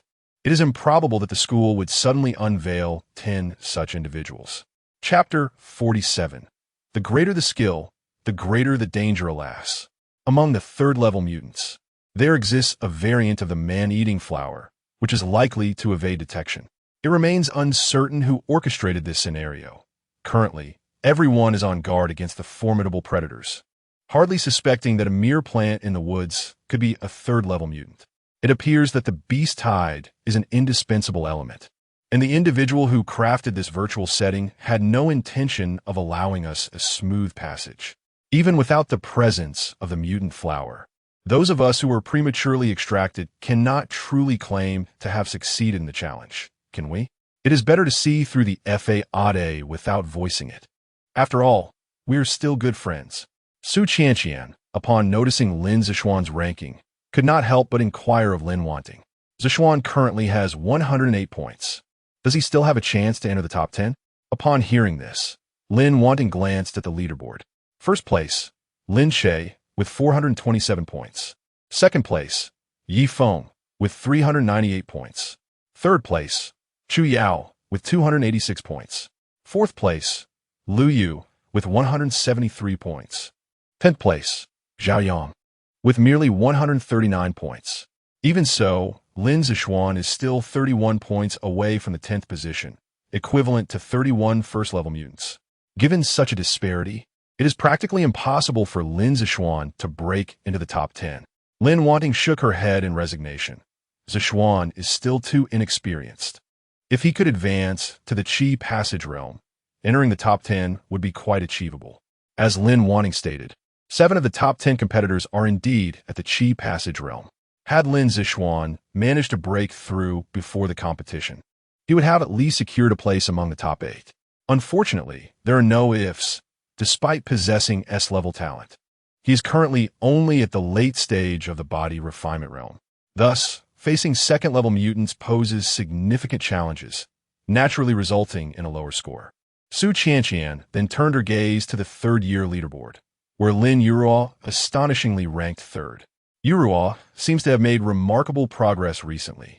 She had previously mentioned her struggles to consistently place within the top 3 in class, yet now she stands third in the comprehensive competition. Lin Wanting nodded in agreement. Indeed, we owe much of this to Lin Che, who imparted a new set of abilities to us. Yuruo's combat prowess has increased by at least 30%. Currently, this is merely a virtual exercise, and facing these mindless mutant creatures, Yuruo has not unleashed her full potential. In a real competition, engaging with her peers, she would undoubtedly astonish us even further. Is Xiao Che truly that remarkable? Just a few pointers, and he can elevate Yuruo to such heights? Su Qianqian could not suppress her curiosity. Indeed, I never anticipated that after being on his own for 17 years, he could achieve such growth. Lin Wanting's expression turned complex. Though he possesses only sea-level talent, with sufficient martial resources, he might well ascend to the Master Realm. Oh dear, we must make sure to compensate him well. Lin Wanting looked at Su Qianqian. Haha, well, seeing you two siblings at peace brings me great comfort, Su Qianqian said, gently patting Lin Wanting's hand, her smile radiant. On the opposite side of the audience, some individuals were examining the leaderboard. Is the fourth place occupied by a member of the Liu family? It must be. The Liu family, renowned as a military lineage, consistently produces individuals with remarkable martial talents across generations. Indeed, the stability observed in Xinhai City today owes much to the Liu family's contributions. The first position belongs to a member of the Lin family, while the second appears to be an ordinary civilian, and the third is of the Chu surname, potentially linked to the Chu family. The Chu family? Their involvement is rather intriguing. They sponsor the prizes yet also compete themselves. How amusing. How did that student manage to climb to the 10th position? I recall he was previously thwarted by Lin Che, wasn't he? It seems he indeed possesses some skill. However, if one's intentions are not pure, greater abilities could result in greater dangers. Yet, one cannot be too harsh, as he is still a student. Perhaps he will mature in time. With merely a minute remaining until the beast tide erupts, Lin Che, leveraging his speed advantage, thoroughly searched the entire forest but found not a single third-level mutated creature. Just as he thought he would have to await the impending beast tide in silence, a sudden scream shattered his concentration. Lin Che swiftly dashed towards the source of the sound, only to discover a solitary student being engulfed by a colossal man-eating flower. So this is why I couldn't locate it. It was a plant. While exclaiming this, Lin Che immediately drew his blade and struck at the mutated man-eating flower. Thud, thud, thud. The stalk of the mutated flower was as thick as a barrel, exhibiting remarkable elasticity. When his alloy blade struck, it felt akin to hacking an amount of cotton. Although the blade tore through the stalk, oozing thick slime, it ultimately failed to sever it. The student who had been consumed by the man-eating flower was soon expelled from the virtual scenario. Subsequently, the flower opened its massive maw towards Lin Che. He quickly leapt to the side, intending to maneuver behind the flower for a continued assault. However, the flower transitioned from a swallowing motion to a sweeping one, sending Lin Che flying a considerable distance. Astonishingly, this man-eating flower wielded martial techniques and executed a sweeping kick. Lin Che stumbled back several meters before regaining his footing, unable to suppress a sarcastic remark. Seizing the opportunity after its successful strike, the flower extended multiple tendrils towards Lin Che. Witnessing this, he hastily swung his blade, severing several tendrils. Fortunately, these tendrils were not as robust as the stalk. Otherwise, they would have proven quite troublesome. Lin Che executed a beautiful flourish with his blade, flicking off the residual slime. With a sudden surge of energy, he propelled himself forward like a swift arrow, charging once more at the mutated man-eating flower. A flurry of blade light danced about as he darted around the flower, delivering fierce slashes, the air resonating with the sound of cutting wind. However, the mutated man-eating flower was remarkably tenacious. Despite its numerous wounds, it still refused to succumb. Just as Lin Che was entirely focused, a cacophony erupted from the forest, as if the very earth trembled beneath the disturbance. Lin Che inwardly cursed his misfortune. Over 6 hours had passed, and the beast tide had finally erupted. Casting a glance at the stubbornly upright, mutated man-eating flower that refused to fall, Lin Che decisively opted for a strategic retreat. He moved like lightning, swiftly locating a towering tree, and with just a few agile leaps, ascended to its highest branches. From this vantage point, he surveyed the ferocity of the beast tide below, contemplating his next course of action. Soon, the torrent of beasts surged forth like a relentless flood, advancing towards the mutated carnivorous plant. The level 3 mutated plant initially put up a valiant resistance, its enormous maw opening wide as it voraciously devoured the approaching mutants. Several tendrils lashed out like whips, ensnaring smaller mutants with ease, and within moments, a dozen level 1 mutants became its meal. Yet, as the wave of mutants continued to swell, the carnivorous plant gradually found itself overwhelmed. Despite its status as a level 3 mutant and its desperate struggles, it could not withstand the onslaught of the relentless beast tide. Ultimately, under the relentless assault of countless mutants, the massive form of the mutated plant collapsed with a resounding crash, quickly reduced to a pulp beneath the trampling horde. The beast tide showed no signs of abating. Evidently, this mutated carnivorous plant was not the last of its kind at level 3. Perched atop the tree, Lin Che watched the chaotic scene unfold below, secretly relieved that he had retreated in time. Otherwise, had he chosen to remain, he would have had no choice but to reveal his true strength. However, his relief was short-lived, as unforeseen events began to unfold. Not far away, numerous mutated macaques and giant apes leapt from the trees, drawing ever closer to him. With no option for retreat, Lin Che had no choice but to draw his long blade, bracing himself for battle. With nowhere to escape, he prepared for a fight. As the mutated macaques and giant apes approached, Lin Che swiftly adjusted his stance and swung his blade. The sounds of clashing steel, anguished cries, and ferocious roars filled the air. Standing firm atop the tree, Lin Che, with his exceptional swordsmanship, continued to fend off the onslaught for half an hour, showing no signs of fatigue. Chapter 48. A gentleman does not accept food from the unworthy. The relentless tide of beasts assailed Lin Che, gradually wearing down his spirit. After he vanquished a Tier 3 mutated white ape, a flurry of light and shadow flickered before him, swiftly transforming the scene. He beheld a white ape leaping through the mountainous forest, only to encounter a peculiar bovine ahead. This creature was deemed strange due to its lack of horns and its singular leg. The white ape appeared to harbor a sense of trepidation towards this bizarre beast, promptly turning to flee. Yet before it could escape far, a golden dragon obstructed its path. The white ape sought to divert its course, but suddenly clasped its head with both hands, tumbling helplessly upon the ground.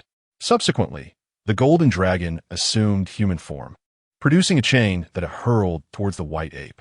The chain seemed to possess sentience, binding the white ape tightly and inescapably. As the scene shifted again, the white ape found itself ensnared at the bottom of a body of water, struggling futilely. Just as Lin Che's curiosity piqued, the white ape cast a glance in his direction, its golden eyes gleaming with a sharp radiance. Lin Che, why are you daydreaming? Seeing your sister called you to the stage. The voice of Fong Haochen echoed from behind him. Lin Che jolted back to reality, surveying his surroundings. The virtual exercise had concluded, and Bai Yining was calling names, inviting the top 10 students from each grade to the stage. Ah yes, I'll head up now. Lin Che swiftly collected his thoughts and advanced with measured steps. To his surprise, he spotted Qin Ming and Lin Zixuan on stage. The duo had successfully slain numerous Tier 1 mutated creatures amidst the beast tide, securing their places in the top 10. However, when faced with Tier 2 mutants, they might find themselves at a disadvantage. Yet, with S-grade lightning abilities and S-grade psychic powers, both capable of instantaneously targeting multiple foes even in their nascent stages, they clearly possessed a significant advantage against a multitude of lower-tier mutants. Nonetheless, Lin Che was merely slightly taken aback, soon redirecting his focus. After all 40 students from the 4 grades had paraded across the stage, Bai Yining finally announced that a round-robin competition would commence the following day. Throughout the proceedings, Lin Che remained distracted, preoccupied with thoughts of the white ape. Following a similar incident previously, he had dreamt of Xing Tian that night and learned the sky-shattering blade technique. Might this current encounter with the white ape also herald some fortuitous opportunity? In the fleeting visions, what connections existed among the white ape, the strange bovine, and the golden dragon? What are you pondering? Chu Yao could no longer contain her curiosity. She had noticed Lin Che's unusual demeanor after his emergence from the virtual scene, appearing somewhat dazed. Oh, I was just reflecting on how impressive that Yifeng is, managing to score just 5 points less than me. He nearly snatched the first place from me. Lin Che fabricated a casual excuse. Are you feeling pressured? In truth, whether one ranks first or third bears little difference. The rewards remain the same. Chu Yao expressed no skepticism, genuinely believing Lin Che was concerned about the impending competition. Indeed, as long as we secure a spot in the top 3, It suffices. Lin Che seemed to have gained insight, mentally strategizing. He realized his performance in the virtual exercise had been excessively conspicuous. He must disguise his abilities during the round-robin to avoid drawing undue attention. Being overly ostentatious could lead to the downfall of a once promising talent. If you fail to secure a place in the top 3. The compensation I mentioned earlier remains valid, Chu Yao stated with utmost seriousness.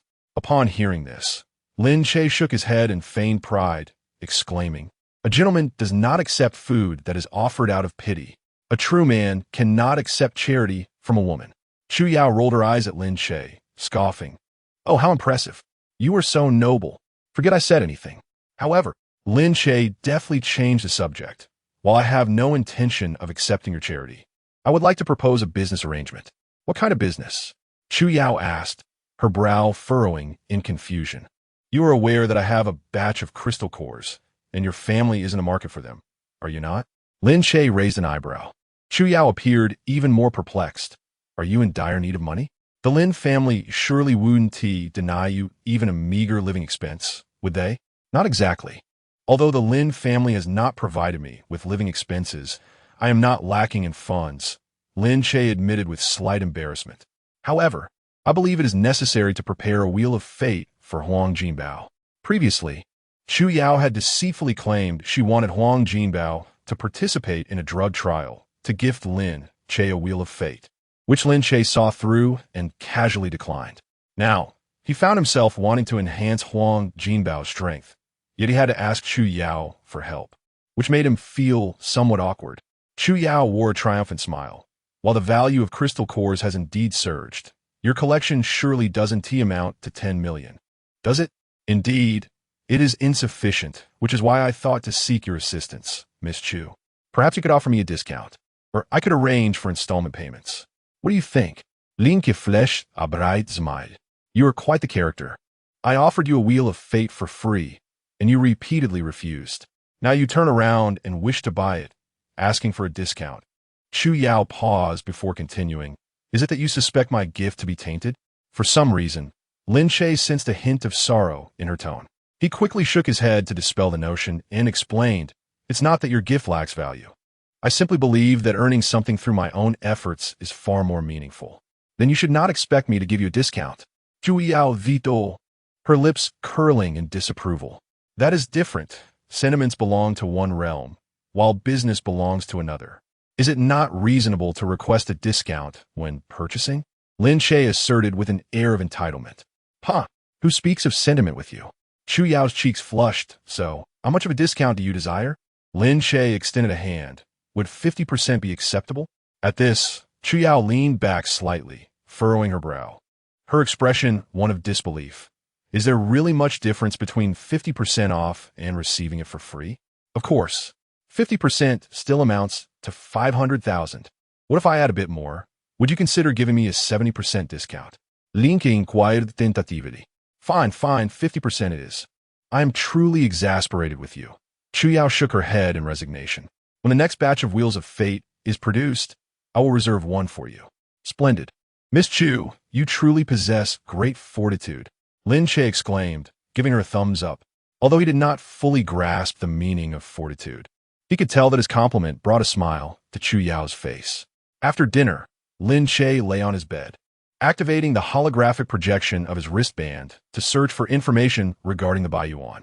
Waziki, the water deity of Huaihe, possesses immense strength, the ability to manipulate water currents, and golden eyes that could discern truth from falsehood.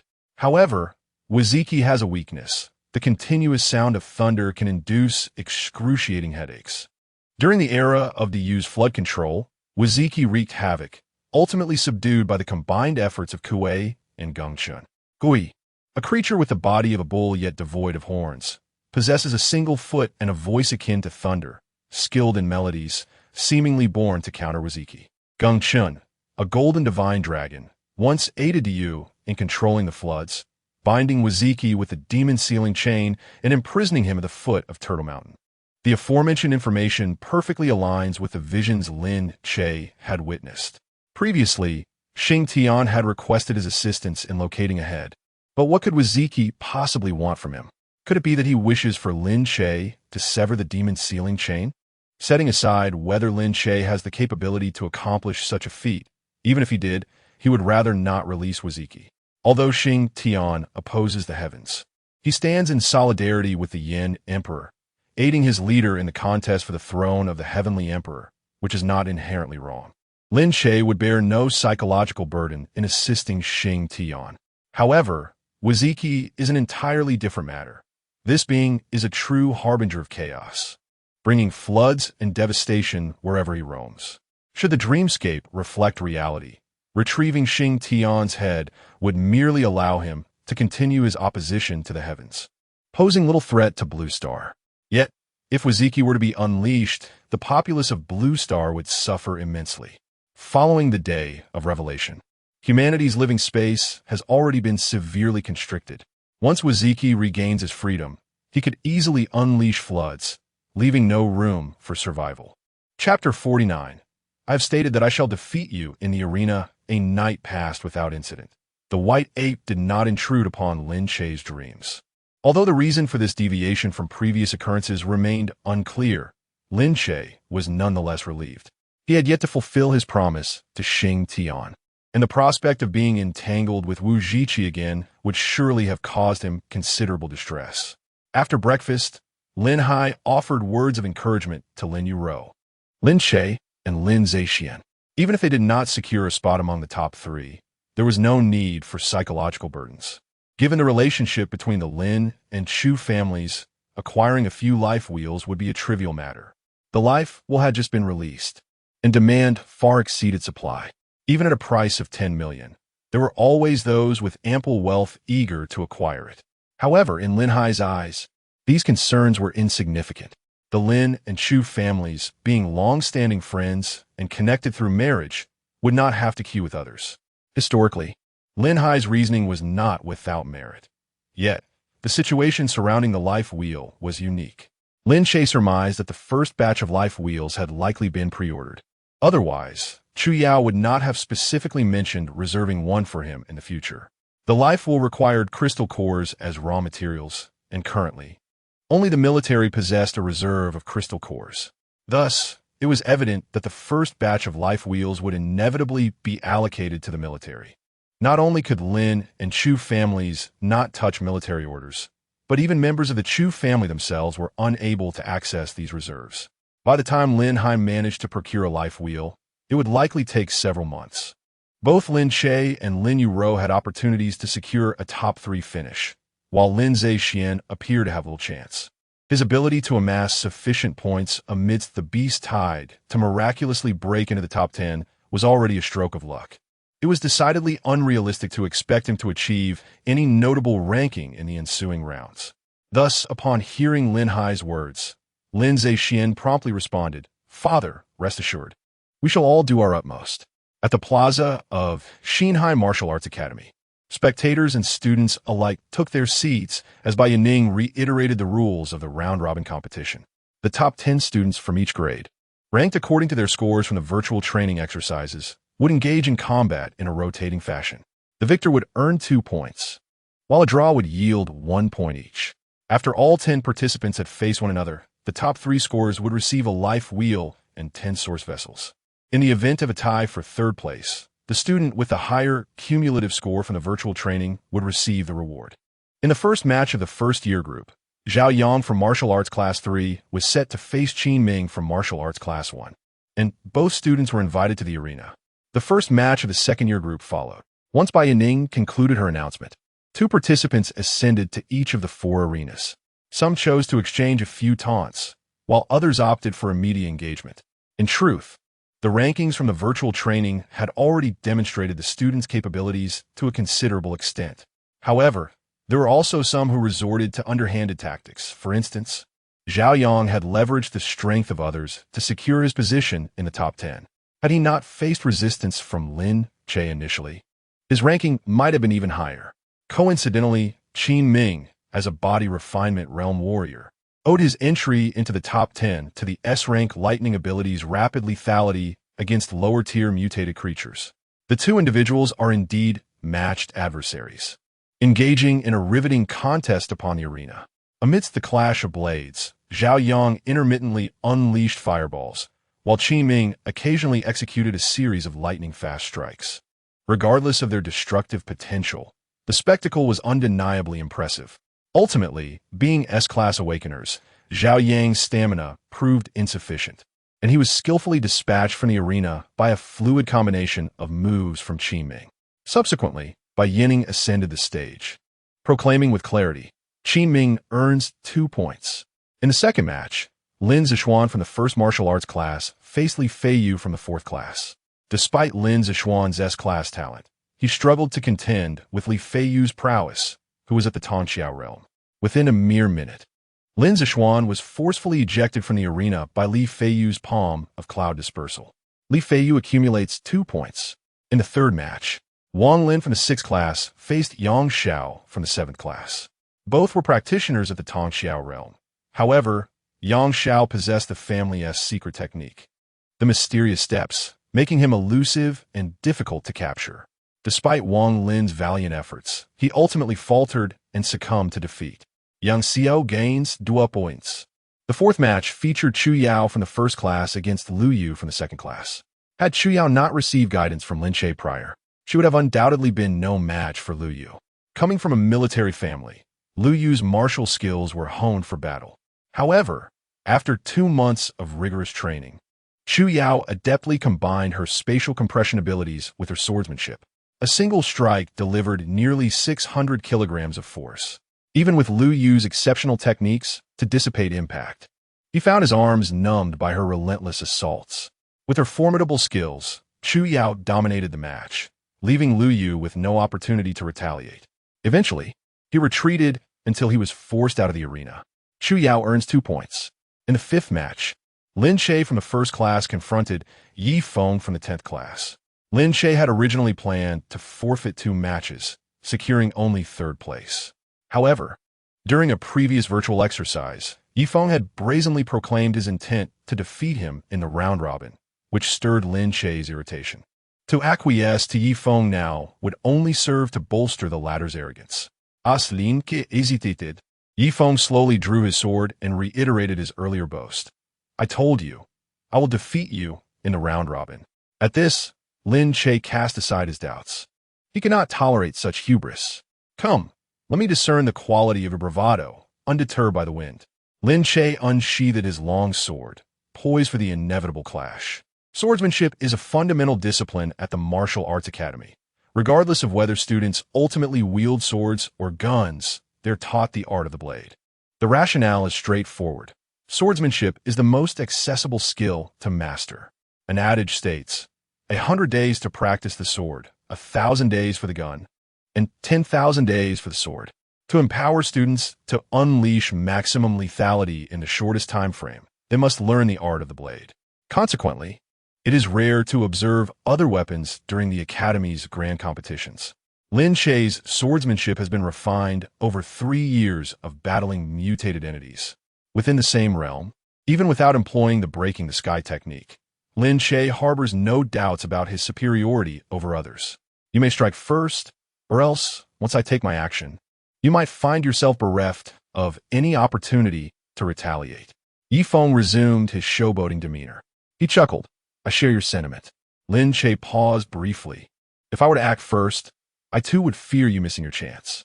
The corners of Yi Feng's mouth twitched slightly, unaware of your own limitations. Prepare for my blade. As he spoke, Yi Feng moved like lightning, soaring into the air, his long knife descending with tremendous force towards Lin Che. Lin Che deftly sidestepped, evading the fierce strike with ease, and in a fluid motion, he countered with a strike aimed directly at Yi Feng's waist. Yi Feng reacted with remarkable speed, executing a graceful flip mid-air to land firmly on his feet, swiftly raising his long knife in defense. As metal clashed, Yi Feng firmly blocked Lin Che's assault, sparks flying in all directions. Lin Che's strikes were fierce, each blow infused with immense power, accompanied by a whistling sound. His footwork was nimble, continually shifting his angles of attack, sometimes launching a frontal assault, other times executing a side ambush, leaving Yi Feng on high alert. Yifeng wielded his long knife with fluid grace, his movements unpredictable, always managing to exploit gaps in Lin Che's offensive to mount a counterattack. The spectators outside erupted in cheers, though some were left puzzled. Was it not said that Lin Che had awakened a speed-based ability, while Yifeng had awakened one of strength?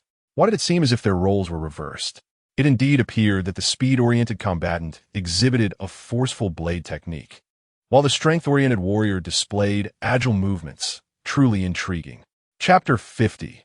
The New Sea Martial Arts Academy, truly a cradle of talent. Perhaps both individuals, aware of their shortcomings, intentionally sought to compensate within their sword techniques, revealing their considerable combat aptitude. Indeed, it is a reasonable observation. However, both possess only sea-level talent, and whether they can ascend to the rank of master remains uncertain. With the aid of these two potions from Chu's Pharmaceutical, there might be some enhancement for them. On the arena, Yifeng bellowed, gripping his long knife with both hands, executing a horizontal slash directed at Lin Che. In response, Lin Che abruptly exerted force beneath his feet, leaping several meters backward to evade the ferocious strike. Immediately, he reversed his stance, delivering a cleaving blow that pressed towards Yifeng. The clash resounded as Yifeng parried with his blade, only to be forced back a few steps by Lin Che's might. Despite the setback, Yifeng swiftly maneuvered his long knife, creating a curtain of blades before him. The sounds of clashing metal echoed continuously. The two engaged in a fierce exchange, neither yielding an inch. Lin Che attempted to suppress Yifeng with his vigorous assaults, while Yifeng adeptly countered with his agile footwork and intricate swordplay, skillfully neutralizing the onslaught and retaliating in kind. For a time, neither could gain the upper hand. Of course, this was merely the facade Lin Che wished to present to the onlookers. Should he desire a swift victory, it could be accomplished with merely a thought. Sensing that the performance had reached its peak, Lin Che deliberately feigned a flaw. Observing this, Yifeng surged forward, his footwork deceptive as he lunged. His long knife, striking like a venomous serpent, aimed directly at Lin Che's throat. Lin Che's lips curled into a subtle smile as he deftly sidestepped, skillfully evading the lethal strike. In the same motion, he raised his leg, delivering a side kick that struck Yifeng's weapon-bearing arm. Yifeng winced in pain, nearly losing his grip on the long knife. Seizing the moment, Lin Che concentrated all his strength into his right arm, raising the long knife high above, and brought it down with the force of a mountain upon Yifeng. In a hurried response, Yifeng lifted his blade to defend. The impact was thunderous. Yifeng felt an overwhelming force surging through his long knife, compelling him to stagger backward. Before he could regain his balance, Lin Che advanced again, his long knife slicing through the air, generating a powerful gust aimed at Yifeng. With every ounce of effort, Yifeng swung his long knife in defiance. Yet under Lin Che's relentless barrage, he gradually found himself overwhelmed. Suddenly, Lin Che's attention diverted to something behind Yifeng. Instinctively, Yifeng turned to look, only to realize that Lin Che was employing a cunning tactic. In that fleeting moment of hesitation, Lin Che seized the opportunity, his long knife poised at Yifeng's throat. Yifeng stood frozen, a flicker of unwillingness flashing in his eyes. Despicable. No, this is merely the art of war. I am merely imparting a valuable lesson. Never lose focus in such situations. Lin Che raised an eyebrow, revealing a broad smile. Yifeng, rendered speechless, could only descend from the arena with a scowl. The audience erupted in admiration and applause, appreciating this evenly matched confrontation. For first-year students to have reached such heights, if not for their low talent, their futures would indeed be limitless. Indeed, with A-level talent, they could easily become formidable forces in their own right. Even with a B-level talent, the progress made by the two could at least elevate them to the status of masters, safeguarding their realm. Alas, what a pity! The applause gradually subsided as Bai Yining took the stage once more. Lin Che accumulated 2 points and took a brief respite, with the second round commencing in 10 minutes. Each match typically lasted around 3 minutes. Unless the combatants were evenly matched, it was rare for a standoff to exceed 5 minutes. There were also bouts characterized by significant disparities in strength, concluding within a minute, as well as instances where competitors, aware of their inferiority, voluntarily conceded. A complete round took less than 20 minutes. Including intermissions, each round spanned half an hour, culminating in a total of 9 rounds, approximately 5 hours in duration. Naturally, this was the scenario for first-year students. Those in higher grades possessed greater realms and a broader array of martial techniques, which naturally extended the duration of their matches. During Lin Che's intermission, it was Lin Yuro's turn to take the stage in the third-year group. In the virtual simulation, leveraging the abilities imparted by Lin Che, Lin Yuro, with her chi-connecting realm cultivation, surpassed several classmates in the Transcendence realm, securing third place. Such an occurrence was rare in virtual practices, as achieving victory over a superior opponent was indeed a notable feat, however, compared to the overwhelming victories of the top 3 first-year students. Lin Yuro's performance did not capture much attention.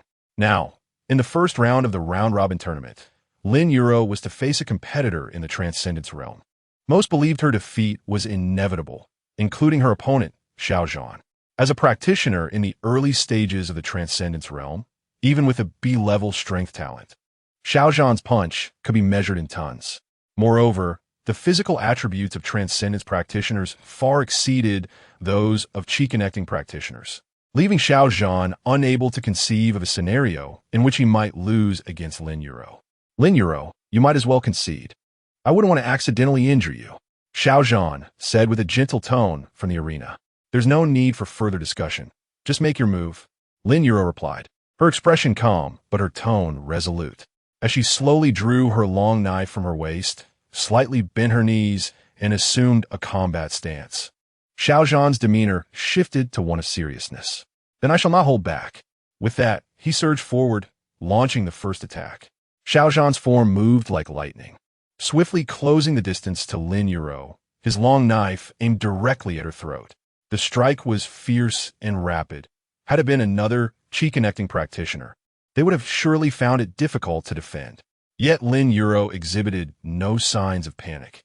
Employing her ice-based abilities, she conjured several ice spears before her, effectively halting Xiao Zhan's advance. As he approached the ice spears, Xiao Zhan was forced to redirect his strike, shattering the spears in front of him. Seizing this opportunity, Lin Yuro once again utilized her powers, transforming the entire arena into a slick ice surface. Thus, Xiao Zhan's advantage in speed was rendered null. However, this was not the end. Lin Yuro also fashioned ice blades beneath her shoes. Just as the audience was puzzled by her intentions, they beheld her glide across the icy surface, her speed escalating beyond measure. These ice blades were not meant for offense, but rather to enhance her own mobility. The spectators were left in awe, with several martial arts elders expressing their admiration. To harness one's extraordinary abilities to such an extent, this young lady is indeed remarkable. Facing an opponent of the Transcendence realm with her own proficiency in the Enlightenment realm, she adeptly capitalizes on her adversary's weaknesses, crafting a terrain advantageous to herself. Such combat acumen far surpasses that of her peers. It is truly astonishing that not only have intriguing individuals emerged from the first year, but also a master of combat lies hidden within the third year. Indeed, the New Sea Martial Arts Academy is a veritable cradle of talent. On the arena, Lin Yuro accelerates incessantly, utilizing her speed to harass Xiao Zhan. The clash of blades reverberates with a metallic clang, echoing through the air. Xiao Zhan finds his advantages curtailed, and impatience begins to stir within him, compelling him to escalate his attacks. Yet, Lin Yuro gracefully maneuvers with the aid of her ice blades, deftly evading the sweeping strikes of Xiao Zhan's long sword. After a series of exchanges, Xiao Zhan finds no opportunity to capitalize on. Finally, a spark of inspiration ignites in his mind. He forcefully stomps the ground, shattering the surrounding ice. Seizing this moment, Lin Yuro unleashes her final devastating move. She manifests her unique ability, conjuring a 3-meter-long ice blade before her sword, pressing it against Xiao Zhan's shoulder. Xiao Zhan, you have lost. How can this be? How did you conceive such a strategy? Xiao Zhan exclaims in disbelief. The audience, comprised of esteemed martial artists, shares his astonishment. The ice-based powers displayed have reached such extraordinary heights. Indeed, had this been a life-and-death struggle, Xiao Zhan would have met a grim fate. This young lady is truly exceptional. The future of Chinese martial arts is assured. Ha ha, splendid. Such martial prowess deserves recognition. The martial arts veterans lavish praise upon Lin Yuro, reshaping the perceptions of numerous students and spectators alike towards her. Chapter 51. What is youth without impulsiveness after a series of enthusiastic cheers? The second round of the first-year competition commenced, featuring Lin Che against Chu Yao. The two ascended the stage, standing opposite each other. Though my martial skills have been honed under your guidance, I shall not show you any mercy. With these words, Chu Yao slowly drew her long sword. Then let me witness the extent of your progress. Lin Che replied, lightly stepping forward to launch an attack. Clang! The blades clashed, sending sparks flying. The two engaged in a fierce exchange, their movements captivating the audience below. Lin Che sensed the opportune moment and unleashed a series of vigorous strikes. Chu Yao, employing spatial compression abilities in conjunction with her martial arts, found the burden on her wrists increasingly heavy. Under Lin Che's relentless assault, she could no longer bear the weight, and her sword slipped from her grasp. Retreating rapidly, she found herself at the edge of the stage and, losing her footing, fell backward. Reacting instinctively, Lin Che reached out and caught her wrist, pulling her into his embrace. For a brief moment, they were both taken aback. Chu Yao quickly pushed herself away. Oof. Her cheeks flushed crimson, leaving her at a loss for words as she turned and hurried off the stage. After a brief respite, the third round commenced, with Lin Che facing Lu Yu. Perhaps due to his respect for Lin Che, Lu Yu had even changed his weapon for this match. Armed with an ancient long spear, he strode onto the stage, standing with an air of arrogance and formidable presence. Lin Che raised an eyebrow and followed suit. After exchanging pleasantries, Lu Yu struck first. His spear darted forth like a dragon emerging from the sea, its tip glinting menacingly as it aimed straight for Lin Che's chest. Lin Che's expression sharpened, and he swiftly positioned his blade to counter. Clang, clang, clang, clang. Seasoned by countless battles, Lin Che's swordsmanship was exceptional, while Lu Yu, with his deep-rooted family traditions, was equally unmatched in combat prowess. The spear danced like a dragon and the sword slashed like a tiger, their movements intertwining in a dazzling display. At that moment, Lin Che, disguised as a practitioner at the threshold of mastery, found himself evenly matched with Lu Yu. After an extended bout, Lin Che had a sudden inspiration. He abandoned his long sword and closed the distance. Grasping the shaft of Lu Yu's spear with his left hand, he delivered a powerful punch to Lu Yu's chest with his right. Caught off guard, Lu Yu raised his arm to block. Thud! The impact left Lu Yu's arm numb, tipping the scales in favor of Lin Che. While the spear had the advantage at a distance, once Lin Che chose to engage in close combat, Lu Yu's weapon became a hindrance. Unable to maintain distance, the spear proved ineffective. Ultimately, after enduring 3 of Lin Che's punches, Lu Yu conceded defeat. As Lin Che and Lu Yu exited the stage, Qin Ming and Lin Zishuan ascended. Earlier, when Lin Che had just enrolled, Lin Zishuan had exploited Qin Ming to target Lin Che, only to be knocked down by Lin Che's single punch. Following that incident, the animosity between Qin Ming and Lin Zishuan had intensified. Now, as the two faced off, Lin Che had anticipated that Qin Ming would seek revenge against Lin Zishuan. Even if no one was injured, at the very least, they would demonstrate some genuine fervor. However, to his surprise, the two engaged in a lackluster display, merely exchanging blows without any real intensity. In an open environment, mental telekinesis, lacking external support, ultimately pales in comparison to the prowess of lightning abilities. Thus, after exhausting his techniques, Lin Zishuan succumbed to Qin Ming, who emerged victorious by a slender margin. As the subsequent rounds unfolded, Lin Che had lost interest in the pretense of acting, dominating his opponents until he faced Lin Zishuan in the 7th round. Initially, Lin Che had thought to take the opportunity to deal with his younger brother. After all, in a martial arts competition, some injuries were deemed a normal occurrence. However, to Lin Che's surprise, Lin Zishuan conceded without providing him any chance to strike. In the 8th round, Lin Che faced off against Qin Ming. As Lin Che ascended the platform, he heard Qin Ming's taunts. Lin Che, do not presume that I am afraid of you. Once I elevate my realm, I will surely defeat you head-on. Clearly, Qin Ming was already wavering before the battle. In response, Lin Che unsheathed his sword. Why waste words? Let us fight. Concede? Qin Ming retreated a couple of steps. However, after conceding, he did not hasten to leave the stage. Instead, he held his head high and continued to boast. I am absolutely not afraid of you. I am merely conceding strategically. Once I break through to the Tongxiao realm, I will settle this score with you. Such noise. Lin Che stepped forward. Qin Ming hastily fled the stage, shouting back, just wait. Finally, the last round arrived, with Lin Che opposing Zhao Yang. With a score of 16, Lin Che had already secured a place in the top 3, rendering the outcome inconsequential to his prize. If facing other opponents, he might have considered holding back. Yet, the final contender was Zhao Yang. Did you not claim your name was Lin Zishuan? Zhao Yang questioned as he ascended the stage. Huh, you know far too much. Lin Che brandished his sword. Just as Lin Che was about to strike, Zhao Yang quickly called for a halt. Wait, what more do you have to say? Lin Che flicked his sword lightly, producing a ringing sound. I know you're formidable, but does that truly matter? In this world, one must speak of background and influence. Do you understand? Zhao Yang feigned arrogance. Lin Che, bewildered, responded. This is a martial arts arena, my friend. Do you think you're a street thug? With that, Lin Che once again directed his sword at Zhao Yang. Wait a moment. Zhao Yang interrupted again. Is this never-ending? Lin Che's impatience was evident. I concede. Hith. What can you do about it?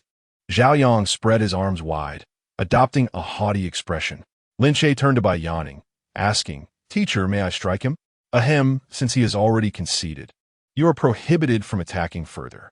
As she spoke, Bai Yaning stepped onto the stage. Lin Che scores 2 points, bringing his total to 18. Reluctantly sheathing his sword, Lin Che coldly remarked to Zhao Yang, if you have the courage, don't leave after school.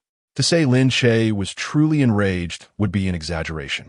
His deliberate display of anger was merely to prevent others from perceiving him as overly calm. Life is but a stage, and it all hinges on performance.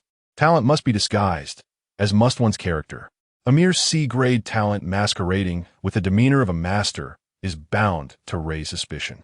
Thus, one must embody the essence of a fallen warrior, employing cunning and bravado in equal measure. If you choose not to leave, then so be it. I shall await you on the training ground after school. Zhao Yang retorted without yielding. Despite his inability to defeat Lin Che in a one-on-one match, he could easily summon a band of followers to his side after classes. Lin Che pointed at Zhao Yang, saying, very well, just you wait. Bai Yaning, unable to bear the escalating tension, interjected, enough. The next match features Chu Yao against Yifeng. Upon hearing this, Lin Che descended from the ring. As he brushed past Chu Yao, he caught her casting an odd glance his way. It seemed that both Bai Yaning and Chu Yao were taken aback, prompting Lin Che to silently commend himself. This scene elicited amused smiles from several seasoned martial artists in the audience. After all, youthful exuberance often requires tempering. What does it mean to be young, if not to be impulsive? Ha, indeed, the youth should be filled with vigor, unlike us, who are but decaying timber. Oh, surely not. Even if we cannot transcend the ordinary, given our current state, living to 150 should not be too arduous. We are merely past the halfway mark of life. Valid point. By such reasoning, we too may consider ourselves young. On the platform, Chu Yao and Yifeng exchanged greetings before drawing their blades. With a light step, Chu Yao surged forward like a flash of white lightning. Her long knife raised high as she unleashed a strike of tremendous force towards Yifeng. This blow, enhanced by 7 layers of spatial compression, delivered an impact exceeding 600 kilograms. Yifeng, sensing the ferocity of Chu Yao's attack, did not dare to underestimate her and hastily lifted his blade to defend. The clash resounded with a thunderous noise, reverberating throughout the arena as sparks flew from the blades. Yifeng felt an overwhelming force radiating from Chu Yao's long knife, causing his arm to tingle slightly. Internally astonished, he struggled to comprehend how Chu Yao, Not a wielder of power-type abilities could possess such strength. Undeterred by her initial miss, Chu Yao continued her relentless assault. To exploit the advantages of spatial compression, she abandoned agile maneuvers in favor of powerful, unyielding strikes, each one striking with unmatched ferocity. Aware that mere defense would not suffice, Yifeng seized the opportunity during a brief opening in Chu Yao's barrage and summoned his strength. Thrusting his long knife forward like a dragon emerging from the sea, aiming directly at Chu Yao. Chapter 52. A warrior who cannot grasp the long blade cannot command their destiny. With a deft sidestep, Chu Yao effortlessly evaded Yifeng's assault. Subsequently, she executed a sweeping strike, forcing Yifeng to hastily defend himself. In quick succession, Chu Yao unleashed a flurry of fierce slashes, once again putting Yifeng on the back foot. Just as the spectators anticipated Chu Yao's imminent victory, Yifeng's aura shifted dramatically, propelling him from the late stage of the Enlightenment realm to the initial stage of the Transcendence realm. A wave of astonishment swept through the audience. Several esteemed martial artists rose in disbelief.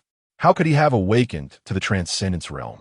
How was it possible for one with merely a C-class talent to reach such heights by the age of 17? It appeared that this student, Yifeng, harbored numerous secrets. At 17, one in the Transcendence realm should undoubtedly receive the finest training. Xinhai City is about to give birth to a dragon. Meanwhile, Lin Che, lost in thought, found himself captivated by the unfolding drama on stage. No wonder Yifeng's expression had been so grim in defeat. It turned out he was merely a wolf in sheep's clothing. Lin Che couldn't help but scoff.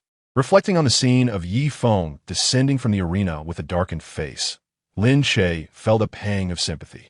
Alas, in his attempt to show off, he inadvertently turned himself into a fool. Ah, youth is truly a double-edged sword. Why do you say also?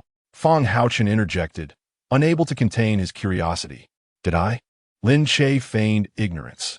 You did, Fang Haochen affirmed. Oh, that's because. Lin Che affected an air of mystery. You absolutely must not tell anyone. Fang Haochen nodded earnestly. All right, please continue. In truth, I too am in the Transcendence realm. Lin Che whispered, adopting a cautious demeanor. Fang Haochen rolled his eyes. Fine. I too am in the Transcendence realm, but you mustn't tell anyone. Ah, you are such a person. When I speak the truth, you doubt me. Lin Che lamented. Fang Haochen retorted. Who says it isn't the truth? All right, believe it or not. Lin Che turned his gaze back to the arena. It seems that Miss Chu will only secure third place.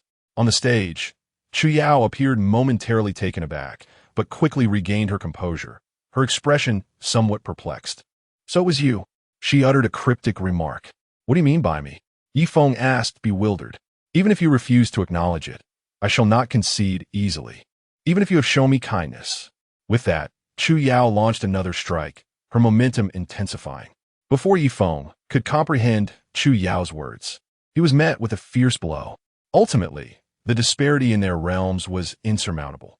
Now revealing his prowess in the Transcendence realm, Yifeng effortlessly disarmed Chu Yao, sending her long blade flying from her grasp. The recoil forced her to stagger back, and Yifeng seized the opportunity to press the blade against her throat. You have lost, Yifeng remarked, his demeanor remaining impassive. Chu Yao felt little turmoil at being bested by a warrior of the Transcendence realm. Yet the repeated disarming left her somewhat vexed. She sensed that perhaps her inability to hold onto the long blade was the source of her complex emotions. After all, a warrior who cannot grasp the long blade cannot command their destiny. On that fateful rainy night, her long blade was struck from her grasp by a level 4 mutant, nearly costing her life. In her previous encounter with Lin Che, she similarly lost her weapon before succumbing to defeat. Faced with a recurrence of such circumstances, it was only natural for Chu Yao to feel vexed. As she pondered this, she was uncertain of what she was truly evading within her heart. However, after her loss to Lin Che, she did not experience this sensation. In fact, there was a faint thrill that coursed through her at that time.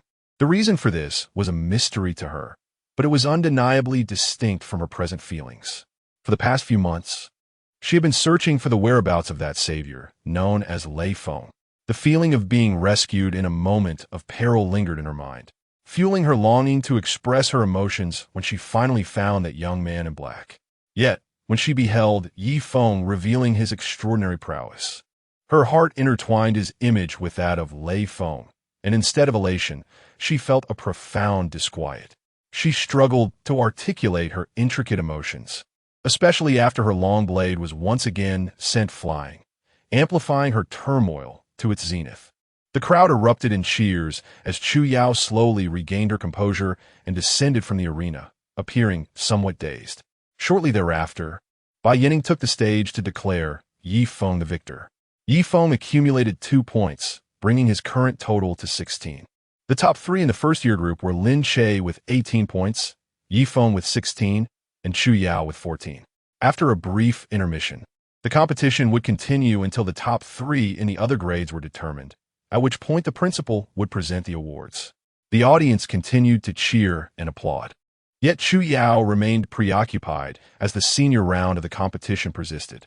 Noticing her distraction, Lin Che casually inquired, "What is the matter?" Chu Yao glanced at him, her expression more complex than before. "A few months ago, I encountered a level 4 mutant in the suburbs, and, at that critical moment, a transcendent warrior saved me, who identified himself as Lei Feng." Upon hearing this, Lin Che appeared slightly unsettled. "Oh, and then what happened?" Chu Yao's gaze flickered as she hesitated, eventually confessing, "I believe I may have found him." Lin Che's face betrayed an awkward expression. "You discovered him?" "Yes, Yi Feng is likely Lei Feng." Chu Yao affirmed, sharing her conjecture. Both their names contain the character for Feng, and they're both transcendent warriors.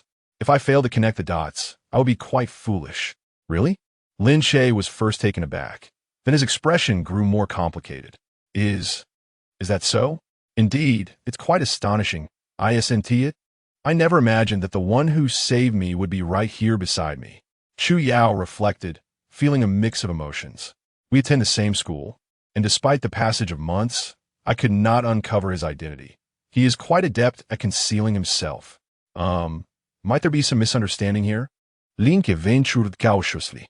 "Unlikely. There are not so many coincidences. It must be him," Chu Yao declared with unwavering certainty. Given the circumstances, Lin Che felt it prudent to refrain from further comment. On one hand, he wished to keep his own abilities and talents concealed, for divulging his identity in such matters seemed rather unwise. Moreover, Chu Yao has firmly established that Yi Feng is her savior. Even if Lin Che were to reveal his true identity at this moment, Chu Yao might still perceive it as a deliberate guise to avoid the dissolution of their engagement. People are often inclined to believe what they see, hear, and wish to believe. Furthermore, Lin Che does not consider this matter to be particularly intricate. In his view, as long as Chu Yao and Yi Feng lay everything bare and clarify their misunderstandings, the misconceptions would likely be resolved. However, Lin Che fails to realize that the more Yi Feng denies it, the more resolute Chu Yao becomes in her belief. After all, he initially used a false name to mislead Chu Yao, clearly with no intention of leveraging his debt of gratitude. By conventional logic, he would not easily concede. Should Yi Feng genuinely acknowledge it, it might provoke suspicion in Chu Yao, akin to a logical paradox. Before long, the grand competition concluded and the awards ceremony commenced. The top 3 contestants from each grade ascended the stage, with Lin Euro prominently among them. Utilizing a unique method for her extraordinary abilities, Lin Euro triumphed over numerous warriors of the Transcendental Realm, ultimately losing only 2 matches and securing 3rd place in the 3rd grade group. Just as Xiao Changtian was about to present the prize to Lin Che, an interruption arose from the audience. "Master Xiao, does this so-called grand competition, ranked by current strength, truly hold any significance?" Everyone turned to see a youth seated in the front row of the audience, crossing his legs with a mocking expression. This youth possessed an extraordinary demeanor, yet there was a hint of malice in his brow. With the grand competition concluded and the awards ceremony underway, his interruption was clearly a deliberate act of disruption. Xiao Changtian regarded the youth and spoke slowly. "In a martial arts competition, it is only natural to determine rankings based on strength and to select the worthy by their realm. Does young master Lu have any profound insights to share? Chapter 53, The upright beam above, the crooked beam below. As the grandfather, so the grandson, while my insights may be limited, it is my understanding that among the top 3 students in this grade, 2 possess only C-level talents. Can such individuals truly be considered exceptional? Lu Kuan squinted slightly, scrutinizing Yi Feng and Lin Che. Logically, one would expect all students to strive to showcase their abilities during assessments, aiming for prominence to garner greater attention. It seems improbable that anyone would deliberately conceal their talents.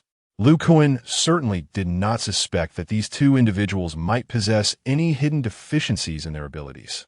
It is not surprising that he singled out Yi Feng and Lin Che, as the disparity in talent among higher-grade students has become increasingly apparent. Even students with early awakenings of C-level talents would find themselves surpassed by those with A-level talents by the 3rd year. Consequently, it is unlikely for C-level talents to overshadow their A-level counterparts. Among the 12 contestants currently on stage, only Yi Feng and Lin Che are of C-level talent.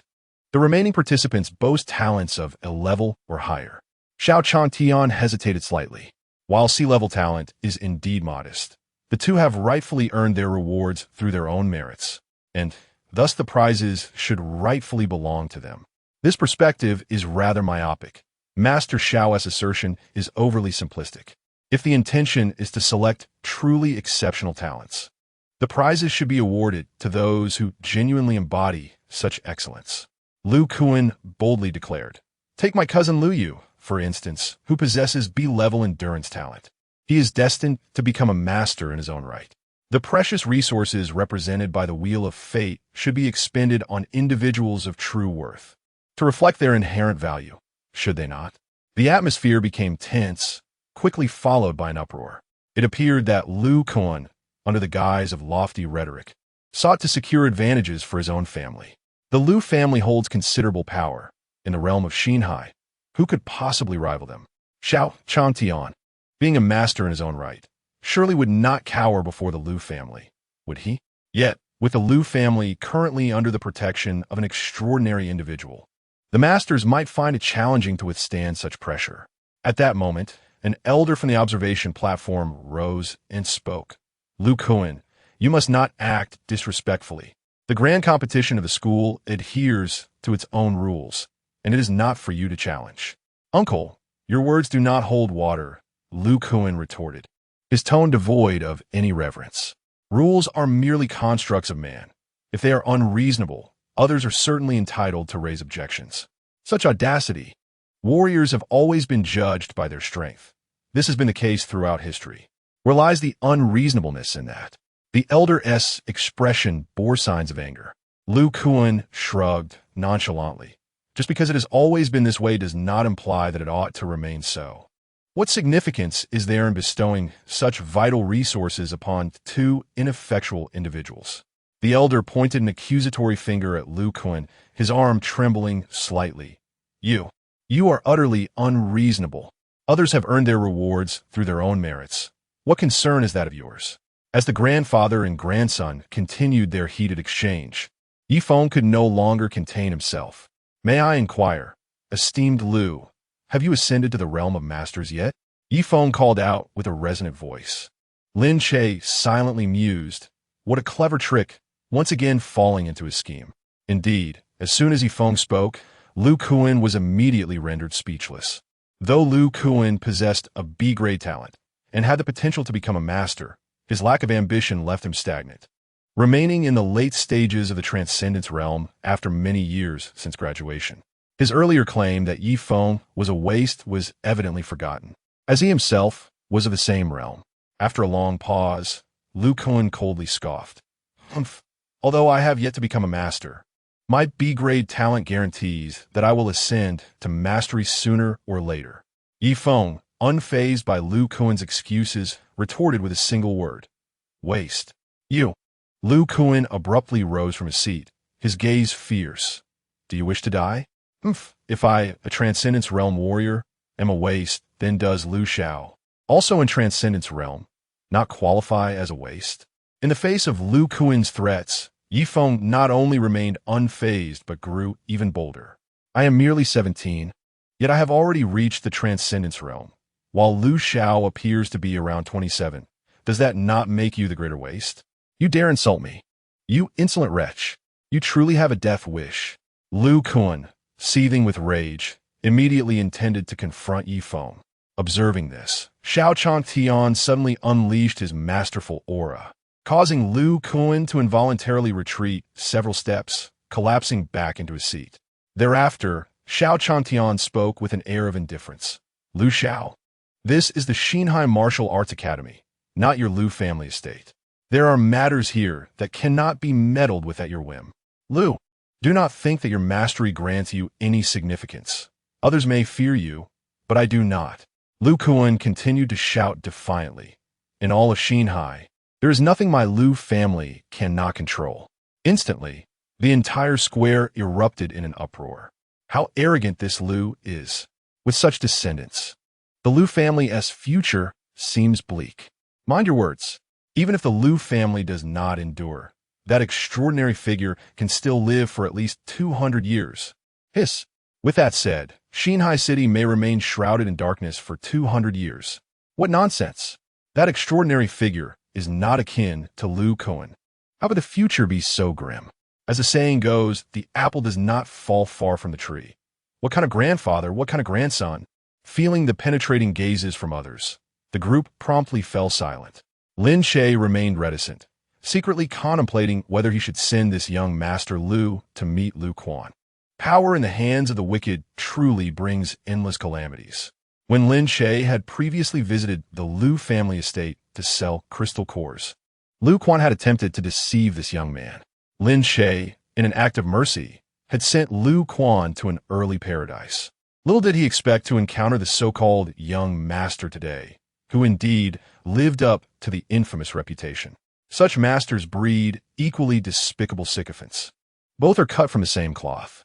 In Lin Che's view, individuals like this are a blight upon society.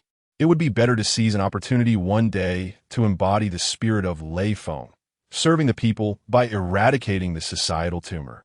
Certainly, there is no personal animosity involved. Lin Che purely desires to perform a noble deed and rid the populace of harm. As for whether this endeavor can be accomplished, Lin Che harbors no doubts.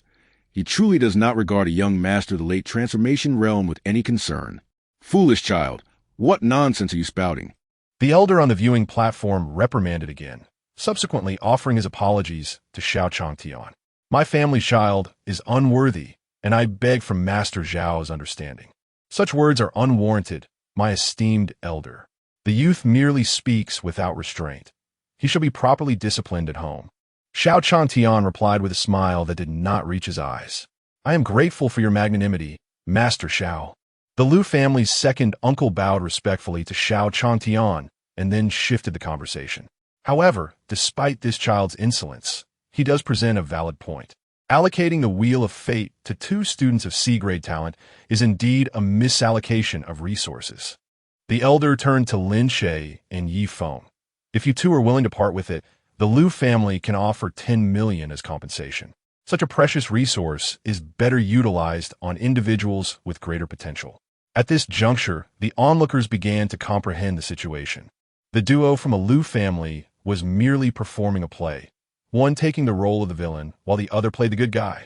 10 million may sound substantial, yet the official price of the Wheel of Fate is already set at 10 million each. Not to mention the current scarcity of the Wheel of Fate, which could potentially incur a premium, along with the inclusion of 10 source vessels among the prizes. This pair seeks the elixirs in Lin Che and Yi Feng's possession. Yet their so-called compensation amounts to only 10 million. Are they not attempting to take advantage of them? Lin Che cast a glance at the elder.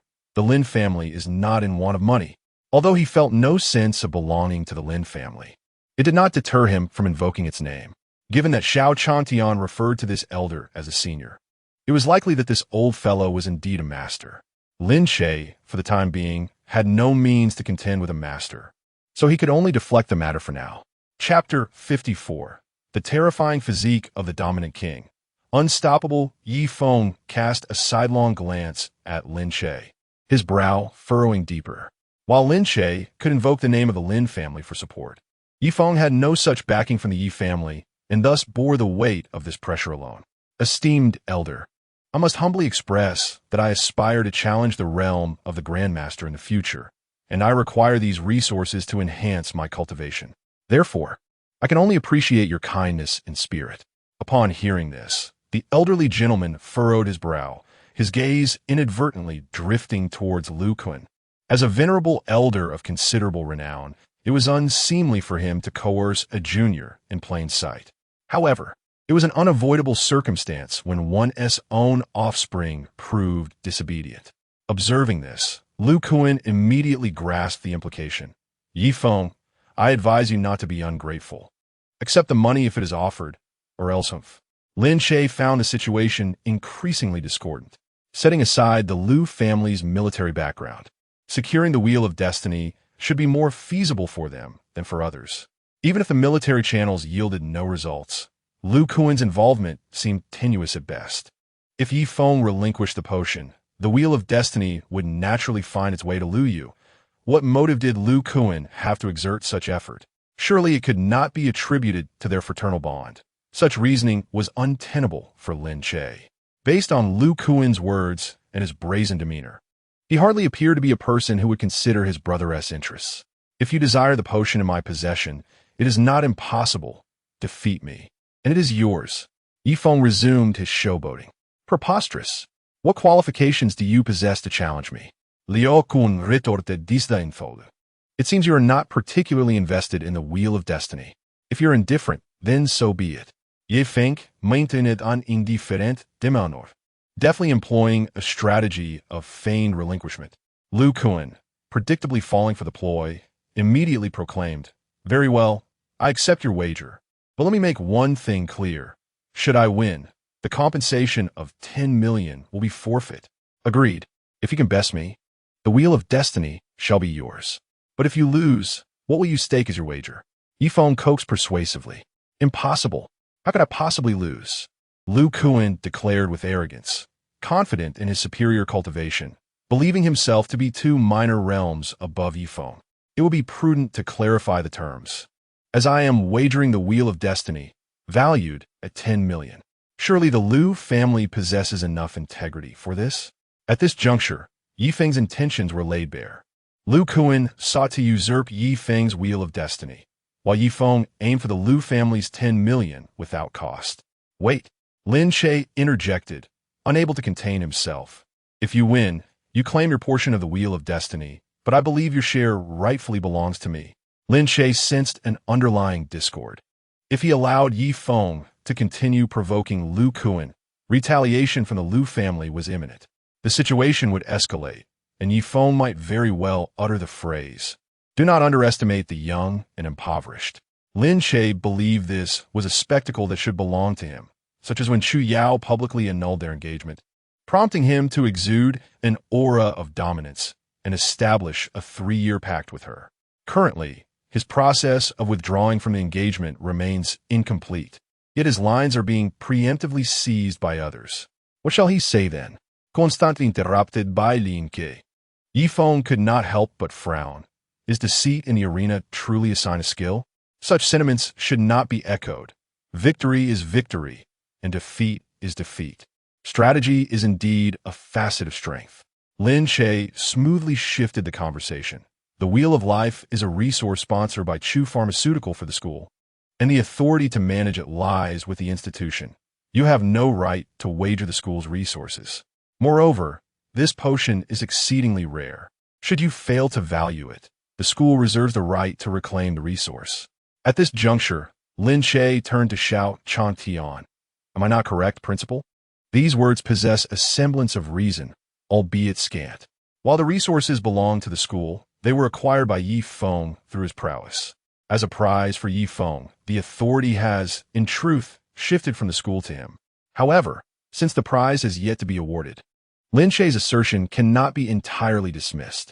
Both Yifeng and Xiao Changtian found themselves ensnared by Lin Che's rhetoric, and before they could respond, Lu Kun could no longer contain himself. What does it concern you, Lin? If you choose not to sell, why interfere with others? Who do you think you are? Lin Che shook his head. As a student of Xinhai Martial Arts Academy, it is incumbent upon me to safeguard the school's interests from infringement.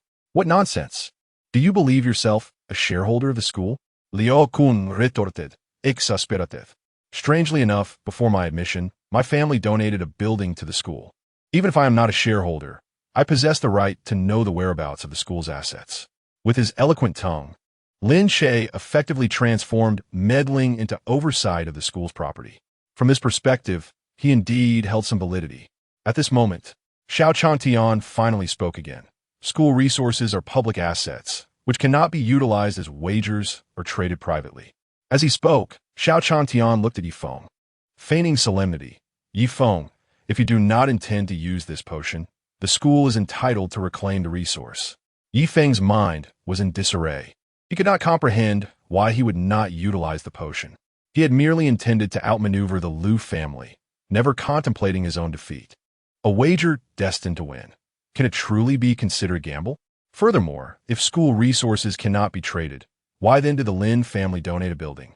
Was it not in the hope that Lin Che could interclass one of martial arts with his C-grade talent? Do not enrollment spots count as school resources? Does a seat in Class 1 not constitute a school resource? While both possess C-grade talents, Yifeng is relegated to Class 10, whereas Lin Che ascends to Class 1. Is this not a case of abusing power for personal gain? At this moment, a blaze of indignation ignited within Yifeng. Finally, he can no longer restrain himself. A mere wheel of life is of no concern to me. It is laughable that you all parade around with such lofty airs, wielding power to intimidate, while never genuinely respecting the rules. Today, I assert this. Fortunes ebb and flow. 10 years in the East, 10 years in the West. Do not mock the impoverished for their tattered garb. His words resounded with clarity and conviction, striking the air with undeniable force. The surrounding audience and students could not help but start applauding Yifeng. Even Chu Yao, who stood beside him, cast a glance in Yifeng's direction. Lin Che slapped his forehead, pondering that this fellow had indeed managed to maintain his facade successfully. The essence of a bully, terrifyingly pervasive, proved to be utterly unstoppable. Given the circumstances, Lin Che could only continue to engage in verbal sparring, striving to salvage the situation. What does our classmate Yifeng mean by that? The principal's intention is that this potion is solely for your use. When has he ever exerted pressure on others? The applause from the audience and students momentarily faltered. Lin Che's words seemed to lend credence to his assertion. Viewed from another perspective, Xiao Changtian's comments could also be interpreted as an effort to protect Yifeng, alleviating the pressures faced by the students. Perhaps Yifeng had misunderstood the situation. Master Xiao, are you truly unwilling to grant me this favor for the Lu family? Lu Kuan redirected his ire towards Xiao Changtian. When had the esteemed young master of the Lu family ever been subjected to such mockery? Even among formidable masters, within the territory of Xinhai, one must still bow to the Lu family's authority. Let not be said that he merely sought a wheel of life. Even if he desired to replace the principal of the Xinhai Martial Arts Academy, what of it? Young Master Lu, you are mistaken. Rules are rules. If exceptions can be made for the Lu family today, will they not also be made for the Chu family tomorrow? Xiao Changtian stood his ground resolutely. Do not speak to me of rules. Such words may deceive others, but they hold no weight with me. In Lu Kuan's eyes, the so-called rules were merely shackles imposed by the strong upon the weak. In all of Xinhai, the Lu family's rules were the only ones that mattered. Chapter 55. All achievements earned through one's own efforts, why not? The heavens may rage with rain, and man may provoke disaster. Lin Che had encountered madmen before, yet he had never seen someone as arrogant as Lu Kuan. The crux of the matter lay not in Lu Kuan's attitude towards Master Xiao Changtian, but in his blatant disdain for the established rules. Although it was common knowledge that the upper echelons often disregarded such conventions, Lu Kuan's overt audacity was unacceptable. Conducting oneself discreetly was one thing. Proclaiming it brazenly in public was quite another. In Lin Che's eyes, Lu Kuan had already sealed his own fate. Silence. The second uncle of the Lu family interjected once more. Master Xiao, please forgive us. Since the school has its own regulations, let this matter rest. It was not that the Liu family sought to cower before Xiao Changtian. Rather, they were mindful of public perception. If they allowed Liu Kuan to continue his reckless words, the Liu family's reputation would be irreparably tarnished. No, second uncle. I shall determine the course of this wheel of fate. Liu Kuan remained obstinate. Was he not embarrassed enough? I cannot manage you. Upon your return, there will be others to handle you. The stern gaze of the elder finally compelled Liu Kuan into silence. However, though he refrained from further speech, he cast furtive glances at Lin Che and Yi Feng, clearly harboring ill intentions. The award ceremony finally proceeded as planned, with Lin Che being the first to receive his prize, a longsword and a silver portable thermos. Upon accepting the prize, he casually opened the thermos and discovered 11 vials of potions nestled within. The thermos itself possessed a refrigeration function, emanating a chill upon being opened. Centrally placed was a vial containing a golden liquid, flanked by 5 blue vials on either side. The containers featured a double spiral structure, reminiscent of intertwined strands of DNA, designed with a dual-layer vacuum to effectively insulate temperature. Regardless of the authenticity of the advertised effects, the presentation was undoubtedly impressive. Master Xiao offered Lin Che some encouraging words before moving on to distribute awards to Yi Feng. Perhaps due to Yi Feng's earlier bravado in dismissing the importance of the potion, he appeared rather uncomfortable as he accepted the thermos, though he wished to maintain his composure. When the potion was presented to him, he ultimately chose to follow his heart. All achievements earned through one's own efforts, why not accept it? Yi Feng pondered. Once the awards were concluded, the students gradually descended from the stage. Lin Che returned to the throng of Class 1 in the martial arts department and reopened the thermos to retrieve the golden potion. Please let me hold this, Lin Che said, handing the thermos to Chu Yao. What are you doing? Chu Yao asked, puzzled as she took it. Lin Che offered no response. Instead, he twisted off the cap and directly consumed the golden potion. Hey! Chu Yao opened her mouth, intending to stop Lin Che, but it was too late. What?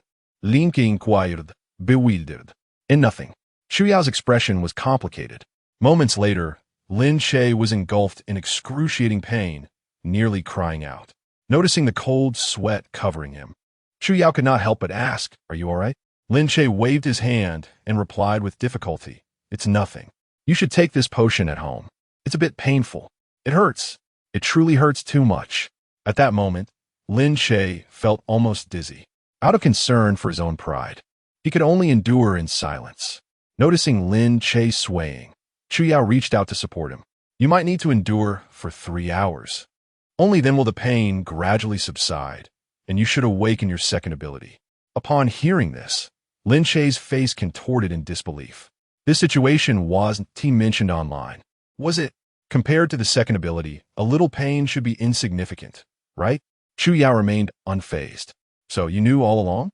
Why didn't you warn me?" Lin Che feigned a look of grievance.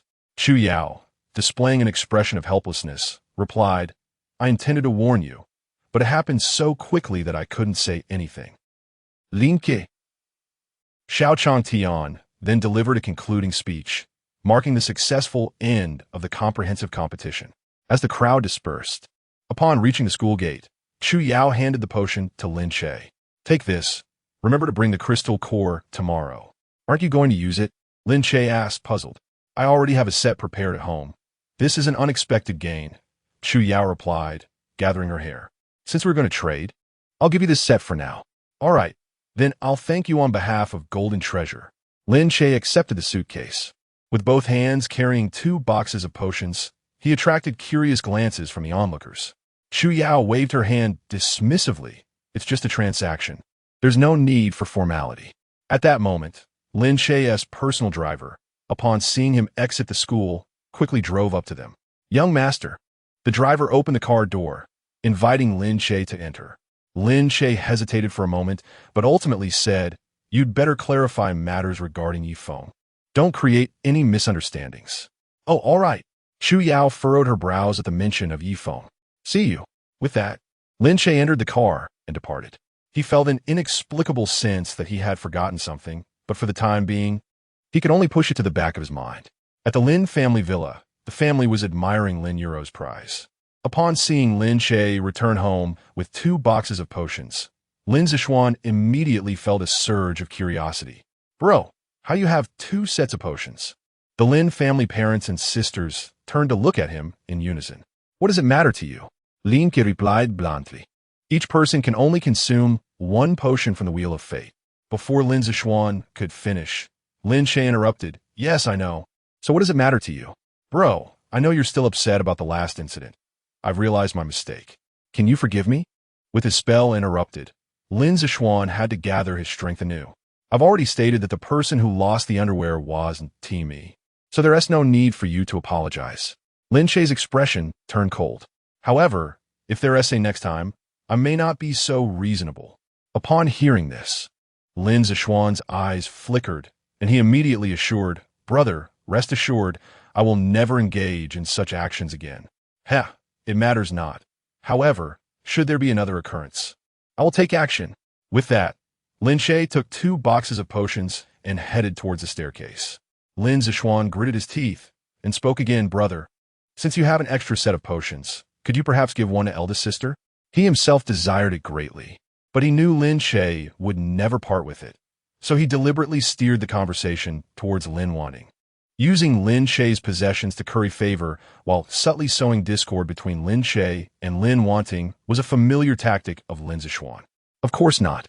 Lin Che flatly rejected. Why not?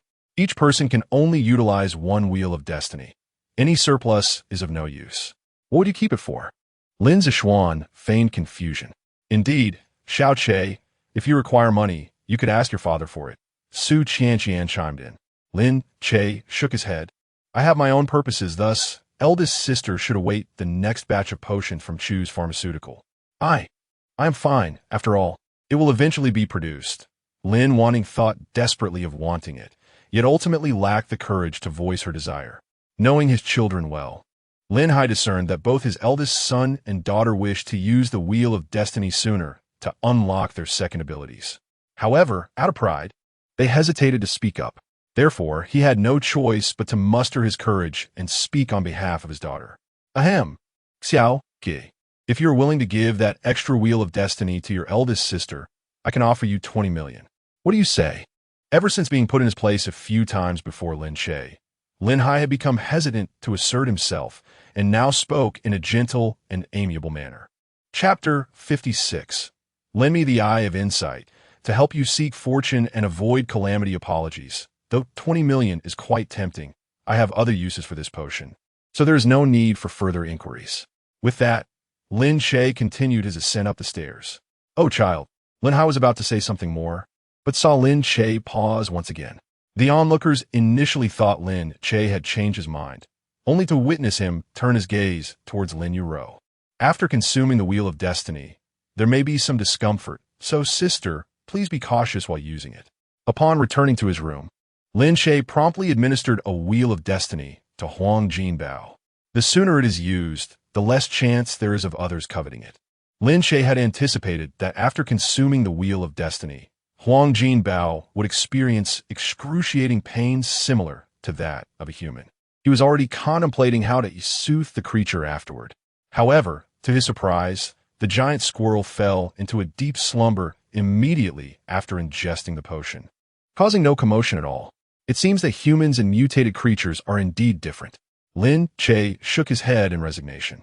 Over 2 hours had passed since he consumed the potion, and he had been enduring intense pain throughout his body, nearing a state of numbness. Beads of sweat covered him as he hastily removed his clothing and entered the bathing area. While rinsing with the shower, he filled the bathtub with water. As the tub reached capacity, Lin Che slowly submerged himself, clenching his teeth, continuing to endure the agonizing sensations coursing through him. Unbeknownst to him, the pain gradually subsided, and he drifted into slumber within the tub. Clank! The sound of dragging chains jolted Lin Che awake. Before him appeared a white ape bound by chains.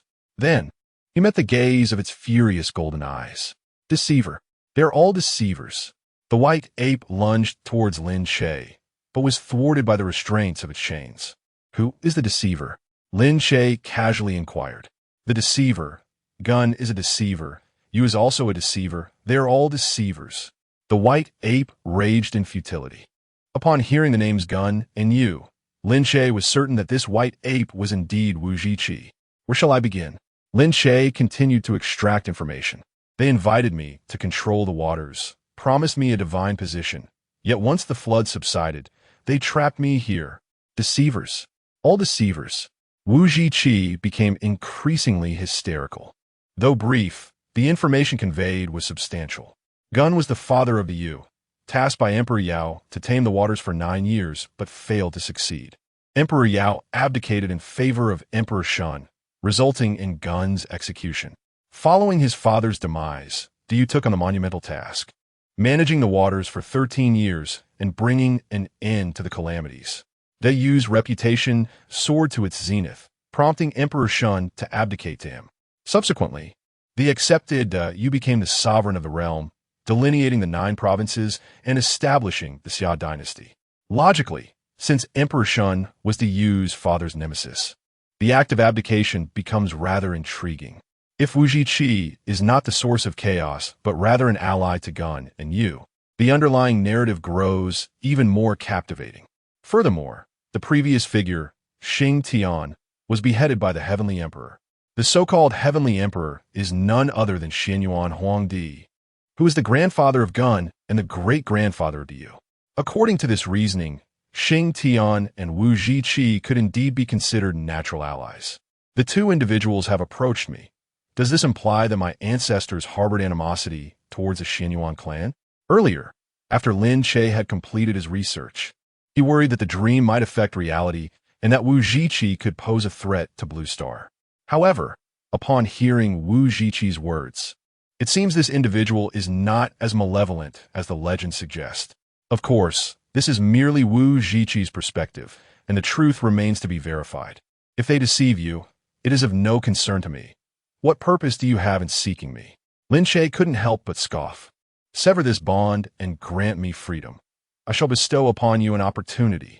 Wu Zhiqi gradually returned to a state of calm. After hearing this, Lin Che felt utterly bewildered. Previously, Xing Tian instructed him to find a head, requiring the splitting of a mountain, and merely stated that his own acts would suffice without further elaboration. Now, Wu Zhiqi's demand for Lin Che to sever the demon-binding chain seemed to pose a challenge not unlike the mountain-splitting task. Confounded by their audacity, Lin Che himself lacked confidence. It is not that I am unwilling to assist you. I am simply powerless to do so. He gestured helplessly. The atmosphere fell into a brief silence as Wu Zhiqi pondered, then spoke once more. Lend me your eye of insight to aid you in attracting fortune and evading misfortune. I hope you ascend to divinity soon and assist me in my liberation. Upon finishing this statement, 2 golden rays shot from Wu Zhiqi's eyes, piercing directly into Lin Che's. Lin Che cried out in agony, springing up from the bathtub. For a fleeting moment, he feared he would lose his sight. His eyes felt as though they had been gouged out, the pain surpassing that which he endured from consuming the wheel of fate. Thoughts raced through his mind as he climbed out of the tub, rinsed off, and exited the bathroom. By chance, he glanced towards the golden treasure in his wardrobe, and suddenly several pieces of information materialized in his mind. Level 2 mutated squirrel, ability, telepathy, evolving, threat level, low. What the hell? Lin Che couldn't help but exclaim, as this ability was indeed formidable. With just a glance, he could discern the opponent's realm and capabilities, even accurately assess whether the target posed any threat. In future excursions beyond the high walls, he would no longer need to worry about unexpected pitfalls.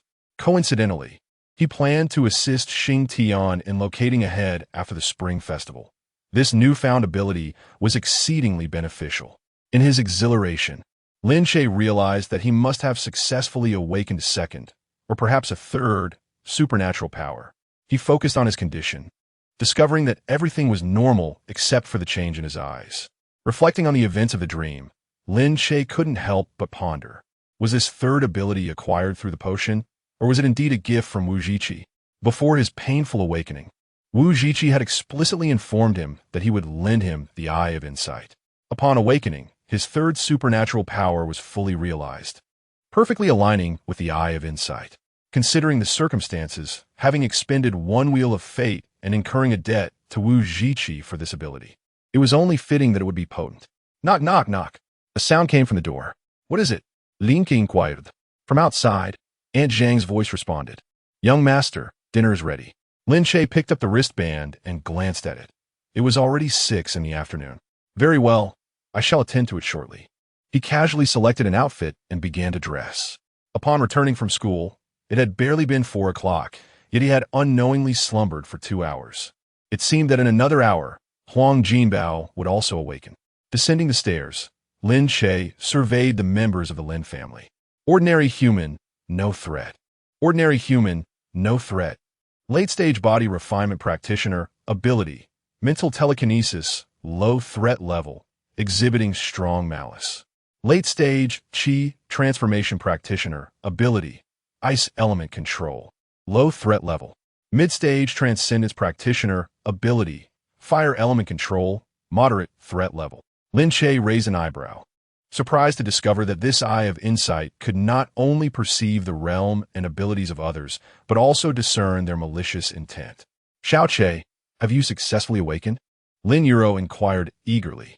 She had not yet consumed the wheel of fate in her hand, and was particularly concerned about Lin Che's secondary awakening. Yes, it was successful. D-grade power, a modest improvement, Lin Che replied nonchalantly. Ha ha, it's wonderful that you managed to awaken. Regardless of the type of ability, there will be some enhancement.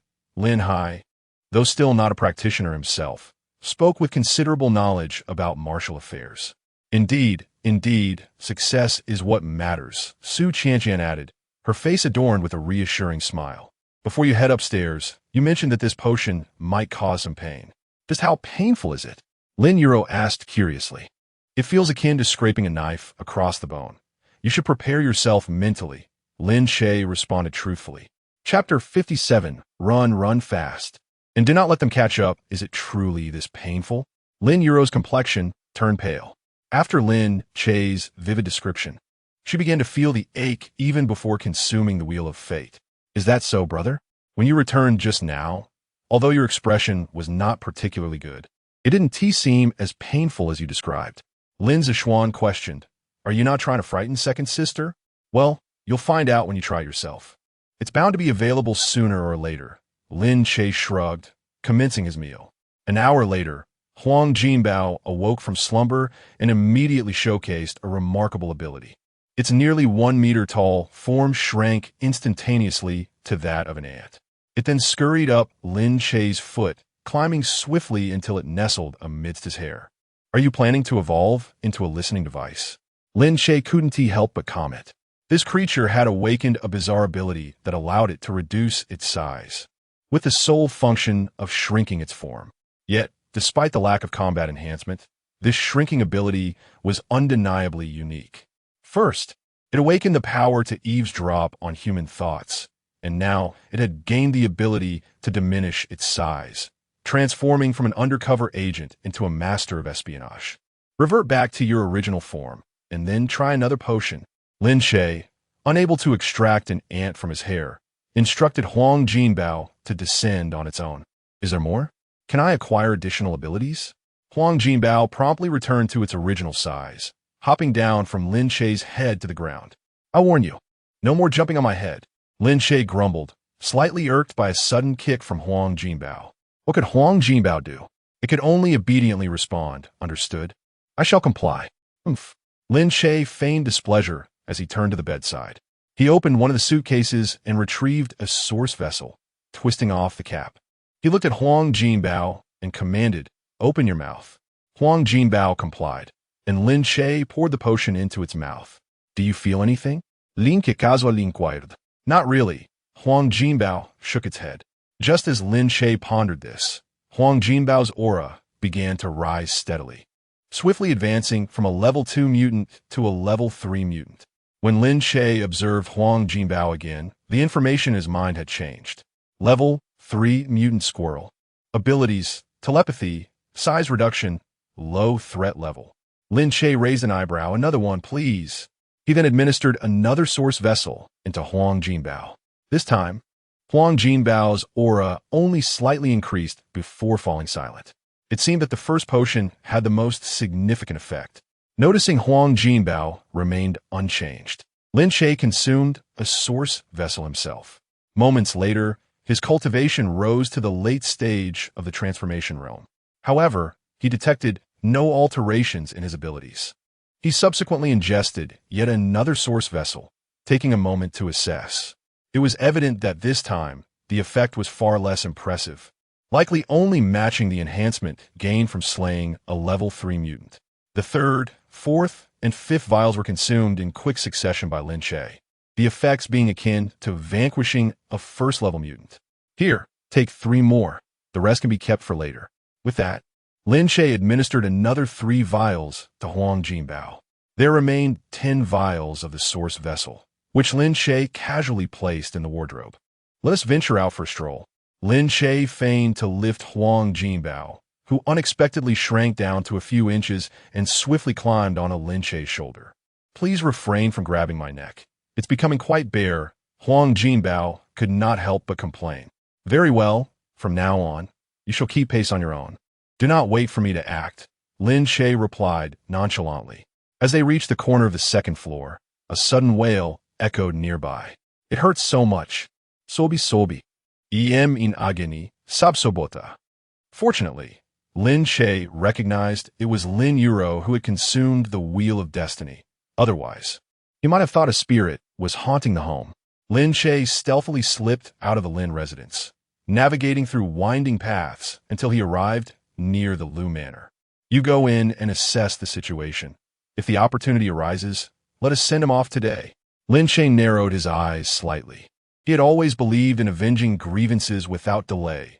Otherwise, they would linger in his mind, disturbing his rest. Huang Jinbao accepted the task and swiftly darted into Lu Manor.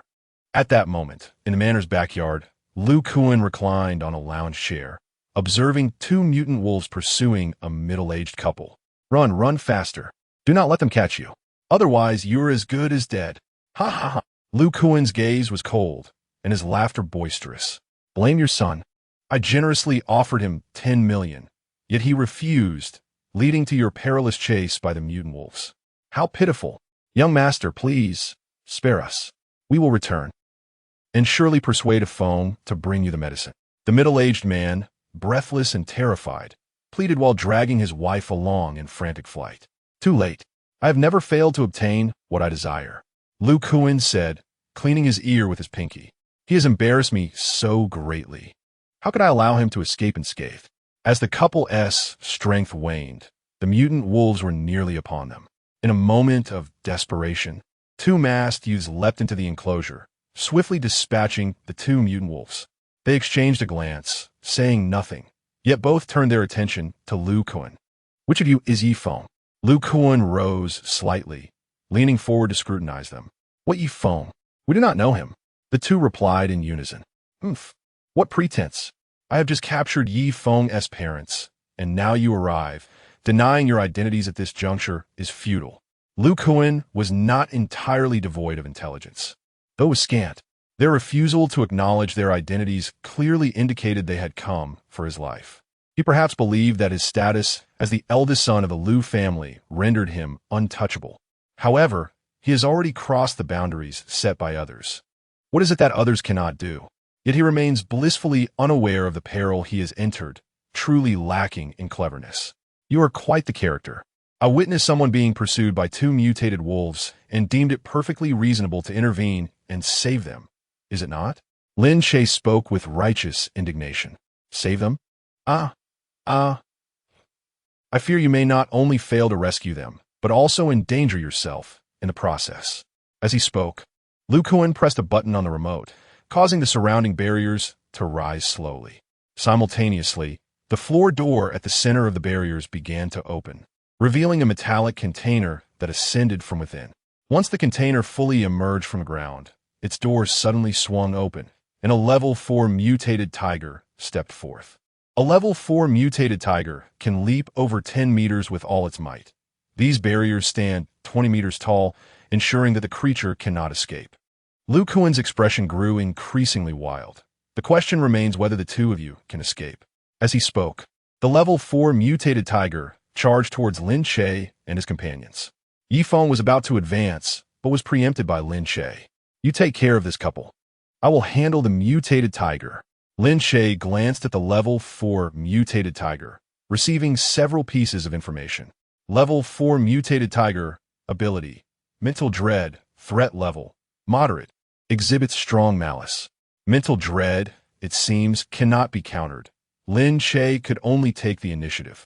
He suddenly stepped forward, wielding his blade in a strike of reverse cutting void. The blade's aura shot forth from its tip, swiftly striking the tiger's forehead. Roar! The mutated tiger, feeling the sting of blood on its forehead, let out a furious roar. Chapter 58. After traversing the night path too often, I finally encountered a ghost. The bones of the level 4 mutated tiger were remarkably resilient, not easily cleaved by the air blades. Lin Che, momentarily dazed by the roar, narrowly evaded the tiger's lunge. Regaining his composure, he swiftly maneuvered to the side, continuing his onslaught with the blade. Are you truly a congenital master? No, a master could not be this feeble. You are the one who killed Lu Quan. Lu Quan's thoughts raced, quickly grasping the essence of the situation. Who are Lu Quan and Lu Ban? I know them not. Lin Che retorted while wielding his blade. He was reluctant to approach the mutated tiger, as the roar would hinder his reactions, making proximity exceedingly perilous. Instead, he aimed to create distance, dancing around to exhaust the tiger's energy. However, his air blades mostly merely severed the tiger's fur, failing to injure its sinews or bones. Though a close-range slash with his long knife would indeed prove more potent than the air blades, Lin Che was not one to gamble. Even if the tiger's roar merely delayed him for a moment, such moments could mean life or death, and he had no inclination to take unnecessary risks. Concluding that the air blades lacked sufficient lethality and that he could not approach the tiger easily, Lin Che resolved to overwhelm it with quantity. With a single technique, 1,000 blades shattering the sky, dozens of air blades enveloped the mutated tiger in an instant. Roar! The tiger, now drenched in blood, bore patches of bare skin, resembling a scruffy creature. At this juncture, its thoughts transformed from "I will devour you" to "It hurts! It hurts! It hurts!" Noticing the effectiveness of his strategy, Lin Che once again distanced himself and unleashed another round of 1,000 blades shattering the sky. Roar, howl! The tiger transitioned from scruffy beast to a patchy one, its thoughts shifting from "hurts, it hurts," to "I can't take it anymore. I can't take it anymore." Soon after, the mutated tiger, tucking its tail, dashed toward the shipping container, evidently seeking refuge within to preserve its life. Observing this, Lin Che could not let the opportunity slip away. He suddenly exerted force beneath him, propelling himself forward and swiftly dispatched the mutated tiger with several strikes. They did not forget to retrieve its crystal core. Excellent. Indeed it is you. I mobilized the entire city's public security bureau and could not find you. Who would have thought you would come to me? Lu Kuan retreated a few steps. Although he was already several meters away from the barrier, he still felt uneasy and took additional steps back. Do not presume that being able to fight makes you exceptional. Before reaching mastery, can you withstand bullets? As he spoke, Lu Kuan waved his hand, and 8 bodyguards promptly drew their weapons, aiming them at the 4 within the barrier. It must be said, this tactic was indeed challenging to counter. While ordinary firearms lacked considerable power, Lin Che and Yifeng could evade with their martial skills or block with their long knives. However, Yifeng's parents were mere civilians, utterly defenseless. If they allowed this group to unleash a volley of bullets, it was quite possible that Yifeng's parents would meet their demise. Furthermore, Lin Che believed he could block bullets coming straight at him without gaps. But he could not defend against those from the sides or behind. If the 8 bodyguards scattered and fired simultaneously, Lin Che and Yifeng would be left with no means of defense. Hurry, to the container, Lin Che shouted, leading the charge towards the shipping container. Upon hearing this, Yifeng immediately approached the container with his parents. The alloy container was exceptionally sturdy. As long as the 4 of them could take refuge inside, they would no longer need to worry about bullets. Witnessing this scene, Lu Kuan suddenly recalled the remote control for the fence and the container. However, when he glanced at the lounge chair, his heart raced as he realized that the remote control he had carelessly tossed there was now missing. In truth, Lin Che had already sent Huang Jinbao to stealthily slip by and steal the remote when Lu Kuan stood up. At that moment, Lu Kuan and several guards had their attention fixated on the 4 individuals within the fence, completely oblivious to the slowly moving remote control. Panic surged within Lu Kuan, and he immediately ordered, "Open fire. What are you waiting for?" The 8 guards complied without hesitation, pulling the triggers in unison, and a deafening cacophony of gunfire erupted. Bang, bang, bang, bang, bang. Yifeng swiftly swung his long knife, attempting to deflect all the bullets, and for a time, the sound of metal clashing resounded incessantly. Clang, clang. Yet, despite Yifeng's valiant efforts, under the relentless barrage of bullets, his parents ultimately could not escape their grim fate. Several stray bullets pierced through Yifeng's defenses, striking both his father and mother. Blood erupted in an instant, staining the ground and tainting Yifeng's vision. "Dad! Mom!" Yifeng let out a heart-wrenching cry, his voice laden with sorrow. He could only watch helplessly as his parents were hit, their bodies gradually collapsing, the light in their eyes dimming. In that moment, Yifeng's world crumbled. His legs weakened, nearly causing him to fall to the ground. Tears streamed uncontrollably down his face, blurring his sight. His heart brimmed with guilt and rage. If only he had been stronger, could he have protected his parents? In his moment of distraction, a stray bullet grazed his own arm. Observing this, Lin Che could not help but remind him, "Take care of yourself. Do not let your parents' deaths be in vain." Just then, the alloy fence began to descend slowly, evidently triggered by Huang Jinbao, who was hiding in a safe location. "I want you all dead," Yifeng roared in fury. His identity was now exposed, with no retreat available. Today, he was determined to slay Lu Kuan. Bang, bang, bang, bang, bang. Another round of gunfire erupted, and the fence continued to lower. Lu Kuan felt an immense sense of panic. He glanced around, shifting his steps, and began to retreat slowly. Although he considered himself more powerful than Yifeng, and with 8 extraordinary guards by his side, he did not take Yifeng lightly. However, he felt uncertain about confronting the unidentified adversary who could wield a blade of energy with such skill, leaving him reluctant to engage directly. Moreover, as the esteemed heir of the Lu family, his life was of great value, and he deemed it unworthy to be compared with these commoners. Thus, seizing the opportunity while the alloy fence had not fully descended, Lu Kuan chose to flee.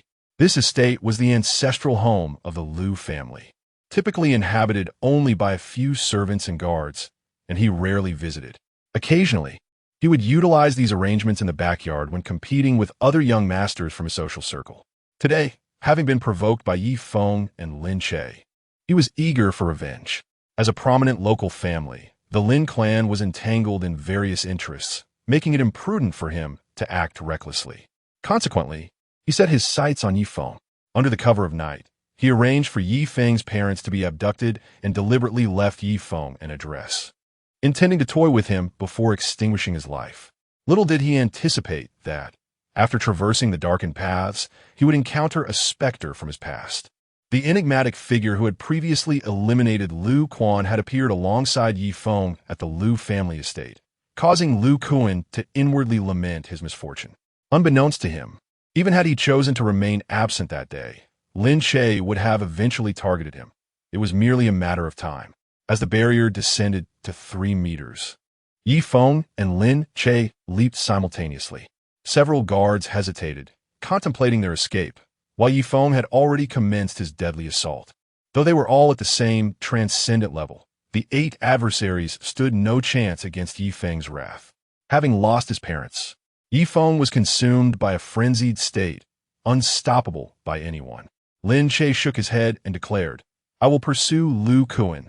With that, he swiftly darted in the direction Lu Kuan had fled. In the garage, Lu Kuan was igniting the engine of an F911, cursing under his breath. "Damn it, you scoundrels. Just wait and see how I deal with you." As the vehicle exited the garage, he caught sight of Lin Che in pursuit. Panic surged through Lu Kuan, prompting him to accelerate, attempting to shake off Lin Che. When it came to racing against the sports car, Lin Che acknowledged that he fell short, as he had yet to reach speeds exceeding 100 meters per second. Nevertheless, Lin Che had no intention of chasing the car directly. Instead, he calculated the angle and unleashed several blades of energy toward the path the car would inevitably take. Bang! Bang! Whoosh boom! Two of the car's 4 tires exploded, and after skidding for several dozen meters, it finally overturned, crashing into a sturdy tree. Chapter 59. Is there anyone who can testify that you did not leave your room last night? Lu Kuan, in a state of disarray, crawled out of the car, not forgetting to retrieve his long knife from within. If you kill me, there will be no place for you in the entire Xinhai City. He aimed the knife at Lin Che, exhibiting fear before the battle had even begun, his demeanor fierce yet hollow. Is that so? I find that hard to believe. Lin Che retorted as he prepared to strike. Suddenly, a furious shout echoed from behind. He is mine? At that moment, Yifeng had already dealt with 8 bodyguards and was swiftly approaching. Lin Che raised an eyebrow, turning his gaze towards Yifeng. Late-stage Transcendence Realm Warrior. Abilities, Danger Prediction. Mental Interference, High Threat Level. Goodness. Lin Che could not help but exclaim in surprise, quickly rephrasing, you dispatched 8 individuals so swiftly. In truth, he was not surprised by Yifeng's efficiency. His astonishment stemmed from Yifeng's 2 extraordinary abilities. Danger Prediction alone could be rated at least S-Class, perhaps even higher, and Mental Interference would similarly be no less than S-Class. Had Lin Che not awakened the Eye of Insight, he would have never imagined that there existed individuals with abilities even more formidable than his own. Fortunately, Yifeng's second ability was merely mental interference, not mental control. Otherwise, Lin Che would have been compelled to act preemptively to eliminate any future threats. Go on. Yifeng did not respond to Lin Che, but instead spoke to himself. Leave him to me. Consider it a favor owed to you. Lin Che hesitated for a moment, glancing once more at Lu Kuan. Late-stage Transcendence Realm Warrior. Abilities. Enhanced Physique. High Threat Level. Lin Che could not accept the Eye of Insight's classification of Lu Kuan and Yifeng as equal threats. Noticing Lin Che shake his head, Yifeng assumed he would reject the proposition and hastily continued, he had my parents killed. I must take his life with my own hands, or my rage will remain unquenched. Very well, do as you wish. I shall take my leave. With that, Lin Che chose not to witness Yifeng's actions and turned to depart. With Danger Prediction coupled with Mental Interference, Yifeng was already in an invincible position. Possessing these 2 extraordinary abilities, if he could not eliminate Lu Kuan, it would simply be his misfortune. I warn you, I have notified my elders at home. This place will soon be surrounded. If you kill me, there is no way you can escape. Lu Kuan employed the same rhetoric to threaten Yifeng. Why would I run? Yifeng advanced step by step. Not long after Lin Che left, chaos erupted throughout Xinhai City. Standing on the rooftop terrace of the Lin family villa, Lin Che surveyed the scene, spotting police cars everywhere, even helicopters overhead. Quite the spectacle. If it were merely the death of an ordinary person, it would hardly cause a ripple. Observing a group of warriors clad in exoskeleton armor patrolling the streets, Lin Che shook his head, feeling a sense of disillusionment. The following day, Xinhai City issued a wanted notice. Yifeng, a first-year student at the Xinhai City Martial Arts Academy, was accused of brutally murdering Lu Kuan at the Lu family estate and ruthlessly slaying 8 bodyguards. In light of such heinous crimes, the Public Security Bureau of Xinhai City issued an A-level wanted notice. However, this notice merely stated what Yifeng had done. The abduction of Yifeng's parents by Lu Kuan, coupled with the order to have them executed by his guards, was conspicuously omitted from discussions. At times, unchecked power can become the very source of malevolence.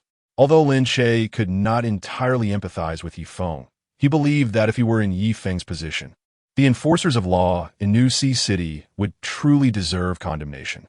Within the walls of the New Sea Martial Arts Academy, this news struck like a boulder tossed into a tranquil lake, creating tumultuous ripples. Faculty and students alike buzzed with shock and confusion over Yifeng's actions. As the crowd remained engulfed in astonishment, a contingent of uniformed officers entered the academy. With solemn expressions, They proceeded directly to the principal's office. Soon, all individuals associated with Yi Feng were subjected to individual interrogations, including Lin Che and Xiao Changtian. In a quiet conference room, Lin Che found himself facing the officer in charge of the inquiry. He feigned nervousness as he sat opposite the officer. Several officers, their faces stern and eyes piercing, fixed their gaze upon Lin Che. Lin Che, what is your relationship with Yi Feng? Where were you last night when the incident occurred? One officer inquired bluntly. Lin Che hesitated deliberately, stammering, although Yi Feng and I are classmates in the same grade, we did not know each other before. Why are you questioning me? Please answer the question. The officer insisted without providing an explanation, his demeanor growing increasingly grave. I was at home all night, having consumed the wheel of fate. I was burdened and fell asleep early, never going out, Lin Che replied, taking a deep breath before exhaling slowly. The officer frowned slightly, continuing to press. Is there anyone who can attest that you did not leave your room last night? Lin Che pondered for a moment before shaking his head. No, my relationship with my family is not particularly good. However, I fell asleep around 9 at night, and my second sister, Lin Yuru, was also suffering after taking the wheel of fate, crying out in pain. I only managed to sleep once she ceased her cries. You may inquire with her. The officer nodded, signaling an assistant to take notes. He then asked, how well do you know Yi Feng? Lin Che shook his head once more. I did not know Yi Feng prior to the grand competition. We only became acquainted then, and I do not know much about him. The officer's gaze bore into Lin Che, seemingly assessing the veracity of his statements. After a moment of silence, he spoke again. Did you contemplate avenging Lu Kuan after your altercation yesterday? Lin Che appeared troubled before responding candidly. I did consider it, but my own cultivation is too low, and my family would not assist me. Moreover, the Lin family cannot compete with the Lu family. The officers exchanged glances before posing some unrelated questions, to which Lin Che answered truthfully. In truth, the officers were merely executing standard procedure, as another mysterious individual at the scene was suspected to be a master, making it unlikely that a first-year student from New Sea Martial Arts Academy was involved. Afterward, Lin Che exited the conference room, a slight smile gracing his lips in a place unseen by the crowd, only to swiftly retract it. Lin Che was acutely aware that this matter would likely not resolve itself so easily, and he had to proceed with utmost caution. Meanwhile, the atmosphere within the academy had grown increasingly tense. Upon returning to the classroom, Lin Che found his classmates engrossed in discussions about Yi Feng. It was rumored that the young Master Lu was at the late stage of the transformational realm, accompanied by 8 bodyguards, all of whom were also martial artists of the same caliber. How formidable Yi Feng seemed. Indeed, taking on 9 opponents single-handedly, surely even with the awakening of a second ability. He could not be that powerful. After all, while the class monitor was also an A-rank power awakener, no extraordinary prowess was observed from him. Huh, you speak as if you could defeat the class monitor, one retorted. I may not stand a chance alone, but if all 9 of us attack together, we could definitely prevail. You truly are a talent. Previously, Yi Feng had proclaimed himself a C-rank power talent, and to this day, none were privy to his true abilities. This incident had, however, elevated the perception of power awakeners among the students. Every student who had come into contact with Yi Feng was summoned by the authorities for questioning, casting a pall of unease over the entire academy. Even the usually impassive Chu Yao seemed affected, appearing somewhat distracted. What is the matter? Are you worried about your savior? Lin Che inquired casually. Chu Yao snapped back to reality, shaking her head. No, I believe he is not that kind of person. Oh, you trust him quite a bit. Lin Che remarked with a teasing smile. Sigh, never mind, let us not dwell on that. After a brief pause, Chu Yao continued. Has the golden treasure undergone a successful second awakening? In truth, she had intended to inquire about the abilities Lin Che had awakened, but the words morphed into something else just as they were about to escape her lips. Chapter 60. Beneath the high walls, power aligns with public opinion. Success. It is now in the classroom. Can you locate it? A faint smile graced Lin Che's lips. I don't believe I saw you bring it today, did I? Chu Yao expressed her confusion. She scanned the surroundings and inquired. Are you implying that it has awakened an ability of invisibility? What? Lin Che was taken aback by Chu Yao's line of thinking. No, but the effect is somewhat similar. It is now quite difficult to detect. Chu Yao grew increasingly curious, her gaze sweeping the area in search of the elusive golden treasure. Lin Che could not help but smirk, revealing a mischievous grin. Seeing this, Chu Yao felt a mix of embarrassment and annoyance. Are you deceiving me? You didn't bring the golden treasure, did you? Why would I deceive you? Lin Che shrugged his shoulders. Then tell me, where's the golden treasure? If you can't tell me, you're lying.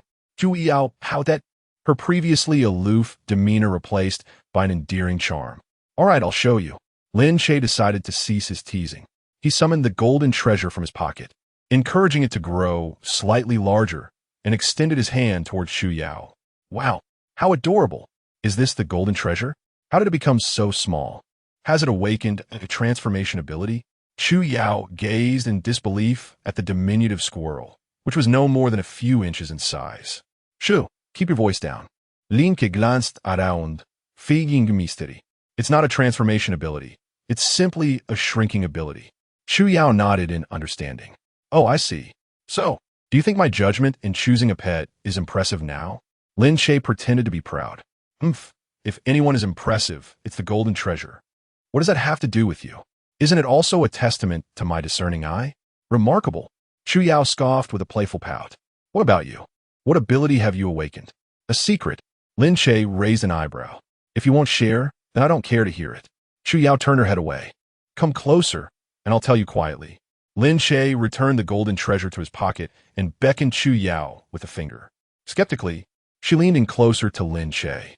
Lowering his voice intentionally, Lin Che proclaimed earnestly, I have awakened an ability to perceive the cultivation level and talent of others.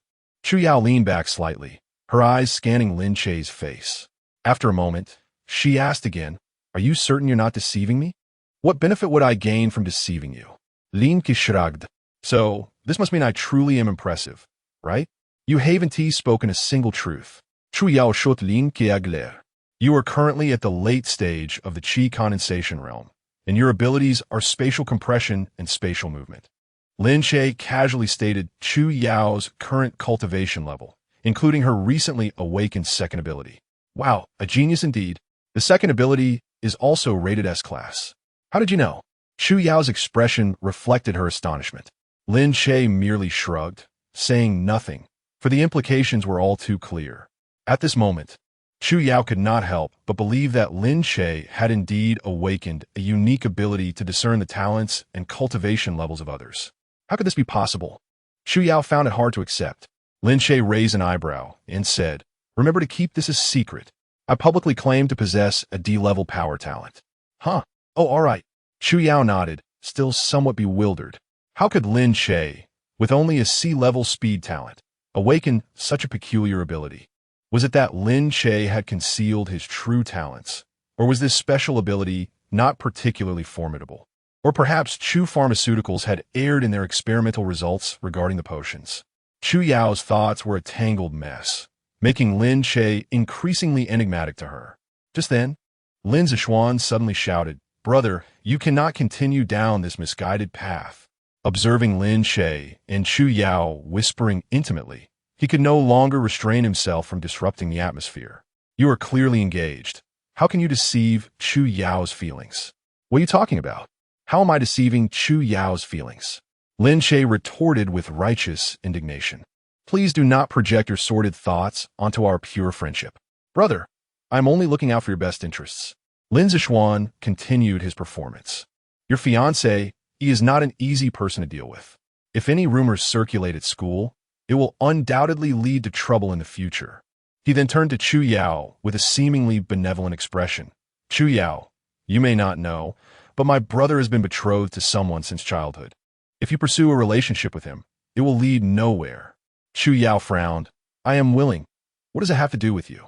Upon hearing this, Lin Zishuan's face turned awkward, his lips twitching several times before he finally spoke again. But my brother is someone else's fiancé. I don't care. Why are you meddling? Chu Yao maintained her stance. Seeing that communication with Chu Yao was futile, Lin Zishuan turned back to Lin Che. Brother, are you not afraid of this reaching your fiancé? I don't mind. Lin Che shrugged nonchalantly. At worst, it would just be a broken engagement. What else could happen? Oh, I see now. You're doing this on purpose. You are deliberately getting close to Chu Yao to create rumors, hoping the Chu family will break off the engagement. Lin Zishuan feigned a look of deep distress. Brother, you cannot do this. You promised Dad that you would honor this engagement. How can you go back on your word? I did not. I wouldn't initiate the breakup. If someone wants to break off the engagement with me, then that is beyond my control. Lin Che replied with an air of indifference. At that moment, Lin Zishuan found himself at a loss for words, unsure of how to continue. Meanwhile, Lin Che was enduring Chu Yao's torment, her grip on his waist having twisted the soft flesh a full 360 degrees. The Public Security Bureau had launched a comprehensive manhunt for Yi Feng in Xinhai City, and various rumors began to circulate throughout the city. Some claimed that Yi Feng was retaliating because his parents had been murdered by Lu Kuan. Others suggested that Yi Feng had secretly allied with a mysterious force, intending to overthrow Xinhai City. In a whirlwind of speculation, it became increasingly difficult to discern the truth from the fiction. Merely a decade has elapsed since the day of revelation, yet many societal norms remain unchanged. The notion of a single night witnessing the slaying of 9 individuals is still, for the majority, psychologically challenging to comprehend. Naturally, had the friends and neighbors of the Yi family not been silenced, public opinion would likely lean towards the belief that Yi Feng acted out of vengeance. After all, the Yi family indeed faced calamity, and both Ye's father and mother have vanished without a trace. Regrettably, beneath the towering walls, the direction of power dictates the course of public sentiment.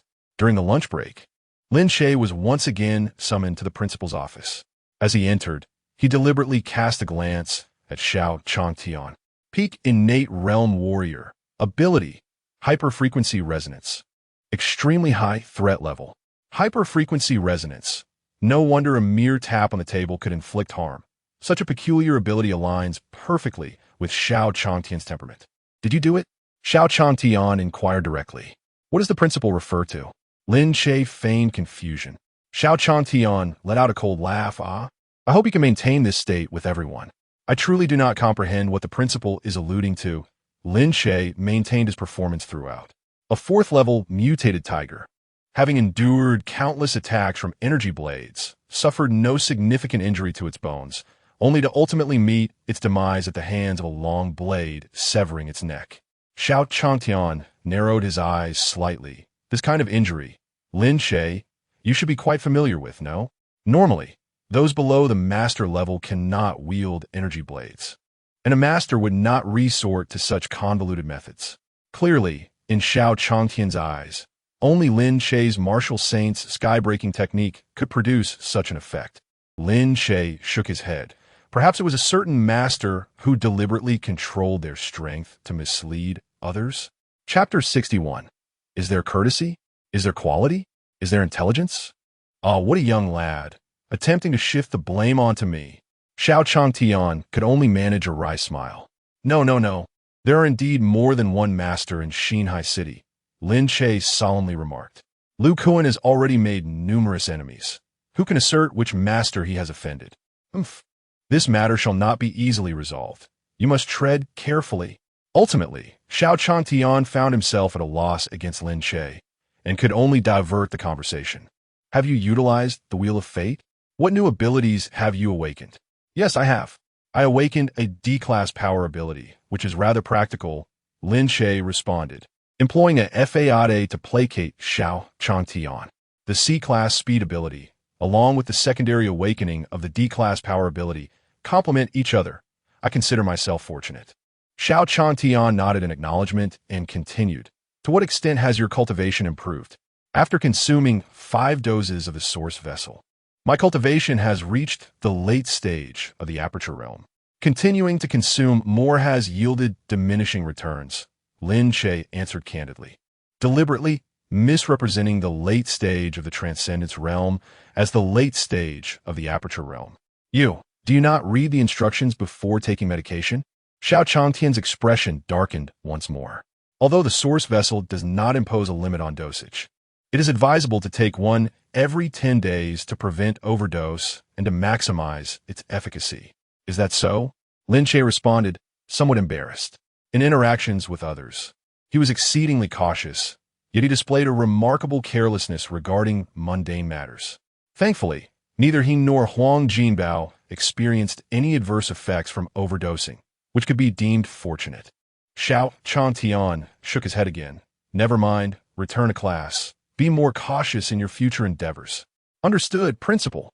Lin Che nodded in agreement and turned to exit. Ever since he fabricated a master, Xiao Changtian had ceased harboring any dangerous thoughts, and even the eye of insight failed to detect any malice from him. The golden treasure concealed within his hair occasionally conveyed Xiao Changtian's thoughts, further validating the accuracy of the eye of insight. It seems that adopting a grand fade to counter those with sinister intentions often proves to be more effective. In the afternoon, Zhao Yang burst into the martial arts class 1, pointing an accusing finger at Lin Che, unleashing a torrent of curses. Lin Che, you wretched creature, why did you not show up at the training ground yesterday? You told me to wait for you there, and I waited for 5 hours. Where the hell were you? Zhao Yang's face was a mask of fury. Lin Che frowned slightly, his gaze sharp silence. Zhao Yang opened his mouth, his bravado instantly diminished. Why should I be silent? Do you possess any sense of integrity? 5 hours. Do you have any idea how I endured those 5 hours? Oh, pray tell. How did you spend those 5 hours? Lin Che tilted his head slightly, his expression curious. If you have the guts, don't leave after school today.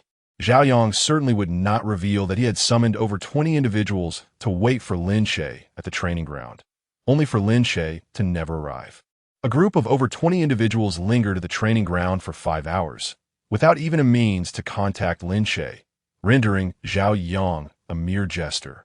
As his entourage departed, their gazes towards Zhao Yang were tinged with a hint of pity.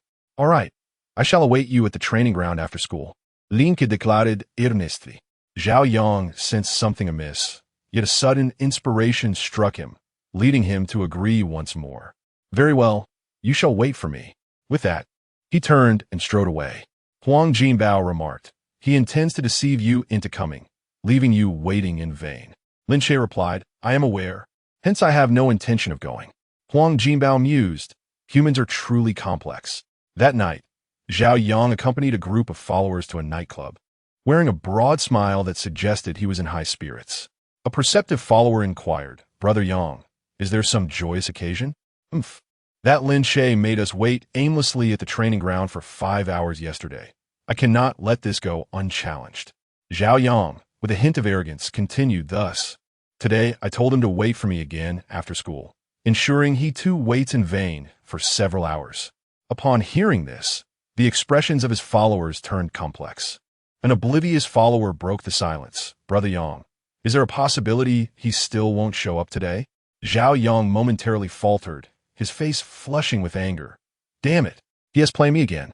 The following day, during the lunch break, Zhao Yang stormed into class 1 of martial arts. Lin Che, you're playing me again, he exclaimed.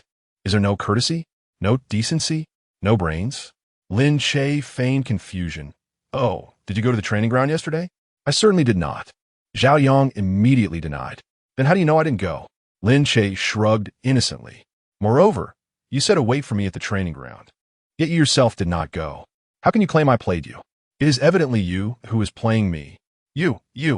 Zhao Yang's anger surged, leaving him momentarily at a loss for words. You are far too insolent. Right now, do you dare accompany me to the training ground? I won't go. You want me to go? I refuse to lose face. Lin Che remained seated, arms crossed, leaning slightly back with a mocking gaze. Zhao Yang raked his hands through his hair, shouting in frustration.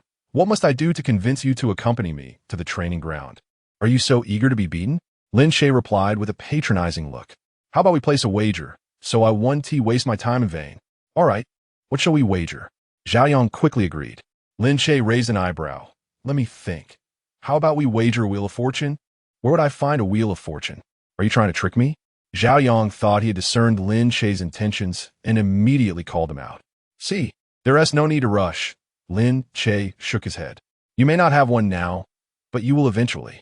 I wouldn't mind if you chose to settle in cash after your loss.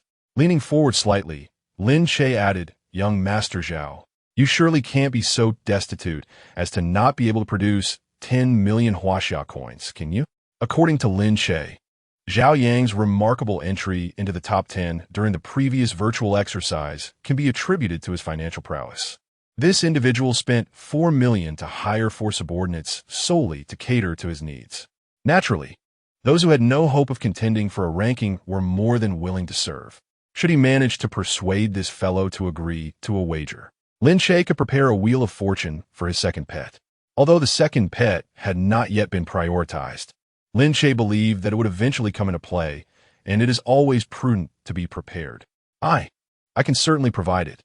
But why would I wager with you? Zhao Yang's intelligence suddenly seemed to awaken. You think you can extract money from me? Not a chance. Wait, how about 8 million? Let us wager 8 million. Just agree, and I will accompany you to the training ground right now. Lin Che hastily lowered his standards. Gambling is detrimental to one's physical and mental well-being. I have never engaged in it. Whether you choose to go to the training ground is entirely up to you. I shall not accompany you. Zhao Yang felt he had regained his footing, filled with a sense of triumph, and turned to leave. Lin Che feigned a heartbroken expression. Oh, don't rush off. Let us discuss this further. If 8 million is too much, how about 5 million? Perceiving Lin Che's intentions, Zhao Yang, of course, refused to accept his wager, and the proposed duel between them thus came to an inconclusive end. The city-wide search continued for a month, yet they ultimately failed to uncover Yi Feng's whereabouts. Meanwhile, in the unnoticed corners, a resistance force was steadily gaining strength. Rumors circulated that Yi Feng had allied himself with a mysterious organization, aiming to overthrow the New Sea City. This organization had initially not existed, yet the rumors inspired Yi Feng. Possessing 2 super S-level abilities, Yi Feng felt confident in his prospects of becoming a martial saint. Given that these rulers had no moral compass, it would be better to replace them with a new set of leaders and reconstruct the rules. The day he achieved the status of martial saint would herald a new dawn for New Sea City. Chapter 62. The distinguished young master of the Lin family wouldn't be unable to produce 18,800, would he? Beyond the towering walls lies peril. Yet Lin Che must venture forth. His innate talent for slaughter compels him to step outside, and the practice of Xingtian's immortal soul-slaying technique necessitates his departure from the confines of the walls. Remaining within these protective barriers may be comfortable, but it would also stifle his progress in cultivation. Should he adhere strictly to the innate breathing method, his fate would likely culminate in mediocrity. What is your purpose in seeking a martial artist certificate? In the principal's office, Xiao Chantian regarded Lin Che's submitted application with a perplexed expression. I intend to seize the opportunity during the holiday to undergo some practical training, and a martial artist certificate is required for me to leave Xinhai City. Lin Che replied candidly. Martial artists of the Qi-connecting realm must be at least 18 years of age to exit the city. Are you not still underage? Xiao Chantian recalled that Lin Che was merely 17 and thus not yet an adult. Following the establishment of towering walls in various cities, new regulations were enacted. Ordinary citizens and body-refining martial artists are prohibited from leaving the city at will. Furthermore, it is mandated that martial artists of the Qi-connecting realm and above must be 18 or older to freely enter and exit the walls. These regulations are, of course, designed to safeguard ordinary individuals, lower-tier martial artists, and the youth who represent the future of humanity. After all, a city cannot function solely with martial artists. It requires countless common people as well. The odds of survival for ordinary citizens and body-refining martial artists in the wilderness are exceedingly low.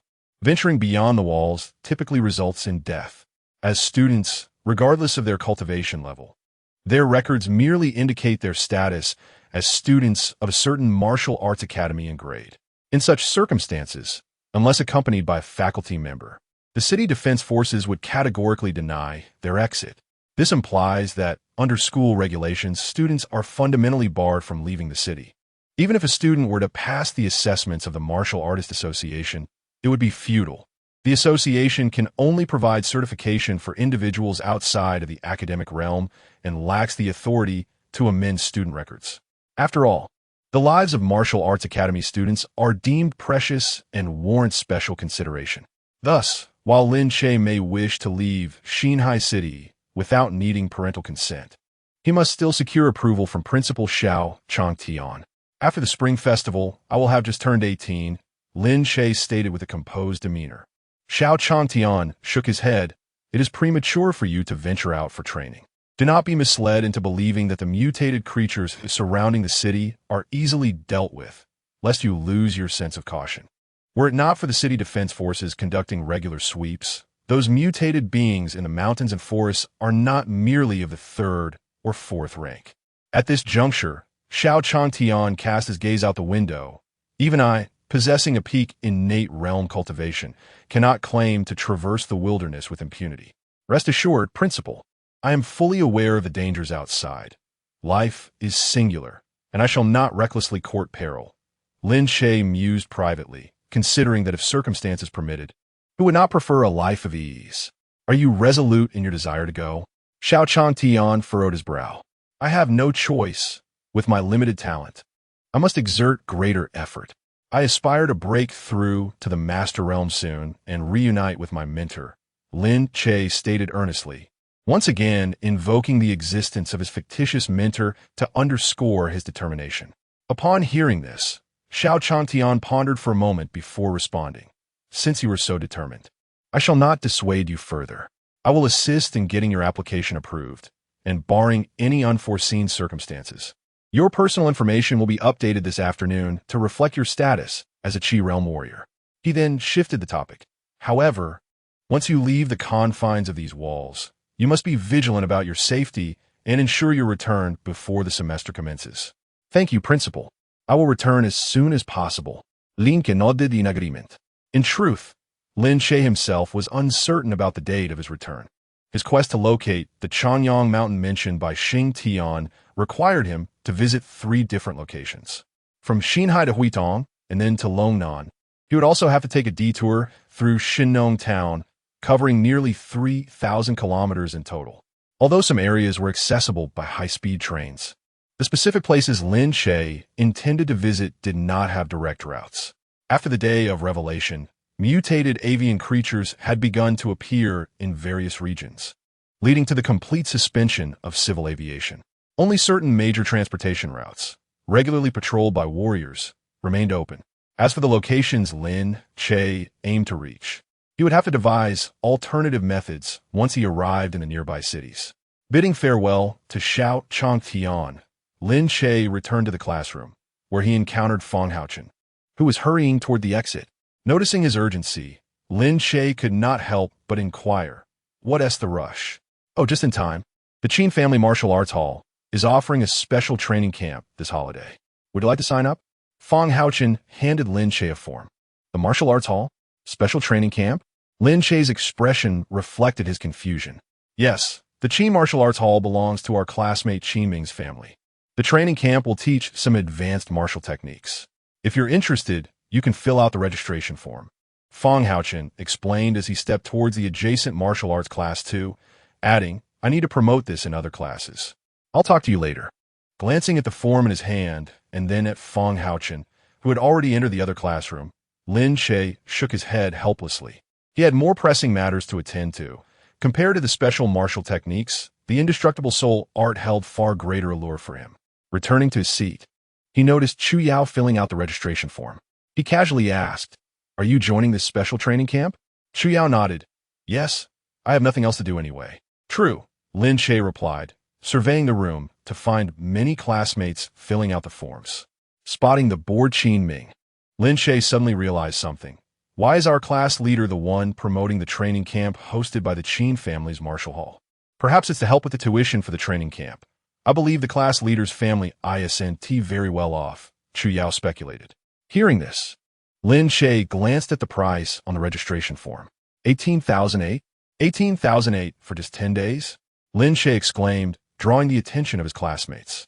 Though he had been back with the Lin family for several months and possessed over 2 million Huaxia coins, he still struggled to adapt to the lifestyle of a wealthy heir.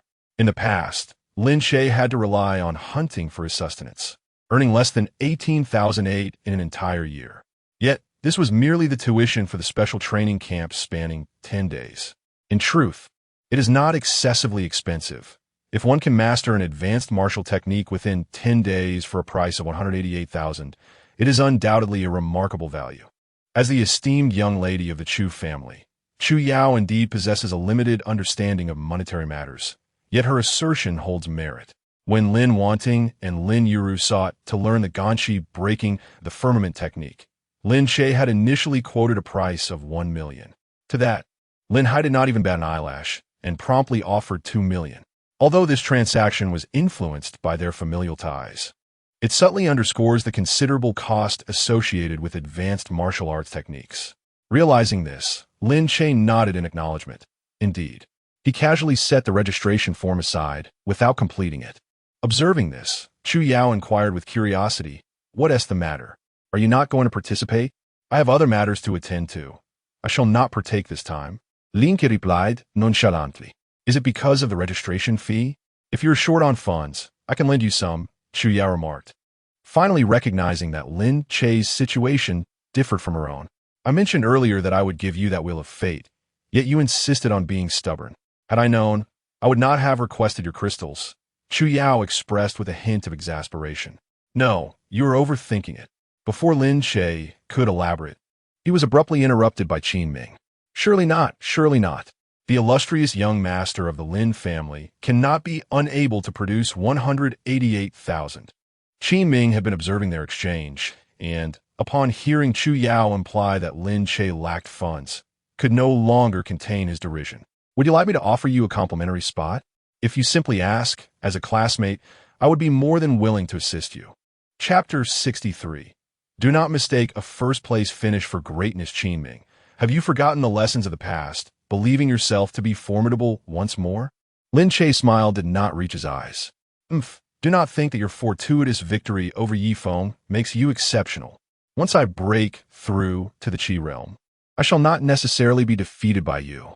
Yet, Qin Ming remained oblivious to reality, still fantasizing that upon achieving his breakthrough, he would soar to new heights. Pinning Lin Che to the ground in humiliation, Lin Che nodded solemnly. "Indeed, I eagerly anticipate your performance, Qin Ming." "You." Qin Ming pointed an accusing finger at Lin Che, but upon receiving a glare, he quickly withdrew his hand and continued, "Fine, just you wait." Chu Yao shot Qin Ming a disapproving glance before turning her attention back to Lin Che. "Do not mind him. You still haven't clarified why you're not participating in the special training camp?" "I intend to train in the wild," Lin Che replied candidly. "In the wild?"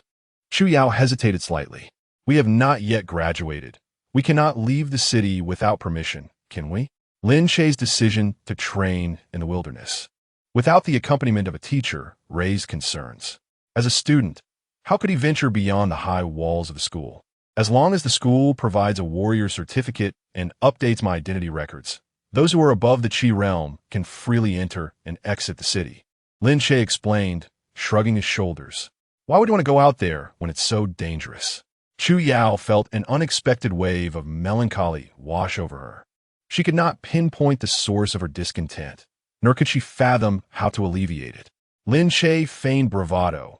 A true man, born between heaven and earth, ought to roam the world freely. How can one be confined within a cage? "Seriously, could you speak normally?" Chu Yao replied, a look of disdain crossing her face. "All right, come closer, and I shall share a secret with you." Lin Che beckoned with his finger. Chu Yao, though skeptical, turned and inched closer. Lin Che glanced around, lowered his voice, and solemnly declared, "I am on a quest to find a martial arts manual that can enable one to cultivate to the martial saint realm." "What?" Chu Yao abruptly turned her head, nearly colliding with Lin Che. Despite her shock, she could not help but express her astonishment. "Are you serious?" "Sure." Lin Che raised a finger to his lips. "Keep your voice down. You must promise to keep this a secret. You wouldn't be deceiving me, would you?" Chu Yao still found it hard to believe, her large, expressive eyes fixed on Lin Che. Lin Che raised an eyebrow. "Alas, in this day and age, truth is seldom believed.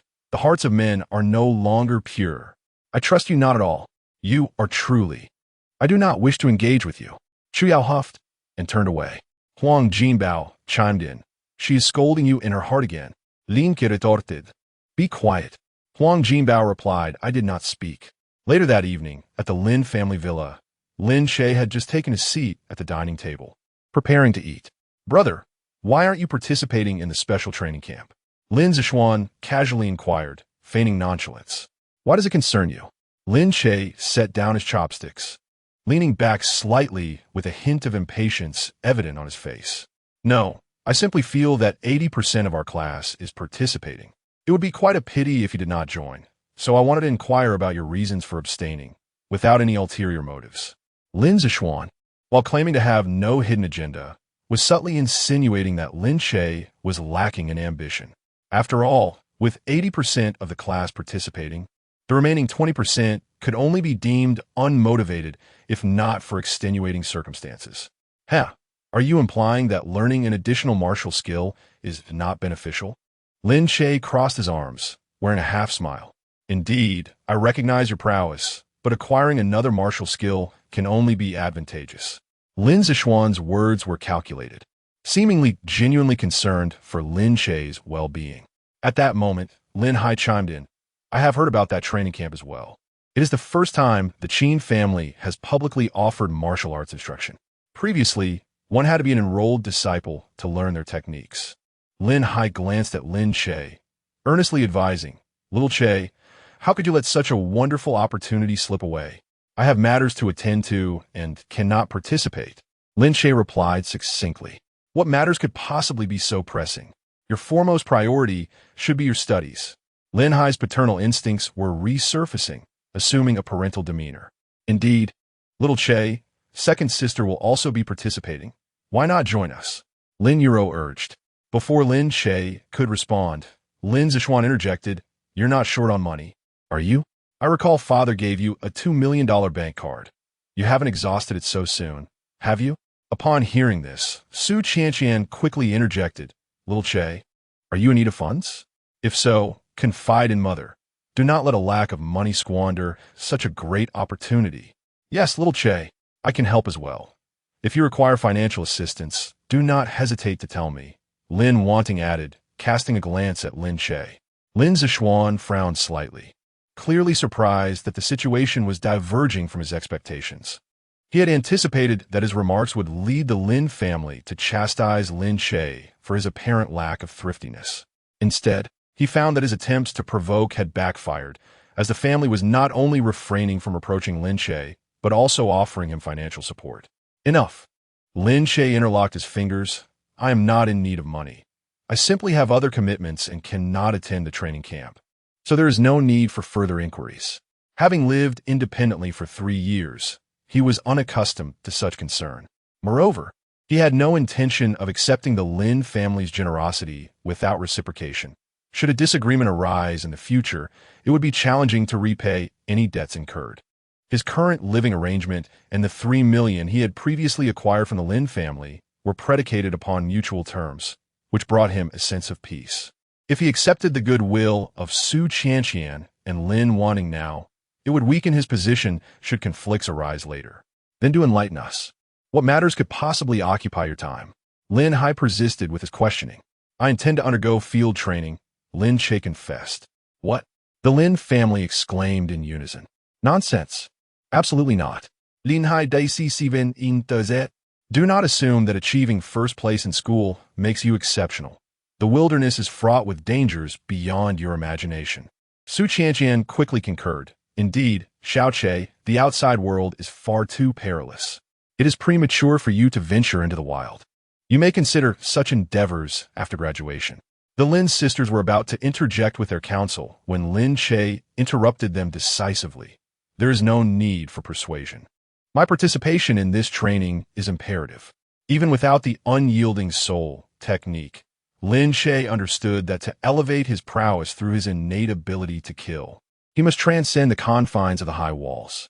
Hence, no one, nor any counsel, could alter his resolve, and there was no necessity for anyone to squander their breath in vain. Observing Lin Che's steadfastness, Lin Hai recalled another matter. If you're determined to go, you must first meet with the Chu family. I have already arranged for a gathering between our two families after your holiday.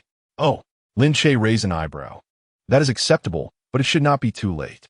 The meeting of the two families raised the question of whether Chu Yao would be present. If Lin Zishuan were to discover that Chu Yao was the eldest daughter of the Chu family, he might find himself filled with regret. Imagining that scenario caused a smirk to play upon Lin Che's lips. Chapter 64. As long as I feel no shame, no one can shame me. The Lin family specializes in metal mining, while the Chu family is engaged in the pharmaceutical industry. Their family enterprises bear no intersection. According to Chu Yao, the engagement between the Lin and Chu families was arranged by the elders of both clans. Now that the Lin family's grandparents have passed away and only an elderly matriarch remains in the Chu family, this engagement is inherently fragile. However, to shield Chu Yao from unwanted attention, the Chu family has consistently proclaimed that their young lady is already betrothed. Even though Chu Yao herself is reluctant to honor this engagement, she is yet to formally break it off. Currently, with the Chu Pharmaceutical Company having just launched the groundbreaking genetic medications, Wheel of Fate and Vessel of Origin, the family is enjoying a surge in prominence. To avoid complications, the Chu family is even less likely to dissolve the engagement at this time. Otherwise, various prominent families would inevitably set their sights on the Chu family's fortune. Marrying the Chu family's heiress would grant a portion of the Chu family's inheritance. Even if Chu Yao is indeed, as the rumors suggest, unattractive and arrogant, many would still flock to her. In retrospect, both the Lin and Chu families are fortunate. After the day of revelation, the Blue Star will undoubtedly become a realm for martial artists. If the heirs of both families were of mediocre talent, their enterprises would eventually be devoured by others. Fortunately, both of the Lin family's daughters have awakened A-grade talents, and their adopted son possesses an S-grade gift. As for the Chu family's eldest daughter, her exceptional talent and diligent cultivation have allowed her to surpass most of her peers in advancement. It appears that in just a few years, both families will produce several masters. When that time comes, any who covet their wealth will have to reconsider their motives. The next morning, in the martial arts classroom, did you hear? The Lin and Chu families are hosting a banquet. Lin Che quietly inquired of Chu Yao. Yes, I know. What's it to you? Chu Yao responded coolly, clearly still miffed about yesterday's events. Lin Che, unfazed, pressed on. Are you planning to attend? Yes, why? Chu Yao ziplit dietz mi sin. So, are you intending to publicly break off the engagement at the banquet? Lin Che posed the question as if he were merely an observer, seemingly detached from the situation that involved him.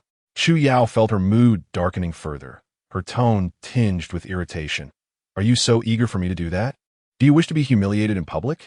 Ahem, that's not what I meant. Lin que está merd unguardly. Think about it. If you attend this joint banquet, your identity will be exposed.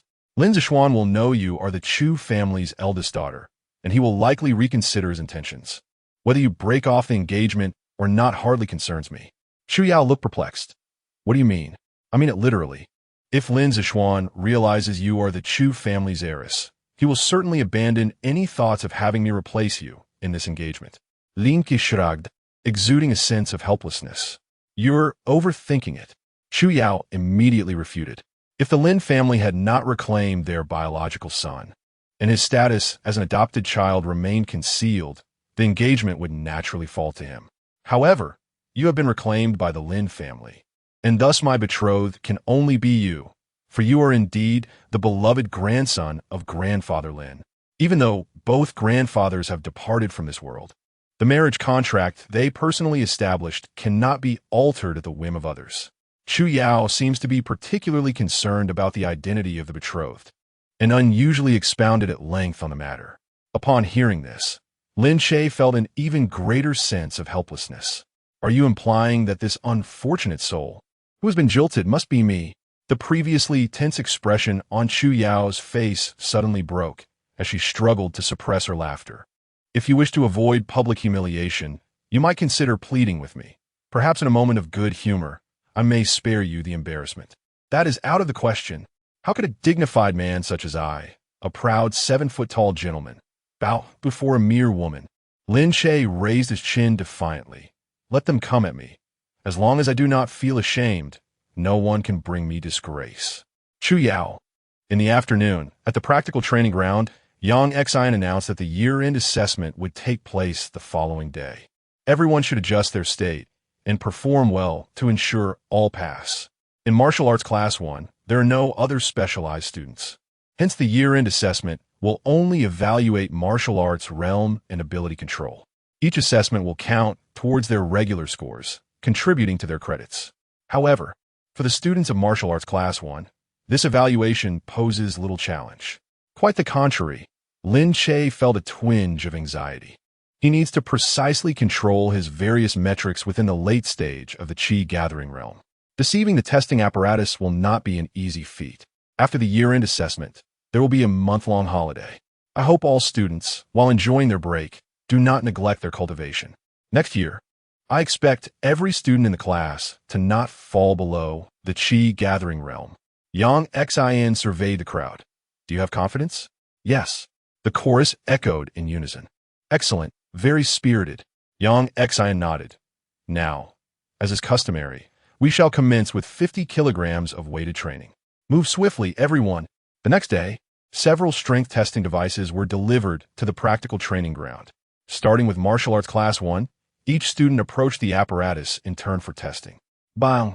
Fang Haochen unleashed a punch upon the device, and the numbers on the screen began to fluctuate. Possessing an A-grade strength talent, his punch registered an astonishing 321 kilograms. Fang Haochen, straight punch strength 321 kilograms. Next, following him, Qin Ming stepped up, delivering a similar punch. Bang! Qin Ming, straight punch strength 179 kilograms. Next, bang! Lin Che, straight punch strength 173 kilograms. Next, bang! Li Chang, straight punch strength 197 kilograms. Next, Song Xia, straight punch strength 177 kilograms. Next, Chu Yao, straight punch strength 372 kilograms. Late stage of the Qi gathering realm. Very good. Next, upon witnessing the might of Chu Yao's punch, Lin Che couldn't help but raise an eyebrow and slowly approach the testing device. He now needed to masquerade as a practitioner of the late stage of the Enlightenment realm. Being a D-grade strength awakener, his power should reasonably exceed that of Chu Yao by approximately 150 kilograms. Standing before the testing apparatus, Lin Che took a deep breath, adjusting his state, and slowly raised his arm before delivering a powerful punch. Bang! Lin Che's straight punch registered a force of 527 kilograms. Excellent for the late stage of the Enlightenment realm. Next participant. Upon seeing the figure 527 displayed on the screen, Lin Che inwardly exclaimed how close he had come to exceeding the limit. For the subsequent speed test, Lin Che found no need for deliberate pretense. As a non-speed talent, to impersonate a speed-type awakener, he had to exert every ounce of his strength to run in order to match the pace of a speed-type practitioner in the Enlightenment realm. Fang Haochen recorded a time of 4.5 seconds for the 100 meters. Next, Zhu Yao Atiet Ba, 1 second. Next, Lin Che completed the distance in 1.8 seconds. Next, Fang Haochen was at the late stage of the body refinement realm, while Chu Yao was at the late stage of the Enlightenment realm.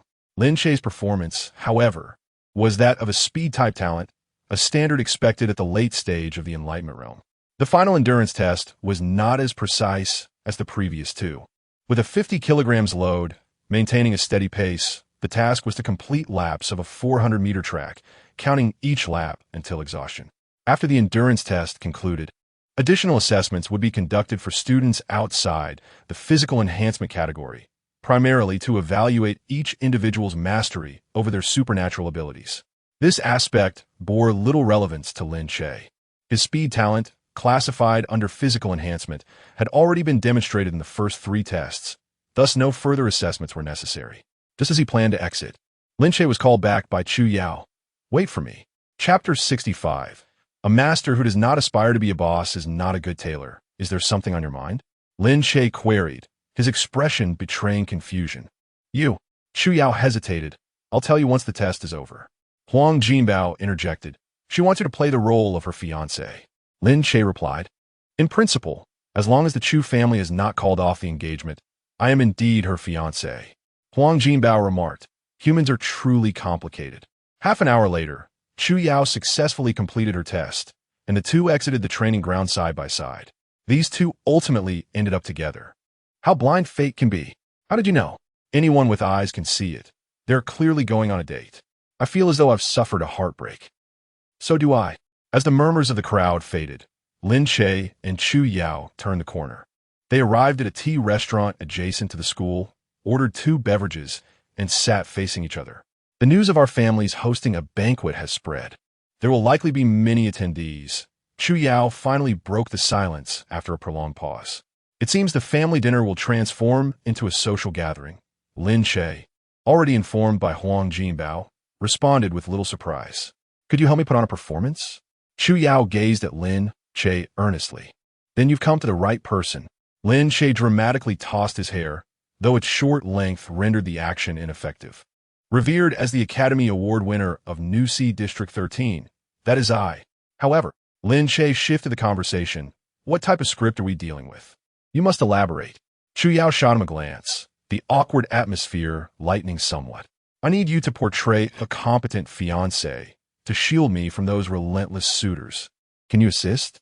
Of course. Consider it a favor in return for the wheel of fate you once bestowed upon me. Lin Che casually agreed. Hearing Lin Che's willingness, Chu Yao should have felt elated, but his subsequent remark left her somewhat vexed. The wheel of fate was purchased by you. There is no favor involved. After all, you sold it to me at half price, and it is unavailable elsewhere. The favor is indeed substantial, Lin Che stated earnestly. Must you be so precise? Chu Yao found herself questioning, unable to suppress the inquiry. Even brothers keep clear accounts. I taught Lin wanting and the others martial arts and charged 3 million. Lin Che maintained his serious demeanor, finding nothing amiss. I am different from them. Chu Yao pouted. Indeed, you are quite different, Lin Che nodded. They are my blood-related sisters. While you are my fiancé, Chu Yao. At these words, Chu Yao's emotions became tangled. She was at a loss for words. After a long silence, she slowly rose. Regardless, remember to arrive punctually the day after tomorrow. With that, she turned and departed. The Liu, Qin, Chu, and Lin families represent the pinnacle of Nusi City. The union of the Chu and Lin families will undoubtedly stir the nerves of the Liu and Qin clans. The unveiling of 2 new drugs by Chu Pharmaceutical at this banquet may even draw the attention of some venerable families within Huaxia. Human greed, regardless of circumstances, remains unyielding. Even if the fortified walls were to be breached by mutants tomorrow, the inhabitants of the city might still be embroiled in disputes over family inheritance just before dawn. Thus, on the surface, members of the Zheng and Qi families from the capital arrived in Xinhai City the day before the banquet. As for the clandestine attendees, their identities are likely to be revealed only once the festivities commence. In the morning, sunlight streamed through the gaps in the curtains, illuminating the room. Lin Che, who had been indulging in a leisurely morning, was abruptly awakened by a series of knocks on the door. Disrupted from his dreams, he felt a wave of irritation. What is it? So early in the morning. Xiao Che, rise and shine. We need to buy you some attire for the banquet tomorrow.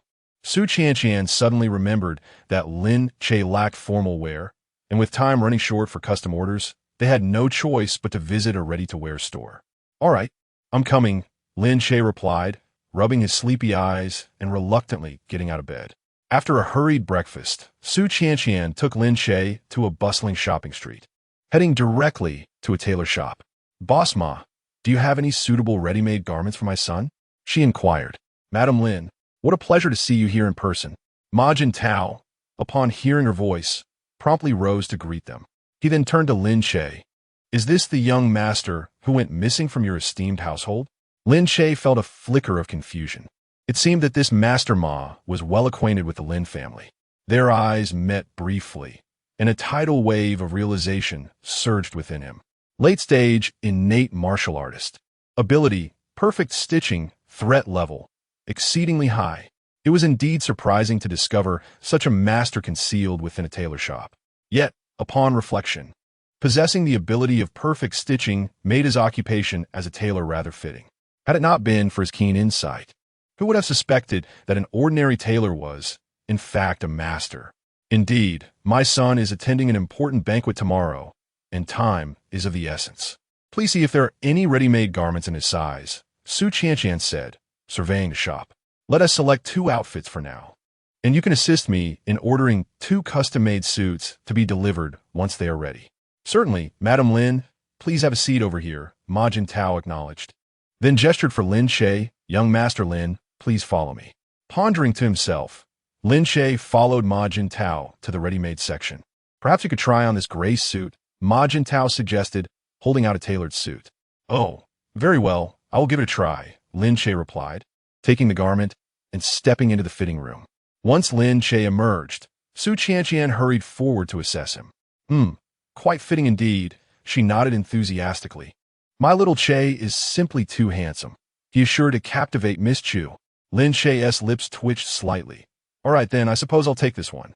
Don't rush. Try on a few more. Su Qianqian took the other black suit from Ma Jintao's hands and handed it to Lin Che. Subsequently, Lin Che tried on several outfits and, under Su Qianqian's guidance, ultimately selected 3. Following this, Ma Jintao measured Lin Che's dimensions and arranged for 1 black suit and 1 brown suit, promising delivery in 10 days.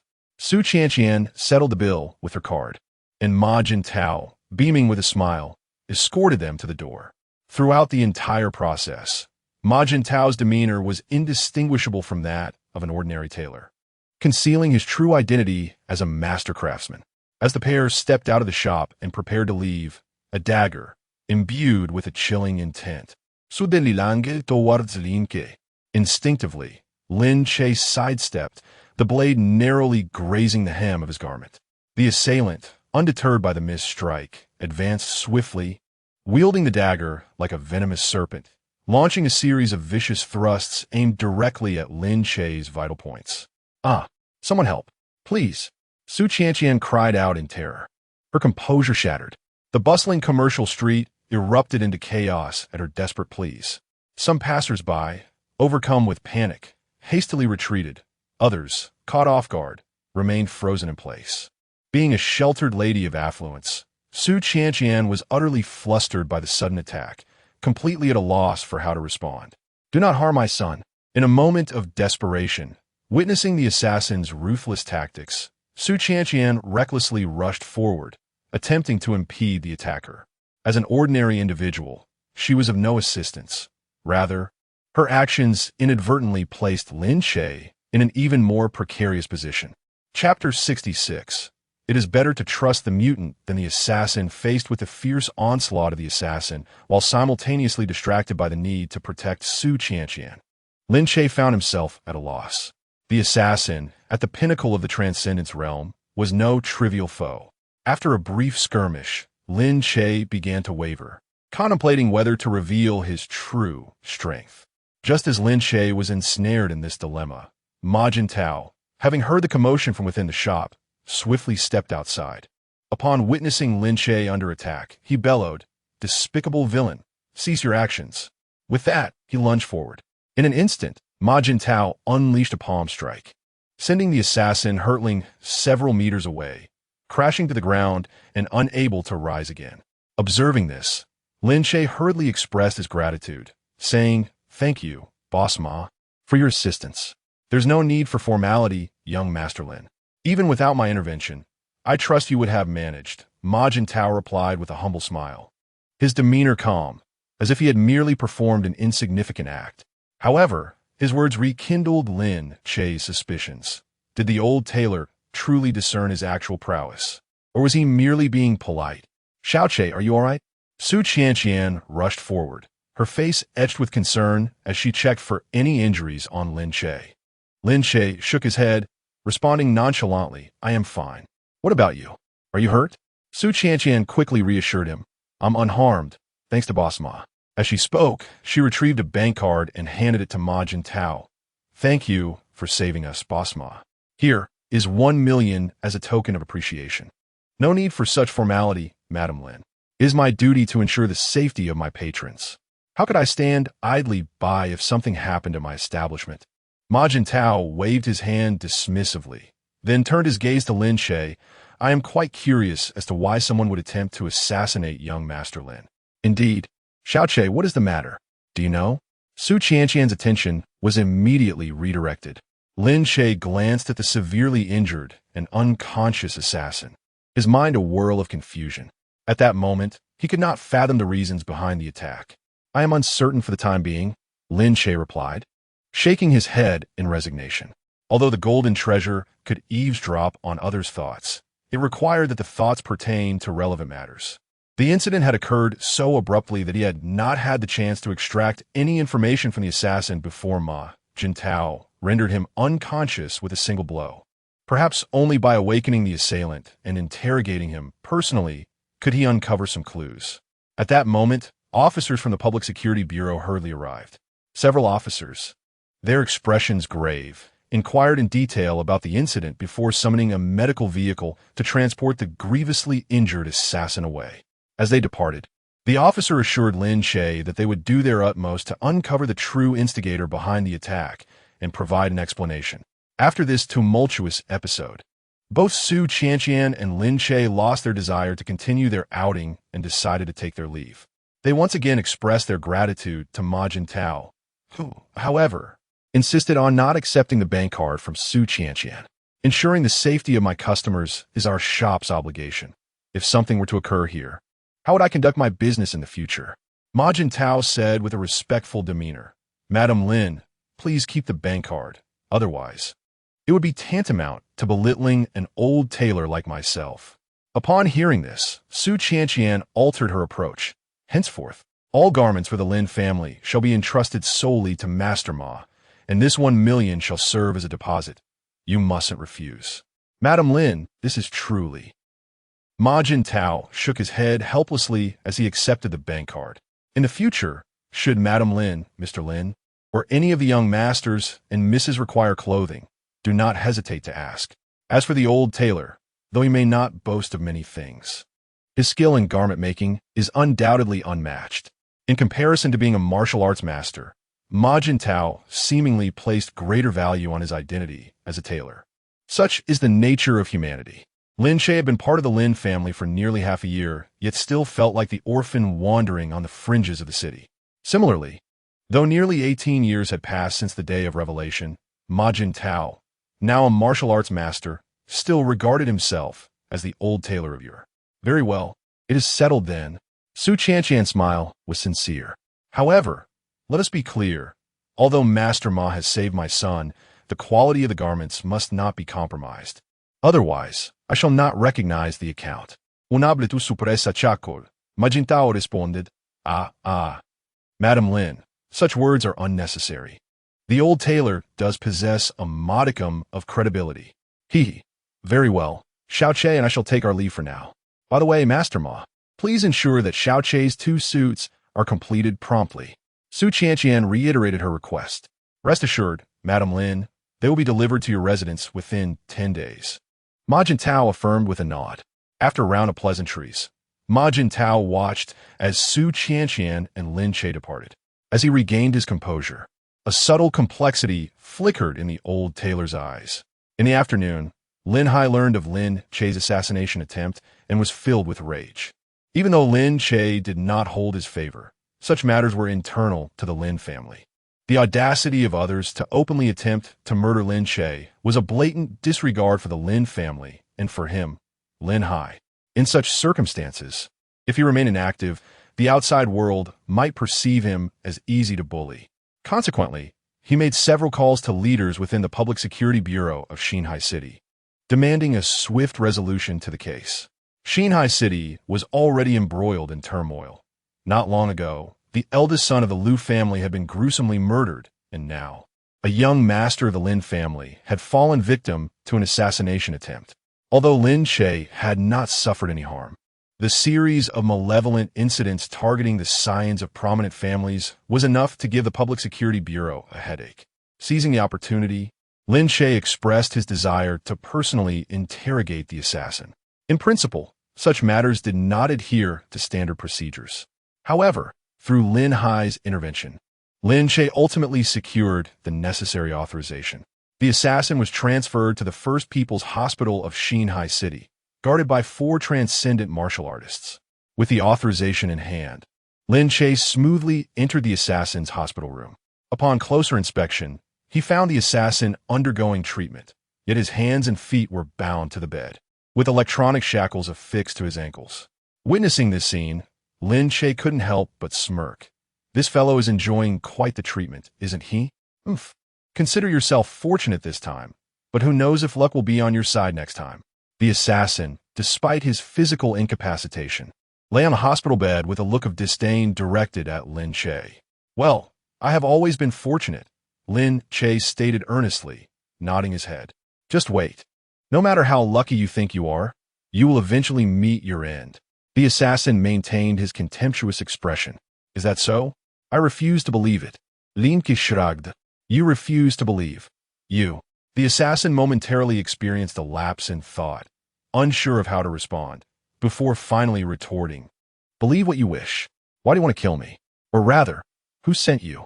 Lin Che inquired directly. You needn't waste your breath. I will never divulge that information, the assassin asserted, determined to keep his lips sealed. Lin Che nodded in understanding. Ah, so it's that young master from the Zheng family. Thank for the tip, my friend.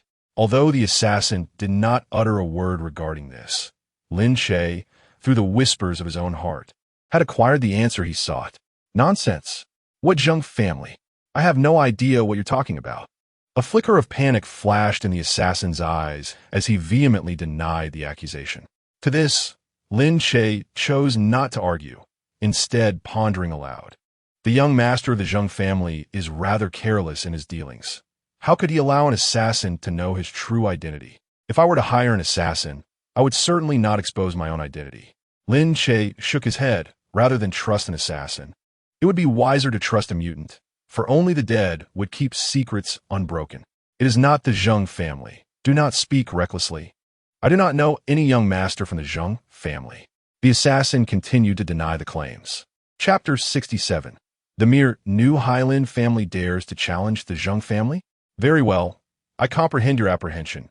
You fear that young Master Zheng will annihilate your entire family. Hence you must keep this secret. Lin Che raised an eyebrow. Rest assured, I shall not impose any difficulties upon you. As for what young Master Zheng may choose to do, that is beyond my concern. With that said, Lin Che turned and strode out of the hospital room. Do not leave. Clarify your words. I have never uttered anything regarding young Master Zheng. You cannot slander me, the assassin exclaimed in a fit of hysteria. Yet, regardless of his desperate cries, Lin Che exhibited no reaction, not even glancing back, and continued on his way.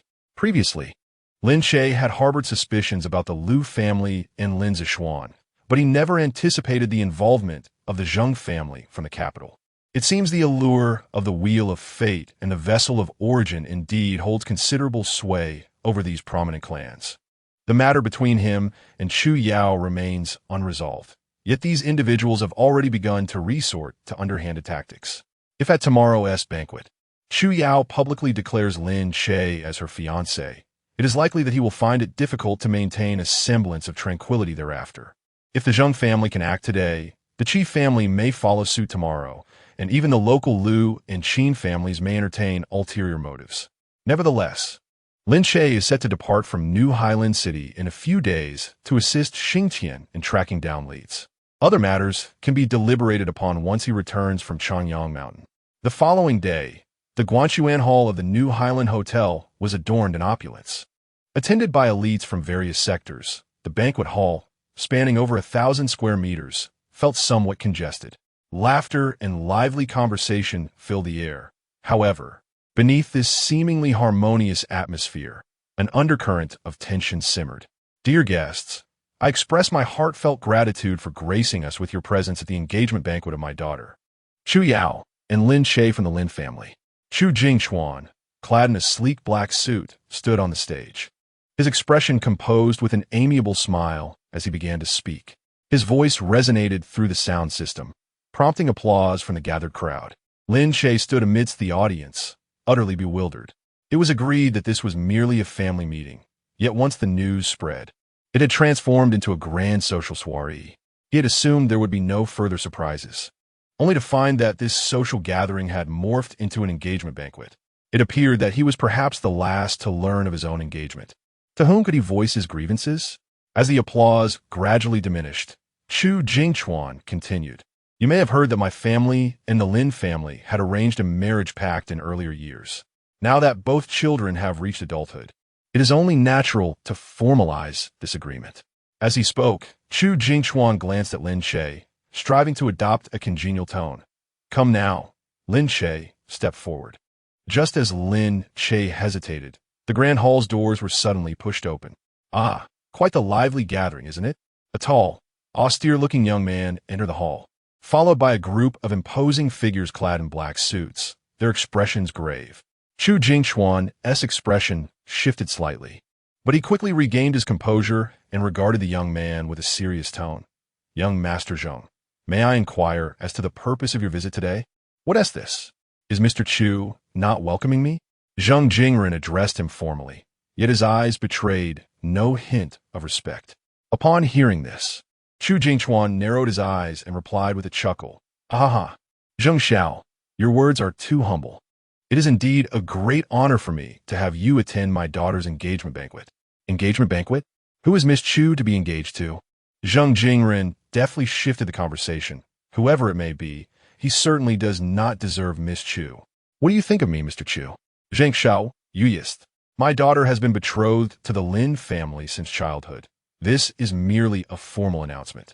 Chu Jingchuan's expression grew cold, so, Zheng Xiao, I would appreciate it if you refrained from such jokes. Jokes?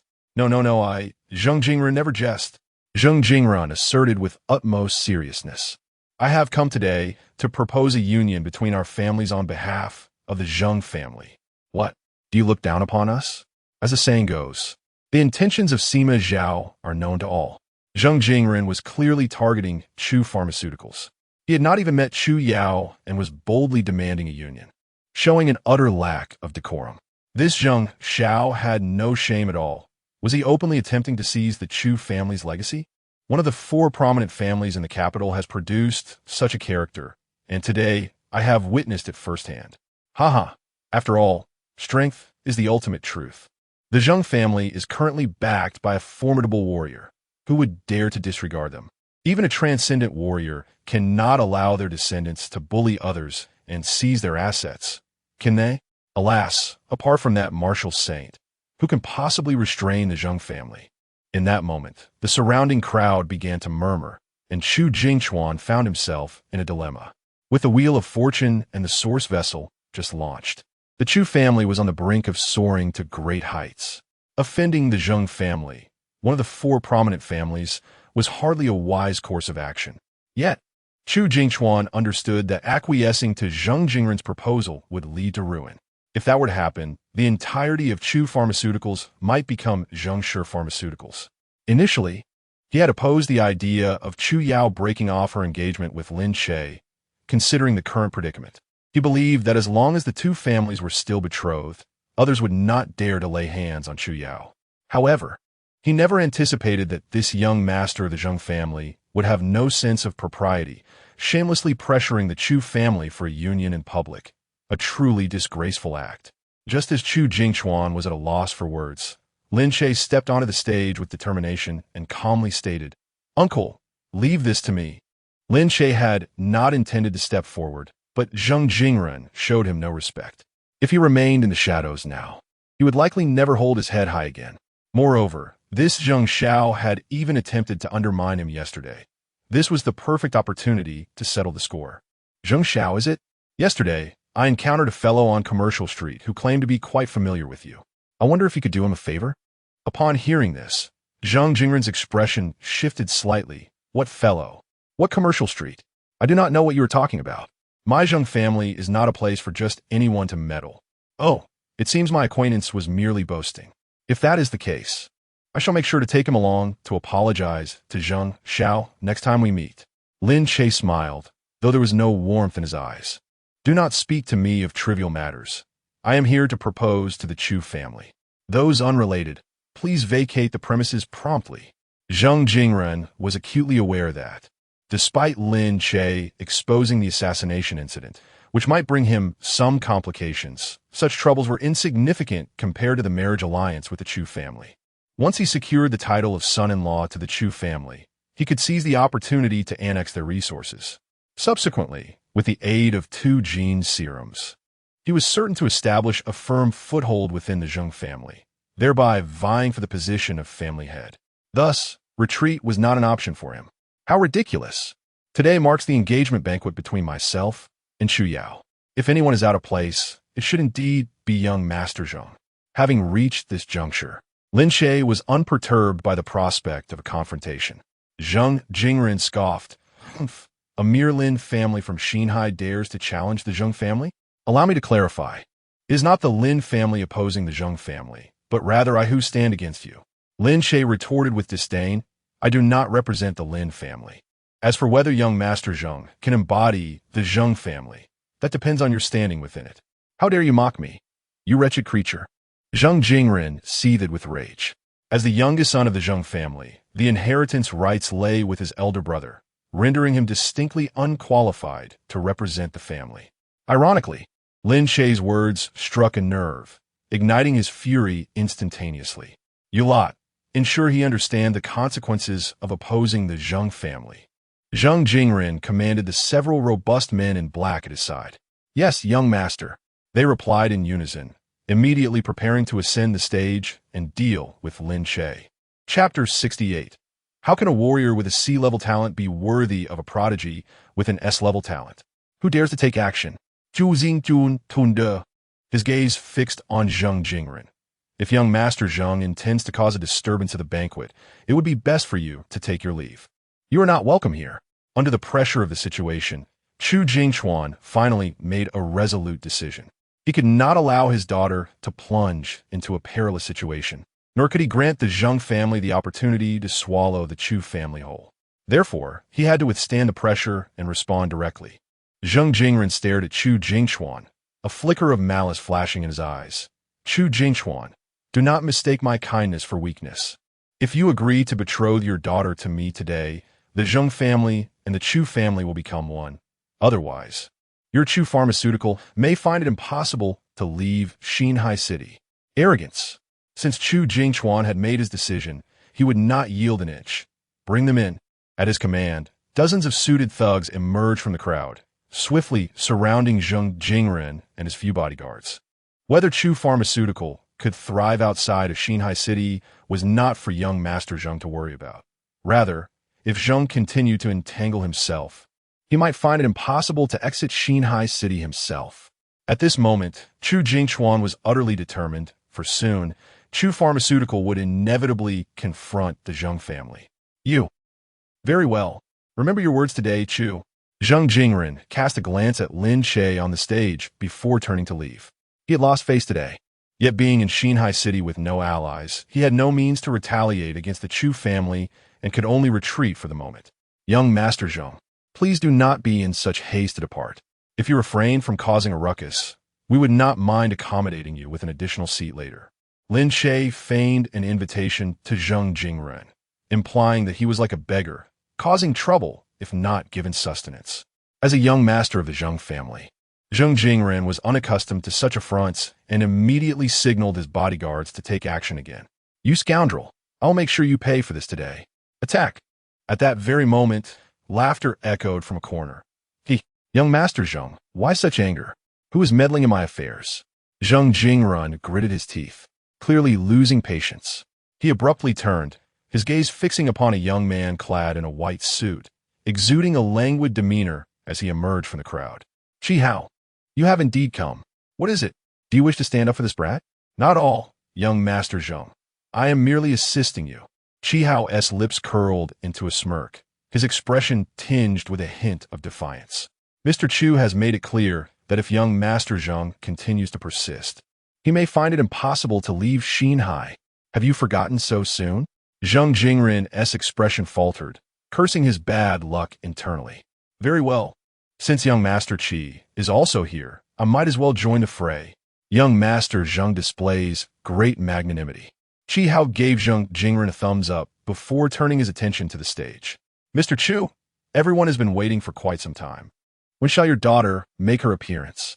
Chi Hao surveyed the crowd. "Since this is the engagement banquet of Miss Chu and young Master Lin, it cannot be that only young Master Lin is present, can it?" Upon hearing Chi Hao's inquiry, The crowd collectively recognized their oversight. Indeed, why had no one laid eyes on the esteemed daughter of the Chu family? Rumor had it she was akin to a fierce she-demon, perhaps too ashamed to show herself. According to the tales, she might be even less appealing than a she-demon. At the very least, a she-demon would not possess such a weight, standing at 5 feet tall and weighing 180 pounds. Never mind, perhaps it was for the best that she did not appear, to spare them from nightmares. Or perhaps not. As the spectators engaged in animated discussions, Chu Yao gracefully ascended the stage, clad in a resplendent aquamarine gown. My sincerest apologies for the wait. I am Chu Yao, the daughter of the Chu family, and I am immensely grateful for your presence at my engagement banquet with Lin Che. A wave of astonishment rippled through the gathering, even louder than when Zheng Jingren had burst onto the scene. Is this truly the daughter of the Chu family? Surely, this is a deception. Such beauty. Had I known, I should have acted more swiftly. One must save their dreams for the night. Why indulge in daydreams at this hour? What are you saying? Daydreams? My Zhao family has long-standing ties with the Chu family. How dare the Zhao family, a mere third-rate clan, utter such words? Now, let us not descend into petty arguments. Most present had never encountered Chu Yao before, their impressions of her solely shaped by external narratives. Yet among the crowd, a few familiar faces could be discerned: Qin Ming, Zhao Yang, and Lin Zishuan. Additionally, several students from the Martial Arts Academy had accompanied their families to witness this extraordinary event. Among all the attendees, none bore a more distressed expression than Lin Zishuan. He was utterly unprepared to discover that the woman he had once pined for, Chu Yao, was indeed the notorious daughter of the Chu family. The previous engagement had been a source of dread for him, while now, Chu Yao appeared to be an unattainable prize. Alas, the engagement had been transferred to Lin Che, and reclaiming it seemed utterly impossible. Realization dawned upon him, and everything suddenly made sense. Lin Che's audacity to grow close to Chu Yao at school was not a sign of indifference toward the engagement. Rather, he had long been aware of Chu Yao's identity. The more they drew near, the more solidified became the bond of their engagement. On stage, Chu Yao took the initiative to link her arm with Lin Che's and continued, I feel incredibly fortunate to have reached this point with Lin Che. He is an exceptional classmate and will undoubtedly be an outstanding fiancé. Wouldn't you agree, Lin Che? Lin Che managed a strained smile. Indeed, I shall also be an exceptional husband in the future. As the two publicly expressed their affection, the audience erupted into further commotion. Scoundrel! The hatred of a husband-stealer is unending. If the wife were the esteemed Miss Chu, I too could be a remarkable husband. Someone wake him up. He's clearly dreaming. Those with diabetes, stay away. We cannot allow him to taste sweetness. Please lower your voices and be mindful of the occasion. Ahem. Some may jest and provoke, while others genuinely wish to disrupt the engagement banquet. Lin Xiao, is it? I have heard whispers that your talent is merely at the C level, whereas Miss Chu Yao possesses an S-level gift. Do you truly believe you are worthy of her? Chi Hao evidently came prepared, having conducted prior inquiries into Lin Che and Chu Yao, unlike Zheng Jingren, who acted without thought. With a single utterance, he thrust Lin Che into the spotlight, becoming the target of scorn. Indeed, how could a warrior of C-level talent be deemed worthy of an S-level prodigy? How could a mere mountain chicken aspire to mate with a phoenix, even with a prior engagement, upon learning of their respective talents? It would be prudent to withdraw from such a union. It is said that the adopted son of the Lin family also possesses S-level talent, but alas, he remains merely an adopted son. Yet what does that matter? In the realm of martial arts, strength is paramount.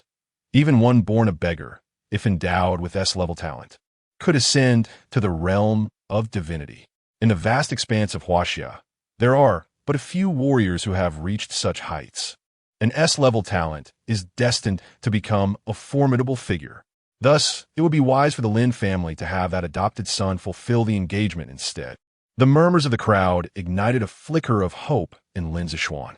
Alas, a single statement from Chu Yao shattered all his illusions. I believe he is worthy. He is worthy simply because he is Lin Che, regardless of his talent. Chu Yao fixed her gaze upon Chi Hao. In other words, if the betrothed were not Lin Che, even if he possessed S-level talent, As long as I deemed him unworthy, he would remain unworthy of me. Clap, clap, clap. Xinhai raised his hands in applause. Well done.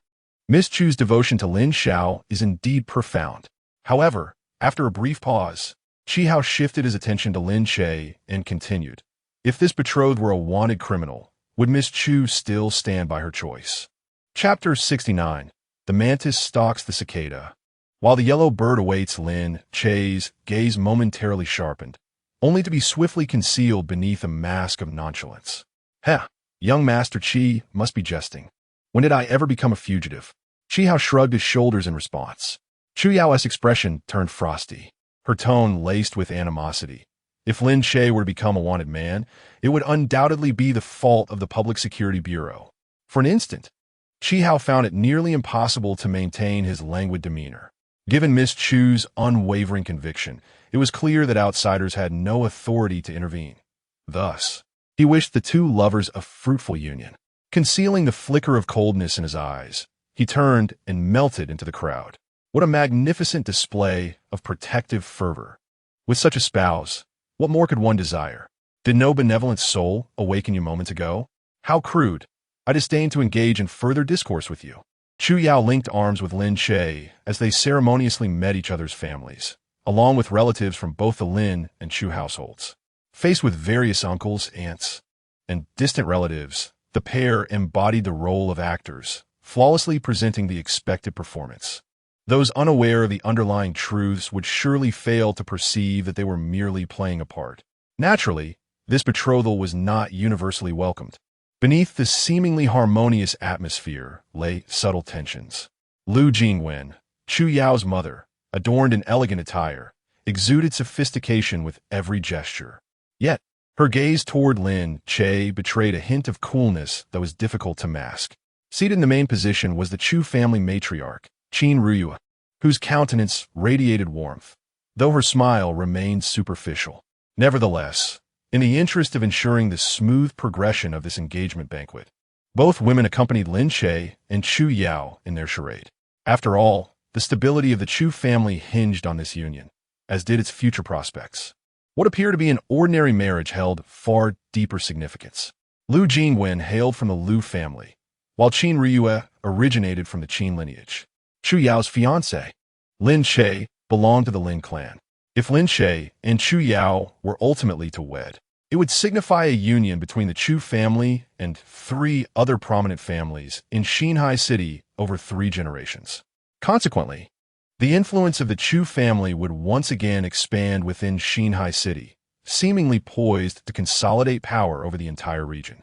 In this manner, the Chu family was genuinely prepared, poised to advance or retreat as necessary. Once the Wheel of Fortune and the Arc of Origins were launched for mass distribution, the Chu family could officially launch an assault on the ranks of China's elite families. As the banquet concluded and the clamor subsided, the entire city seemed to succumb to slumber. Upon returning to the Lin household, Lin Che feigned intoxication and retreated to his room to rest. Lying on his bed, he attentively listened to the sound around him, and once he confirmed that the Lin family had fallen asleep, he promptly rose, donned his attire, and stealthily slipped out of the Lin residence once again. In the dead of night, the streets lay tranquil and cold, with the moon casting dappled shadows. Lin Che navigated through the darkness, making his way toward the Xinhai Hotel. Earlier at the banquet, Qihao's seemingly casual remarks, laden with hidden implications, had led Lin Che to momentarily believe that his assistance to Yi Feng in dealing with Lu Kuan had been exposed. It was indeed thanks to Huang Jinbao's ability to eavesdrop on thoughts that the true conspiracy of Qihao was revealed. In truth, his scheme was to eliminate Zheng Jingren and frame Lin Che for the act. This way, with Zheng Jingren dead and Lin Che branded as a fugitive, Qihao would naturally become the optimal candidate for the son-in-law of the Chu family.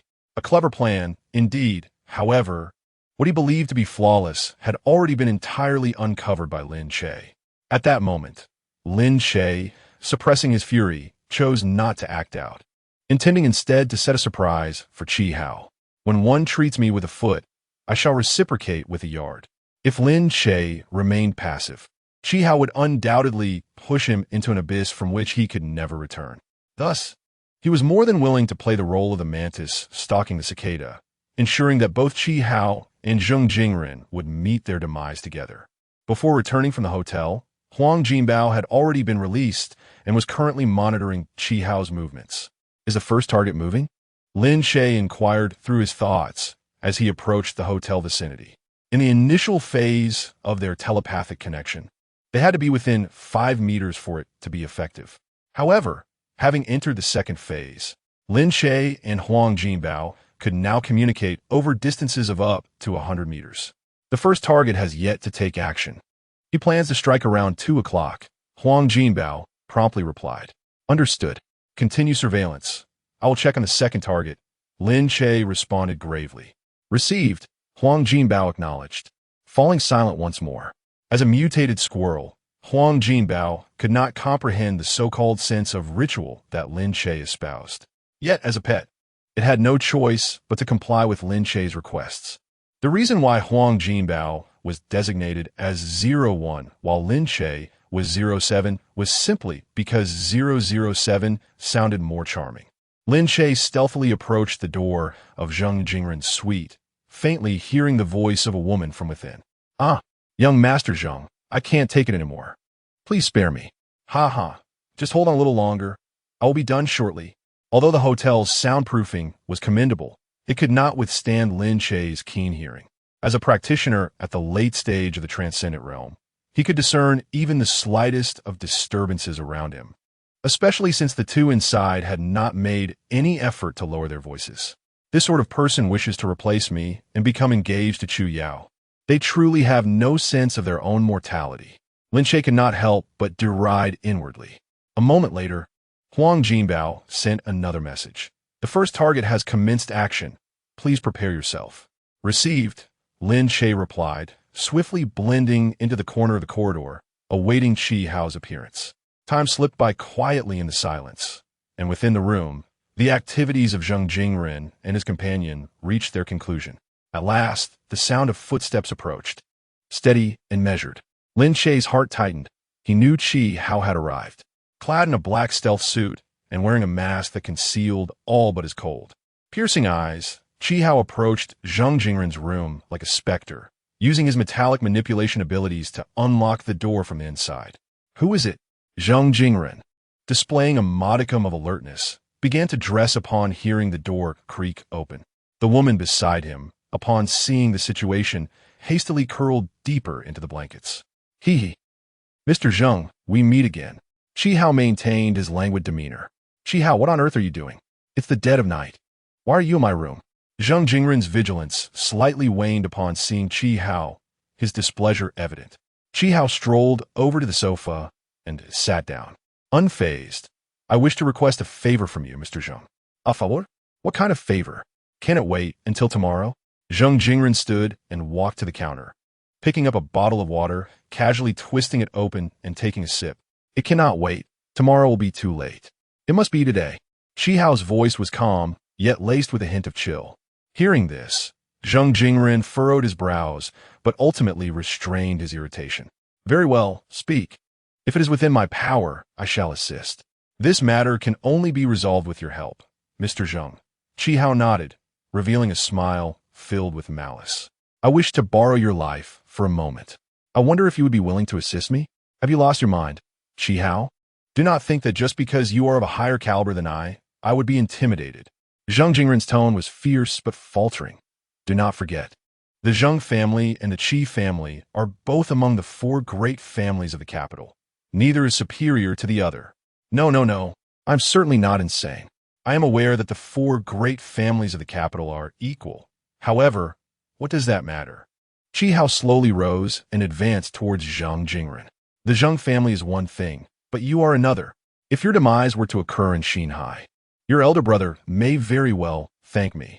Chapter 70. The killer is forever a killer. Zheng Jingren staggered backward, his expression filled with terror as he faced the woman on the bed. What do you want from me? I don't recall having wronged you. Oh. Chi Hao halted, a subtle smile gracing his lips. Surely, I act for the Chu family. Did you not come to Xinhai for the same reason? You've lost your mind. Why would you kill me for the Chu family? Zhang Jingren hastily retrieved the long knife he had carelessly cast aside earlier, drawing it from its sheath and pointing the blade at Qi Hao. Even though we are rivals, I have not managed to win over Chu Yao, and even if you were to slay me, the Chu family would never choose you as their son-in-law. Qi Hao shrugged nonchalantly.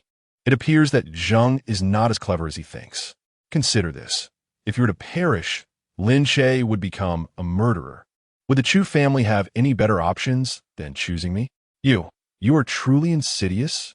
At that moment, Zhang Jingren realized Qi Hao was indeed intent on killing him. Ha ha! How is this insidious? Have you not encountered the treachery within your own family? Zhang? Qi Hao narrowed his eyes. If you wish to lay blame, then blame your own greed. You squandered your status as a dandy in the capital, only to come to Xinhai to compete with me for opportunities.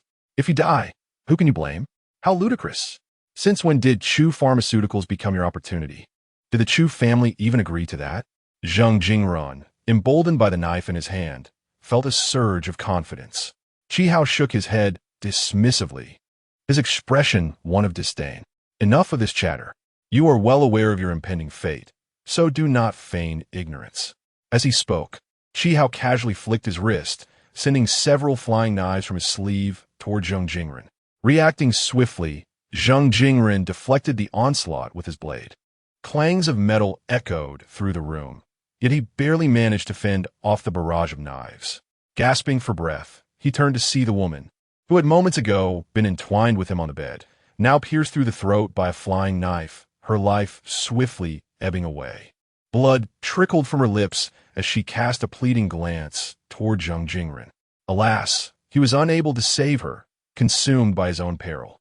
Seizing the moment of Zhang Jingren's distraction, Qi Hao let out a chilling laugh and unleashed another volley of flying knives. Clang! Thud! Thud! Despite his efforts to hold firm, Zhang Jingren was struck by 2 knives. Ah! Qi Hao, may you meet a wretched end. Zhang Jingren bellowed as he lunged at Qi Hao, swinging his blade down fiercely, only to have Qi Hao effortlessly evade the strike. Whoosh! Thud! A flying knife embedded itself in Zhang Jingren's forehead, his eyes widening in disbelief as he succumbed to the inevitable, his form collapsing slowly. A satisfied smile spread across Qi Hao's face as he prepared to stage the scene. But the door swung open once more. Lin Che, having learned of Zhang Jingren's demise, immediately commanded Huang Jinbao to shrink and enter the room, opening the door from within. Qi Hao, your time has come. Lin Che rushed into the room, clad in black garb that concealed his face, revealing only his piercing eyes. Upon witnessing this turn of events, Qi Hao momentarily paused, then allowed a smile to return to his lips. Haha, Lin Xiao, it appears that we truly share a similar vision as heroes. I am unaware of your intentions, but you have slain Zhang Xiao, and today you must pay with your life. As Lin Che spoke, he swiftly struck at Qi Hao with a series of blows. In an instant, numerous energy blades erupted from the tip of Lin Che's blade, slicing towards Qi Hao. The previously smiling Qi Hao's expression shifted to one of grave seriousness upon witnessing this spectacle. You are indeed a congenital master, Qi Hao exclaimed while evading, unable to contain his astonishment. No, you are not merely a congenital master. This martial technique is unprecedented. Subsequently, the two engaged in a fierce battle within the confines of the room, maneuvering with agility and intensity. Both sought to eliminate one another while striving to avoid alarming the other patrons of the hotel.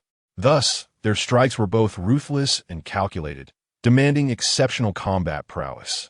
Lin Che and Qi Hao were evenly matched. Lin Che could unleash countless energy blades, while Qi Hao adeptly manipulated flying knives for repeated use. His metallic control was a formidable ability, making him a rare opponent at his level. Nevertheless, with the assistance of the Golden Buddha, Lin Che could perceive Qi Hao's intentions, always staying one step ahead. After a protracted struggle, Lin Che gradually gained the upper hand, forcing Qi Hao into retreat. In a life-or-death confrontation, Qi Hao, despite his disadvantage, could not allow Lin Che to slaughter him without resistance and sought opportunities to counterattack while evading. Under Lin Che's relentless assault, Qi Hao intentionally exposed a weakness. Lin Che's instincts stirred, and he quickly discerned that this was a trap laid by Chi Hao. However, he remained unfazed, intending to turn the tables and eliminate Chi Hao in one decisive move. Lin Che dashed towards Chi Hao, bringing his blade down with great force. Chi Hao, witnessing this, felt a surge of triumph. He feigned exhaustion in defense, while secretly manipulating the flying knife behind Lin Che, aiming for a surprise attack from behind. Unfortunately for him, Lin Che had anticipated this. As the knife flew towards him, he swiftly pivoted and evaded to the side. The sound of the knife piercing flesh echoed, but rather than striking Lin Che, it embedded itself in Chi Hao's own chest. "How could you know?" Chi Hao murmured in disbelief as he touched his wound. "You would do well to remain oblivious." Lin Che had no intention of elaborating. With a powerful punch, Lin Che struck Chi Hao squarely in the chest. A sickening thud resonated as Chi Hao's heart ceased to beat, collapsing to the ground, his eyes filled with unwillingness. "It is impossible." Before he could finish his thought, Chi Hao succumbed to death. "A killer must always eliminate threats. Since you sought to scheme against me, I cannot be blamed for eradicating future dangers." With that, Lin Che swiftly cleared the scene, erasing all traces of his presence. He then quietly departed the hotel, vanishing into the vastness of the night. Zheng Jingren and the woman in bed had perished from the flying knife, and with Chi Hao unable to stage the scene, he could not escape the label of murderer. Furthermore, with Chi Hao killed by Lin Che's punch, Lin Che harbored no fears of being implicated. To the outside world, he remained merely a practitioner at the late stage of the Chi opening realm. How could he possibly possess the means of a master? The following morning, Lin Che was once again summoned for questioning by the authorities, including the demise of Lu Kun, the assassination incident that transpired 2 days prior. Along with the deaths of Zheng Jingren and Chi Hao, Lin Che has, within a brief span, engaged with the Public Security Bureau on 3 consecutive occasions. Even in the absence of any evidence implicating Lin Che, several officers within the Bureau cannot help but harbor doubts. Xinhai, a captain in the Public Security Bureau of Xinhai City, has solved numerous cases since his appointment. However, 3 months ago, he encountered the first significant setback of his career. The victim, Lu Quan, was fatally struck, his heart shattered by a single punch. At the scene, there were 7 witnesses, one of whom claimed that the assailant identified himself as a student. Conversely, the other 6 firmly asserted that the perpetrator was a master. The dichotomy between a student and a master perplexed Zhao He, leading to a stalemate in the investigation. Over a month has elapsed since the initial case remained unresolved, and yet another heinous incident occurred at the same crime scene. 9 individuals perished on the spot, though it could be said that 11 met their demise, as the identities of 2 were deliberately concealed, being the parents of one of the assailants. Among the 2 perpetrators, one was evidently the assailant from the previous case.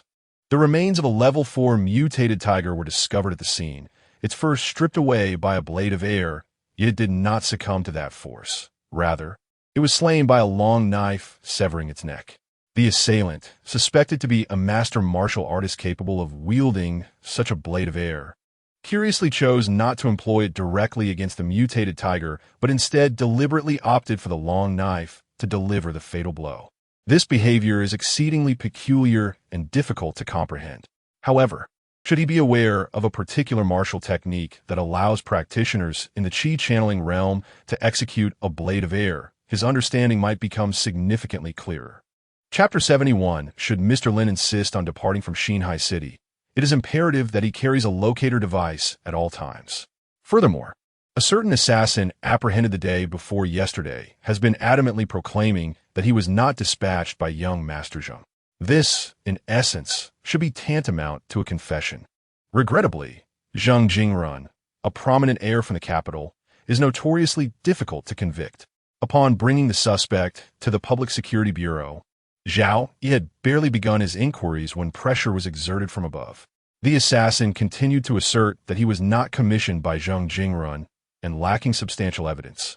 Zhao Yi had no choice but to release him. A mere day later, the young master from the capital was found dead in a hotel. The case once again implicated Lin Che, and in light of previous incidents, This scion of the Lin family was already linked to 3 out of 4 cases. Moreover, with Zheng Jingren's death, Lin Che should have been the prime suspect. However, Zheng Jingren's demise at the hands of Qi Hao was easily verifiable, thereby absolving Lin Che of suspicion. The cause of Qi Hao's death mirrored that of Lu Quan in the first case. Upon examination, the cases involving Lu Quan, Lu Kuan, Lin Che, and Qi Hao revealed that 3 of these cases were connected to a mysterious individual, and 3 to Lin Che himself. Even in the absence of direct evidence implicating Lin Che, Zhao Yi had grounds for suspicion that Lin Che might be entangled with this enigmatic figure. Until the case is resolved, Mr. Lin must not leave Xinhai City. Your cooperation is requested. Zhao Yi's demeanor was grave. Upon hearing this, Lin Che donned a look of dismay. However, I have a pressing engagement outside the city. Could you perhaps make an exception? To my knowledge, Mr. Lin, as a student, should not be permitted to leave the city, Zhao Yi remarked, his brow furrowing. I recently applied for a martial artist permit from the principal, seeking to gain experience outside. Lin Che replied, deftly operating his device to present his personal information for Zhao Yi's perusal. Captain Zhao, you must understand that martial artists, if they do not engage in practical training, will ultimately fail to achieve greatness.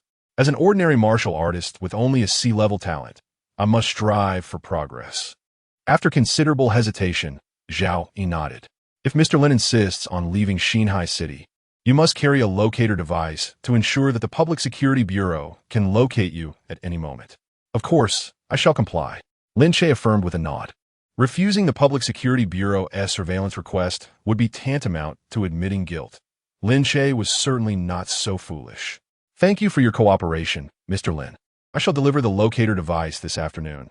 Zhao Yi stated before rising to take his leave. The news of a candidate heir's demise in both the Zheng and Qi families spread like wildfire, inciting a tremendous uproar throughout Huaxia, with Xinhai City brimming with tension, as if a storm were brewing. With Zheng Jingren's death conclusively attributed to Qi Hao, the Zheng family had ample reason to demand an explanation from the Qi family. Although the Qi family was unaware of who had slain Qi Hao, they could seize the opportunity to retaliate against the Zheng family. They even felt it would be better if the true culprit remained undiscovered. Otherwise, they would be unable to provide an adequate account to the Zheng family. Now, with both families having lost a young master, they owed each other nothing, and the Qi family was not obligated to compensate the Zheng family.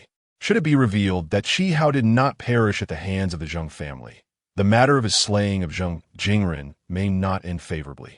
Thus, the Qi family naturally desires to attribute Qi Hao's demise to the Zhengs. However, the Zheng family, having committed no such act, would undoubtedly refuse to accept this blame. In fact, the Zheng family is more inclined to uncover the true murderer of Qi Hao, as this would enable them to exert pressure on the Qi family. Fortunately, Lin Che's martial skills are rather unique, making it challenging for the Public Security Bureau to derive any conclusions in a timely manner, unless someone with insider knowledge, such as Lin Zishuan, were to provide a tip-off. Previously, Lin Che had showcased his prowess before the Lin family to intimidate Lin Wanding. If Lin Zishuan could gather sufficient information to connect various cases, he might deduce that Lin Che is the culprit. However, Lin Zishuan, being rather superficial in his actions, would likely struggle to recognize the connections among these cases. As for the other members of the Lin family and those knowledgeable within the school, it is likely that only Xiao Changtian could discern the truth. Currently, having placed a bet on Lin Che, Xiao Changtian would not easily abandon him. Who could resist the allure of a technique that could elevate one to the realm of a martial saint? In the afternoon, Zhao Yi arrived at the Lin family with a locator device. Should the device become detached from the body, the Public Security Bureau would be immediately alerted. Thus, Mr. Lin must wear the locator at all times.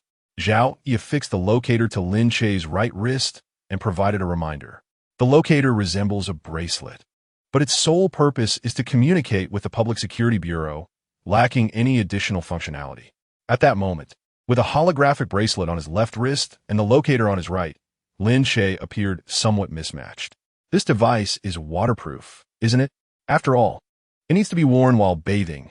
Lin Che could not help but comment. Indeed, rest assured, Mr. Lin, the locator is waterproof, electric-proof, and pressure-resistant, capable of withstanding high temperatures. As long as it is not deliberately damaged, it should remain intact. The implication being, if the locator were to be damaged, it would only be due to intentional sabotage. Lin Che nodded.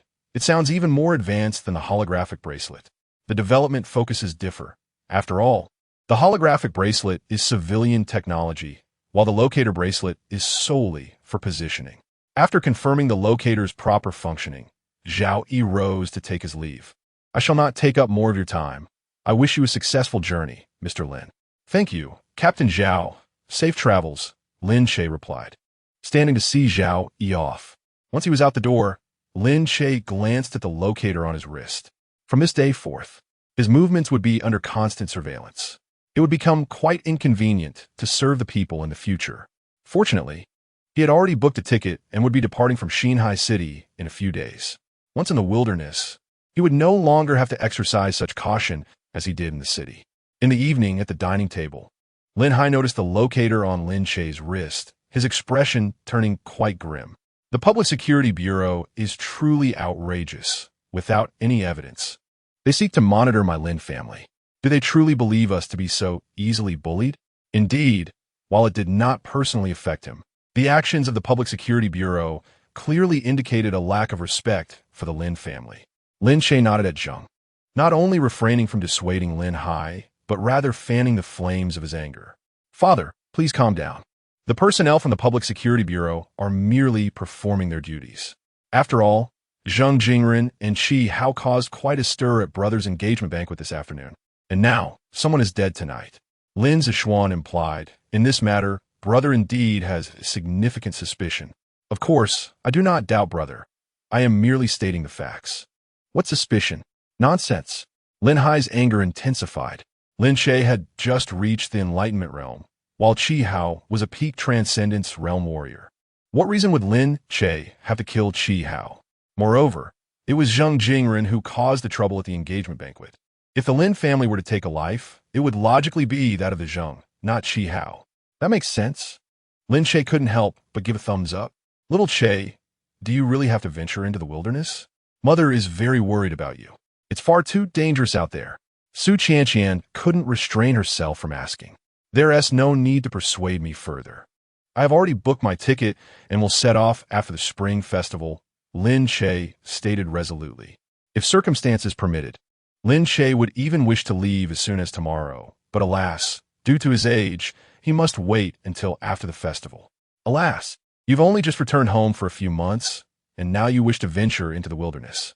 Mother hasn't had the chance to properly make it up to you. Suddenly, Su Qianqian's face brightened. In a few days, it will be your 18th birthday. Shall I throw you a birthday banquet? Lin Che immediately declined. No need. I do not enjoy engaging in meaningless celebrations. Throughout his life, Lin Che had never celebrated his birthday. Even though he knew the date of his birth, he saw no reason to commemorate it. Had it not been for Lin Yuan's fortuitous rescue, his birthday would have coincided with his day of mourning. Thus, it was better to forego the celebration altogether. Chapter 72. A moment's hesitation is a disrespect to 5 million. How can this be? Su Qianqian shook her head repeatedly. In the past, when you were adrift, it was understandable that no one celebrated your birthday. However, now that you have returned to the Lin family as a young master of the Lin household, your 18th birthday, a momentous occasion, must be celebrated. It would be best to invite the Chu family as well during the engagement banquet. The two families hardly had the chance to converse, and this would provide a perfect opportunity to meet again. Upon hearing Su Qianqian's words, Lin Che could already foresee that the birthday banquet would likely transform into a social gathering. The thought of facing a multitude of unfamiliar faces filled him with trepidation. Rather than endure such an event, he would prefer to practice his swordsmanship. No, I do not wish to celebrate my birthday. Even if you arrange a birthday banquet, I shall not attend. Lin Che remained steadfast in his decision. Lin Zishuan interjected, Brother, you have been home for quite some time. You should acclimate to your identity as the young master of the Lin family. Furthermore, Mother has only good intentions. How could you disappoint her? Before Lin Zishuan could finish, Lin Che slowly turned his head to regard him, his gaze growing cold. What business is it of yours? I just think. Lin Zishuan's words were once again interrupted by Lin Che. I do not care for your thoughts. I care for my own. I do not wish to celebrate my birthday. Is that a concern of yours? After being repeatedly cut off, Lin Zishuan, feeling powerless, chose to retreat. I apologize, brother. I should not have meddled. Please do not be angry. Lin Che furrowed his brow once more. What am I angry about? When do I have the leisure to be vexed with you? Xiao Che, do not speak like that. Zishuan means no harm. Su Qianqian interjected to defend Lin Zishuan. Lin Che shrugged. I never claimed he meant any harm. Then are you still unwilling to forgive Mother? It was an accident that led to your being lost, and Mother feels deep remorse. Su Qianqian's expression turned sorrowful. She simply wishes to hold a birthday banquet for you as a means of making amends. Cannot you grant her this opportunity? Indeed, Xiao Che, we also wish to make amends, Lin Wanting chimed in, glancing at Lin Euro. Seeing this, Lin Euro nodded in agreement.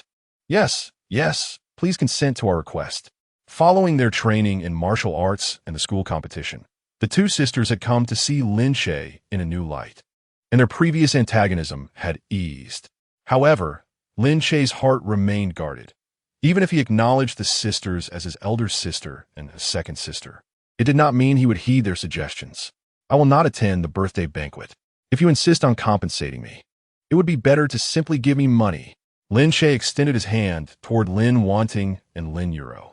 The sisters appeared somewhat awkward, while Su Qianqian, with a smile, playfully pushed Lin Che's hand away. Oh, my child, if you desire money, I can provide it. Yet, this birthday banquet shall certainly be held. Lin Che turned to Su Qianqian. How much? 5 million. Will that suffice? Su Qianqian produced a bank card and placed it on the table. Last time, you mentioned your desire to venture into the wilderness, and thus, my mother prepared this bank card for you, intending to present it to you before your departure. When you are away, there is no need to be frugal, allowing you to endure less hardship. As she spoke, Su Qianqian pushed the bank card towards Lin Che. Lin Che reached out to accept it, but Su Qianqian did not withdraw her hand, and Lin Che immediately understood. It's a deal. But I prefer this birthday banquet to be an intimate affair. With this 5 million, should I wish to acquire another pet in the future, the Wheel of Fortune can be arranged without delay. Although the Wheel of Fortune is priced at 10 million, it is only reasonable for me to continue enjoying a half-price discount, given that my fiancée, Yi, is the eldest daughter of the Chu family. As for whether to hold a birthday banquet or not, it is of little consequence. Even a second of hesitation would be a disrespect to the 5 million.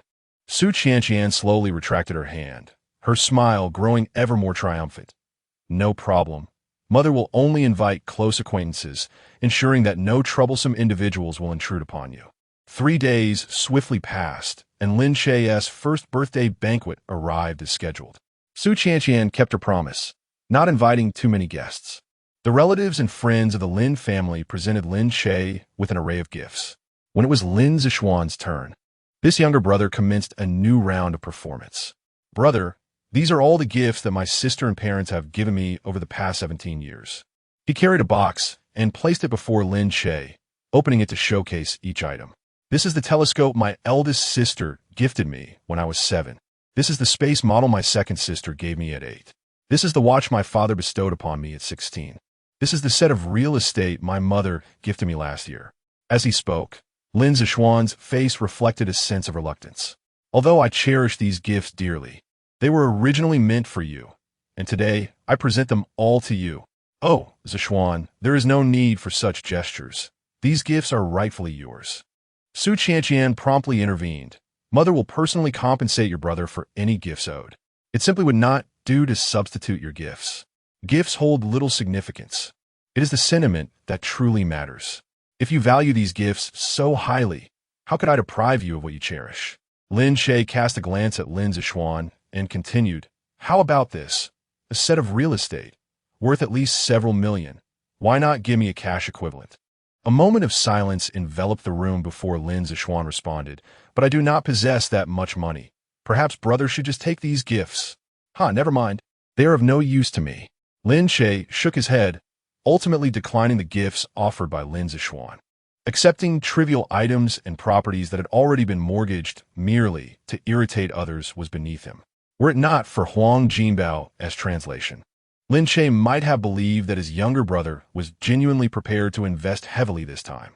Brother still refuses to forgive me? I know you feel a sense of imbalance in your heart, believing I have taken away your life. But at that time, I had no control over these matters.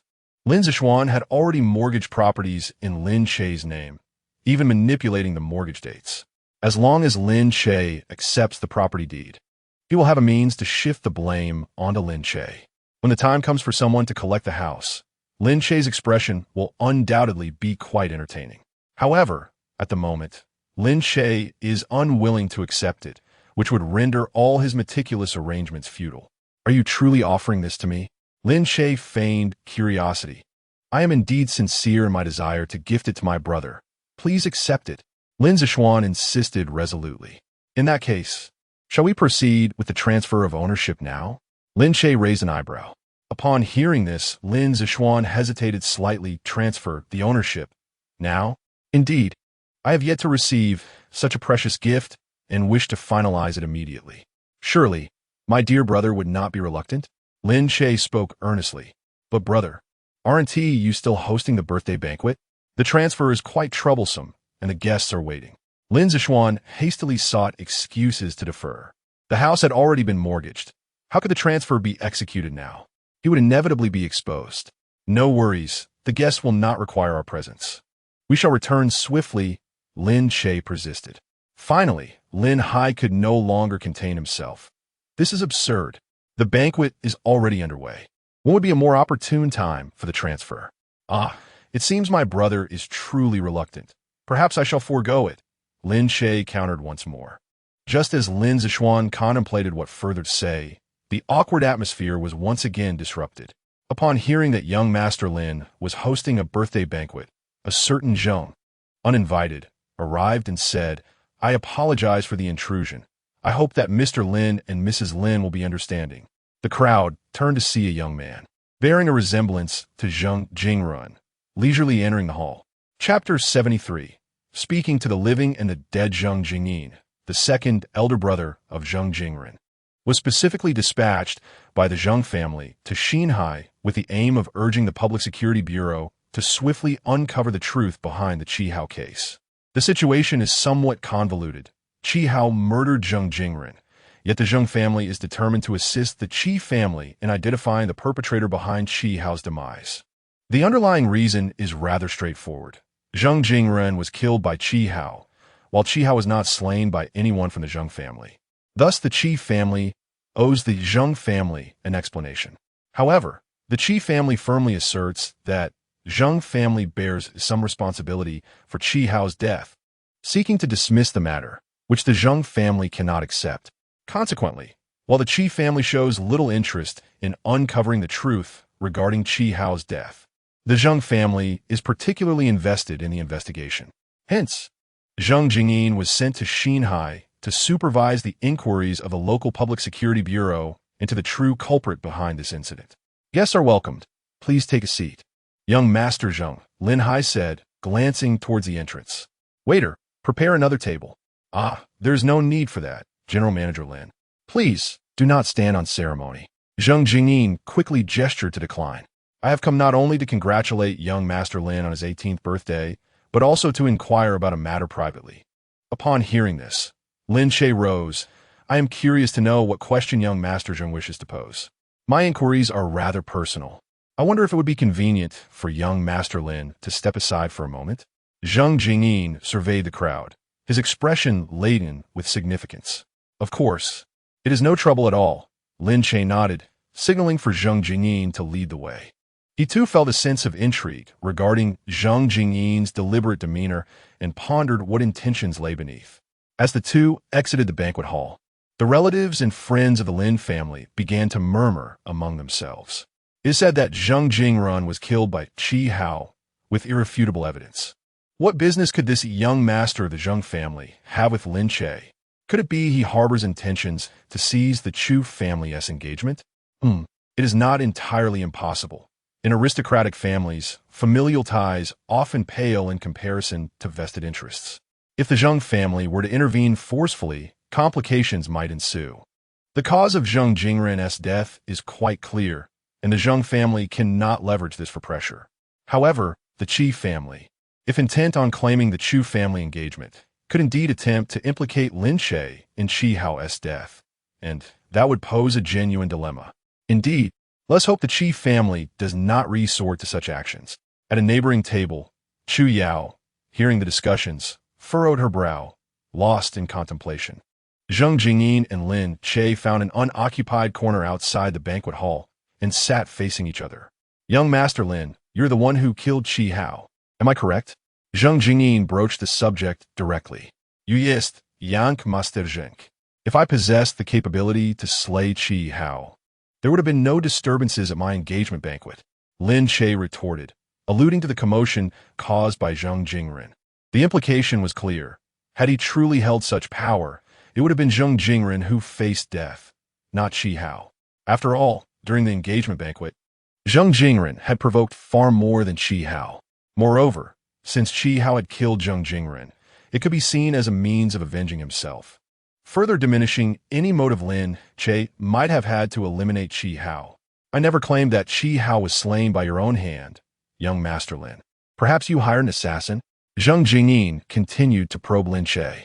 You may not be aware of my previous circumstances within the Lin family. Lin Che replied with a wry smile and a shake of his head. To eliminate the young heirs of two prominent families in the capital, I am uncertain of the remuneration required for the assassin. However, regardless of the sum, it is far beyond my means. Oh, so, are you suggesting that young Master Lin is in dire financial straits? Zheng Jingyin suddenly expressed interest. Alas, to be candid with you, young Master Zheng, I have been adrift since childhood and have only recently returned to the Lin family, where I am not particularly favored. Lin Che feigned a look of despair.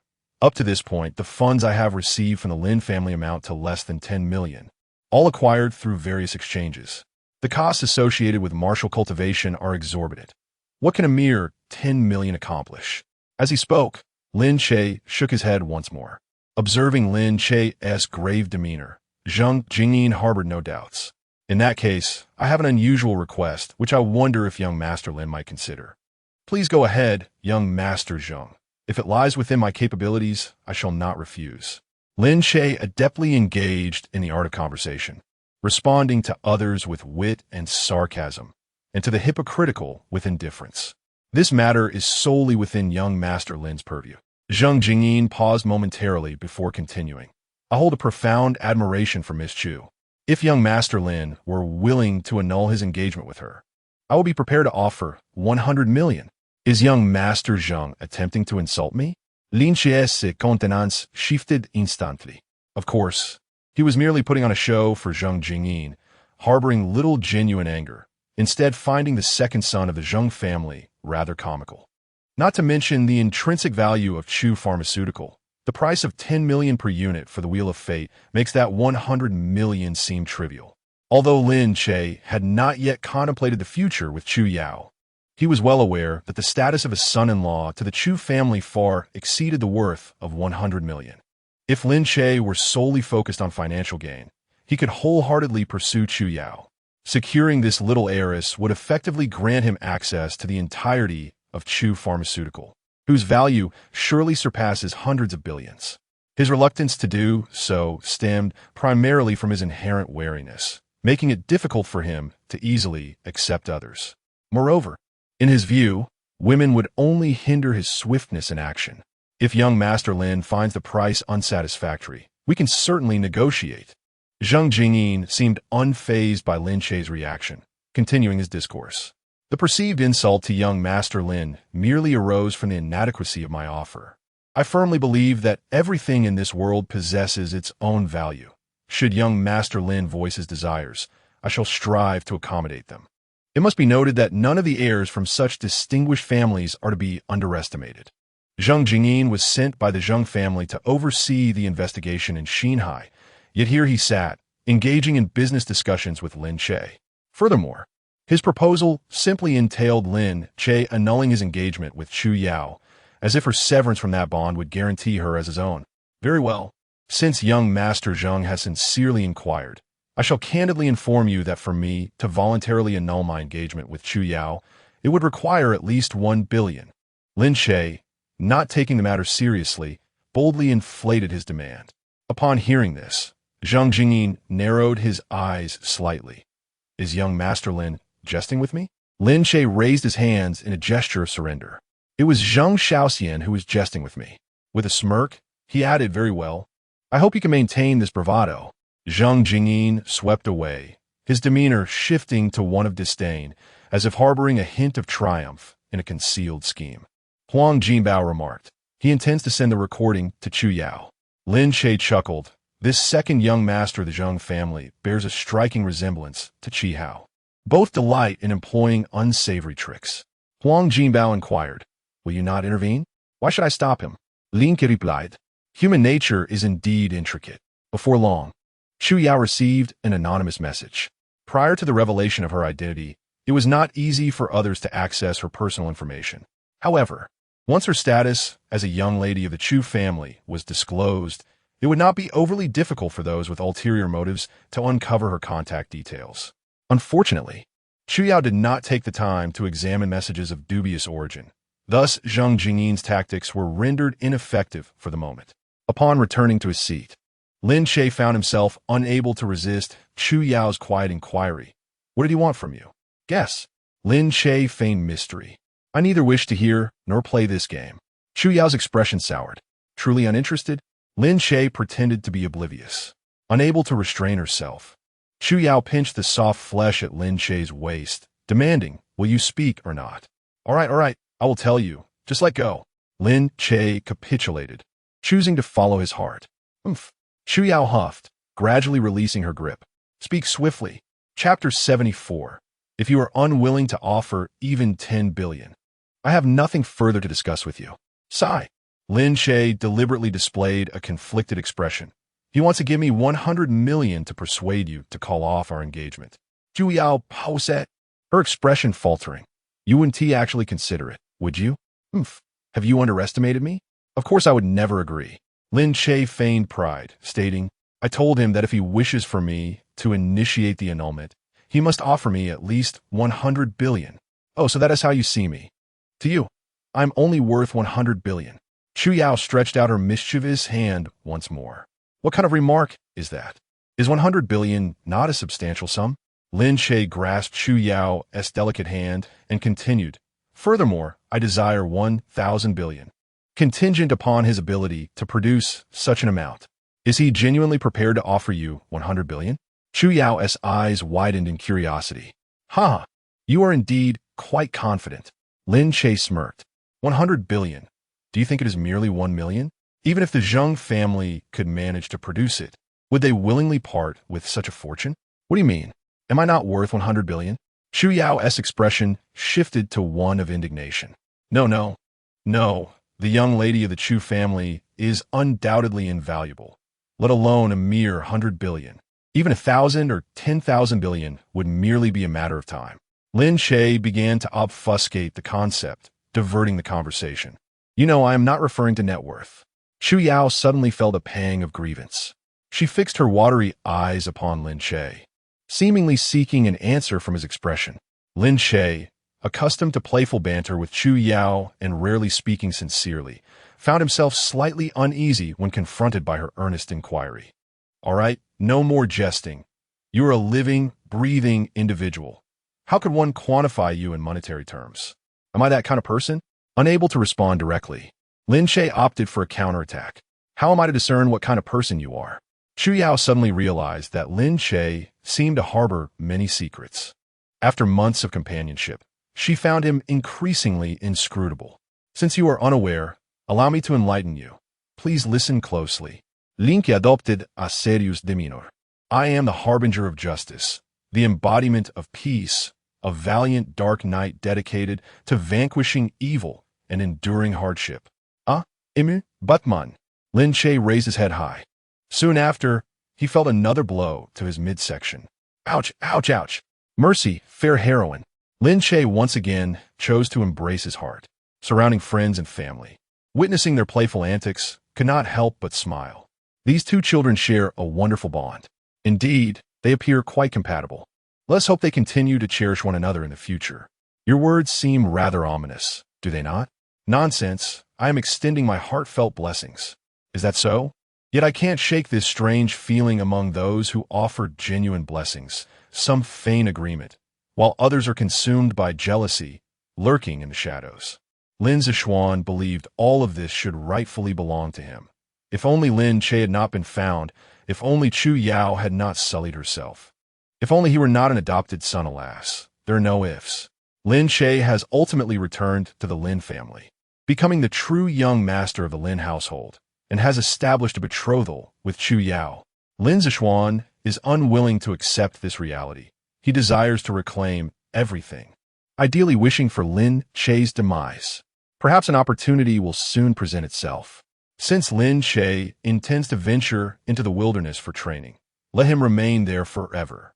As the banquet concluded, Chu Yao exited the Guanlan Hall, only to encounter Zheng Jingyin. I wonder if Miss Chu has a moment to spare for a word? Zheng Jingyin employed the same tactic, aiming to sow discord between the two. Sorry, I'm busy. Moreover, I fear my fiancé might misunderstand. Chu Yao halted, gazing directly at Zheng Jingyin with an indifferent expression. Upon hearing her response, Zheng Jingyin was momentarily taken aback. He had not anticipated such a reaction from Chu Yao. Huh. Miss Chu is indeed quite forthright. Allow me to speak plainly. Zheng Jingyin raised his wrist, gesturing towards her. Did Miss Chu not receive any messages earlier? Chu Yao remained unfazed. I apologize, but I never pay attention to unfamiliar messages. Zheng Jingyin furrowed his brows slightly, but restrained himself. Continuing, I possess a recording. I wonder if Miss Chu might be interested in listening?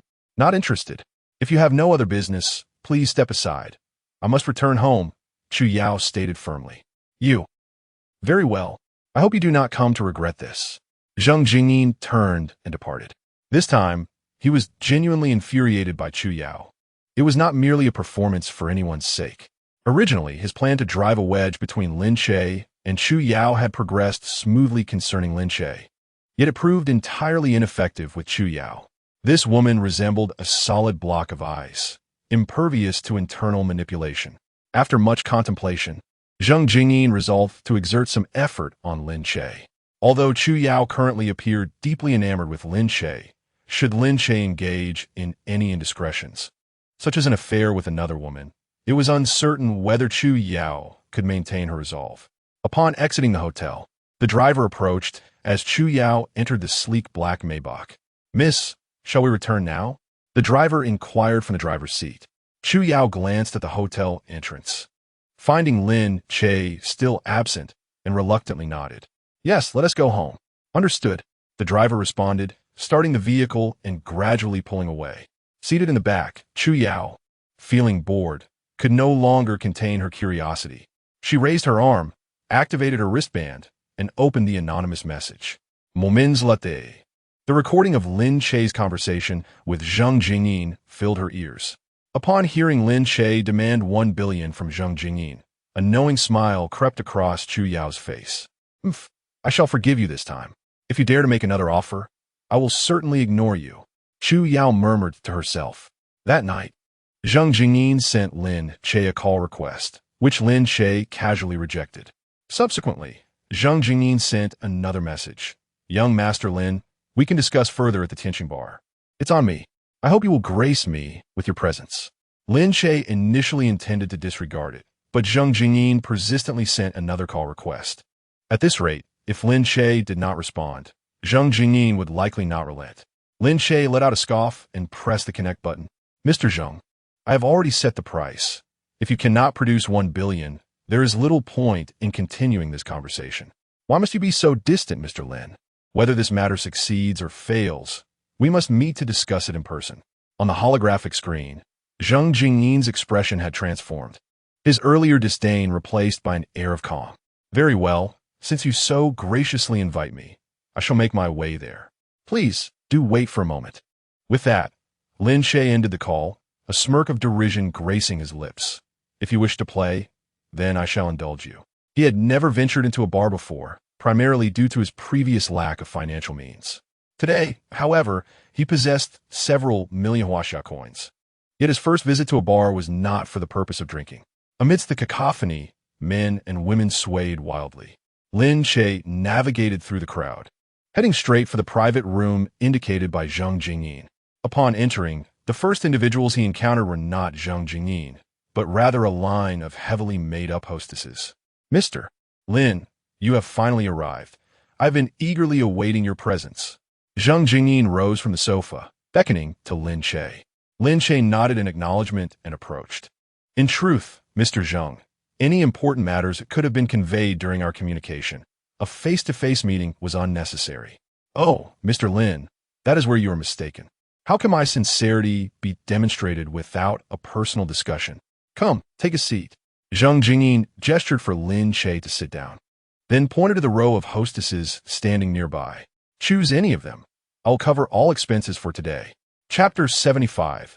Indeed, Lin Xiao is devoted, only selecting one companion for the evening. No need for that. I'm not fond of this atmosphere. Lin Che, having already discerned Zhang Jingyin's intentions, was not easily ensnared. This fellow aimed to orchestrate a situation between himself and the escort, leaving evidence to present to Chu Yao.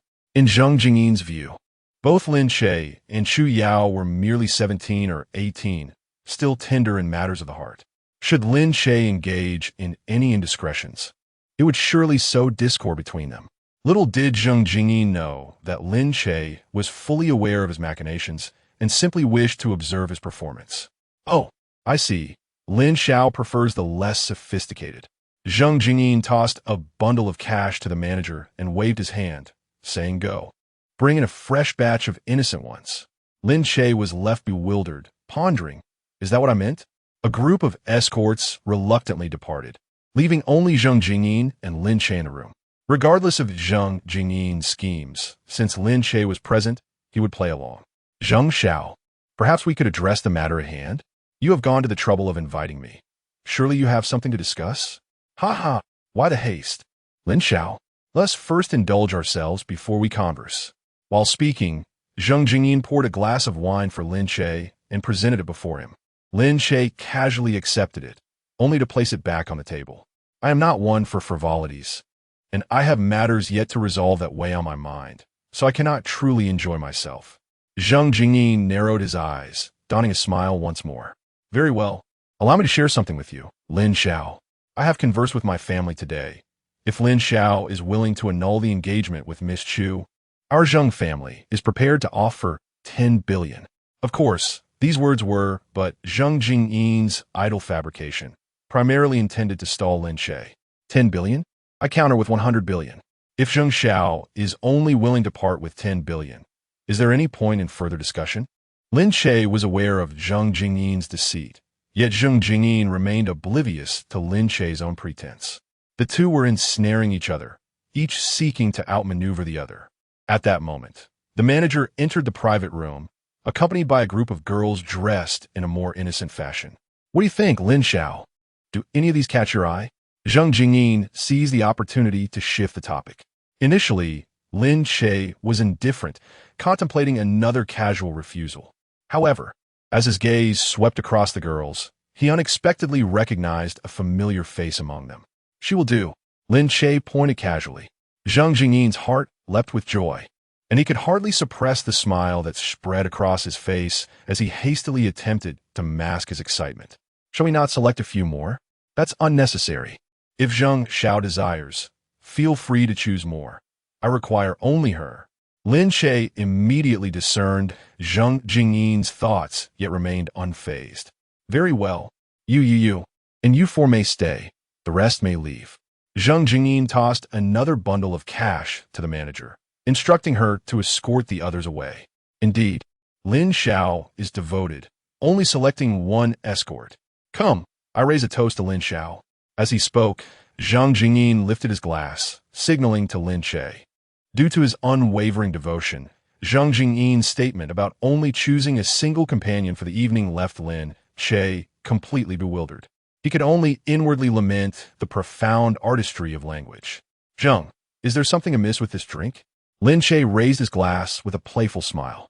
Upon hearing this, Zhang Jingyin felt a pang of anxiety and quickly sought to mask it. What brings you to such a conclusion, Lin? Did you not see me open this bottle? Oh, does the mere act of opening a bottle guarantee its purity? Lin Che arched an eyebrow. The atmosphere became palpably awkward. After a brief silence, Lin Che chuckled, just jesting. I presumed that Zheng would not resort to such despicable tactics. With that, he downed his drink in one swift motion, signaling to Zheng Jingyin. When it comes to wit and cunning, Zheng Jingyin pales in comparison to Qi Hao. Qi Hao had aimed for a twofold victory, eliminating Zheng Jingren while framing Lin Che, achieving both goals simultaneously. In contrast, Zheng Jingyin was still mired in the rudimentary stage of drugging drinks, a method that hardly merits respect. Although the bottle was freshly opened, the contents of the glass might still harbor issues. With Huang Jinbao involved, there were no secrets left for Lin Che. His confidence in drinking was rooted in the fact that he had already switched their drinks. Ha ha, Lin, you certainly have a knack for humor. I nearly believed you were genuinely suspicious of me. Seeing Lin Che consume the beverage alleviated Zheng Jingyin's worries, and his laughter took on a more genuine tone. I indeed harbor suspicions about you, Zheng. Lin Che's smile broadened. However, since I observe you drink first, my doubts have evaporated. He makes sense. Here, let me raise another toast to you, Lin. The accompanying hostess had already refilled their glasses, and Zheng Jingyin lifted his cup once more. After several rounds, Zheng Jingyin began to feel disoriented, which immediately raised his alarm. Yet the effects of the drug had already set in, and realizing it now was too late. Lin Che retrieved a stack of cash from the handbag at Zheng Jingyin's feet and tossed it to the four hostesses. Please take good care of Zheng. Ensure he is thoroughly satisfied. Understood, Lin. The four responded in unison. Having received the money, they immediately surrounded Zheng Jingyin, engaging in various flirtations. The dazed Zheng Jingyin could hardly withstand the provocations, and the situation began to spiral out of control. Subsequently, Lin Che produced another stack of cash and offered it to the girl beside him. Is classmate Song in need of funds? I don't want it. Song Xia quickly declined. Why? Did you come to the bar not to earn money? Or is it merely to experience life? Lin Che was somewhat taken aback to see Song Xia among the hostesses. The classmates from martial arts class, one would never imagine that this universally acknowledged innocent flower had another side. I cannot accept your money. Will you at least help me keep this a secret? Song Xia hadn't anticipated encountering a classmate on her first day of work. I simply wish to save money to purchase the Wheel of Fate. My family struggles to support my education, leaving no surplus for potions. In that case, if I offer you money, why refuse? Lin Che raised an eyebrow. I can accompany you for free, but I hope you will keep a secret. The words of Song Xia, mingled with truth and falsehood, are quite misleading. If others were to hear her, they might easily be persuaded. However, Lin Che possesses an extraordinary insight. No one can deceive him, unless they are adept at concealing their own innermost thoughts. Huang Jinbao informed Lin Che that this woman's family has fallen into bankruptcy, and she was compelled to work in a bar, yet she insists on maintaining her facade, claiming it is for the purpose of purchasing medication. Having already taken on the role of a companion, she still refuses to relinquish her image of a resilient little flower. Were it another classmate who encountered her, such as her devoted admirer Zhao Chong, he might have been unable to resist offering her financial assistance at that very moment. Take the money. It's not as if it belongs to me. Lin Che shrugged nonchalantly. Can you keep a secret for me? I beg you. Song Xia feigned a pitiful demeanor. The truth cannot be concealed. If one wishes to keep certain matters hidden, they should never have embarked upon them in the first place. With that, Lin Che turned to record a video for Zheng Jingyin and took several photographs before preparing to leave. Observing this, Song Xia quickly clung to Lin Che's arm. I implore you, Lin classmate, I am left with no choice. Please do not inform anyone. Lin Che gently pushed her hand away, responding with indifference. I have no interest in your affairs. I've said all that needs to be said. Take care of yourself. As a self-serving individual, Lin Che would never engage in endeavors that offer no benefit. Witnessing Lin Che exit, Song Xia bit her lip, took the stack of cash he had given her, and placed it into her exquisite handbag. Then, she hastily rose and pursued him out the door, leaving behind 4 women and 1 man in the private room. It is certain that Zheng Jingyin will experience an unforgettable night. Chapter 76. The Golden Treasure humans are often reluctant to confront their innermost selves. Lin, wait for me, Song Xia exclaimed, hastening her steps to catch up with Lin Che, who was leisurely making his way toward the bar entrance. Is there something you need? Lin Che inquired, furrowing his brow. Since I've accepted the payment, I should accompany you tonight, Song Xia said, once again linking her arm with Lin Che's.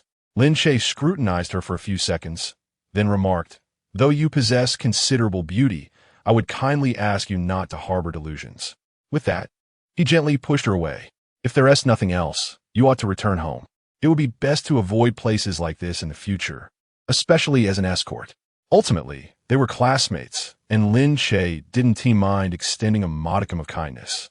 However, to his surprise, Song Xia not only failed to appreciate his gesture, but began to harbor disdain for him.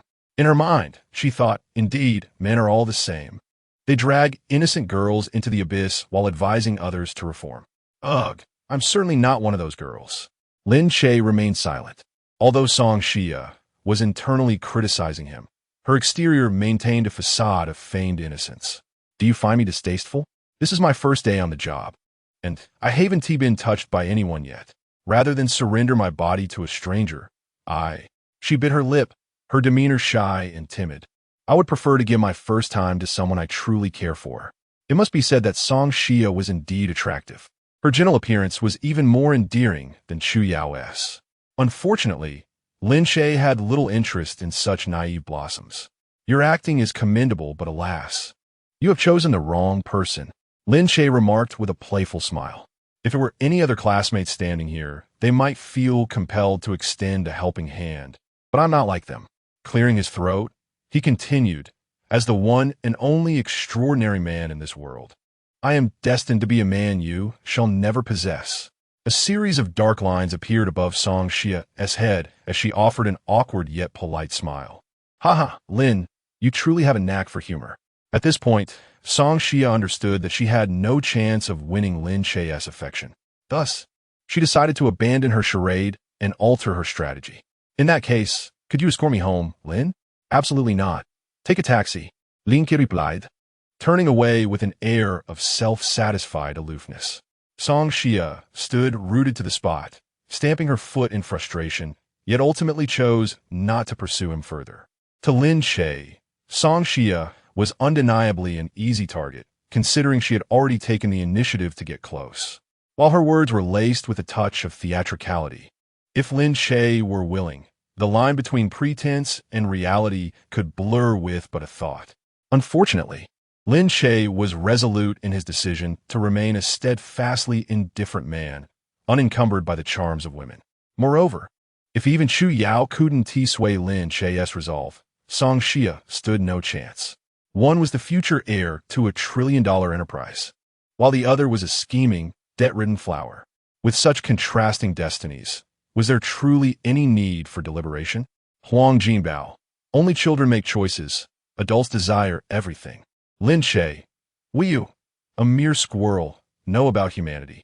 Huang Jinbao. Just tell me, do you wish to have it all? Lin Che. Principally. I desire nothing at all. Huang Jinbao. Unfortunately, you are devoid of principles. Lin Che. Are you itching for confrontation? Huang Jinbao. Alas. Humans are perpetually reluctant to confront their innermost selves. Lin Che. The following morning, a sensational piece of news surged to the top of the trending topics in Huaxia, overshadowing the surrounding reports of the deaths of Zheng Jingren and Qi Hao. Breaking. The second son of the Zheng family was caught engaging in such activities in a bar's private room. Shock. The third brother has just passed, and the second brother is reveling in a nightclub. Is the ability of these affluent heirs to indulge in four women linked to their martial prowess? When Zheng Jingyin came across this information, a call request popped up just in time. Upon seeing the name on the caller ID, Zheng Jingyin could only press the answer button with a heavy heart. A stern middle-aged figure appeared in the holographic image. Zheng Jingyin's father, the current head of the Zheng family in the capital. Fool, I instructed you to investigate the cause of Qi Hao's death. What are you doing?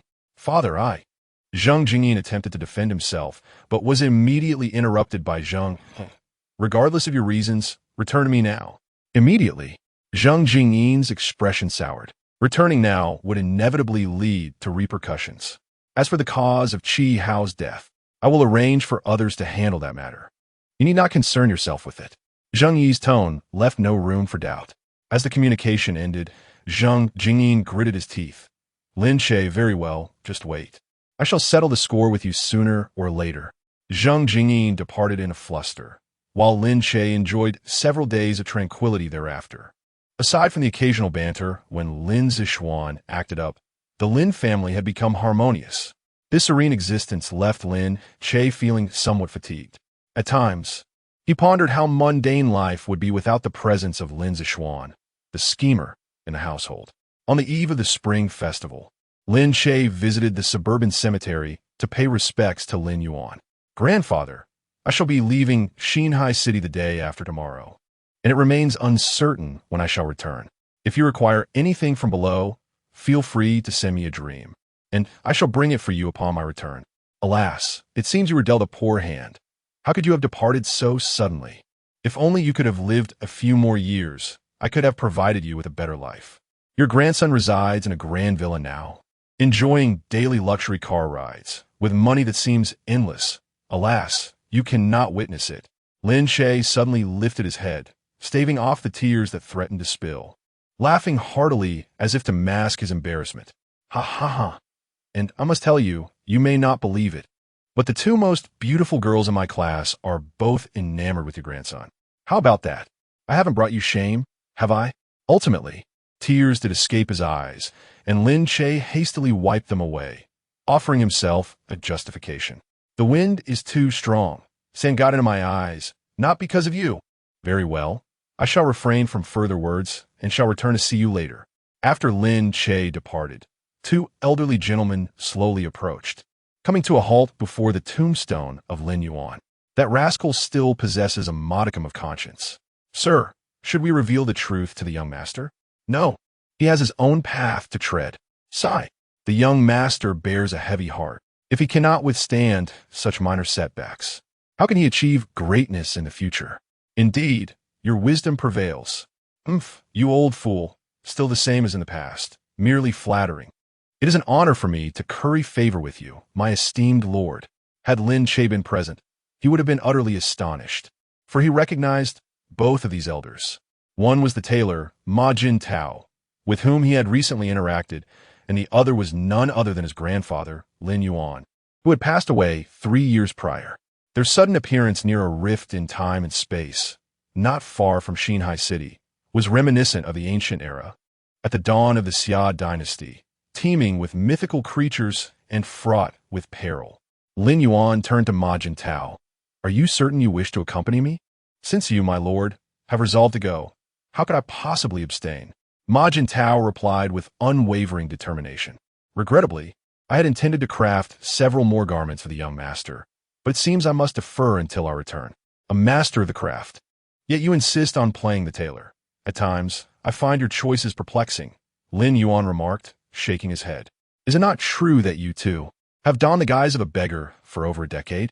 Even the young master, who spends his days in your company, could not discern your true identity. I remain vastly inferior in comparison to you, my lord. Ma Jin Tao lavishly praised Lin Yuan, further inflating the latter's sense of pride. Chapter 77. Do you think I, Lin Che, am the kind of person who can be tested by money? In the stillness of the night, illuminated by bright lights, Lin Che found himself compelled to spend New Year's Eve in the villa's living room, joined by his family at the insistence of Su Qianqian. By the way, why haven't I seen the mutated squirrel you've been raising these days? Lin Yuro attempted to strike up a conversation. Because it's as reclusive as I am. Lin Che spread his hands in a gesture of resignation. If you are so reclusive, why venture into the wilderness for training? Lin Wanting interjected at an opportune moment. Well, to put it simply, though I am rather lazy, I still need to eat. After all, one cannot survive without nourishment. Before anyone could respond, Lin Che continued. There's no need for persuasion. My train ticket is already booked, and I shall depart the day after tomorrow. So soon? A hint of concern crossed Su Qianqian's face. Lin Che nodded, and, as the clock struck midnight, he revised his statement. From this moment onward, it should be considered tomorrow. Happy New Year, Mom and Dad. Happy New Year, elder sister and second sister. Happy New Year, brother. Lin Zishuan was the first to chime in. Haha, indeed. Happy New Year to everyone. Lin Hai nodded in agreement. Come, everyone gets one. There's enough for all. Su Qianqian produced 4 red envelopes, distributing them to the Lin sisters, Lin Che and Lin Zishuan. Thank you, Mom and Dad. The Lin sisters and Lin Zishuan chorused in unison. In this warm scene, Lin Che felt somewhat out of place. There was simply no way he could bring himself to call them Mom and Dad. Noticing this, Lin Zishuan quickly urged, Brother, hurry up and thank Mom and Dad. As a dutiful younger brother, Lin Zishuan never missed an opportunity to tease Lin Che, as it was his specialty. Lin Che raised an eyebrow. Are you instructing me on how to express gratitude? Oh, no need for that. We are family. Why be so formal? Su Qianqian said as she attempted to press the red envelope into Lin Che's hands. You shouldn't refuse. Since you are going out for training, you will inevitably need funds. Inside is a bank card totaling 1,800,000. Consider it your New Year's gift for the past 18 years. Initially intending to refuse, Lin Che found his words lodged in his throat. He silently cursed the situation. Were they truly attempting to test him with money? Was he, Lin Che, that kind of person? He chuckled, feeling a sense of embarrassment. Ultimately, he chose to follow his heart and accepted the red envelope. There was no shame in this. You are your parents' son, and it is only natural for them to give you a New Year's gift. Su Qianqian patted the back of Lin Che's hand, a trace of worry creeping across her brow. Alas, you have only just been found after months, and now you are leaving home again. It truly pains a mother's heart. At this point, Su Qianqian shifted the topic. Mother understands that she cannot dissuade you. But if you must go, could you at least inform me of your destination? Knowing where you are will ease my mind. There are several places I plan to visit, with the first stop being Huitong. Rest assured, I will eventually return. Otherwise, the Public Security Bureau might issue a warrant for my arrest. Lin Che raised his right arm, indicating the locator device on his wrist. Lin and his wife shook their heads in resignation, while Lin Zishuan's eyes glimmered with an inscrutable expression. Huang Jinbao, Lin Zishuan wishes to hire an assassin to keep you at bay. Lin Che, this was to be expected. Huang Jinbao, why not simply eliminate him? Lin Che, why should I not directly rule over Blue Star? Huang Jinbao, do you possess such capability? Lin Che, do I have the time for that? Huang Jinbao, I fail to comprehend. Lin Che, wouldn't it require considerable effort to deal with the aftermath? Is it worthwhile to expend energy on such a buffoon? Huang Jinbao, humanity truly is a nuisance. A moment of silence ensues before Lin Hai speaks. In truth, one need not embark on a journey alone.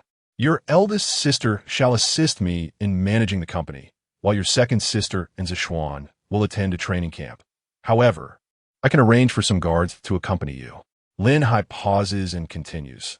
To prevent any unforeseen incidents, I would not want to face the Chu family unprepared. Ha ha ha. Lin Che can't help but laugh. He did not anticipate that Lin Hai, despite being in his 40s, would still exhibit a hint of arrogance. What are you laughing at? Lin Hai Fao Inipaliga what? Oh, it's nothing. There's no need to hire guards. Perhaps we could convert that into cash instead? Lin Che reveals a bright smile. Don't even think about it. You must have at least 7 or 8 million. What do you need so much money for? Lin Hai immediately declines. Who would ever complain about having too much money? Lin Che shrugs. In response, Lin Hai shakes his head. Wealth is undoubtedly significant, yet one's own abilities are paramount. Indeed, that is precisely why I wish to venture out. Lin Che nods earnestly. You, Sai, suit yourself. Since you do not wish to hire guards, then so be it. Just be cautious while you are out. I'm tired. I shall take my leave now. As he speaks, Lin Hai rises slowly. Unintentionally, a bank card slips from his hand, landing squarely on the table. Upon witnessing this, Lin Zishuan's expression darkens considerably, though he quickly conceals it. Dad, your bank card has fallen. Everyone present is acutely aware that Lin Hai has deliberately dropped the card as a gift for Lin Che. Yet, Lin Zishuan pretends to be oblivious, intentionally disrupting Lin Che's good fortune. Oh, is that so? Lin Hai glances back at the card, his face displaying a sense of helplessness. He thinks to himself that Zishuan, this child, truly lacks discernment. Must he explicitly state his intentions? Cough, cough, cough. That was meant to be the money for hiring guards for your brother. Since he does not wish to employ guards, let him manage the funds as he sees fit. At this moment, a fiery rage ignites within Lin Zishuan, relentlessly scorching his reason. He must clench his fists tightly to refrain from losing his temper. Lin Zishuan cannot fathom why, after Lin Che returned to this family, he has consistently opposed his relatives, never once uttering a word of father or mother, and yet is showered with such favoritism. Is it merely because Lin Che is the biological son of the Lin family? Is it solely because he, Lin Zishuan, is but an adopted child? If equality cannot be afforded, then why take him in? If he was adopted, then why seek to reclaim Lin Che? He exerted tremendous effort to ingratiate himself with the Lin family, masquerading as a dutiful child in front of everyone. In the end, what did he achieve? Even without Lin Che taking the initiative to speak, the Lin family would consider everything on his behalf. Despite being repeatedly rebuffed by Lin Che, the family showed no signs of anger.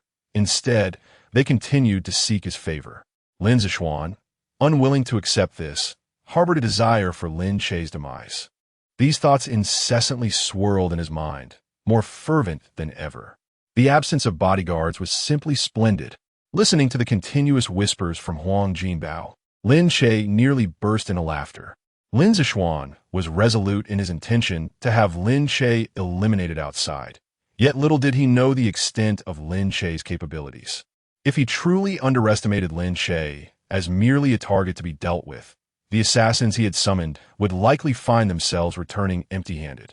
Moreover, despite Lin Zishuan's serious commitment to this assassination, it was implausible for him to enlist a master for the task. After all, persuading a master to personally execute a killing for money would require at least tens of millions, if not hundreds of millions. Not to mention, Lin Zishuan likely did not possess such a fortune, even if he had managed to accumulate over 100 million Huaxia dollars over the years. He would be reluctant to part with it all at once. Below the master level, with the aid of Huang Jinbao and the insightful eye, combined with the ruthless techniques of Xing Tian, Lin Che believed himself to be invincible. It was not arrogance. Huang Jinbao could glean the enemy's intentions through heart whispers, while the insightful eye could discern their abilities and levels. Coupled with his unconventional martial skills, what could possibly lead to his defeat? Noticing that Lin Hai had reached the stairwell, Lin Che deliberately inquired, "How much money is in there?" 5 million. If used to hire bodyguards, it would be sufficient to secure the protection of 10 Transformation Realm warriors for 6 months. Lin Hai still sought to persuade Lin Che. Chapter 78. As we approach a region prone to beast tides, I urge all passengers to remain vigilant. No need, I can protect myself. Lin Che swiftly tucked away his bank card. He had imparted the Lin family sisters' techniques for 2 million and offered guidance on their abilities for another million. Recently, Su Qianqian had gifted him 5 million to persuade him to host a birthday banquet, and today he received an additional 180,000 as New Year's money, along with 5 million from Lin Hai for hiring bodyguards. Cumulatively, Lin Che now possessed nearly 15 million Chinese yuan. The next time he wished to purchase the Wheel of Destiny, he wouldn't need to ask Chu Yao for a discount. Lin Che's spirit soared, yet Lin Zishuan felt otherwise. Though lacking concrete evidence, Lin Zishuan harbored a suspicion that Lin Che's casual inquiry about the bank balance was merely a display of superiority before him. Indeed, Lin Che had succeeded in this endeavor. Despite Lin Zishuan's own savings exceeding 10 million, not one sum had ever reached 5 million. In contrast, Lin Che had received 2 hefty sums of 5 million within mere days. This exemplified the disparity between an adopted son and a biological child. At that moment, Lin Zishuan truly felt the nuances of familial bonds. Even as jealousy simmered within him, he diligently restrained his envious sentiments, managing his expression to avoid revealing any signs of distress. Observing Lin Zishuan's painstaking composure, Lin Che too struggled to suppress the slight upward curve of his lips. On January 30th, 2207, the second day of the Lunar New Year, travel was deemed ill-fated. Lin Che duly registered his personal weapon and boarded the high-speed train. The journey to Xiangzhou was a direct 3-hour ride, yet the subsequent trip to Huitong was far less convenient. Certain major thoroughfares were guarded by martial artists who routinely cleared the surrounding mutated entities. As for other peripheral towns, the current number of martial artists was insufficient to provide comprehensive protection. Safeguarding the core cities and vital routes was already an exhausting endeavor. You look quite youthful. Venturing out at such an early hour? A young man seated beside Lin Che suddenly struck up a conversation. Me? Lin Che pointed to himself. Yes, you appear to be under 18. The young man nodded affirmatively. I merely give off a youthful impression. In reality, I am 59. Lin Che replied with a playful fabrication. The young man's face bore disbelief. Impossible. Are you? Noticing Lin Che's remarkable demeanor, the youth seemed to entertain a possibility, and his expression shifted to one of deep respect. It was said that martial artists who reached an extraordinary realm could rejuvenate their bodies. If a 59-year-old appeared as youthful as 18, he must indeed be a transcendent martial artist. Forgive my presumptuousness, senior, he added, bowing slightly. In the outside world, one's identity is self-bestowed. If Lin Che claimed to be a master, it would be challenging for others to believe him. Prior to the day of revelation, the pinnacle of martial arts was the innate master. Achieving such a level typically required one to be in their 40s or 50s, with each master being a seasoned elder. However, once one transcends the extraordinary, the venerable elder transforms into a youthful figure, rendering age assessments based solely on appearance rather inaccurate. A martial arts master typically enjoys a lifespan of around 150 years, while the longevity of those who have transcended remains uncertain. Nevertheless, judging by the phenomenon of rejuvenation, it appears that martial artists who have reached the extraordinary realm could potentially live for 300 to 500 years. This suggests that once a family possesses an extraordinary martial artist to safeguard them, they could flourish for at least 3 to 5 centuries, barring unforeseen circumstances. Similarly, the limits of divine and martial saints would likely be even higher. In the long run, power and wealth will inevitably gravitate towards these families. For ordinary individuals, the encroachment of mutated beings signifies the bleakest of times for humanity. Conversely, for certain prodigies, the paths for ascending social strata remain unsealed, perhaps marking the best of times. There is no offense intended. Ignorance absolves one of blame. Lin Che shook his head and focused his gaze on the youth. Mid-stage transcendent martial artist, abilities, resilient physique, ironclad body, moderate threat level. As the name implies, an ironclad body is a type of physical enhancement ability that primarily hardens one's physique. This individual initially awakened a resilient physique and subsequently an ironclad body, resulting in a formidable combination that suggests he can endure a great deal of punishment. Notably, he managed to acquire the potion when the first batch of the Wheel of Fate was released. Could this person have ties to the military?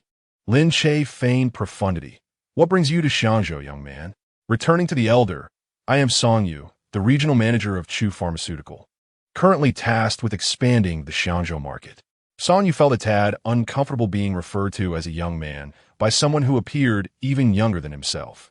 Oh, Chu Pharmaceutical. Lin Che raised an eyebrow, understanding the implications. Indeed, young man, your future is boundless. Work diligently, and perhaps in the future, a new Song family will emerge in Xinhai City. Thank you for your kind words. Elder, may I ask your esteemed surname? Song Yu inquired eagerly. Li Fei Yu. No need for formalities.